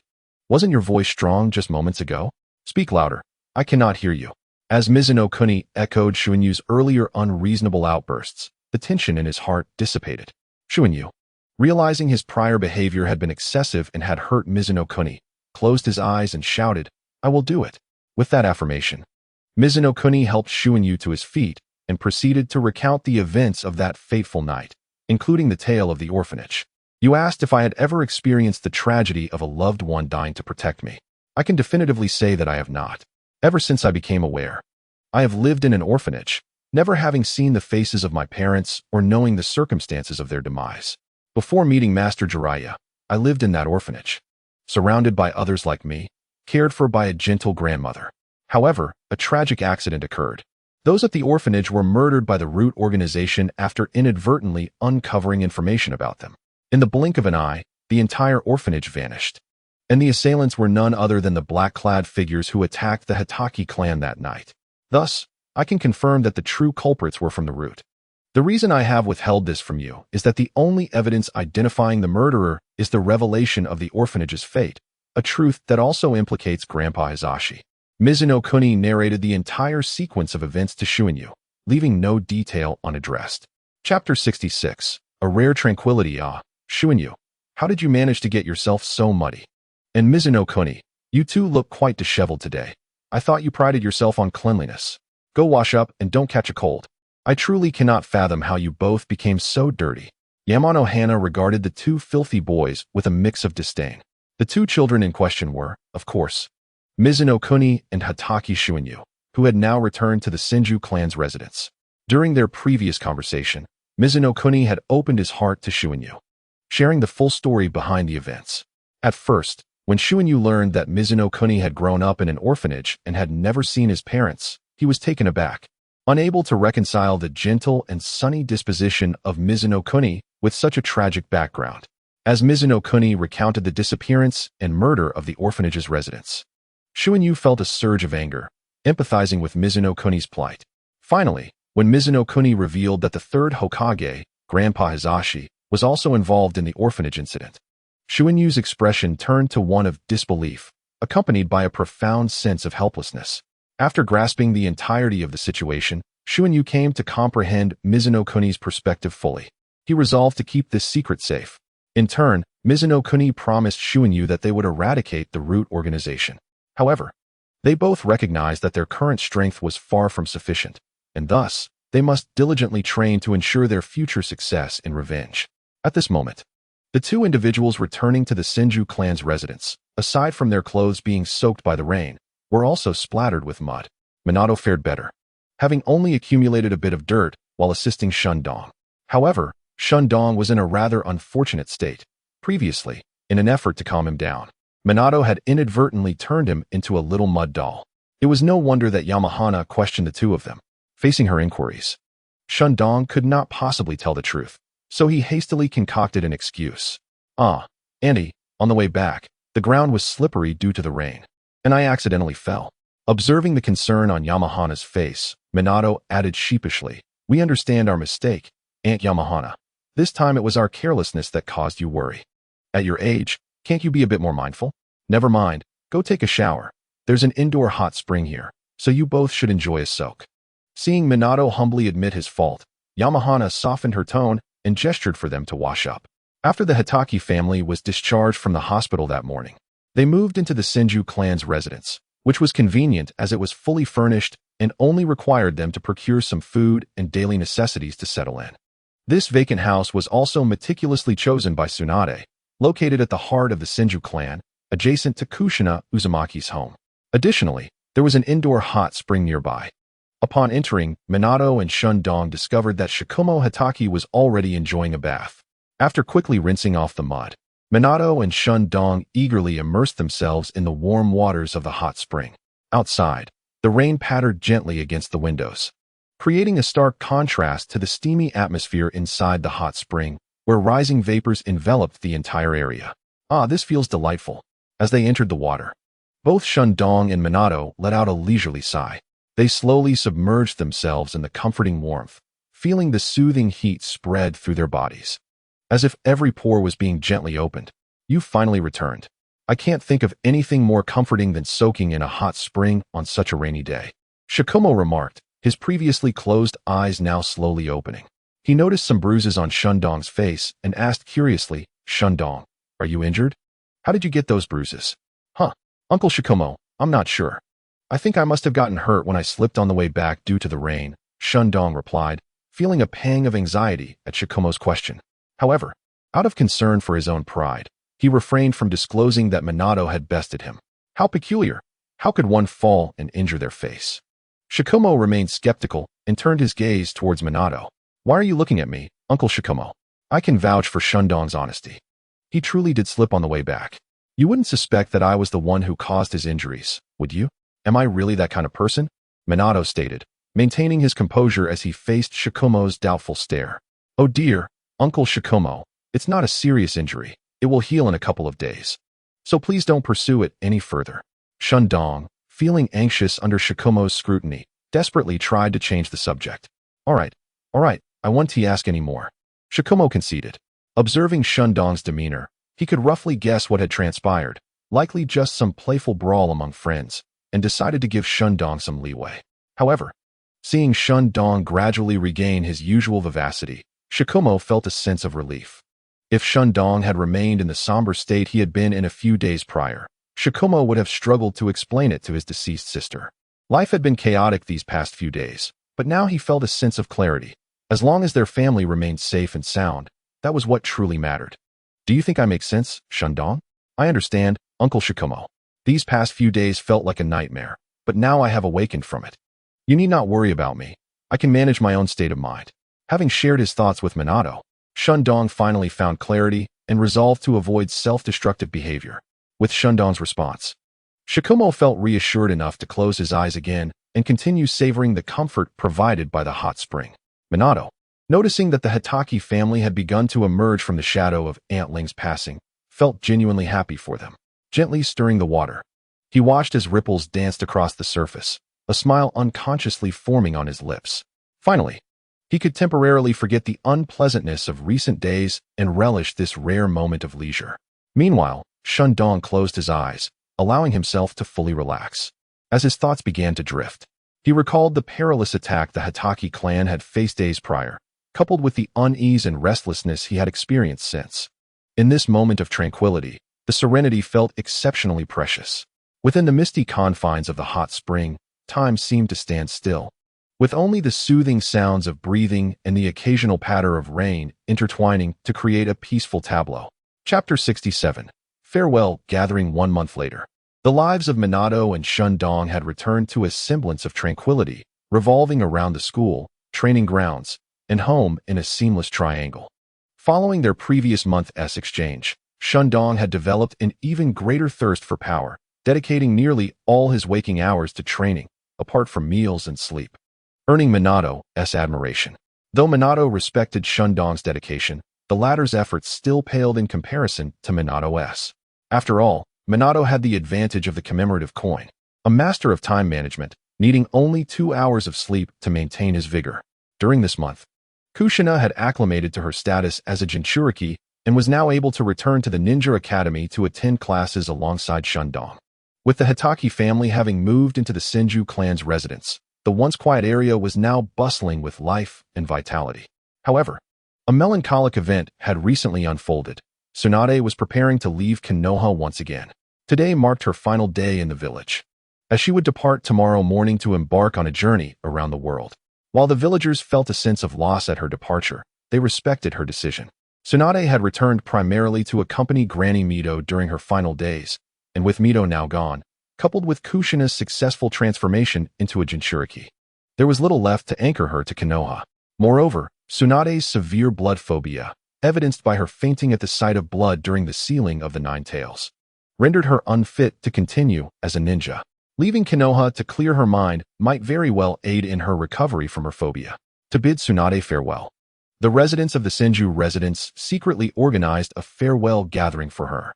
As evening fell, the autumn sun resembled a blazing fireball, painting the sky in vibrant hues of deep red. Minato, Shundong, and Kushina hurried back to the Senju clan's residence the moment school ended. Eager to prepare for the evening's farewell event, they had procured a large cake, balloons, and decorations such as streamers and confetti to adorn the venue. Additionally, Minato himself had prepared a sumptuous feast. Once everything was ready, the sky had gradually darkened. At this time, Tsunade was concluding her workday, making her way back from the hospital. As she approached, the assembled group intuitively extinguished all the lights, plunging the room into darkness. They held their breath, eagerly awaiting the moment Tsunade would return and switch the lights on, hoping to surprise her with a grand welcome. Amidst the anticipation of the crowd, Tsunade finally arrived at her doorstep, accompanied by a shy little girl of 2 or 3 years old, who held her hand tightly. This little girl was Shizune, the niece of Tsunade's deceased boyfriend, Dan Kato, and the only living relative of his in this world. Tsunade planned to take her along when she departed from Konoha the following day, intending to raise her as her own. Do not be afraid, Shizune. This is my home, and there is no need to feel shy. We shall rest here for the night, and tomorrow we will set off to explore the outside world. Wherever you wish to go, that is where we shall venture. Noticing Shizune's nervousness, Tsunade gently patted her head and opened the door without a hint of trepidation. Strange. Why is it so dark in here today? Kushina, are you home? After calling out with no response, Tsunade reached for the light switch. With a snap, the lights illuminated the room, accompanied by a chorus of cheers. Farewell, Sister Tsunade. As the words echoed, a cascade of confetti rained down upon her. The dining table was adorned with a sumptuous array of dishes and a beautifully crafted cake, upon which the words farewell party for Sister Tsunade were prominently displayed. Minato and Kakashi hid behind the door, releasing the confetti just as Tsunade turned on the lights. Meanwhile, Kushina cradled Tun-Tun, who wore a paper crown, placing it atop Tsunade's head as she entered. Tun-Tun, the little pink pig, wagged its tail joyfully upon seeing its owner return. Overwhelmed by the unexpected surprise, Tsunade froze for a moment, a warm tide swelling within her, causing her eyes to glisten with unshed tears. Beside her, little Shizune's eyes widened in astonishment. Once a princess of Konoha, Tsunade had not felt such adoration for a long time, as the Senju clan had long since declined. Witnessing this farewell party prepared in her honor brought back the fond memories of her childhood birthdays, evoking a bittersweet nostalgia that made her tear up unexpectedly. Why did you all prepare such a farewell party for me? It's truly touching. Wiping away her tears and regaining her composure, Tsunade introduced the little girl beside her. By the way, this is Shizune, the niece of an old friend of mine. I will take her with me when I leave Konoha tomorrow. As Tsunade approached the dining table with little Shizune, everyone noticed the girl for the first time. Apart from Minato and Kakashi, the others were consumed with curiosity, speculating about her identity. Could she possibly be Tsunade's daughter? Upon hearing her explanation, their gossiping minds were promptly quelled. All right, now that I'm back, everyone, please take a seat and enjoy the feast. With Tsunade taking her place at the head of the table, the farewell party officially commenced. The guests savored Minato's delectable cooking, relishing every bite. Initially shy among so many unfamiliar faces, little Shizune hesitated to serve herself. Observing her shyness, Minato kindly served her a piece of sweet and sour pork ribs, saying, "Don't be afraid, Shizune. My dishes are delicious. You should give it a try." Encouraged by his warm smile, Shizen finally shed her shyness and tasted the ribs. The burst of sweet and sour flavors delighted her palate, and she quickly became immersed in the joyful dining atmosphere. The meal unfolded with laughter and camaraderie, allowing Shizen to grow familiar with everyone. The only one feeling a tinge of dissatisfaction was Tsunade, the host, as the table was filled with children and pregnant women, leaving only her and Kakashi as the adults, which meant Minato had not prepared any alcoholic beverages. Yet, Tsunade had a fondness for wine, and to enjoy such exquisite dishes without a fine drink felt like a waste. As she scanned the table, all she found were fruit juices. At that moment, Tsunade shot a glance at Minato filled with discontent. In response to Tsunade's accusing gaze, Minato blinked his striking blue eyes and playfully said, "Ahaha, Sister Tsunade, drinking regularly isn't good for your health. We've been worried about you since you've been drinking every day." He added that their teacher, Jiraiya, had taught them that children should not drink alcohol, which was why he hadn't prepared any tonight. Minato's intention was to awaken Tsunade's conscience, reminding her that she was still a young woman. Upon hearing his words, Tsunade paused, contemplating his reasoning. Just as Minato thought he had successfully persuaded her, Tsunade's elegant eyebrows furrowed, and without hesitation, she delivered a playful headbutt to Minato's forehead. "What are you babbling about? I can't understand a word. You shouldn't listen to your teacher's nonsense. You should learn from Jiraiya. When I was your age, we drank without restraint," Tsunade exclaimed, exasperated. "Honestly, I wonder what Jiraiya has taught you. You've learned nothing good. Only the strict teachings of that old man." Realizing her good intentions had failed, Minato felt a mix of despair and amusement.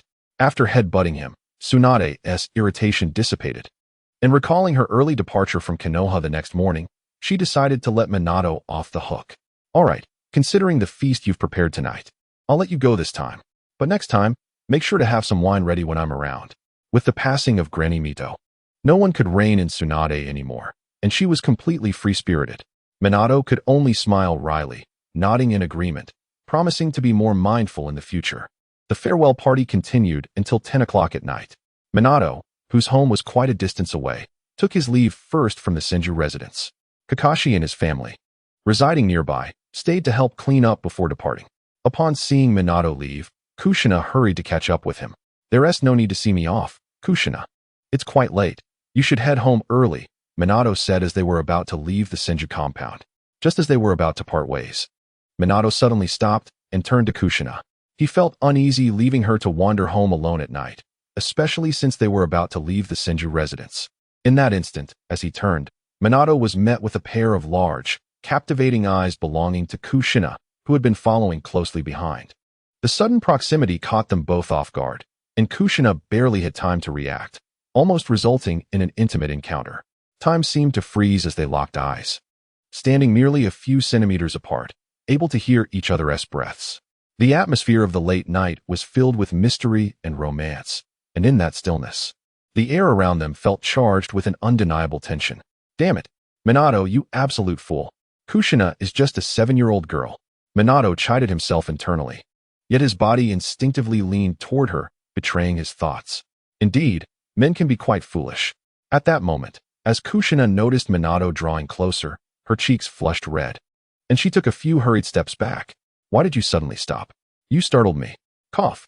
"I simply wish to convey that you need not escort me at this late hour. What if we encounter an unsavory character on the way? Such individuals are particularly drawn to charming young ladies like yourself." Observing Kushina retreating, Minato composed himself, feigning nonchalance as he spoke. Kushina, noticing Minato's unflustered demeanor, felt a sense of relief, yet a tinge of disappointment inexplicably lingered in her heart. Here, in the residence of the Senju clan, what unsavory characters could possibly exist? "Humph. I shan't allow you to accompany me any longer. You may return alone." "Ah, who claims there are no unsavory characters?" Minato himself embodies that very notion. Kushina pouted, suddenly recalling something, and spoke again. "By the way, Minato, you must absolutely not heed Tsunade's words, nor emulate her. Granny Mito has warned that such habits are detrimental. Should you adopt them, I shall not spare you." At that moment, gazing at Kushina's adorable pout, Minato curiously inquired, "If I were to imitate her, how would you not spare me?" I shall give you a beating." As she observed Minato's mischievous expression, Kushina puffed up her cherubic cheeks, feigning anger. and raised her delicate fist defiantly towards him. Haha, I understand, I understand. To avoid incurring the wrath of Lady Kushina, I shall certainly be obedient. Minato was thoroughly amused by Kushina's charming antics, promptly raising his hands in a gesture of surrender. Now that is more like it. After bidding farewell to Kushina, Minato strolled homeward, his spirits high. His mind replayed their earlier conversation, and a smile crept upon his lips. Teasing Kushina was undeniably delightful. However, the late night, while shrouded in mystery and romance, also harbors dangers. Just as Minato neared home, the seed of the Kagaya within him stirred unexpectedly, marking its second such occurrence. The first had transpired at the Senju clan's residence when he escorted Kushina home and first encountered Granny Mito. The Kagaya seed had reacted with fear and panic, causing it to conceal itself immediately. Since then, every time Minato visited the Senju clan, the Kagaya seed would instinctively hide itself, leading him to believe it was merely a reaction to Mito. Yet, after Mito's passing and Kushina becoming the Jinchuriki of the Nine Tails, the Kagaya seed still concealed itself whenever he encountered Kushina. It became evident to Minato that it was not Mito it feared, but rather the Nine Tails. Though the reason behind the Kagaya seed's fear of the Nine Tails remained a mystery, the absence of any incidents over time led Minato to dismiss it. However, the current agitation of the Kagaya seed felt markedly different. It exhibited an unusual excitement, as if something delectable lay ahead, beckoning it. Following the direction indicated by the Kagaya seed, Minato discerned a shadow swiftly departing the village, its ethereal form surpassing even his own agility. Had it not been for the Kagaya seed's guidance, he would have been oblivious to the shadow that had just traversed above him. Chapter 69. Orochimaru. As Minato directed his gaze towards the enigmatic shadow, a surge of intense unease surged within him. This shadow possessed an extraordinary sense of perception, abruptly turning to meet Minato's gaze. In that fleeting moment of eye contact, Minato felt an icy chill ascending from his spine, swiftly enveloping his entire being. It was as though he were being fixated upon by a venomous serpent, every cell in his body tensing in fear, leaving him with a suffocating sense of dread. In stark contrast to the Kagaya seed's excitement, Minato's heart was filled with shock. Just at that moment of connection, the moonlight illuminated the shadow's features, revealing elongated, slit-like pupils that glinted ominously, reminiscent of an unfathomable abyss, instilling a sense of dread. The face belonged to none other than the infamous Orochimaru, one of the legendary Sannin. Orochimaru stood silently atop a rooftop, intently observing Minato, his gaze imbued with an inscrutable significance. Moments later, as if recalling something, Orochimaru swiftly vanished into the depths of the night. Upon witnessing Orochimaru's departure, Minato exhaled a sigh of relief. That mere exchange of glances had left him drenched in cold sweat, a testament to the immense pressure Orochimaru exerted. Compared to the sharp intensity of Kakashi, Orochimaru exuded a far more chilling and ruthless aura. Disregarding the Kagaya seed's agitation, Minato hurriedly made his way home, his thoughts of pursuing Orochimaru dissipating the moment he recognized the shadow's identity. Seeking Orochimaru now would be akin to courting death.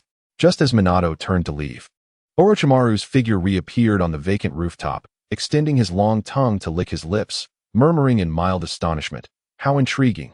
Jiraiya's disciple, is it? To possess such keen awareness of my presence. What remarkable vigilance." Previously, Orochimaru had encountered difficulties due to his experiments with the cells of Hashirama and sought assistance from Danzo. Thus, under the cover of night, he had attempted to slip out of the village and head to the route, only to find himself unexpectedly discovered en route. This revelation astounded Orochimaru. After all, few could detect him given his stealthy methods. Curious to ascertain who had noticed him, Orochimaru was taken aback to discover it was merely a young boy, who upon closer inspection turned out to be none other than Minato, Jiraiya's newly acquired disciple. At this juncture, Orochimaru had not yet betrayed the village, and thus had no intention of harming Minato. He lingered only to observe whether Minato would follow him, ensuring his secrets remained concealed. Once Minato had turned to depart, Orochimaru felt at ease to continue on his way to the route, regardless of Minato's capabilities. The vigilance he exhibited at this stage prompted Orochimaru to regard him with newfound respect, for such awareness is paramount for a ninja. No wonder Jiraiya had chosen him as a disciple. Had Minato been privy to Orochimaru's thoughts, he would undoubtedly feel a twinge of embarrassment. for it was solely the Kagaya-seed's agitation that had alerted him to Orochimaru's presence. He had been utterly unaware of Orochimaru's actions. At this moment, Minato returned home, the Kagaya-seed settling back into tranquility. Sensing the excitement within the seed dissipate, indicating Orochimaru's absence, Minato finally relaxed completely. He speculated that the Kagaya-seed's earlier excitement was tied to Orochimaru's practice of the Kagaya techniques, though he remained uncertain of the specifics of their connection. One thing was clear. When Orochimaru encountered him, the Kagaya techniques had not stirred. Had Orochimaru experienced similar excitement, he would have sought Minato out to investigate further, rather than merely glancing at him before departing. The Kagaya seed was a fusion of the Kagaya techniques and a commemorative coin, suggesting that it had transcended the original techniques, having developed its own consciousness. Enough of this. It is futile to dwell on it now. After all, seeking out Orochimaru is not an option at present. It would be wiser to wait until he has grown stronger before delving into the mysteries of the Kagaya seed. Meanwhile, Orochimaru had arrived at the root base. Following his silent infiltration of the root on 2 previous occasions, the defenses had evidently strengthened considerably. Danzo had established a barrier at the entrance, and numerous root ninjas were stationed discreetly around the perimeter. Yet, to think they could thwart Orochimaru was indeed a fanciful notion. Whoosh! In the depths of the night, a shadow darted past swiftly. Did you just see something flash by? At this moment, a root ninja on duty suddenly sensed something darting past swiftly and promptly informed his companion. Did you see that? His companion replied, I didn't see anything at all. Could it be that your eyes are playing tricks on you? The nearby root ninja scanned the surroundings carefully but found no trace of anything unusual. He then reassured his companion. If something truly passed by, surely our entire squad would have noticed it. Besides, the barrier requires our specialized sealing techniques to open. If an outsider were to breach it, an alarm would immediately sound.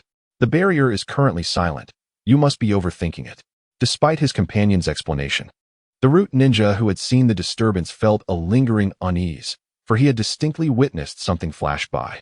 No. If something unexpected occurs, Lord Danzo would not spare us. You stay here on guard. For safety's sake, I shall investigate inside the barrier. All right, if you insist on going. Just remember to sound the alarm if you find anything suspicious.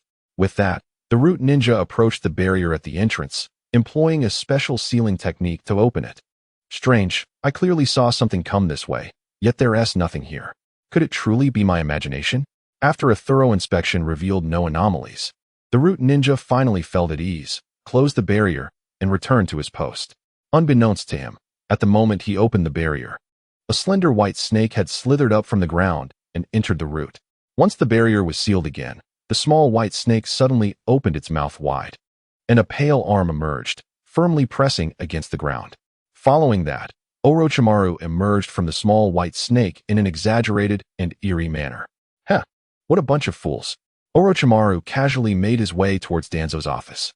Chapter 70. Progress of the experiment. In recent days, Danzo's spirits have been notably high. Although the operation led by the Wolf of Calamity did not achieve complete success, it still managed to undermine Kakashi Hitaki's psychological defenses. The Hitaki clan has since relocated to the Senju clan stronghold, and to the outside world, Kakashi's actions appear as an acknowledgement of the Hitaki clan's downfall. This has significantly diminished Kakashi's prestige and thus reduced the threat he poses to Danzo. The only unfortunate aspect is that his capable subordinate, the Wolf of Calamity, was killed by Minato during the assault. However, he executed the plan with such secrecy that the root was not exposed as it had been with the previous blunder of the fox hunt. Currently, Sarutobi Hiruzen harbors no considerable suspicions towards Danzo, and Kakashi lacks evidence to confront him. Thus, this matter seems to have passed without further consequence, resulting in minimal losses for Danzo aside from the Wolf of Calamity and 3 root ninjas. However, the root is least concerned about personnel losses. Even with the demise of the Wolf of Calamity, others will swiftly fill his position and continue to serve Danzo. Reflecting on this recent string of successes, Danzo found a rare moment of leisure to savor tea in his office. At that moment, a sinister voice echoed, Lord Danzo, it appears you are in good spirits lately. Indulging in tea. As the voice faded, Orochimaru's slender figure materialized within Danzo's office. Orochimaru, how did you enter so stealthily? You should know I despise uninvited intrusions into the root. Startled by Orochimaru's sudden appearance, Danzo scolded, losing all interest in his tea and setting it down. Heh, do you truly believe that a bunch of fools could stop me? That would be an underestimation of my abilities. Orochimaru remarked nonchalantly as he approached Danzo. Humph, what a pack of incompetents. They let Orochimaru infiltrate the route without anyone noticing. Danzo silently cursed the ineptitude of the guards, eyeing the advancing Orochimaru. You had better have a reason for visiting, or next time you sneak into my office, I shall cut off your funding. Facing Danzo's threat, Orochimaru seemed unfazed, reaching for the tea on the desk and taking a delicate sip. Heh, Lord Danzo, this tea is quite delightful. Not bitter at all, with a sweet aftertaste. After savoring the tea, Orochimaru licked his lips and chin with his elongated tongue, locking his gaze onto Danzo. For reasons unknown, as he watched Orochimaru drink, Danzo felt an intense wave of nausea wash over him, silently vowing never to drink tea again for the next year. Consequently, he poured the remaining tea onto the floor and demanded, "Speak plainly about your business. If you merely came to enjoy tea, it is now gone, and you may leave." What a pity for such fine tea. However, Lord Danzo, I indeed have a request of you. Noticing Danzo's growing irritation, Orochimaru reined in his demeanor and began to explain his visit. Thanks to your financial support, we have made significant progress in the development of the Hashirama cells. We have successfully synthesized the Hashirama cell injection. As he spoke, Orochimaru produced a vial of the milky substance and handed it to Danzo. Gazing at the vial in his hand, Danzo felt a rare surge of excitement. With this injection, he could acquire the formidable regenerative abilities of Hashirama Senju, thereby restoring his frail body. However, just as Danzo was about to inquire about the precautions regarding the injection, Orochimaru interjected once more. However, while the Hashirama cell injection has been successfully developed, it cannot yet be administered to humans. Through extensive testing, we discovered that the life force of the Hashirama cells is exceedingly potent. Anyone injected with them has invariably been consumed by the cell's overwhelming vitality, leaving no survivors. Orochimaru's words fell like a bucket of cold water on Danzo, extinguishing the excitement that had just begun to kindle within him. So, you mean to say you haven't truly developed anything substantial? After all the funding I've poured into this, you present me with this half-finished product? At that moment, Danzo felt a surge of anger. His hopes had just been ignited only to be dashed, and this stark contrast naturally filled him with animosity towards Orochimaru. Do not be hasty, Lord Danzo. While the Hashirama cell injection cannot be directly administered to humans at this time, we have devised a solution to this issue. Observing Danzo's fury, Orochimaru continued, Our research indicates that the reason for the fatalities following injection is the Hashirama cell's vitality far exceeding that of normal individuals. Their division rate is excessively rapid. Though they can heal wounds swiftly, the number of times cells can divide is finite. Upon reaching a certain quantity, the cells perish, meaning that the Hashirama cells essentially consume one's lifespan to heal injuries. Normal individuals simply cannot endure it. Thus, we need to develop an activity inhibitor to reduce the Hashirama cell's vitality, allowing normal individuals to receive the injection. Of course, by normal individuals, I do not mean merely civilians. This also includes the majority of ninjas, including myself, who cannot guarantee direct use of the Hashirama cell injection. After Orochimaru finished speaking, Danzo fell into a brief contemplation. So, if you develop this inhibitor, I will be able to use the Hashirama cell injection? Upon hearing Danzo's words, Orochimaru nodded. Indeed, Lord Danzo, you may consider it that way. Then why aren't you working on the inhibitor? With Orochimaru's nod, Danzo inquired, puzzled. The inhibitor requires a large number of test subjects to undergo Hashirama cell injections, followed by administering varying ratios of the inhibitor to determine the final proportions. This necessitates extensive human experimentation, and given that it is currently a time of peace, I have no means of acquiring so many test subjects. Orochimaru revealed the predicament he faced in response to Danzo's question. The pursuit of my inquiries is futile, for I currently lack the living subjects necessary for your experiments. Moreover, human experimentation has been sternly denounced, and should such widespread practices come to light, it would be challenging to justify. Upon hearing Orochimaru's explanation, Danzo furrowed his brow, his confusion regarding Orochimaru's intent only deepening. This is precisely why I sought out Lord Danzo. Although we lack an abundance of living subjects for experimentation, I recall that previously we had captured a number of members from the Uzumaki clan. The Uzumaki clan inherently possesses remarkable vitality, making them ideal candidates for experimentation. One Uzumaki could surpass the vitality of 10 ordinary individuals. This would significantly expedite the research process while concurrently mitigating the risk of discovery. At this moment, Orochimaru finally revealed his ulterior motives. He had come for the Uzumaki clan members. Time swiftly passed, and a month had elapsed. A month prior, Orochimaru had successfully procured members of the Uzumaki clan from Danzo, commencing his human experiments. Danzo readily relinquished the Uzumaki clan members to Orochimaru primarily because the Nine Tails had been successfully sealed by Kushina, rendering these captives devoid of further developmental value. After all, they had been taken captive and had witnessed the downfall of their clan. They could not exhibit the same unwavering loyalty to Danzo as those who had been raised from a young age as root ninjas.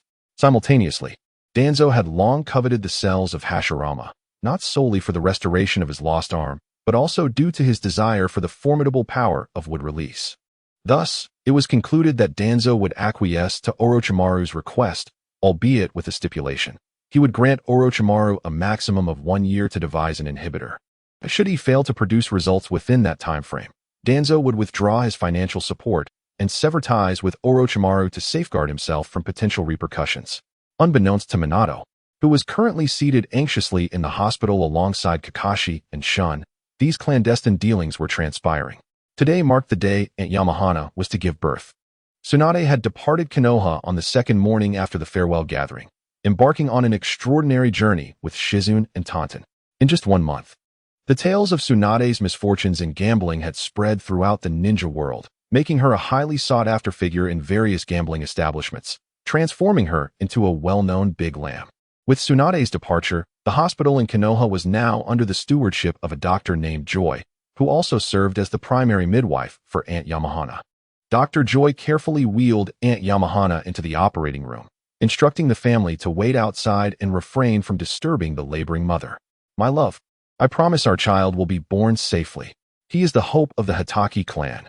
Just before entering the operating room, Aunt Yamahana relaxed and bestowed a reassuring smile upon Kakashi. As Kakashi stood outside, watching them gradually fade from view, he silently offered a prayer for divine protection. "Oh heavens, please ensure that Yamahana and her unborn child remain safe." Kakashi raised his hands in prayer, murmuring softly. In the past, he had never exhibited such trepidation, even in the face of perilous missions. Today, however, an unusual anxiety marred his typically resolute demeanor. He paced restlessly in the corridor outside the operating room, his footsteps hurried and erratic, as though seeking to alleviate the growing anxiety within. Occasionally, he glanced toward the operating room, hoping for a doctor to emerge and provide him with updates. As time passed, the silence from the operating room only deepened his agitation. "Uncle Kakashi, do not worry. Everything will proceed smoothly." Sensing Kakashi's distress, Minato offered words of comfort. "Indeed, Uncle Kakashi, Aunt Yamahana, and the child are under the protection of fate. They will surely be safe." Although Shun felt a similar tension, he joined Minato in reassuring Kakashi. "Let us hope so," Kakashi sighed, though the tightness in his chest showed no sign of abating. Just then, a sudden cry pierced the air from within the operating room. "Oh no! The mother is experiencing significant hemorrhaging. The situation is critical." The alarming announcement struck Kakashi like a thunderbolt, an ominous premonition seizing his heart. As Kakashi contemplated rushing into the operating room to discern the unfolding events, the door swung open, and Dr. Joy stepped out. "Dr. Joy, what transpired in there?" Kakashi inquired anxiously. Joy's hair was disheveled as she relayed the distressing situation. "The mother is hemorrhaging. The labor is not proceeding smoothly, and the likelihood of both mother and child surviving is slim. If a dire choice must be made, would you prefer to save the mother or the child?" The news struck Kakashi like a bolt from the blue, rendering him momentarily speechless.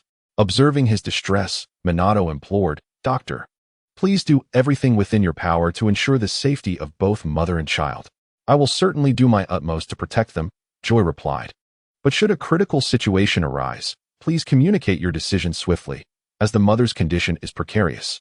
Kakashi finally roused from his stupor and managed to articulate, "Doctor, if an unfortunate outcome arises, please prioritize the safety of the mother. I beg you." After receiving Kakashi's response, Joy closed the door to the operating room once more. Kakashi's gaze was vacant, He had never anticipated such a calamity. If compelled to choose between Yamahana and their child, he would undoubtedly choose Yamahana. After all, as long as she remained alive, they could still have more children in the future. If she were to perish, there would be no return. The atmosphere outside the operating room fell into a heavy silence, each second stretching infinitely for Kakashi. This agonizing weight gnawed at his heart like a swarm of ants. After a while, the sound of an infant's cries erupted from the operating room. Upon hearing the wails, hope ignited within Kakashi. Did this success in delivery signify the safety of both mother and child? At that moment, Dr. Joy emerged, cradling the child. Is the family present? The child has been successfully delivered, a baby boy. Thank you, doctor. How is the mother? As Joy handed the child to Kakashi, he anxiously inquired again. Faced with Kakashi's question, Joy hesitated, finally letting out a deep sigh. I'm sorry, I've done all I could, but the mother has unfortunately passed away. Why? Did I not instruct you to safeguard the mother? How could this happen? You must be deceiving me. Surely both mother and child are safe. This jest is in poor taste. Despite holding the child in his arms, Kakashi struggled to contain his emotions, utterly unable to accept this outcome. Faced with the inquiries of Hitaki Tsukumo, Joy could only once again explain, I sincerely apologize. Until now, we have prioritized the safety of the mother as per your wishes. However, at the moment of childbirth, the mother adamantly insisted on saving the child first, demonstrating fierce resistance. Had we not adhered to her wishes, there was a grave risk of a tragic outcome for both mother and child. Therefore, sir, I kindly ask you to accept my condolences. Upon hearing Joy's words, Hitaki Tsukumo gently handed the infant to him before hastily rushing into the operating room. At that moment, Yamahana lay quietly on the hospital bed, as if ensnared in a profound and unshakable slumber. Her visage resembled a frozen lake blanketed by the first snow of winter, pale and devoid of all vitality. Her lips, tightly sealed, lost the vibrant hues of her former self. Hitaki Tsukumo's heart felt as though it had been struck by a heavy hammer, the pain rendering him breathless. Observing his wife in such a state, he could only imagine the torment Yamahana endured during childbirth. Slowly, he approached, each step akin to treading upon a razor's edge, until he stood beside her. Trembling, he grasped her cold, pallid hand, pressing it against his cheek as silent tears welled in his eyes, cascading onto her fingertips. Why must you be so foolish? Do you not realize how profoundly important you are to me? Hitaki Tsukumo's voice trembled, each word a painful extraction from his heart. Yet, the only response was the echoing silence of the hospital room. Minato and Shuntun stood by, bearing witness to this heart-wrenching scene, their hearts heavy with mixed emotions. Minato yearned to offer words of comfort or some gesture to alleviate Tsukumo's sorrow, but found every word and action utterly inadequate in this moment of despair. At that moment, Dr. Joy entered the operating room, cradling the child. Mr. Tsukumo, please allow me a moment, he began, taking a deep breath. Before her passing, Mrs. Yamahana specifically entrusted me with a message for you. She expressed that her decision to protect this child was entirely her own, driven by an unwillingness to see her unborn child perish. That is why she chose to risk everything for the sake of the child. Pausing, Joy's eyes glistened with tears, evidently moved by Yamahana's profound maternal love. He continued, Mrs. Yamahana also wished for you to know that you must not blame her, nor direct your grief towards this innocent child. She had promised you that she would ensure the safe arrival of your child into this world. And now she has fulfilled that promise. Henceforth, I entrust you with the responsibility of raising this child. As for the child's name, she suggested it be Hitaki Kakashi. With that, Joy placed the infant into Tsukumo's arms and turned to leave, leaving Tsukumo standing there, lost in contemplation, gazing at the child in silence. The name Hitaki Kakashi signifies a scarecrow in a rice field, symbolizing Yamahana's hope that her child would serve as a stalwart protector of the Hitaki clan, a formidable pillar of strength. A week later, within the Hokage's office, Hitaki Tsukumo arrived, though his once vibrant demeanor had aged him a decade in spirit. Recent tragedies had struck him hard.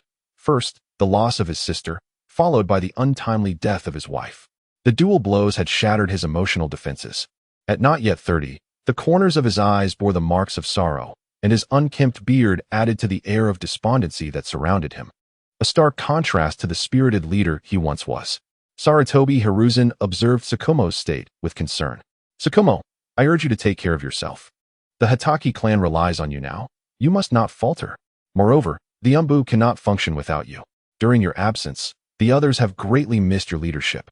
Initially, Hiruzen had anticipated Tsukumo's visit to signify a return to the Umbu, but seeing him now filled Hiruzen with trepidation. Slowly, Tsukumo withdrew an envelope from within his coat and placed it on Hiruzen's desk. Hokage-sama, I have come to formally resign from my position as Umbu leader. My spirit is no longer suited for the role, and with the birth of my child, Hatake Kakashi, I must dedicate myself to raising him. The envelope was indeed Tsukumo's resignation letter. Hiruzen sighed, fully aware of the recent calamities that had befallen Tsukumo's family. Alas, how unpredictable life can be. He felt a deep sense of sorrow for Tsukumo, recognizing his undeniable talent as the renowned Konoha White Fang. Yet, it was clear that Tsukumo could no longer serve in the Umbu. His heart, having suffered such blows, had lost its former vigor, and he was no longer fit for the role of leader. With Yamahana gone, Tsukumo was the sole adult left to care for Kakashi, rendering him unable to return to his duties in the Umbu. I understand, Tsukumo. I accept your resignation, but should you ever wish to return, my door is always open. Hiruzen said, his tone tinged with a mix of resignation and hope for Tsukumo's recovery. Thank you for your kindness, Hokage-sama, but I believe my days in the Umbu are behind me. Now my focus is solely on raising Kakashi. However, should the village face peril, I will not hesitate to protect it and contribute my utmost, Tsukumo replied before standing to take his leave. Watching Tsukumo's dejected figure retreat, Hiruzen felt an indescribable ache within, exhaling a slow breath of smoke. Meanwhile, it was also the day of Minato's final assessment. This marked his first end-of-term evaluation in his second year at the Ninja Academy.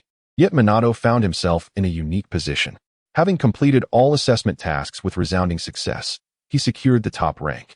However, rather than departing immediately, he made his way to the office of his homeroom teacher, ninjutsu instructor Andu.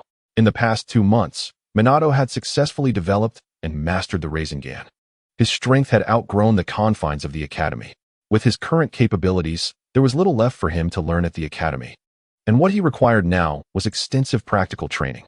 Thus, upon completing the assessment, Minato resolved to request early graduation from Andu. Shuntan, who had been by Minato's side throughout, eagerly followed him, hoping to join Minato in graduating early as well. What? Early graduation?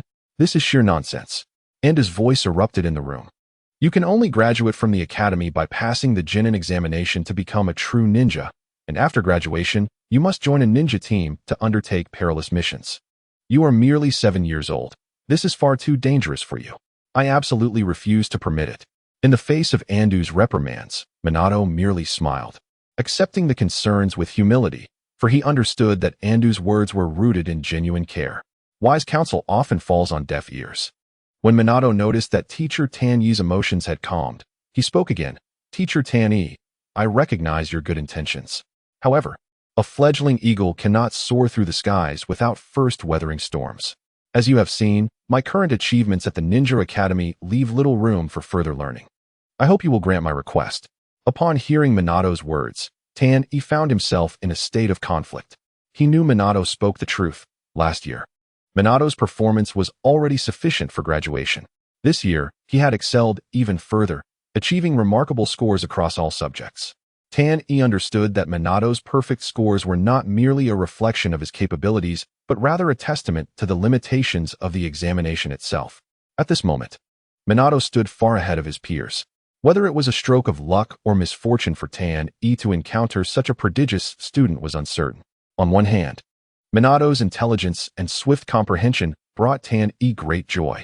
On the other hand, the sheer brilliance of Minato's talent left Tan Yi questioning his own effectiveness as a mentor, realizing that he had little left to impart after just 1 year.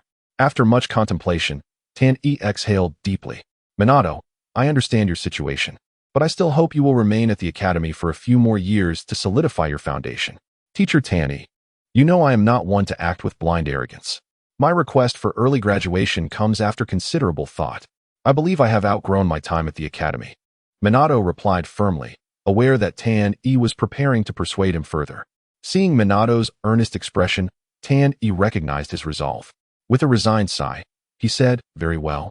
Minato, since you have made your decision, I will respect it. However, I must consult with Lord Hokage, as early graduation assessments are significantly more challenging than the standard evaluations. Upon hearing Tan Yi's agreement, Minato felt a wave of relief wash over him. Meanwhile, beside him, Shundong eagerly exclaimed, "Teacher Tan Yi, I want to graduate early too. My strength has improved significantly." Shundong was filled with excitement, aware that while he might not match Minato's prowess, he still outstripped many of his peers.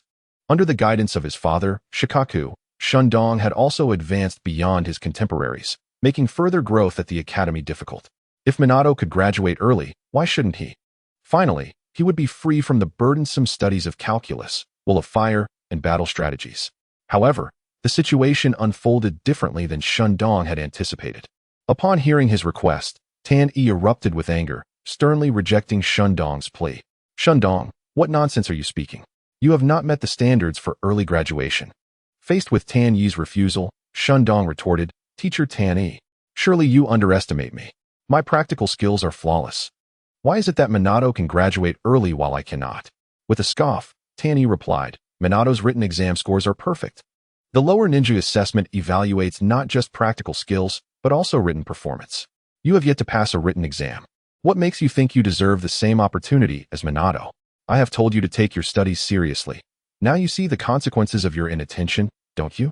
With your current written scores, let alone early assessments, you may struggle to pass the standard graduation evaluations in 4 years."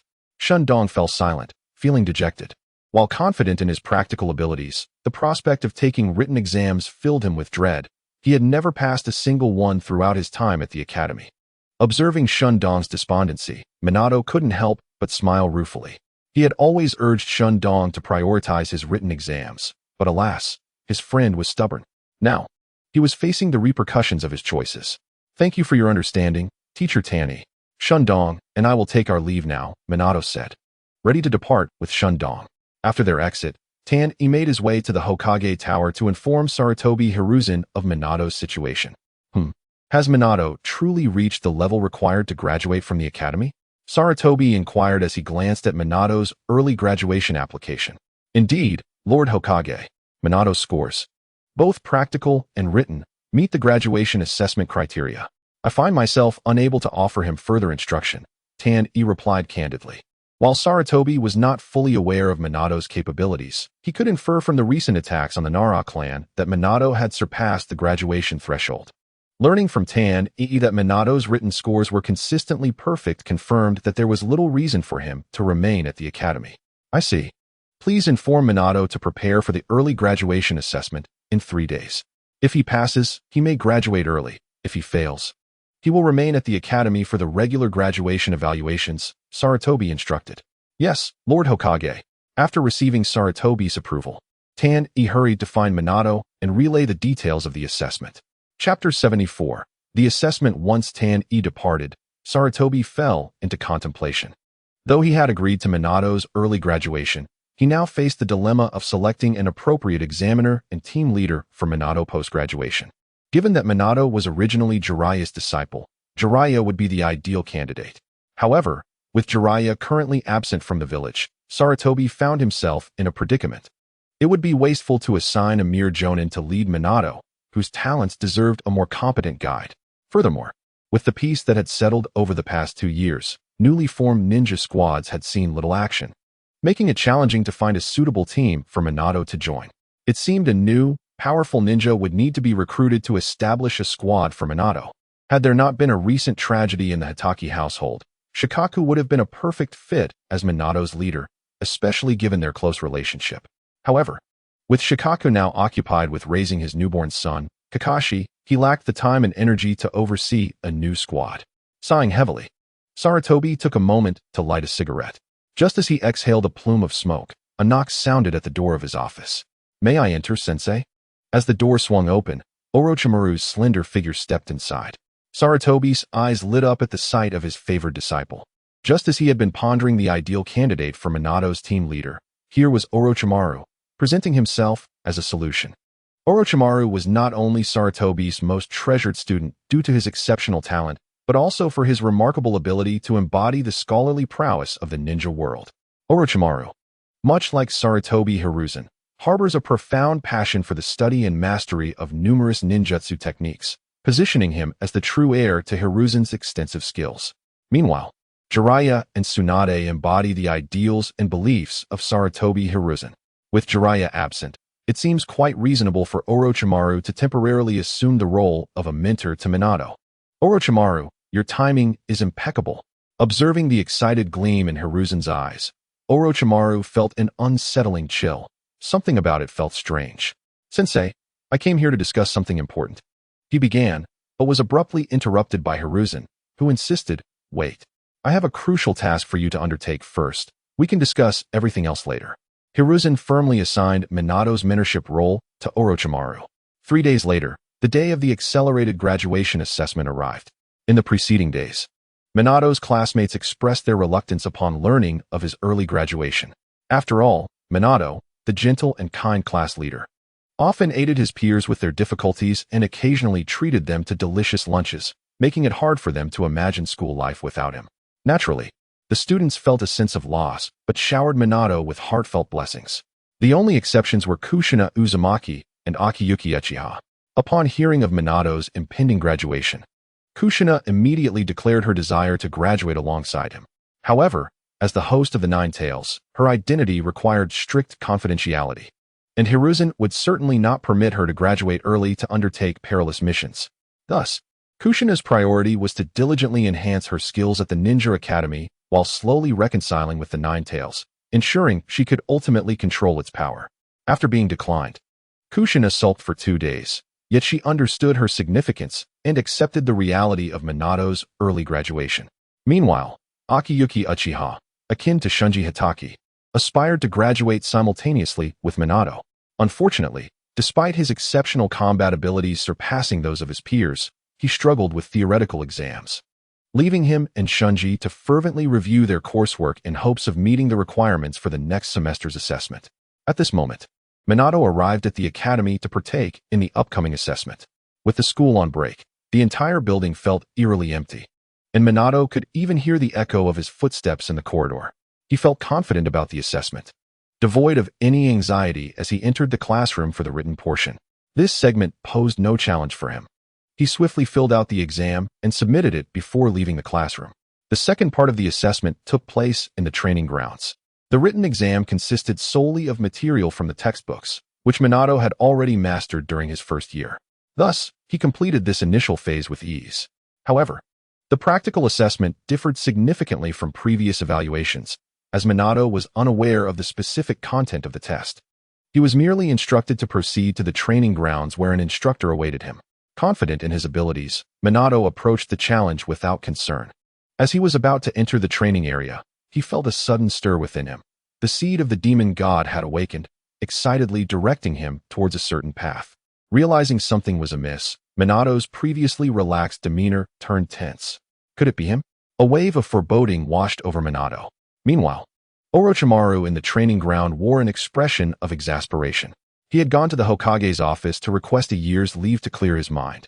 The side effects of the demon god technique had intensified, necessitating time to develop a suppressor for the Hashirama cells, a task he needed to keep from Hiruzen. Thus, he feigned a need for a break to secretly conduct experiments in his hidden base, ensuring that Hiruzen would not suspect him if he vanished from the village for an extended period. However, to his surprise, Hiruzen assigned him a new task before he could finish his request. Yet this task sparked an idea in Orochimaru's mind, a means to conceal himself more effectively. After all, Minato, even upon passing the assessment, would still merely be a genin, unlikely to be given particularly challenging missions right away. Each ninja team typically undertook a mission every 2 weeks, allowing Orochimaru to quickly complete his assigned task within 5 to 6 days each month, thus granting him ample time for his clandestine experiments. As for mentoring Minato, teaching him a few complex techniques would suffice for a considerable duration, requiring minimal exertion on Orochimaru's part. Accepting the role of Minato's guiding teacher felt far safer than his previous plans, prompting Orochimaru to acquiesce to Hiruzen's request. Chapter 75. If you can touch me, consider it a victory. What a coincidence, Minato. We meet again, Orochimaru exclaimed, forcing a benign smile as Minato entered the training area. Orochimaru certainly remembered Minato, having exchanged glances with him on a certain night. However, seeing Orochimaru's smile, especially with that long tongue, sent a chill down Minato's spine. Aha, Lord Orochimaru. Are you my examiner today? Minato attempted to maintain his composure, mustering a smile. Indeed, I am your examiner. If you succeed in my assessment, I shall be your instructor moving forward. Should you fail, you will return to the academy to continue your studies. Prepare yourself. My assessment will be exceedingly challenging. You must approach it with the resolve to defeat me to stand a chance, Orochimaru said, extending his long tongue to lick his cheek. This was merely a tactic to instill pressure on Minato. Having decided 3 days prior to take on the role of his mentor, Orochimaru had crafted the assessment criteria himself, intending to facilitate Minato's success. The pressure was meant to ensure Minato took the task seriously, allowing Orochimaru to gauge his capabilities. My assessment is straightforward, within 1 hour. If you can touch my body, you will pass. Whether with kunai, shuriken, or ninjutsu, as long as you make contact with me, you succeed. After detailing the assessment, Orochimaru placed an hourglass on the ground, signaling the start of the challenge. Minato, having entered the training area and caught sight of Orochimaru, was already on high alert. Upon hearing the details of the assessment, he quickly devised a strategy. This challenge presented 2 primary difficulties: the time constraint of 1 hour and the fact that Minato was the sole participant in the assessment, making it challenging for him to touch Orochimaru, who, like Jiraiya, was renowned as one of the legendary 3, possessing strength far superior to Minato's. Thus, the assessment was undoubtedly formidable. In an effort to save time, Minato resolved to make the first move, probing Orochimaru's capabilities. At that moment, Orochimaru stood with his arms crossed, seemingly indifferent to Minato's presence. Seizing the opportunity, Minato executed a body flicker technique, swiftly appearing behind Orochimaru and launching a fierce kick aimed at his head.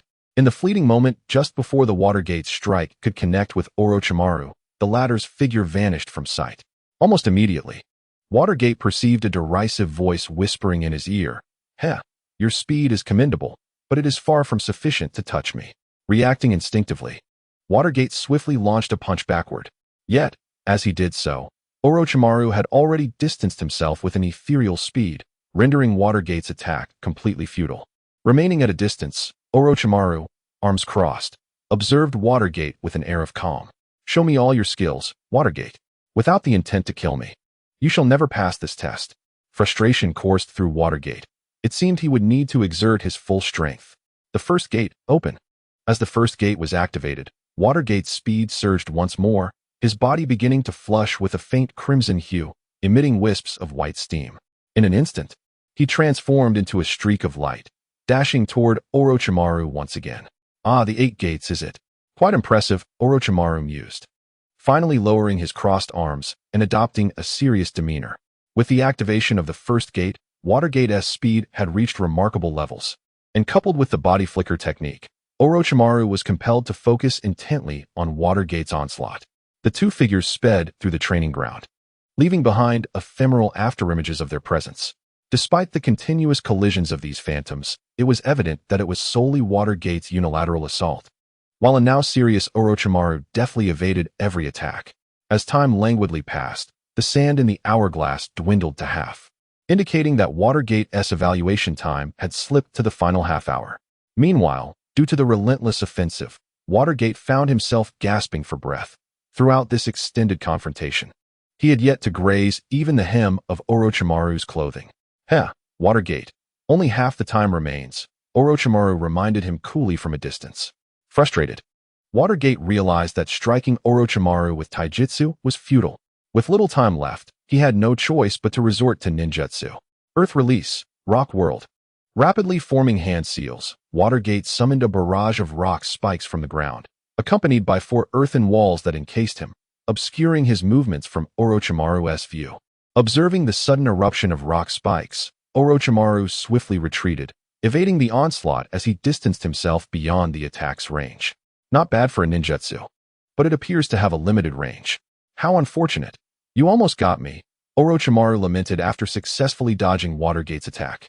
However, in response, a shuriken suddenly shot forth from the rocky terrain. Whoosh!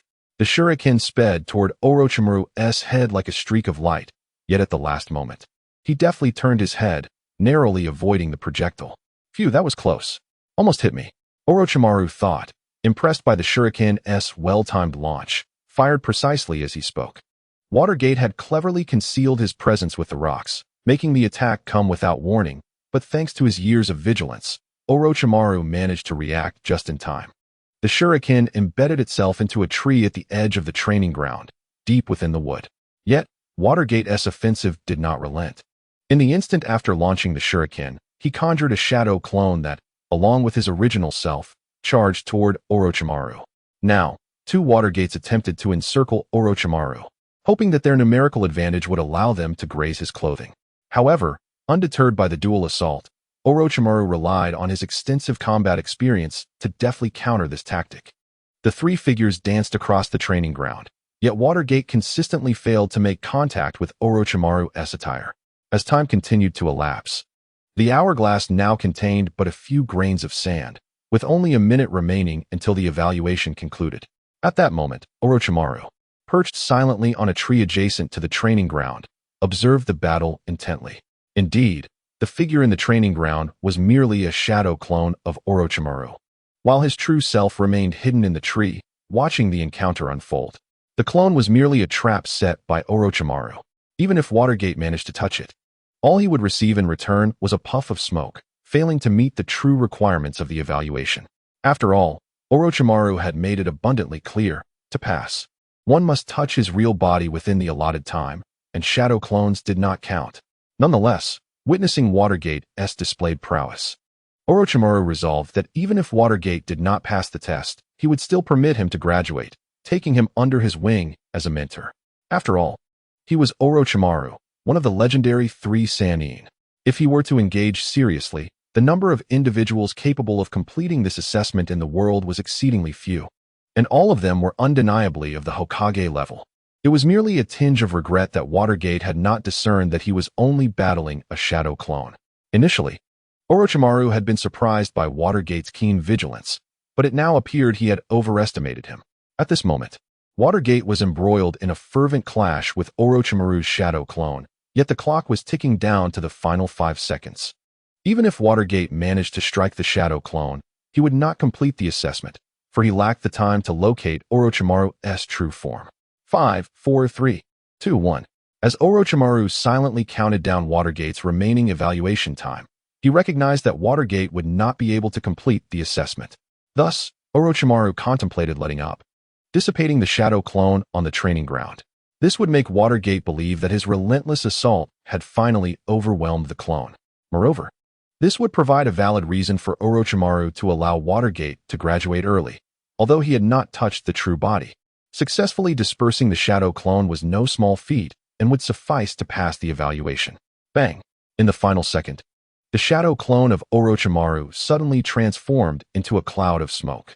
However, to Orochimaru's astonishment, at the very moment his clone vanished, the two Watergates also dissipated into smoke. What was happening? How could these two Watergates also be shadow clones? Alarm bells rang in Orochimaru's mind. And just then, a shuriken zipped past, grazing his forehead and severing a strand of his long hair. At that moment, the last grains of sand in the hourglass slipped away entirely. Watergate's voice rang out from below Orochimaru. Lord Orochimaru, I have passed the evaluation, haven't I? In truth, the moment Watergate entered the training ground, he had already realized that the Orochimaru present was merely a shadow clone. The reason was simple. The seed of the ghostly bud had gone wild upon entering the training ground, excitedly guiding Watergate toward the tree where Orochimaru's true form was concealed. Naturally, Watergate understood the location of Orochimaru's real body. As for why Watergate feigned ignorance about the shadow clone's identity, it was to lull Orochimaru's true form into a false sense of security, affording himself a chance to complete the evaluation. Had Watergate revealed the shadow clone's identity too early, he would have faced Orochimaru's true self, significantly escalating the challenge. In pursuit of successfully passing this evaluation, Watergate had employed every possible tactic. Minato first engaged in a battle of wits against Orochimaru's shadow clones, skillfully creating the illusion that he had not discerned their true nature. This tactic not only lulled Orochimaru into a false sense of security, but also drew his attention. The pivotal moment of the plan hinged on Minato's release of the Earth Release technique, which obscured Orochimaru's line of sight with rock formations. In the fleeting instant that Orochimaru lost his visual contact, Minato created 2 shadow clones while transforming himself into a shuriken, simultaneously manipulating the position of Orochimaru's clones through the Earth Release technique. When the alignment of Orochimaru's clone and his true self formed a straight line with the tree they occupied, Minato's clone unhesitatingly launched the shuriken. Although the clone narrowly evaded the projectile, Minato's disguised shuriken successfully landed on the trunk directly beneath Orochimaru.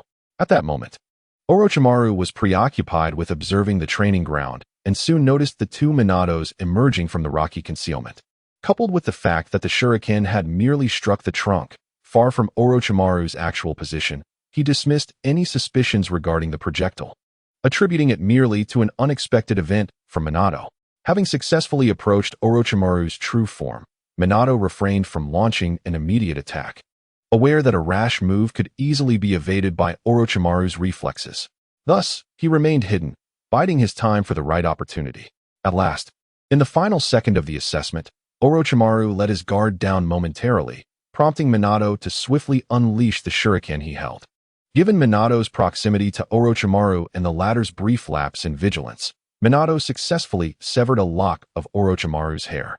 With this accomplishment, Minato passed the assessment.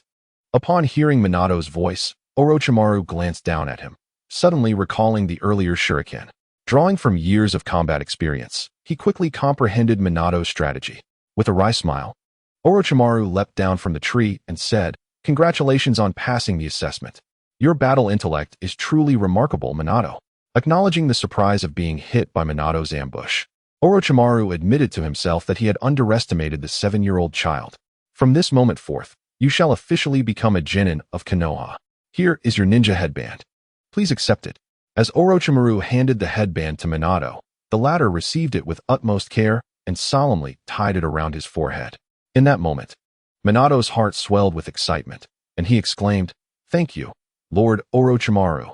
Observing Minato's exuberance, Orochimaru felt a wave of nostalgia, recalling a time when he, Jiraiya, and Tsunade had similarly received their headbands from their teacher, Hiruzen Sarutobi. They had been even more exhilarated than Minato, yet time had passed, and each had embarked on their own distinct paths. Minato, from today onward, you are a member of Team 7. As you graduated early, you are currently the sole member of the team. Once others graduate from the Ninja Academy, they will join you. I will be your temporary instructor. But once Jiraiya returns to Konoha, I will hand over the responsibility of leading Team 7 to him. So strive diligently. Chapter 77. The Malevolent Uchiha Clan. At the end of the 34th year of Konoha, Minato successfully graduated from the Ninja Academy after a year and a half of study. At the tender age of 7, soon to turn 8, he set a record for the fastest graduation from the academy, garnering increasing attention from the villagers towards the boy named Minato Namikaze. Meanwhile, in the root base, Danzo reflected on the unexpected prowess of Minato Namikaze, lamenting his earlier misjudgment. As he reviewed recent events in Konoha and learned of Minato's swift graduation, regret washed over him for not having recruited Minato at that time. If only he had been more resolute, perhaps Hiruzen Sarutobi would have acquiesced to his proposal to bring both Minato and Yakushi Nono into the roots. However, what was lost was irretrievable, and dwelling on it served no purpose.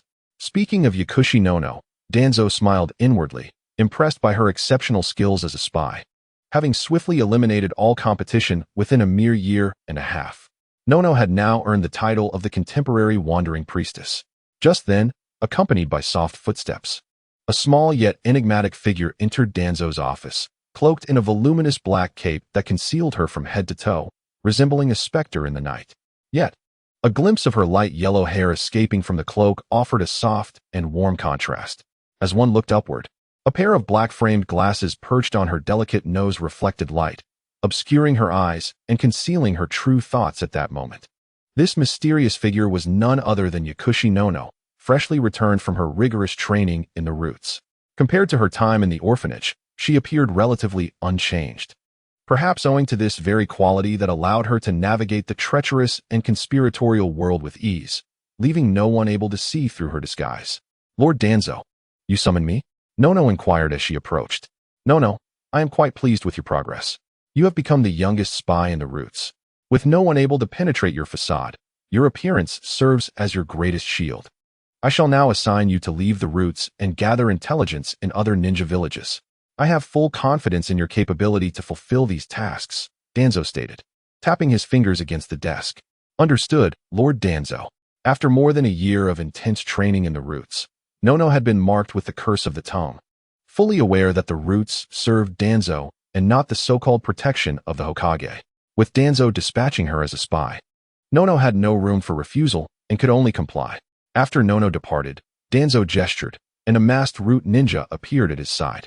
The artist, Shikaku Nara, has relinquished his position in the Umbu and poses no threat for now. We need not concern ourselves with him. Our focus must shift to the Uchiha clan. Although they currently lack particularly formidable individuals, the strength of each clan member, bolstered by the Sharingan, cannot be underestimated. Unlike the sparse population of the Nara clan, the Uchiha clan, despite suffering heavy losses during the Second Great Ninja War, remains a formidable force in Konoha. Teacher Tobarama once remarked that the Uchiha clan is malevolent, and I will find a way to fulfill his dying wish to see the Uchiha clan eradicated. From now on, keep a vigilant watch on any signs of movement from the Uchiha clan. I have also heard that several prodigies have recently emerged from their ranks. Pay special attention to them. Danzo never underestimated the potential of the Uchiha clan, having witnessed Uchiha Madara's world-shattering power firsthand. Were it not for the existence of the god of ninjas, Senju Hashirama, Danzo would have been at a loss as to who could stand against Uchiha Madara. Thus, he remained particularly watchful of the Uchiha clan's prodigies, intent on extinguishing their potential before it could fully bloom. Meanwhile, Minato awaited Orochimaru at the training ground. Today marks the inaugural mission for Team 7. Orochimaru has already conveyed the essential precautions to Minato. The tasks are classified into 5 tiers: D, C, B, A, and S, each varying in complexity and peril. D-rank tasks are typically menial, requiring no direct combat involvement and posing minimal risk. Common assignments include weeding, watering plants, collecting litter, searching for lost pets, and assisting villagers with agricultural harvests. C-rank tasks may involve escorting or transporting duties, where encounters with bandits or thieves are possible. B-rank tasks could necessitate engaging in combat with hostile ninjas, though their rank generally does not exceed that of a chunin. A-rank tasks pertain to significant national or village matters, often involving the protection of important figures or the eradication of rogue ninja forces. S-rank tasks represent the pinnacle of difficulty, typically entailing state secrets, which may involve the assassination of key individuals or the transmission of classified information. The categorization of these tasks not only reflects their difficulty and danger, but also dictates the rank of the executing ninja. For instance, D-rank tasks are usually assigned to genin, while S-rank tasks require jonin or even Hokage-level ninjas. As Minato has recently joined Team 7, it is certain that he will initially undertake only D-rank assignments. During this peaceful period, the frequency of missions for ninja squads is relatively low, and Minato is expected to complete a D-rank task every 2 weeks. As he accumulates experience with D-rank missions, he will gradually be eligible for higher-tier tasks. Given that the difficulty of the tasks varies, the corresponding quotas also differ. A C-rank task equates to the effort of 2 D-rank tasks, while a B-rank task corresponds to 2 C-rank tasks. For instance, if Minato's monthly quota consists of 2 D-rank tasks, completing a single C-rank task would fulfill his obligations for that month. Completing a B-rank task would exempt him from further tasks for the next 2 months.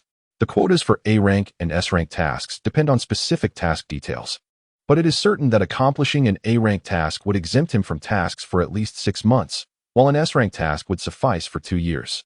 Chapter 78. The first mission. Minato arrived quite early. Orochimaru had arranged to meet him at the training ground at 8 o'clock that morning to undertake Team 7's first mission. Minato arrived 10 minutes ahead of schedule, while Orochimaru arrived punctually as the clock approached 8. "Good morning, Orochimaru-sensei. I just got here not long ago." Minato greeted with a smile upon seeing Orochimaru. As Orochimaru had unexpectedly become Minato's instructor, Minato naturally adjusted his address. In the original narrative, Orochimaru is depicted as a pragmatist, fully aware of the harsh realities within the ninja world. He dismisses concepts such as ninja ethics, the will of fire, and mutual understanding as mere shackles.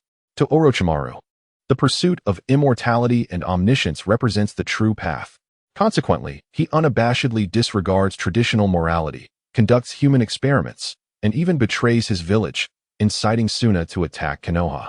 However, Orochimaru's pragmatism is not devoid of ethical boundaries. While his actions may defy conventional morality, he refrains from senselessly harming the innocent or flouting principles for personal gain. His demeanor, though cold and calculating, is not entirely unmoored from morality.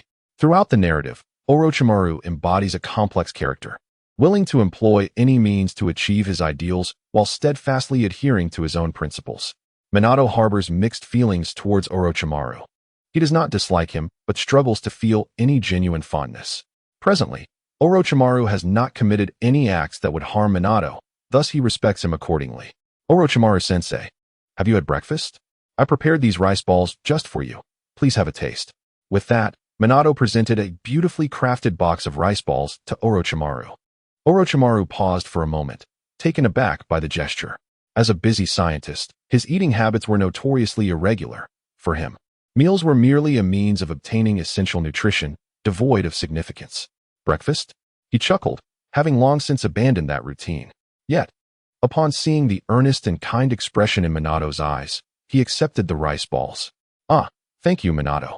I actually haven't eaten breakfast, Orochimaru rasped, feeling a flicker of emotion at Minato's sincerity. Due to Orochimaru's peculiar temperament and character, others often viewed him with apprehension. Aside from his loyal subordinates, he had few friends. At that moment, Minato's genuine demeanor reminded Orochimaru of his dearest friend, Jiraiya. Foolish Jiraiya, your apprentice resembles you quite a bit. After sampling a rice ball and discovering its delightful flavor, Orochimaru quickly devoured the rest. Following this, Orochimaru led Minato to the mission hall to accept their assignment. Upon entering, the other individuals present parted respectfully to allow Orochimaru passage. As a legendary ninja, he commanded both respect and a hint of fear from those around him. Upon reaching the task assignment window, a kindly elder greeted them with a smile. Ah, Lord Orochimaru. Currently, there are only 2 A-rank tasks available, but they remain unclaimed due to their high difficulty.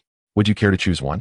The elder, a former ninja, had transitioned to a simpler role in the mission hall due to aging. He recognized Orochimaru, who had undoubtedly completed countless A and S-rank tasks over the years, and thus recommended the challenging A-rank assignments upon seeing him. Surely, Lord Orochimaru would not stoop to undertake D or C-rank tasks. Forgive me, dear sir, but I wish to undertake a D-rank task this time. Oh, a D-rank task? Is there some misunderstanding? The elder's initial reaction to Orochimaru's request was one of disbelief, prompting him to seek clarification. No, you heard correctly. I need to guide my newly formed team on a mission, and a D-rank task is all we require, Orochimaru explained. At that moment, the elder noticed the young blonde-haired boy accompanying Orochimaru and finally understood. Oh, so you are the team leader now, Lord Orochimaru. Here are the available D-rank tasks. Feel free to take a look. Ultimately, Orochimaru selected a task involving the search for a lost kitten. The task was assigned by a scruffy middle-aged man, and Minato and Orochimaru proceeded to the owner's home to inquire about the missing feline's characteristics. My little meow is very small and adorable, mostly black with just a bit of white at the tip of its tail. It loves to eat the little fish biscuits I make. Every night, I cuddle it to sleep, and it has been gone for a whole day? Without me. It surely cannot sleep. It's so tiny. It must be getting bullied by other stray cats. Please, you must find it. The burly middle-aged man delicately raised his fingers in a graceful manner to describe the features of the lost kitten to Minato, while simultaneously exhibiting a visage of anxiety. Oh, I understand. We will certainly find your lost little meow as quickly as possible, Minato thought to himself, feeling a shiver at the sight of the man's awkward demeanor. After gleaning the specific characteristics of the kitten, he promptly prepared to depart. Oh, dear sir, you are so responsible. Upon seeing Minato turn to leave, the man leaned against the door, gazing longingly at Minato's retreating figure. This prompted Minato to hasten his steps, feeling quite disturbed. Indeed, the situation was so unsettling that even Orochimaru, whom he typically found repugnant, appeared rather charming in comparison. Observing the scene, Orochimaru, with an amused glint in his eye, remarked to Minato, Minato, a ninja's most vital quality is patience. You will encounter various peculiar employers in the future, so prepare yourself mentally. Faced with Orochimaru's gleefulness, Minato retorted. Why weren't you the one to inquire with the employer earlier, Orochimaru? How could I gain experience if you assist me? If I were to help, how would it serve as a learning experience for you? You must rely on your own efforts to find that lost kitten. Chapter 79. The poor little meow. Minato was fortunate. After learning the kitten's characteristics from the employer, he found the lost meow in merely 2 hours. The location was a street corner not far from the employer's home, atop a trash bin that served as a gathering spot for nearby stray cats. However, the reality was far from the imagined scenario of the kitten being bullied. At that moment, the employer's petite, all-black kitten stood proudly atop the trash bin, while below it loomed a group of hefty strays. These strays gazed up at the kitten with adoration, eagerly offering food from the bin, as if the kitten were their leader. "Ah, I have finally found you," Minato said, confirming that this was indeed the target of his mission. He approached to retrieve the kitten. However, as Minato drew near, the surrounding strays and the kitten exhibited clear hostility, particularly the kitten, which upon seeing Minato, displayed an expression of sheer terror and attempted to flee, signaling the strays to obstruct him. Yet, their efforts were futile. Minato swiftly scooped up the kitten and cradled it in his arms, gently stroking its fur.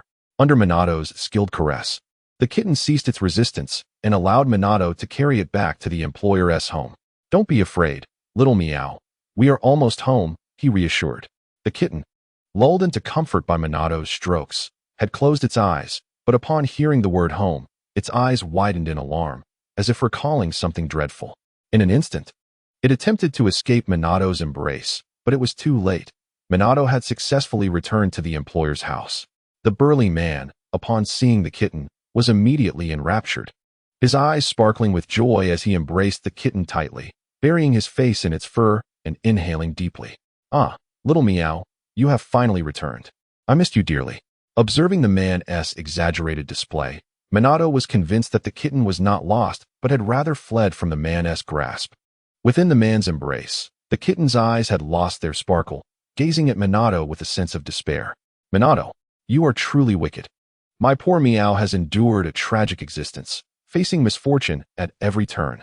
Life had indeed dealt a cruel hand to the unfortunate kitten."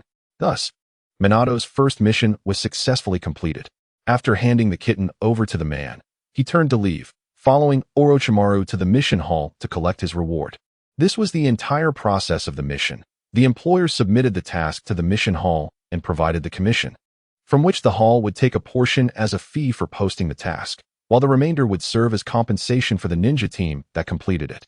Upon finishing the mission, the ninja team was required to return to the mission hall to submit the task's documentation. Subsequently, the hall would contact the employer to confirm the task's completion before disbursing the reward to the ninja team. Minato had performed admirably, completing his first task with unexpected swiftness. At that moment, Orochimaru had received the reward and, after handing a portion to Minato, praised him. "For the next 2 weeks, you need not accept any further tasks. Focus on your training, and I shall contact you for your next mission in 2 weeks," Orochimaru said with a nonchalant tone, pleased with Minato's efficiency in completing the task.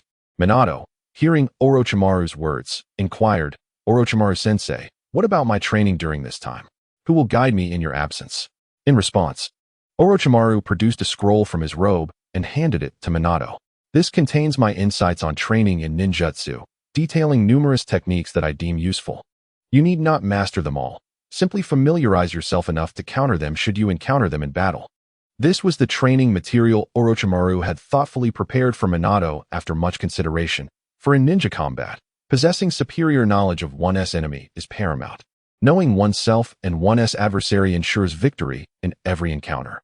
Understanding the techniques employed by foes allows one to devise optimal responses swiftly, making this scroll invaluable to Minato at this stage. Moreover, the scroll contained a plethora of complex techniques, requiring Minato to invest considerable time in study, thus ensuring Orochimaru would not be disturbed during his experiments. "Orochimaru-sensei, if I encounter difficulties while studying the scroll, may I consult you?" Minato asked as he accepted the scroll. His desire to seek Orochimaru stemmed from a specific motive. He had deduced that Orochimaru had begun researching the cells of Hashirama. Thus, Minato sought to draw closer to Orochimaru, covertly discovering the location of his laboratory. Based on the original plot, Minato suspected that Orochimaru had likely commenced human experiments by this point. Previously, without any contact with Orochimaru, Minato had no means to investigate him. Now, as Orochimaru's disciple, Minato was eager to ascertain the progress of his experiments. In this regard, Minato's perspective diverged from that of Hiruzen Sarutobi. Minato did not wish to halt Orochimaru's experiments. What he could not condone was Orochimaru conducting experiments on his own people. If Orochimaru's subjects were enemies, Minato would have no objections. In Minato's mind, the welfare of Konoha took precedence above all else. Should Orochimaru experiment on his own, it would cross a line for Minato, compelling him to intervene. He hoped that Orochimaru had not yet reached that point of using his own people as subjects. Simultaneously, Minato sought to uncover Orochimaru's laboratory to gain leverage against Danzo, especially since the Hashirama cells being used in Orochimaru's experiments had been provided by Danzo. Upon hearing Minato's words, a flicker of wariness crossed Orochimaru's mind. While Minato's reasoning was sound, Orochimaru sensed an excessive fixation in his disciple. He began to cultivate a sense of caution. To avoid raising suspicion, Orochimaru smiled and replied, "Of course, Minato. Here is my address. Should you encounter any difficulties in your training, you may come to find me here." With that, Orochimaru divulged an address, which was his current residence, while concealing his laboratory in a secret location outside of Konoha. Despite his cautious disposition, Orochimaru resolved to devote the majority of his time to the laboratory, leaving but a shadow clone at home to deal with Minato. Chapter 80. The Sage of the Wind. Initially, Orochimaru believed that the scroll he provided was sufficient for Minato to study for a considerable duration, confident that Minato's innate talent would not present any obstacles. This would allow Orochimaru to conduct his research in tranquility. However, to his astonishment, within a mere week, Minato had completely mastered the scroll. At that moment, Minato, following the address given by Orochimaru, arrived at his residence and knocked on the door. "Orochimaru-sensei, are you home?" he inquired, clutching the scroll entrusted to him. Since receiving the scroll, Minato had contemplated how to approach Orochimaru judiciously. Simply seeking guidance upon encountering difficulties would undoubtedly arouse suspicion. After all, Minato's talent was evident, and feigning ignorance would be futile. Weighing his options, Minato decided it prudent to swiftly complete the study of the scroll and then seek new training materials from Orochimaru, ensuring a legitimate reason for their encounter.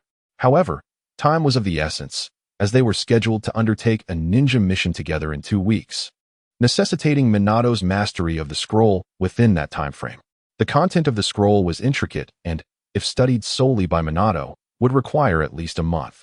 Fortunately, he possessed 3 shadow clones, and with their collective efforts, they devoted themselves to studying day and night, enabling Minato to finish the scroll within a week. Upon completing his studies, Minato's combat experience significantly enhanced. With a firm knock, he summoned Orochimaru, who soon opened the door. Sensing no disturbance from the Kagaya seed within him, Minato recognized that the figure before him was merely a shadow clone of Orochimaru. Though disappointed, he greeted with a smile, "Orochimaru-sensei, I have mastered the entire scroll you provided." The shadow clone of Orochimaru, upon seeing Minato, responded, "Oh? It's you, Minato. Have you truly finished the scroll so quickly? Did you merely skim through it?" The scroll contained a wealth of ninjutsu, along with their advantages and disadvantages, demanding earnest study rather than a cursory glance. The shadow clone, clearly skeptical of Minato's rapid progress, questioned his claims. Anticipating this, Minato replied confidently, "Orochimaru-sensei, I assure you, I have thoroughly absorbed the content of the scroll. If you wish, you may test me."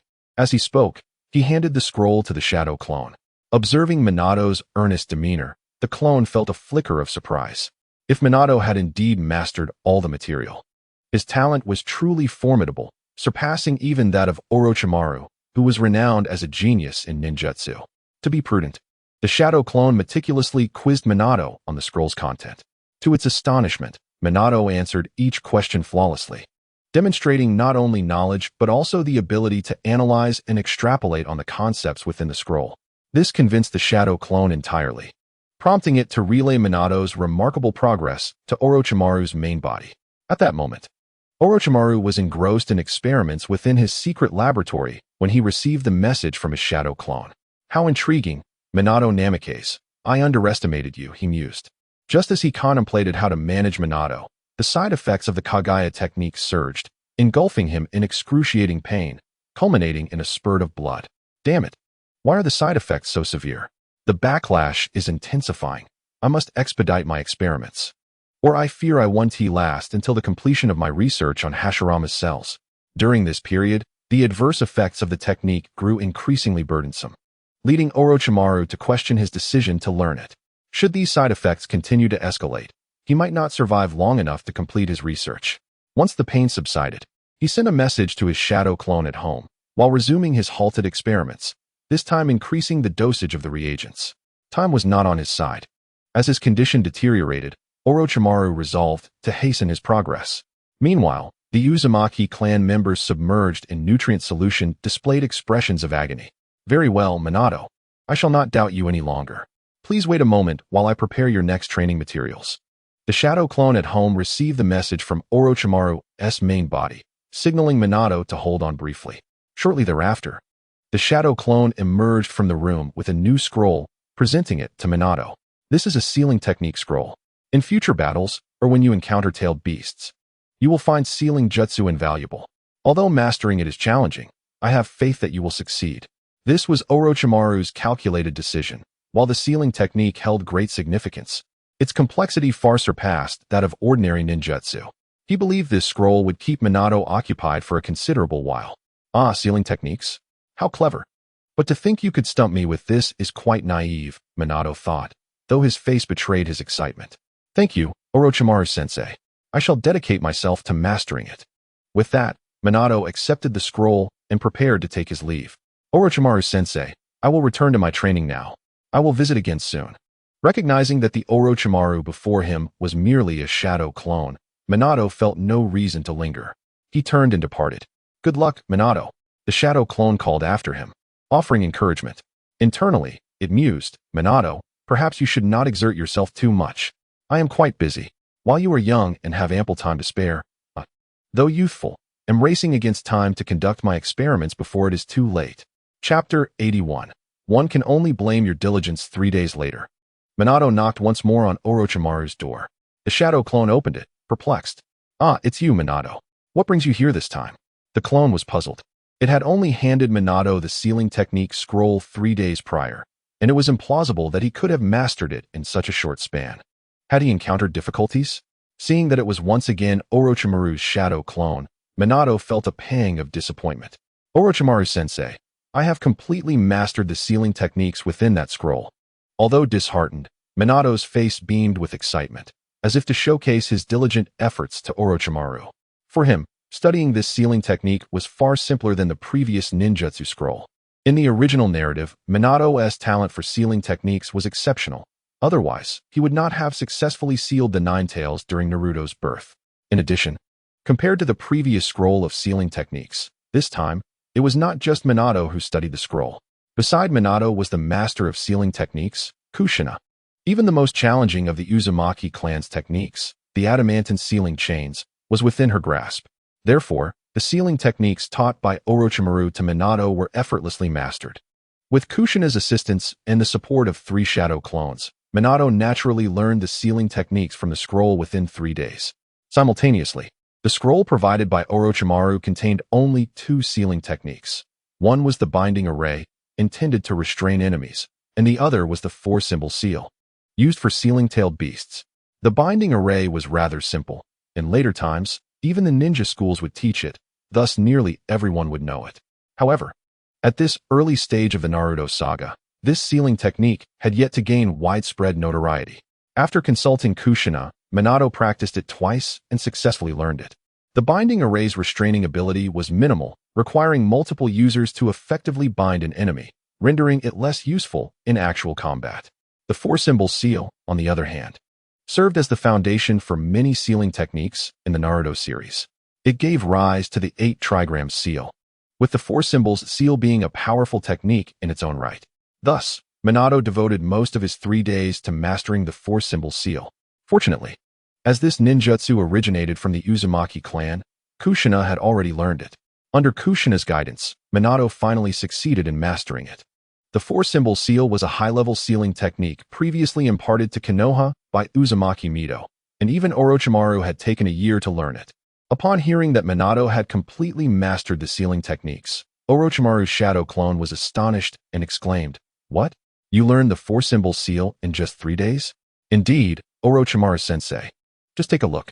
In the midst of the shadow clone's astonishment, Minato formed hand seals and inscribed the four-symbol seal onto the ground.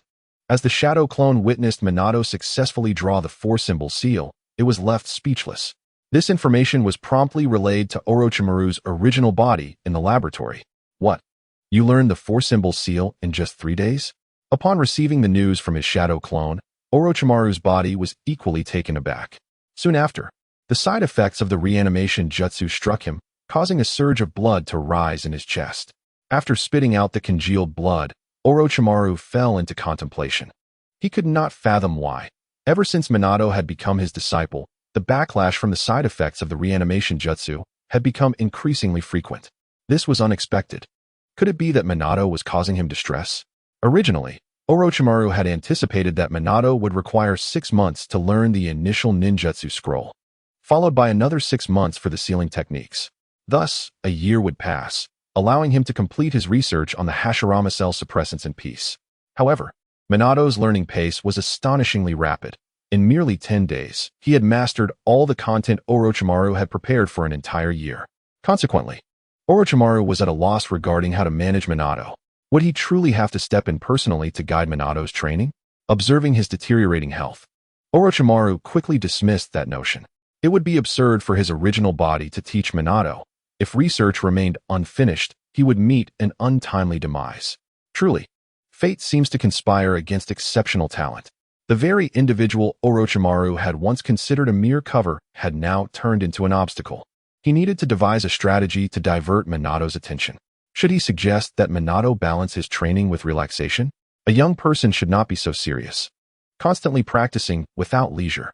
He could not afford to waste time on Minato. At this moment, Orochimaru brimmed with resentment towards Minato while simultaneously pondering countermeasures. After a moment of reflection, an idea sparked in Orochimaru's mind. Yes, during the assessment, Minato had struggled against his shadow clone. Why not have his shadow clone engage in sparring with Minato next? In the assessment, the shadow clone had merely evaded and defended. Now, it could attack Minato. Given Minato's current abilities, he would certainly struggle to defend himself, allowing Orochimaru to vent his frustrations. The more he contemplated this idea, the more reliable it seemed.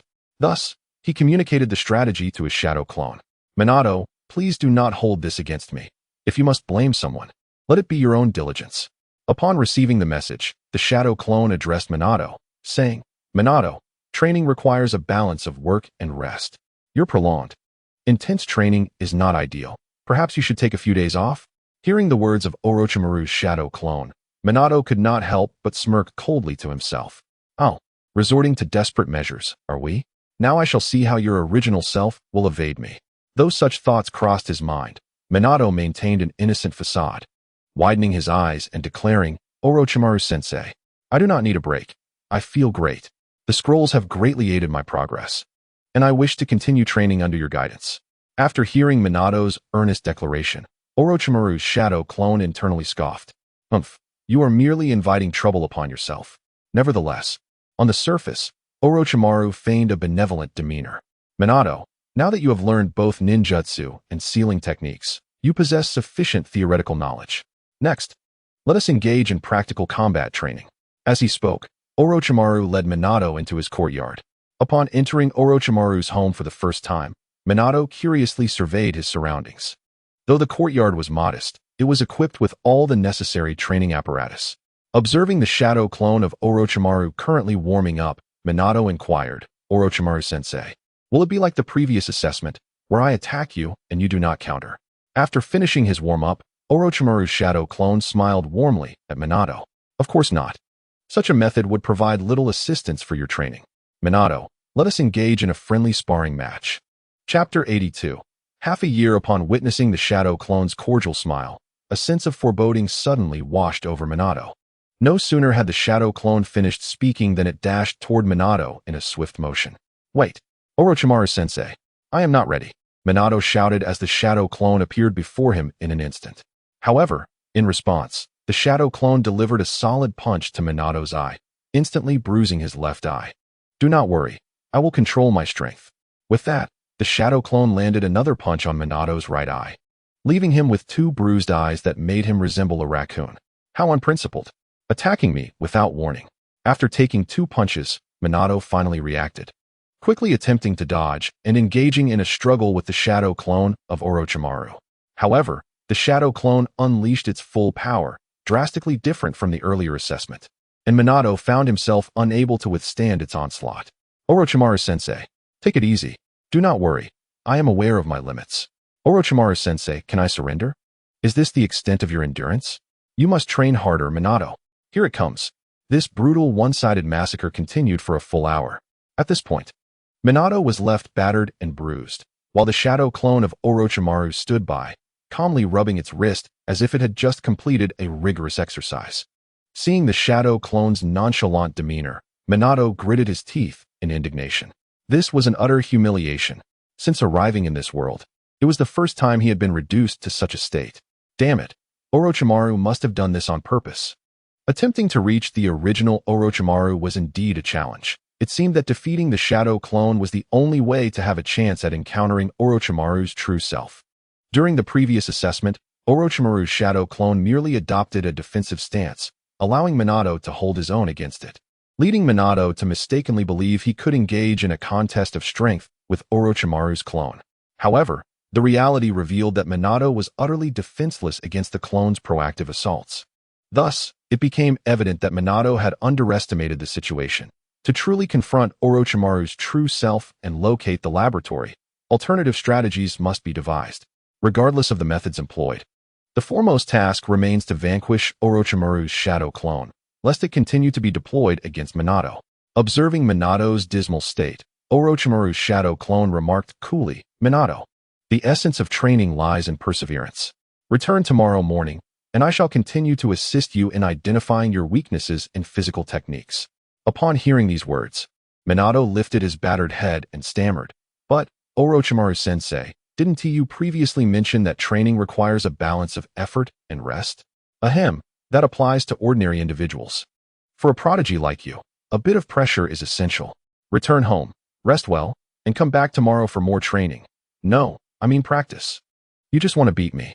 Minato inadvertently revealed his true feelings. At that moment, tears glistened in his eyes, truly a case of talent being envied by the heavens.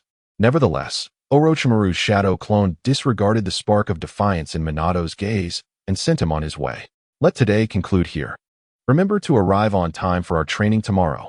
If you do not come willingly, I shall seek you out. In the days that followed, a routine was established. Each morning, Orochimaru would unleash a thorough beating upon Minato, while his true self remained engrossed in the laboratory, researching inhibitors for Hashirama's cells. Minato's life mirrored this structure. Each day, he would dutifully present himself at Orochimaru's residence to endure a beating, subsequently utilizing the insights gained from these encounters to refine his physical prowess. This cycle persisted for 6 months. What Minato had not anticipated was that, since their first mission together, every subsequent task had been led solely by Orochimaru's shadow clone, all of which were classified as D-rank missions. The shadow clone was solely responsible for accepting the tasks, leaving Minato to complete them independently. As a result, Minato had not laid eyes on Orochimaru's true self for half a year. Throughout this period, Minato made considerable advancements under the relentless tutelage of Orochimaru's shadow clone. He successfully opened the 4th gate of the 8 gates just last night.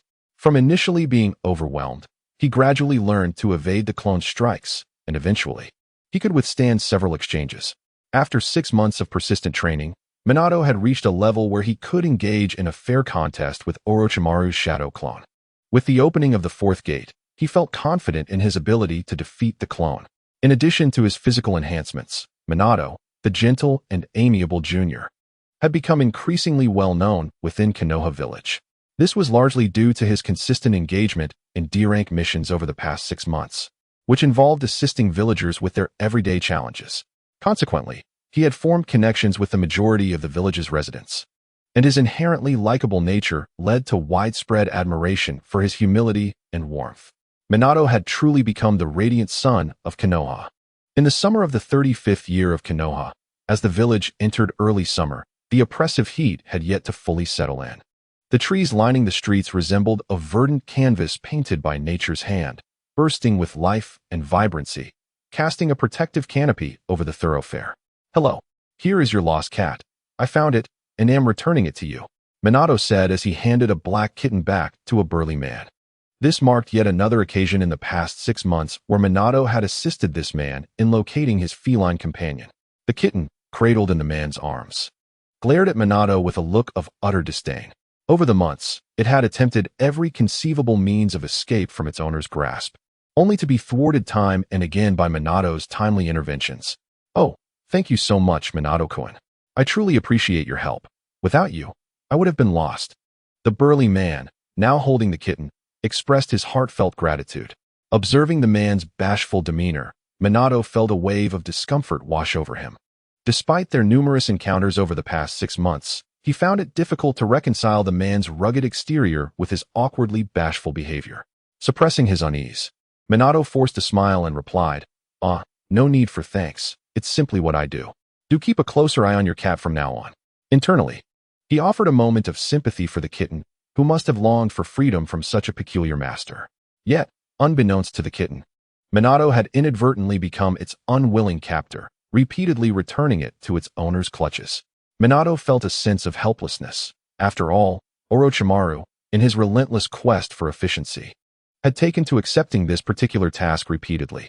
Since Minato's first mission had involved searching for the cat, he had gained considerable experience, making him remarkably efficient at this task. Thus, whenever the burly man issued the request, Orochimaru's shadow clone would readily accept it. As Minato prepared to depart, the man leaned against the doorway, waving his arms enthusiastically. "Minato-kun, don't rush off. Why not come inside and sit for a while?" Over the past 6 months, after each successful return of the kitten, the man had consistently attempted to persuade Minato to stay, and Minato had grown accustomed to simply turning away and leaving. Ignoring the man's longing gaze, Minato departed without a backward glance. What a misfortunate situation. After submitting the mission report at the task hall, Minato and Orochimaru's shadow clone made their way home. Since they had completed a mission that morning, their regular training had not yet been fulfilled. Minato resolved to visit Orochimaru's residence to complete their practice. This time, he felt confident in his ability to defeat the shadow clone, potentially drawing out Orochimaru's true self. "Orochimaru-sensei, I've been performing D-rank missions for half a year now. These tasks lack challenge and offer no practical combat experience. Can we possibly undertake C-rank missions next time?" Minato complained as they walked. "Minato, patience is key. C-rank missions are considerably more perilous than D-rank ones," Orochimaru's shadow clone replied nonchalantly. "But, ever since you first led me on a mission, I haven't seen you in 6 months. All I encounter daily is your shadow clone. If the next mission is led by you, a C-rank task wouldn't pose much danger," Minato retorted. For half a year, he had made no progress in uncovering the secrets of Orochimaru's laboratory. Now, he resolved to take the initiative and compel Orochimaru's true self to reveal himself. "So you were aware all along. Very well, if you can defeat my shadow clone, I shall personally lead you on a C-rank mission next time." Upon receiving this information in the laboratory, Orochimaru's true self conveyed his thoughts to the shadow clone. "Agreed. Orochimaru-sensei. It is settled." Upon hearing Orochimaru's response, Minato felt a surge of excitement and promptly agreed. Soon after, the two returned to Orochimaru's residence. At this moment, Minato and Orochimaru's shadow clone were cautiously observing each other, preparing to commence today's sparring session. The shadow clone, which initially engaged in casual combat, now required its utmost effort to contend with Minato, a testament to Minato's remarkable progress within merely 6 months, leaving Orochimaru astonished. The outcome of their duel remained uncertain until the very last moment, and Orochimaru was unsure if the shadow clone could endure any longer. Fortunately, the shadow clone had allowed Orochimaru to make significant advancements in his research over the past half year, bringing him closer to completion. Having prepared, Minato launched the first strike. "Orochimaru-sensei, here I come." With his words, Minato transformed into a streak of lightning, dashing toward Orochimaru in the blink of an eye. He swiftly swung his right fist toward the shadow clone with unwavering resolve. Bang! A resounding thud echoed as Minato's powerful fist collided with that of Orochimaru's shadow clone. Despite the rapid speed of Minato's blow, both he and the shadow clone were well acquainted with each other's techniques after 6 months of training. allowing Orochimaru to effortlessly deflect Minato's attack. Humph, Minato, you think such strength is enough to defeat me? It falls short, the shadow clone taunted, having easily blocked Minato's assault. Heh, Orochimaru-sensei, be on guard. In response to the shadow clone's mockery, Minato resolved to end the fight swiftly. Eighth gate, the injury gate. Open. With a mighty shout, Minato's body began to glow crimson, steam emanating from within him. In that instant, his strength and speed surged dramatically, far surpassing that of the opening gate. Simultaneously, he began to sustain minor injuries to his body. Without further ado, Minato transformed into a flash once more, hurtling towards the shadow clone. His speed now so formidable that the shadow clone struggled to keep pace. Damn it! Just yesterday, Minato lacked such power. How has he progressed so much overnight? The shadow clone cursed internally while bracing itself for Minato's impending strike. However, the shadow clone was ill-prepared for Minato's onslaught after he had opened the injury gate. Boom! A tremendous explosion resonated in the air. Despite the shadow clone's preemptive defense, it failed to withstand Minato's punch. The overwhelming force penetrated the shadow clone entirely. I never expected you could truly defeat me, Minato, exclaimed the shadow clone in disbelief as Minato's fist successfully pierced through its form. With a final puff, the shadow clone dissipated into a wisp of smoke. Meanwhile, in the laboratory, Orochimaru, sensing the clone's disappearance, extended his long tongue and licked his lips. Interesting. It seems I must pay a visit to Minato and see what he truly desires. With that, Orochimaru removed his lab coat, finally departing the laboratory after 6 months. As Minato witnessed the shadow clone vanish, he released the 8th gate and began to catch his breath. The 8th gate undergoes a qualitative transformation starting from the injury gate. Unlike the opening gate, the injury gate inflicts damage on one's bodily functions from the outset, yet the enhancements it provides far exceed those of the opening gate. This is how Minato managed to defeat Orochimaru's shadow clone in an instant. Although the battle was brief, the repercussions of opening the injury gate left Minato feeling utterly fatigued, accompanied by waves of pain throughout his body. Fortunately, at that moment, the commemorative coin emitted a soft glow, and a gentle energy flowed into Minato, gradually healing his wounds. Chapter 84. Mutual Suspicion. Just as Minato's body began to recover, Orochimaru appeared before him. At that moment, the cursed seed within Minato stirred with excitement, as if sensing a delectable delicacy emanating from Orochimaru, drawing him in. Through the cursed seed, Minato quickly discerned that the figure before him was the true Orochimaru. Orochimaru-sensei, it has indeed been a long time, Minato said with a smile, gazing at the long-missed visage of Orochimaru. Heh, I never anticipated your rapid advancement. To the point of defeating my shadow clone, Minato. It seems I have underestimated you, Orochimaru remarked, his eyes shadowed as he spoke in a soft tone. Faced with Orochimaru's expressionless praise, an inexplicable sense of pressure washed over Minato. Could Orochimaru be aware of my true intentions? That shouldn't be possible. Orochimaru's laboratory is well concealed, and I only became aware of it through memories of my past life. There should be no reason for Orochimaru to suspect me. Well, at least I have finally encountered the true Orochimaru. We can address future matters later. In Konoha, Orochimaru would not dare act against me.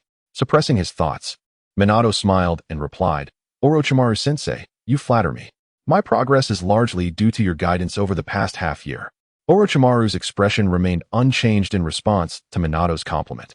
He leaned closer, lowering his voice until he was nearly whispering in Minato's ear. Minato, I have noticed you often wish to see my true self. Is there something you wish to discuss with me? Feeling the cold aura emanating from Orochimaru, Minato felt a shiver run down his spine. But he forced himself to appear calm as he replied, Aha, Orochimaru-sensei, you jest. I simply find D-rank missions lack the challenge I crave and wish for you to guide me on more difficult C-rank tasks. Orochimaru straightened up, fixing Minato with his piercing gaze. Is that all? Just that? Indeed, just that. Minato responded without hesitation to Orochimaru's inquiry. Orochimaru continued to stare into Minato's eyes, and a palpable silence enveloped them. Just as Minato thought his intentions had been revealed, Orochimaru suddenly broke into a radiant smile. Is that all? Of course, no problem.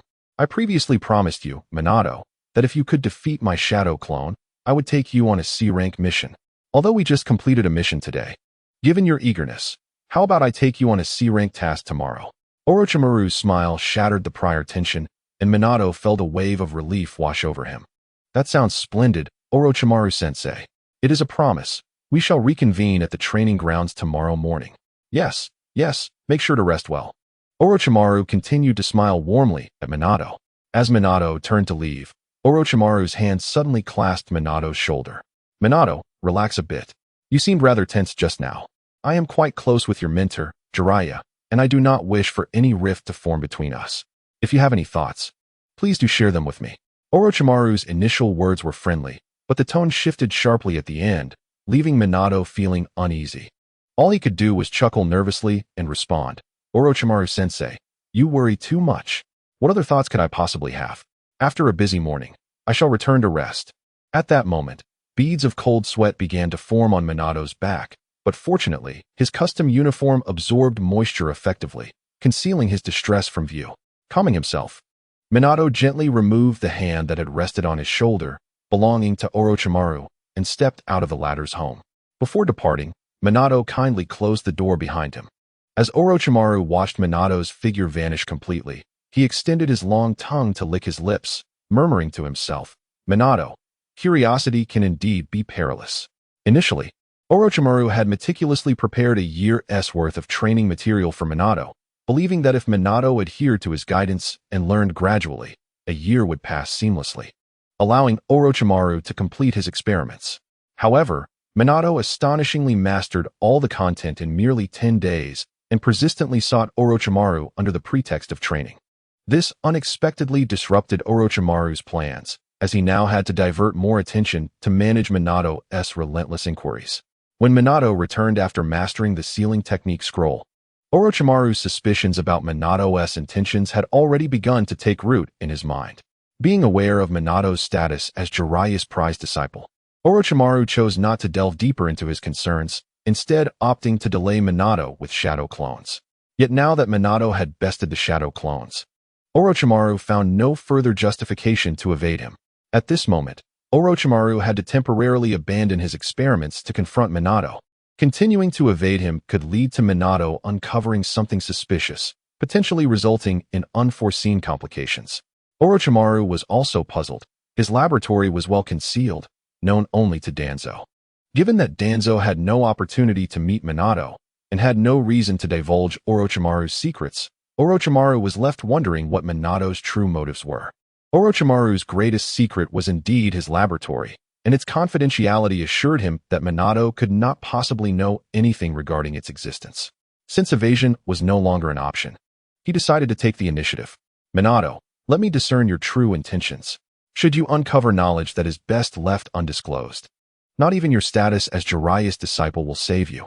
Meanwhile, as Minato exited Orochimaru's residence, beads of sweat began to form on his forehead. He had distinctly felt a clandestine chakra attach itself to his shoulder when Orochimaru patted him on the back. This chakra was all too familiar to Minato. It was the mark of the Ghost Bud technique. Orochimaru sought to mark Minato using this technique, allowing him to sense Minato's presence within a certain range. Simultaneously, the seed of the Ghost Bud within Minato's body reacted to this chakra, beginning to absorb it as if it were a delectable treat. Fortunately, Minato sensed the disturbance within the Ghost Bud seed and promptly interrupted its absorption, preventing the mark from being fully absorbed. Chapter 85. Hidden Intentions. Minato's decision to prevent the Ghost Bud seed from completely absorbing the mark was strategic. What scenario would make an adversary feel utterly at ease? Naturally, it would be when every action of the enemy is under one's vigilant surveillance. In such circumstances, possessing all knowledge of the enemy would lead one to believe they posed no threat. Minato deliberately aimed to make Orochimaru believe he had full control over Minato's movements, thereby lowering his guard. Moreover, Minato could exploit Orochimaru's complacency to locate the laboratory. Having witnessed his Ghost Bud seed consume the Ghost Bud technique, Minato was now entirely convinced that it was indeed Orochimaru's technique that provoked the seed's reaction. The Ghost Bud seed could absorb the Ghost Bud technique to enhance its own power. Additionally, Minato realized that the Ghost Bud seed's rank surpassed that of the technique itself, rendering it defenseless against the seed, which could easily assimilate it.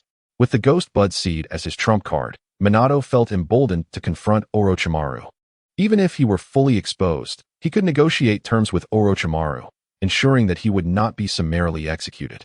After all, Orochimaru was currently suffering from the side effects of the Ghost Bud technique. If the Ghost Bud seed could absorb the technique, might it also eliminate the backlash from Orochimaru's body? Orochimaru contemplated that the solution to the backlash from the Ghost Bud technique lay within the cells of Hashirama. However, this was merely a hypothesis, as no one could ascertain whether Hashirama's cells could definitively resolve the technique's repercussions. At present, it was evident that Orochimaru's research on these cells was incomplete. Once he successfully completed his research, the collaboration between Danzo and Orochimaru would come to an end. Both would possess too much leverage over one another. The moment Orochimaru finalized his research, Danzo would sever ties, reporting Orochimaru's laboratory and forcing him to become a rogue ninja, fleeing Konoha. To protect his own secrets from exposure, Danzo would need to assist Orochimaru in his escape. Orochimaru, already disillusioned with his own human experimentation, had no qualms about defecting. This scenario represented a win-win situation for both. Orochimaru could restore his body and continue his research free from Konoha's restraints, while Danzo would acquire the completed Hashirama cells, restoring his own form and absolving himself of suspicion. In summary, Orochimaru's lack of intention to defect indicated that his research on Hashirama cells was far from complete. With this in mind, Minato found himself with an opportunity to maneuver against Orochimaru. Orochimaru pursued Hashirama cells to discover a means of bodily restoration, but the Ghost Bud seed held a significant potential to achieve the same. Furthermore, the Ghost Bud seed and technique were intrinsically linked, making the seed a more reliable option than the uncertain Hashirama cells.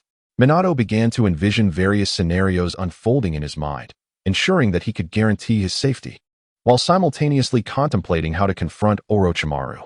To preempt any unforeseen madness from Orochimaru, Minato made a deliberate visit to the Nara clan's residence. Presently, the only individual capable of aiding Minato was Nara Shikaku, and he felt entirely confident in Shikaku's reliability. "Hello, is anyone there?" Minato gently knocked on the door of Nara Shikaku's home. Shortly, Shikaku opened the door, surprised to see Minato. "What brings you here, Minato?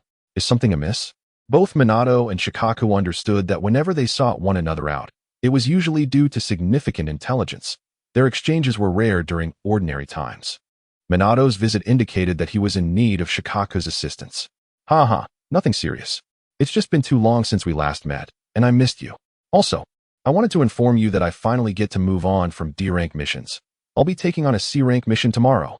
Upon seeing Shikaku, Minato handed him a note. Given the mark from Orochimaru on his shoulder, Minato opted for caution and chose to convey his message via the note.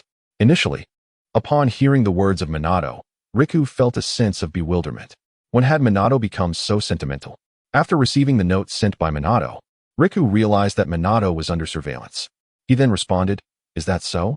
Ever since your early graduation, we classmates have missed you dearly.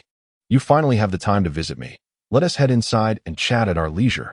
Subsequently, Riku led Minato into a secure room to prevent any interruptions from outsiders. Minato engaged in casual conversation with Riku while swiftly scribbling on paper, relaying his forthcoming plans. Naturally, Minato withheld certain details, refraining from revealing the secrets of the Kagaya clan, merely informing Riku of a clandestine laboratory belonging to Orochimaru. He was currently collaborating with Danzo on some forbidden live experiments within the Leaf Village. Minato sought to thwart Orochimaru, as he held a critical piece of evidence against him that ensured his own safety. He also wished to seize an opportunity to gather some leverage against Danzo. His purpose for visiting Riku was to request that Riku act as his safeguard, should he encounter any unforeseen mishap the following day. He hoped Riku would reveal the truth to the third Hokage, Hiruzen Sarutobi. After reviewing Minato's plan, Riku contemplated it carefully. If what Minato claimed was true, and he indeed possessed damning evidence against Orochimaru, the chances of failure in this endeavor seemed slim. However, if an accident were to occur, Minato's chances of survival would be exceedingly low. Therefore, Riku conveyed his disapproval of Minato's intentions in writing. After all, should the unexpected transpire, Minato could very well be killed on the spot by Orochimaru. The pursuit of Danzo's leverage seemed hardly worth such a risk. Riku hoped Minato would prioritize his own survival and focus on strengthening his abilities instead of courting danger. Upon reading Riku's suggestion, Minato smiled faintly. He took the pen and swiftly resumed writing. Riku watched intently, eager to discern Minato's thoughts, and saw him pen the line. Capturing leverage against Danzo has never been my primary goal. This revelation astonished Riku, filling him with curiosity about Minato's true intentions, prompting him to patiently observe as Minato continued to write. Everything in Konoha is precious to me. I cannot allow anyone to harm it. Since I am aware that Orochimaru has commenced live experiments, I must intervene. After articulating his sentiments, Minato bid farewell to Riku and departed. Riku, gazing at the note left behind by Minato, fell into deep contemplation, eventually revealing a bittersweet smile. He truly is a stubborn one. Yet, perhaps it is individuals like Minato who are destined to become Hokage. At least for now, you have completely won my admiration. After leaving Riku's residence, Minato subsequently visited his other classmates. Without exception, he used the pretext of visiting to inform them about the C-rank mission he was to undertake the following day. However, he only disclosed his plans and thoughts to Riku, sharing with others merely to instill a sense of caution in Orochimaru. Those familiar with Minato were well aware of his impending mission, and should anything happen to him, Orochimaru would undoubtedly be implicated. In that case, the testimonies of the others, combined with Riku's account, would ensure that Orochimaru could not escape the consequences should Minato encounter any mishap. With his safeguards now firmly in place, Minato awaited the opportunity to confront Orochimaru after completing his mission. Meanwhile, within his home, Orochimaru was resting with his eyes closed. Yet he was acutely aware of Minato's every movement since leaving his house, thanks to his markings. How intriguing, Orochimaru mused.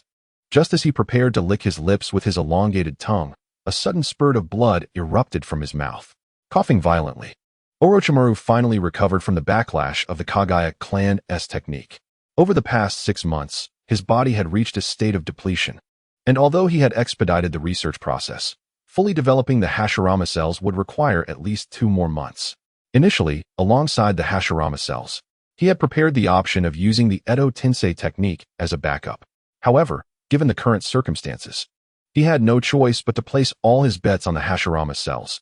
It was too late to pursue Edo Tensei now. Time waits for no one, and he wondered if he could endure until the 2 months had passed. Had I known, I would never have studied that cursed Kagaya technique. All those impeding Orochimaru's experiments were essentially seeking his life. Minato, let me see what you truly intend to do. The following morning, Minato and Orochimaru met at the training ground as scheduled. Good morning, Orochimaru-sensei. Here is breakfast I prepared for you. Upon seeing Orochimaru, Minato enthusiastically presented a box of rice balls he had taken from his bag. Orochimaru, momentarily taken aback by the offering, was reminded of their camaraderie. He had not expected that after half a year, Minato would still prepare rice balls for their joint mission. The taste was nostalgically familiar. He had missed Minato's rice balls. How thoughtful. Thank you, Minato. Orochimaru, with no reservations, savored the rice ball just as he had done 6 months prior.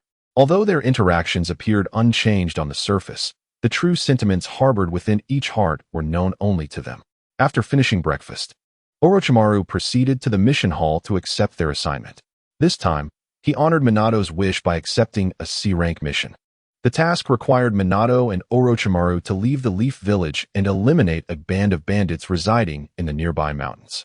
These bandits, mere commoners, survived by robbing travelers. The task was commissioned by a wealthy merchant from Konoha named Kaido Hakuba, whose caravan had recently fallen victim to these bandits, resulting in significant losses. Moreover, all of Kaido's subordinates had been slain during the attack. Fortunately, Kaido himself had been spared from harm by not participating in the incident. Thus, he sought the aid of Konoha's ninjas to retrieve his lost goods and eradicate the bandit threat.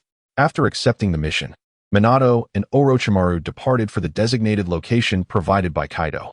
After a silent journey, the duo finally arrived at their destination, a wooded area. At the center stood a rudimentary structure built from trees, from which wisps of smoke curled upward, indicating that breakfast was being prepared. Surrounding the dwelling, the bandits had set up barriers to fend off wild animals. Judging by the number and scale of the structures, the bandit group was relatively small, likely comprising around 20 individuals. At this moment, Minato appeared somewhat troubled, though not due to the mission itself. Rather, he was contemplating how to engage in an honest dialogue with Orochimaru.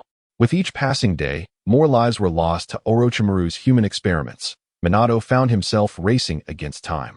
Observing the mission target, Orochimaru remarked, "Minato, while this is a C-rank mission, it should pose no difficulty for you. I want you to complete this mission independently. Remember the task, retrieve the lost supplies and..." Pausing momentarily, Orochimaru fixed Minato with a fierce gaze. "And ensure that none of them escape. Not a single one." Understanding the weight of Orochimaru's emphasis, Minato grasped the implications. Among the bandits were not only adults. He had also spotted 2 children during his earlier observations. One was around his age, while the other had only just learned to walk. "Understood, Orochimaru-sensei." With an impassive expression, Minato gazed into Orochimaru's eyes before responding. Simultaneously, he drew a kunai from his ninja tool pouch, blending his form into the shadows as he approached the wooden cabin. At this moment, the bandits were gathered, consuming their breakfast. In these tumultuous times, securing a full meal proved to be a formidable challenge, as these brigands were unfortunate souls whose homes were ravaged during the Second Shinobi World War. Although the war had ended, these ordinary people found no village or nation willing to offer them refuge. They were left to huddle together for warmth, resorting to a life of sporadic feasting and pillaging for survival. Yet, their current circumstances seemed to be somewhat favorable.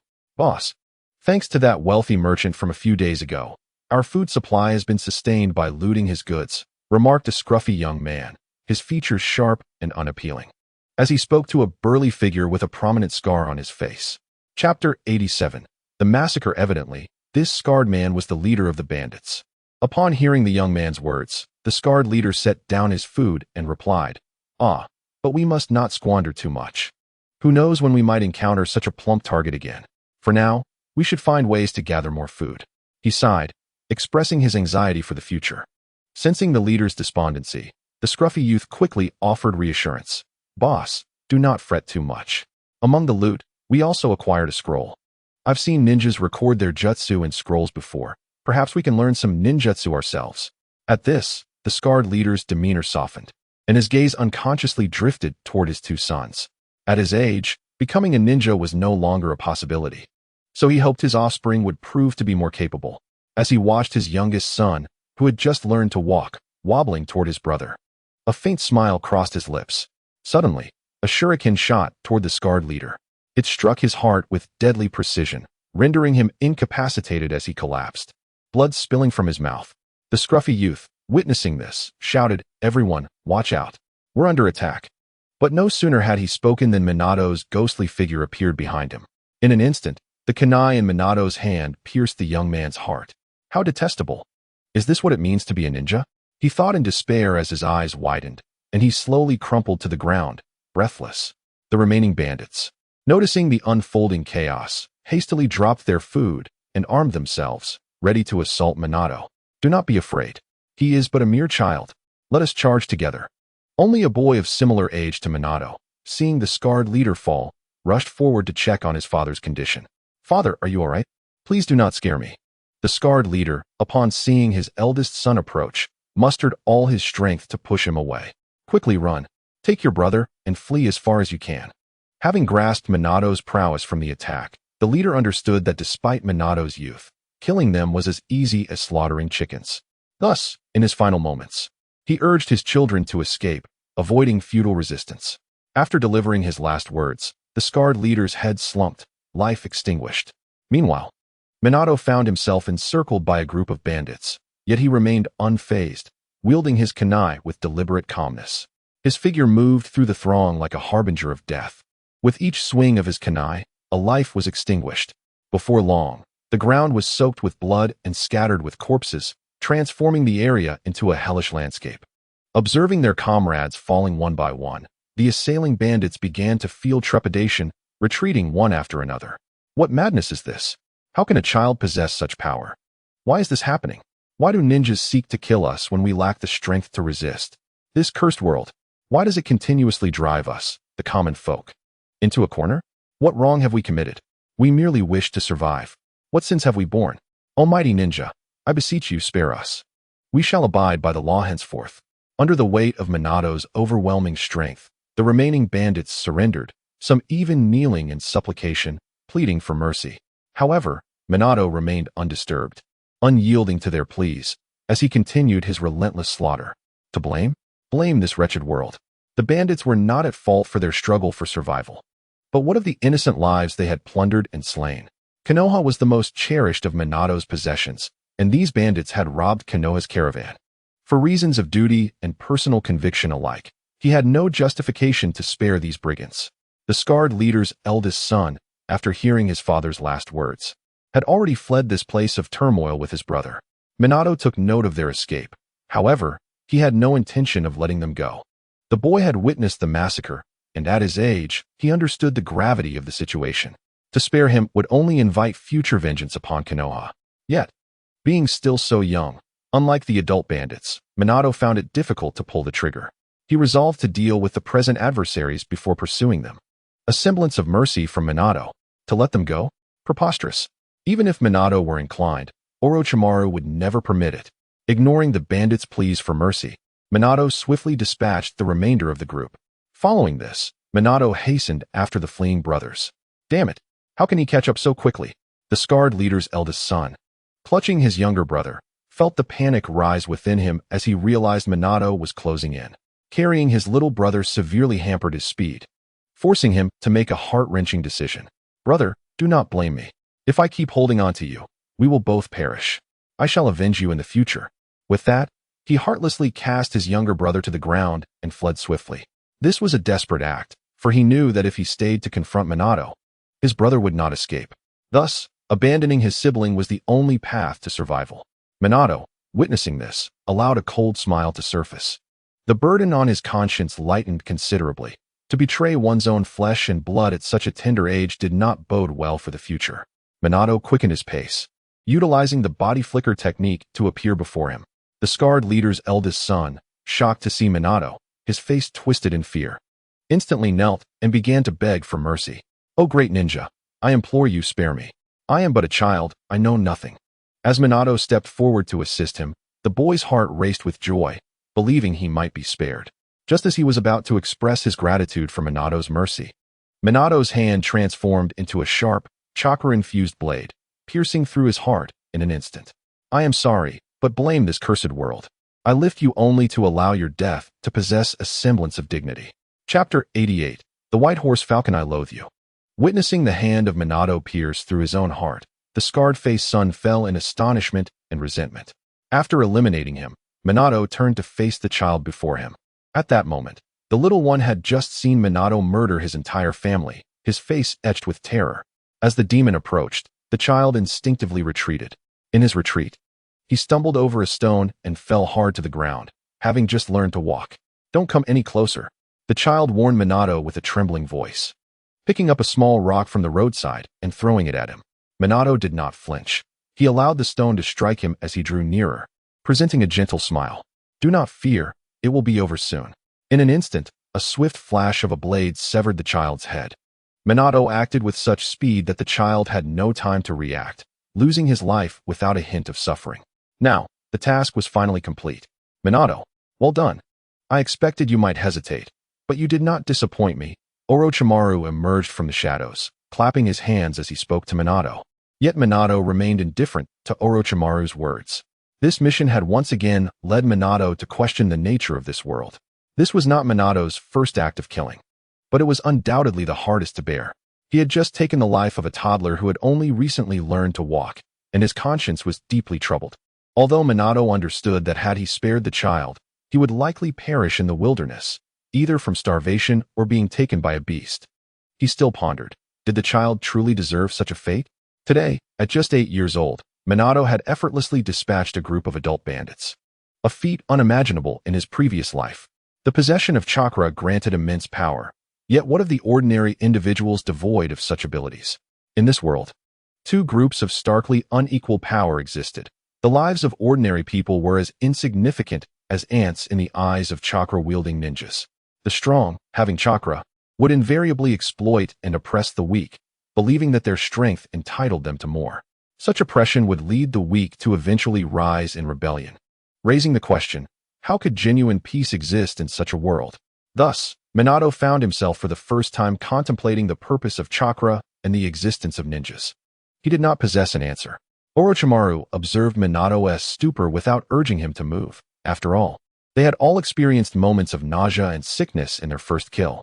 Minato's current state of shock was a marked improvement. Just then, a voice echoed from afar. Have you dealt with the bandits? Have you found the goods? Minato snapped back to reality, glancing towards the voice. A boy with a hooked nose, appearing several years older than Minato, around 15, approached, accompanied by a kindly, well-dressed gentleman. Upon seeing the man, both Minato and Orochimaru recognized him as the wealthy merchant, Baima Goeishu, who had issued the bounty for the bandits. Rest assured, the bandits have been successfully eradicated. However, we have yet to inspect your goods. They are likely in the wooden house ahead. We will search immediately, Orochimaru replied. As Baima Goeishu and the hooked-nosed boy arrived before Minato and Orochimaru, the portly merchant was somewhat out of breath. Thank you, esteemed ninjas. You have truly been a great help. Turning to the boy, Baima Goeishu added, Falcon, I told you that the ninjas of Konoha are reliable. They would certainly complete the task, so there is no need for your worry. Let us return. We can wait for the ninjas to help us locate the supplies without the need for us to come here. Unexpectedly, the hooked-nosed youth became cautious upon hearing his father's words. Father, since the bandits have been dealt with, there is no danger here. But what if they secretly covet our supplies? It would be safer for me to personally lead the servants to retrieve the goods. With that, Baima Falcon cast a wary glance at Orochimaru and Minato. Seeing his son's reaction, Baima Goeishu could only suggest that Falcon take the servants to search for the lost goods. He then turned back to Orochimaru and Minato, apologizing. I apologize, esteemed ninjas. My child harbors a deep-seated animosity towards ninjas due to a past encounter. I hope you can forgive him. Let him go find the supplies. Your mission can proceed as planned, Baima Goeishu added. Minato understood Baima Goeishu's explanation, but couldn't he help but inquire. What exactly are the goods you are transporting, Baima? Why is your son so anxious? Would you be willing to disclose that information? Moreover, if these goods are so crucial, why did you not hire ninjas for protection during transportation? With a hearty laugh, Baima Goeishu replied, These goods are not particularly valuable. I don't mind sharing. They consist of food supplies we are delivering to the Land of Rice. As you know, the Land of Rice is an ally of the Land of Fire, situated nearby. During the Second Shinobi World War, I happened to be trading in the Land of Rice and was caught in the chaos. Fortunately, the residents aided my escape, and after the war, I have been sending food supplies annually to repay their kindness. Sadly, Falcon's parents were killed by ninjas while helping us flee. He was only 9 at the time, and I took him in as my adopted son. From Baima Goeishu's narrative, Minato understood the background of the situation. The merchant's gratitude towards the Land of Rice stemmed from their assistance during the war, and despite the conflict concluding, the small nation still faced food shortages. Baima Goeishu had been transporting food supplies annually as a humanitarian effort, relying on his servants rather than directly leading the shipments himself. There were 2 reasons for not hiring ninjas for protection. The low value of the goods did not warrant such measures, and Falcon's aversion to ninjas due to his past experiences. Previous shipments had proceeded without incident, so Baima Goeishu had felt secure. However, this time, they were ambushed by bandits, resulting in the loss of both goods and servants.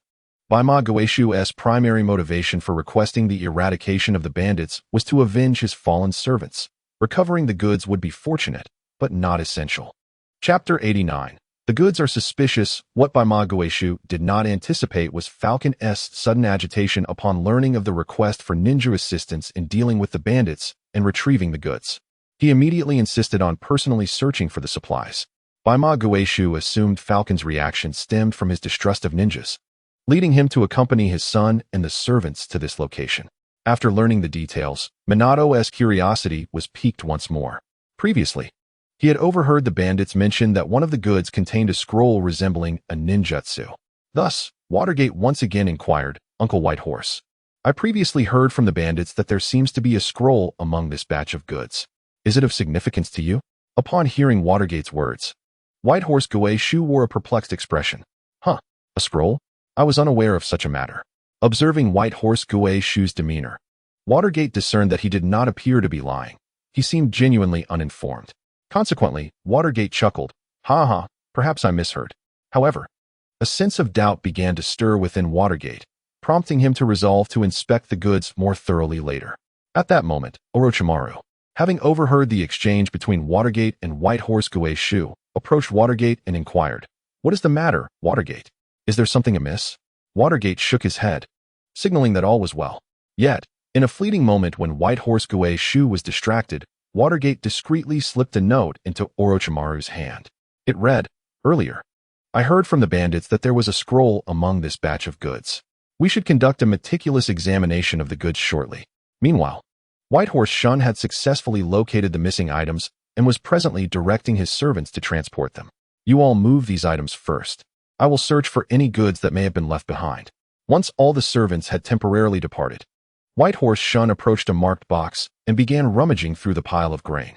Before long, he unearthed a red scroll. Upon verifying that the seal remained unbroken, White Horse Shun sighed in relief, hastily concealing the scroll within his garments while placing an identical scroll atop the grain. After locating all the goods, White Horse Shun prepared to depart with his servants.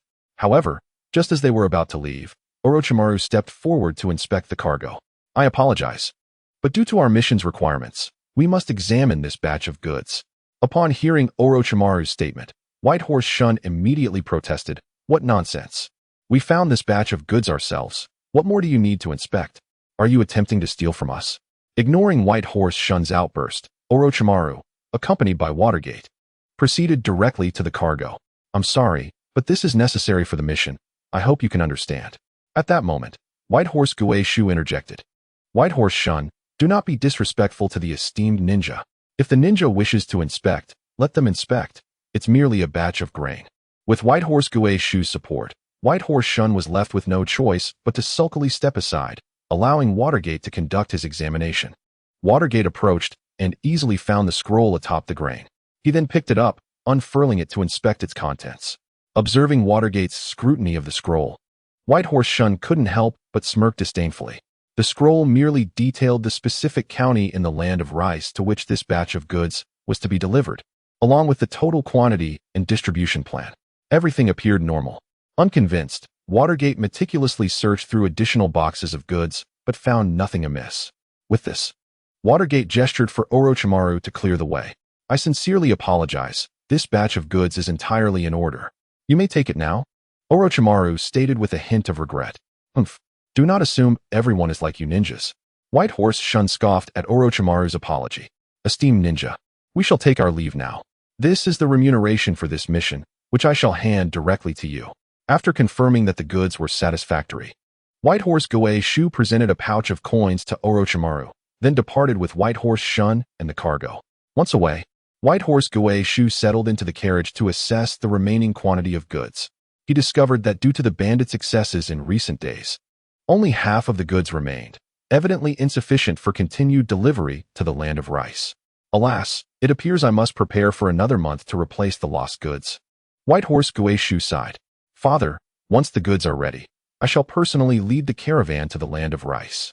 White Horse Shun, noticing his father's melancholic demeanor, stepped forward to offer comfort. The journey from Konoha to the land of Rice is long.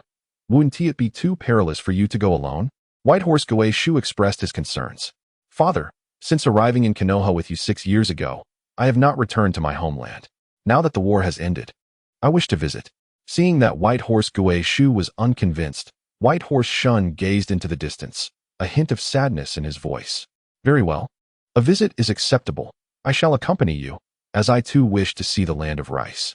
Faced with this, White Horse Shu had no grounds to dissuade his son and acquiesced to White Horse Shun's request. However, White Horse Shu's tone shifted. "Nonetheless, this time we must hire ninja for protection. What if we encounter bandits again?" "Father, you know I have little faith in ninjas. I trust myself more than them." White Horse Shun retorted immediately. "If you refuse to allow ninjas to protect us, then you shall not go to the land of Rice." While aware of White Horse Shun's disdain for ninjas, White Horse Shu insisted firmly for the sake of safety. In defiance, White Horse Shun leapt from the carriage. "What are you doing, White Horse Shun? I need to use the restroom." Observing his son's sulking demeanor, White Horse Shu felt exasperated but remained resolute in ensuring their safety. After jumping down from the carriage, White Horse Shun found an empty space. Once he confirmed that no one was around, he swiftly retrieved the red scroll from his possession and set it ablaze. As it burned, a few words faintly emerged. "Vortex Mito is dead. Ninetales Jinchuriki Vortex Kinkai." Once the scroll had completely turned to ashes, White Horse Shun returned to the carriage with a sense of relief. Meanwhile, Watergate and Orochimaru were on their way back to the village. Although today's mission had not presented any dangers, Watergate's mind was nonetheless troubled, especially after taking the life of that child. He found himself questioning the very purpose of a ninja's existence for the first time. Additionally, something about that scroll nagged at him, yet lacking any evidence. He resolved to investigate White Horse Gueshu and White Horse Shun further upon returning to the village. For now, Watergate had more pressing matters to address. Chapter 90. Survive. As the sun dipped below the horizon, its hues resembled the tender blush of a shy maiden, casting a gentle, rosy glow over the earth. Watergate and Orochimaru's shadows stretched long in the brilliant afterglow. In the distance lay a golden expanse of wheat fields, the ears of grain swaying gently in the breeze, producing a soft rustling sound. Side by side, Watergate and Orochimaru ambled along the sunlit country lane, their pace leisurely yet unhurried. This scene exuded an inexplicable warmth and harmony. To an unknowing observer, it might appear as a perfect tableau of a mentor and his devoted student. At this moment, although Orochimaru appeared relaxed on the surface, beneath his voluminous robes, beads of sweat clung to his body. After a full day of missions with Watergate, the backlash from the Kagaya's curse technique had tormented Orochimaru to the brink of despair. Yet, to prevent Watergate from sensing anything amiss, he gritted his teeth and endured. Meanwhile, Watergate began contemplating how to probe Orochimaru further. Orochimaru-sensei, what do you believe is the purpose of a ninja's existence? Watergate suddenly inquired, gazing at Orochimaru, who walked ahead. Upon hearing Watergate's unexpected question, Orochimaru halted, turning to face him. What has prompted this inquiry? Is it not? Initially, Orochimaru intended to echo the words of his former teacher, asserting that the purpose of a ninja is to protect Konoha, protect family, protect all that one holds dear. However, just as he was about to articulate his thoughts, Orochimaru suddenly realized that, deep within, his understanding of a ninja's existence diverged from that notion. Even if ninjas do not exist, one can still protect those dear to them. Conversely, the existence of enemy ninjas makes safeguarding these treasures all the more challenging. Thus, what is the true significance of ninjas? Orochimaru pondered this deeply, only to find himself unable to provide an answer, letting out a resigned sigh. Minato, I too am at a loss regarding this question. The essence of a ninja's existence is akin to inquiring about another's aspirations. Each individual possesses a unique answer, yet often, we ourselves remain uncertain of our own ideals. Consequently, I cannot respond to your inquiry. Observing Orochimaru's inability to answer, Minato pressed on. Then, Orochimaru-sensei, what is your aspiration? My aspiration? Upon being questioned again by Minato, Orochimaru's gaze drifted towards the distant wheat fields. My aspiration? In the past, I was passionate about ninjutsu, yearning to master every technique in the world. However, I soon realized the vastness of ninjutsu is overwhelming. Although I am a prodigy in this art and learn swiftly, the sheer number of techniques means I could never complete them all in a lifetime.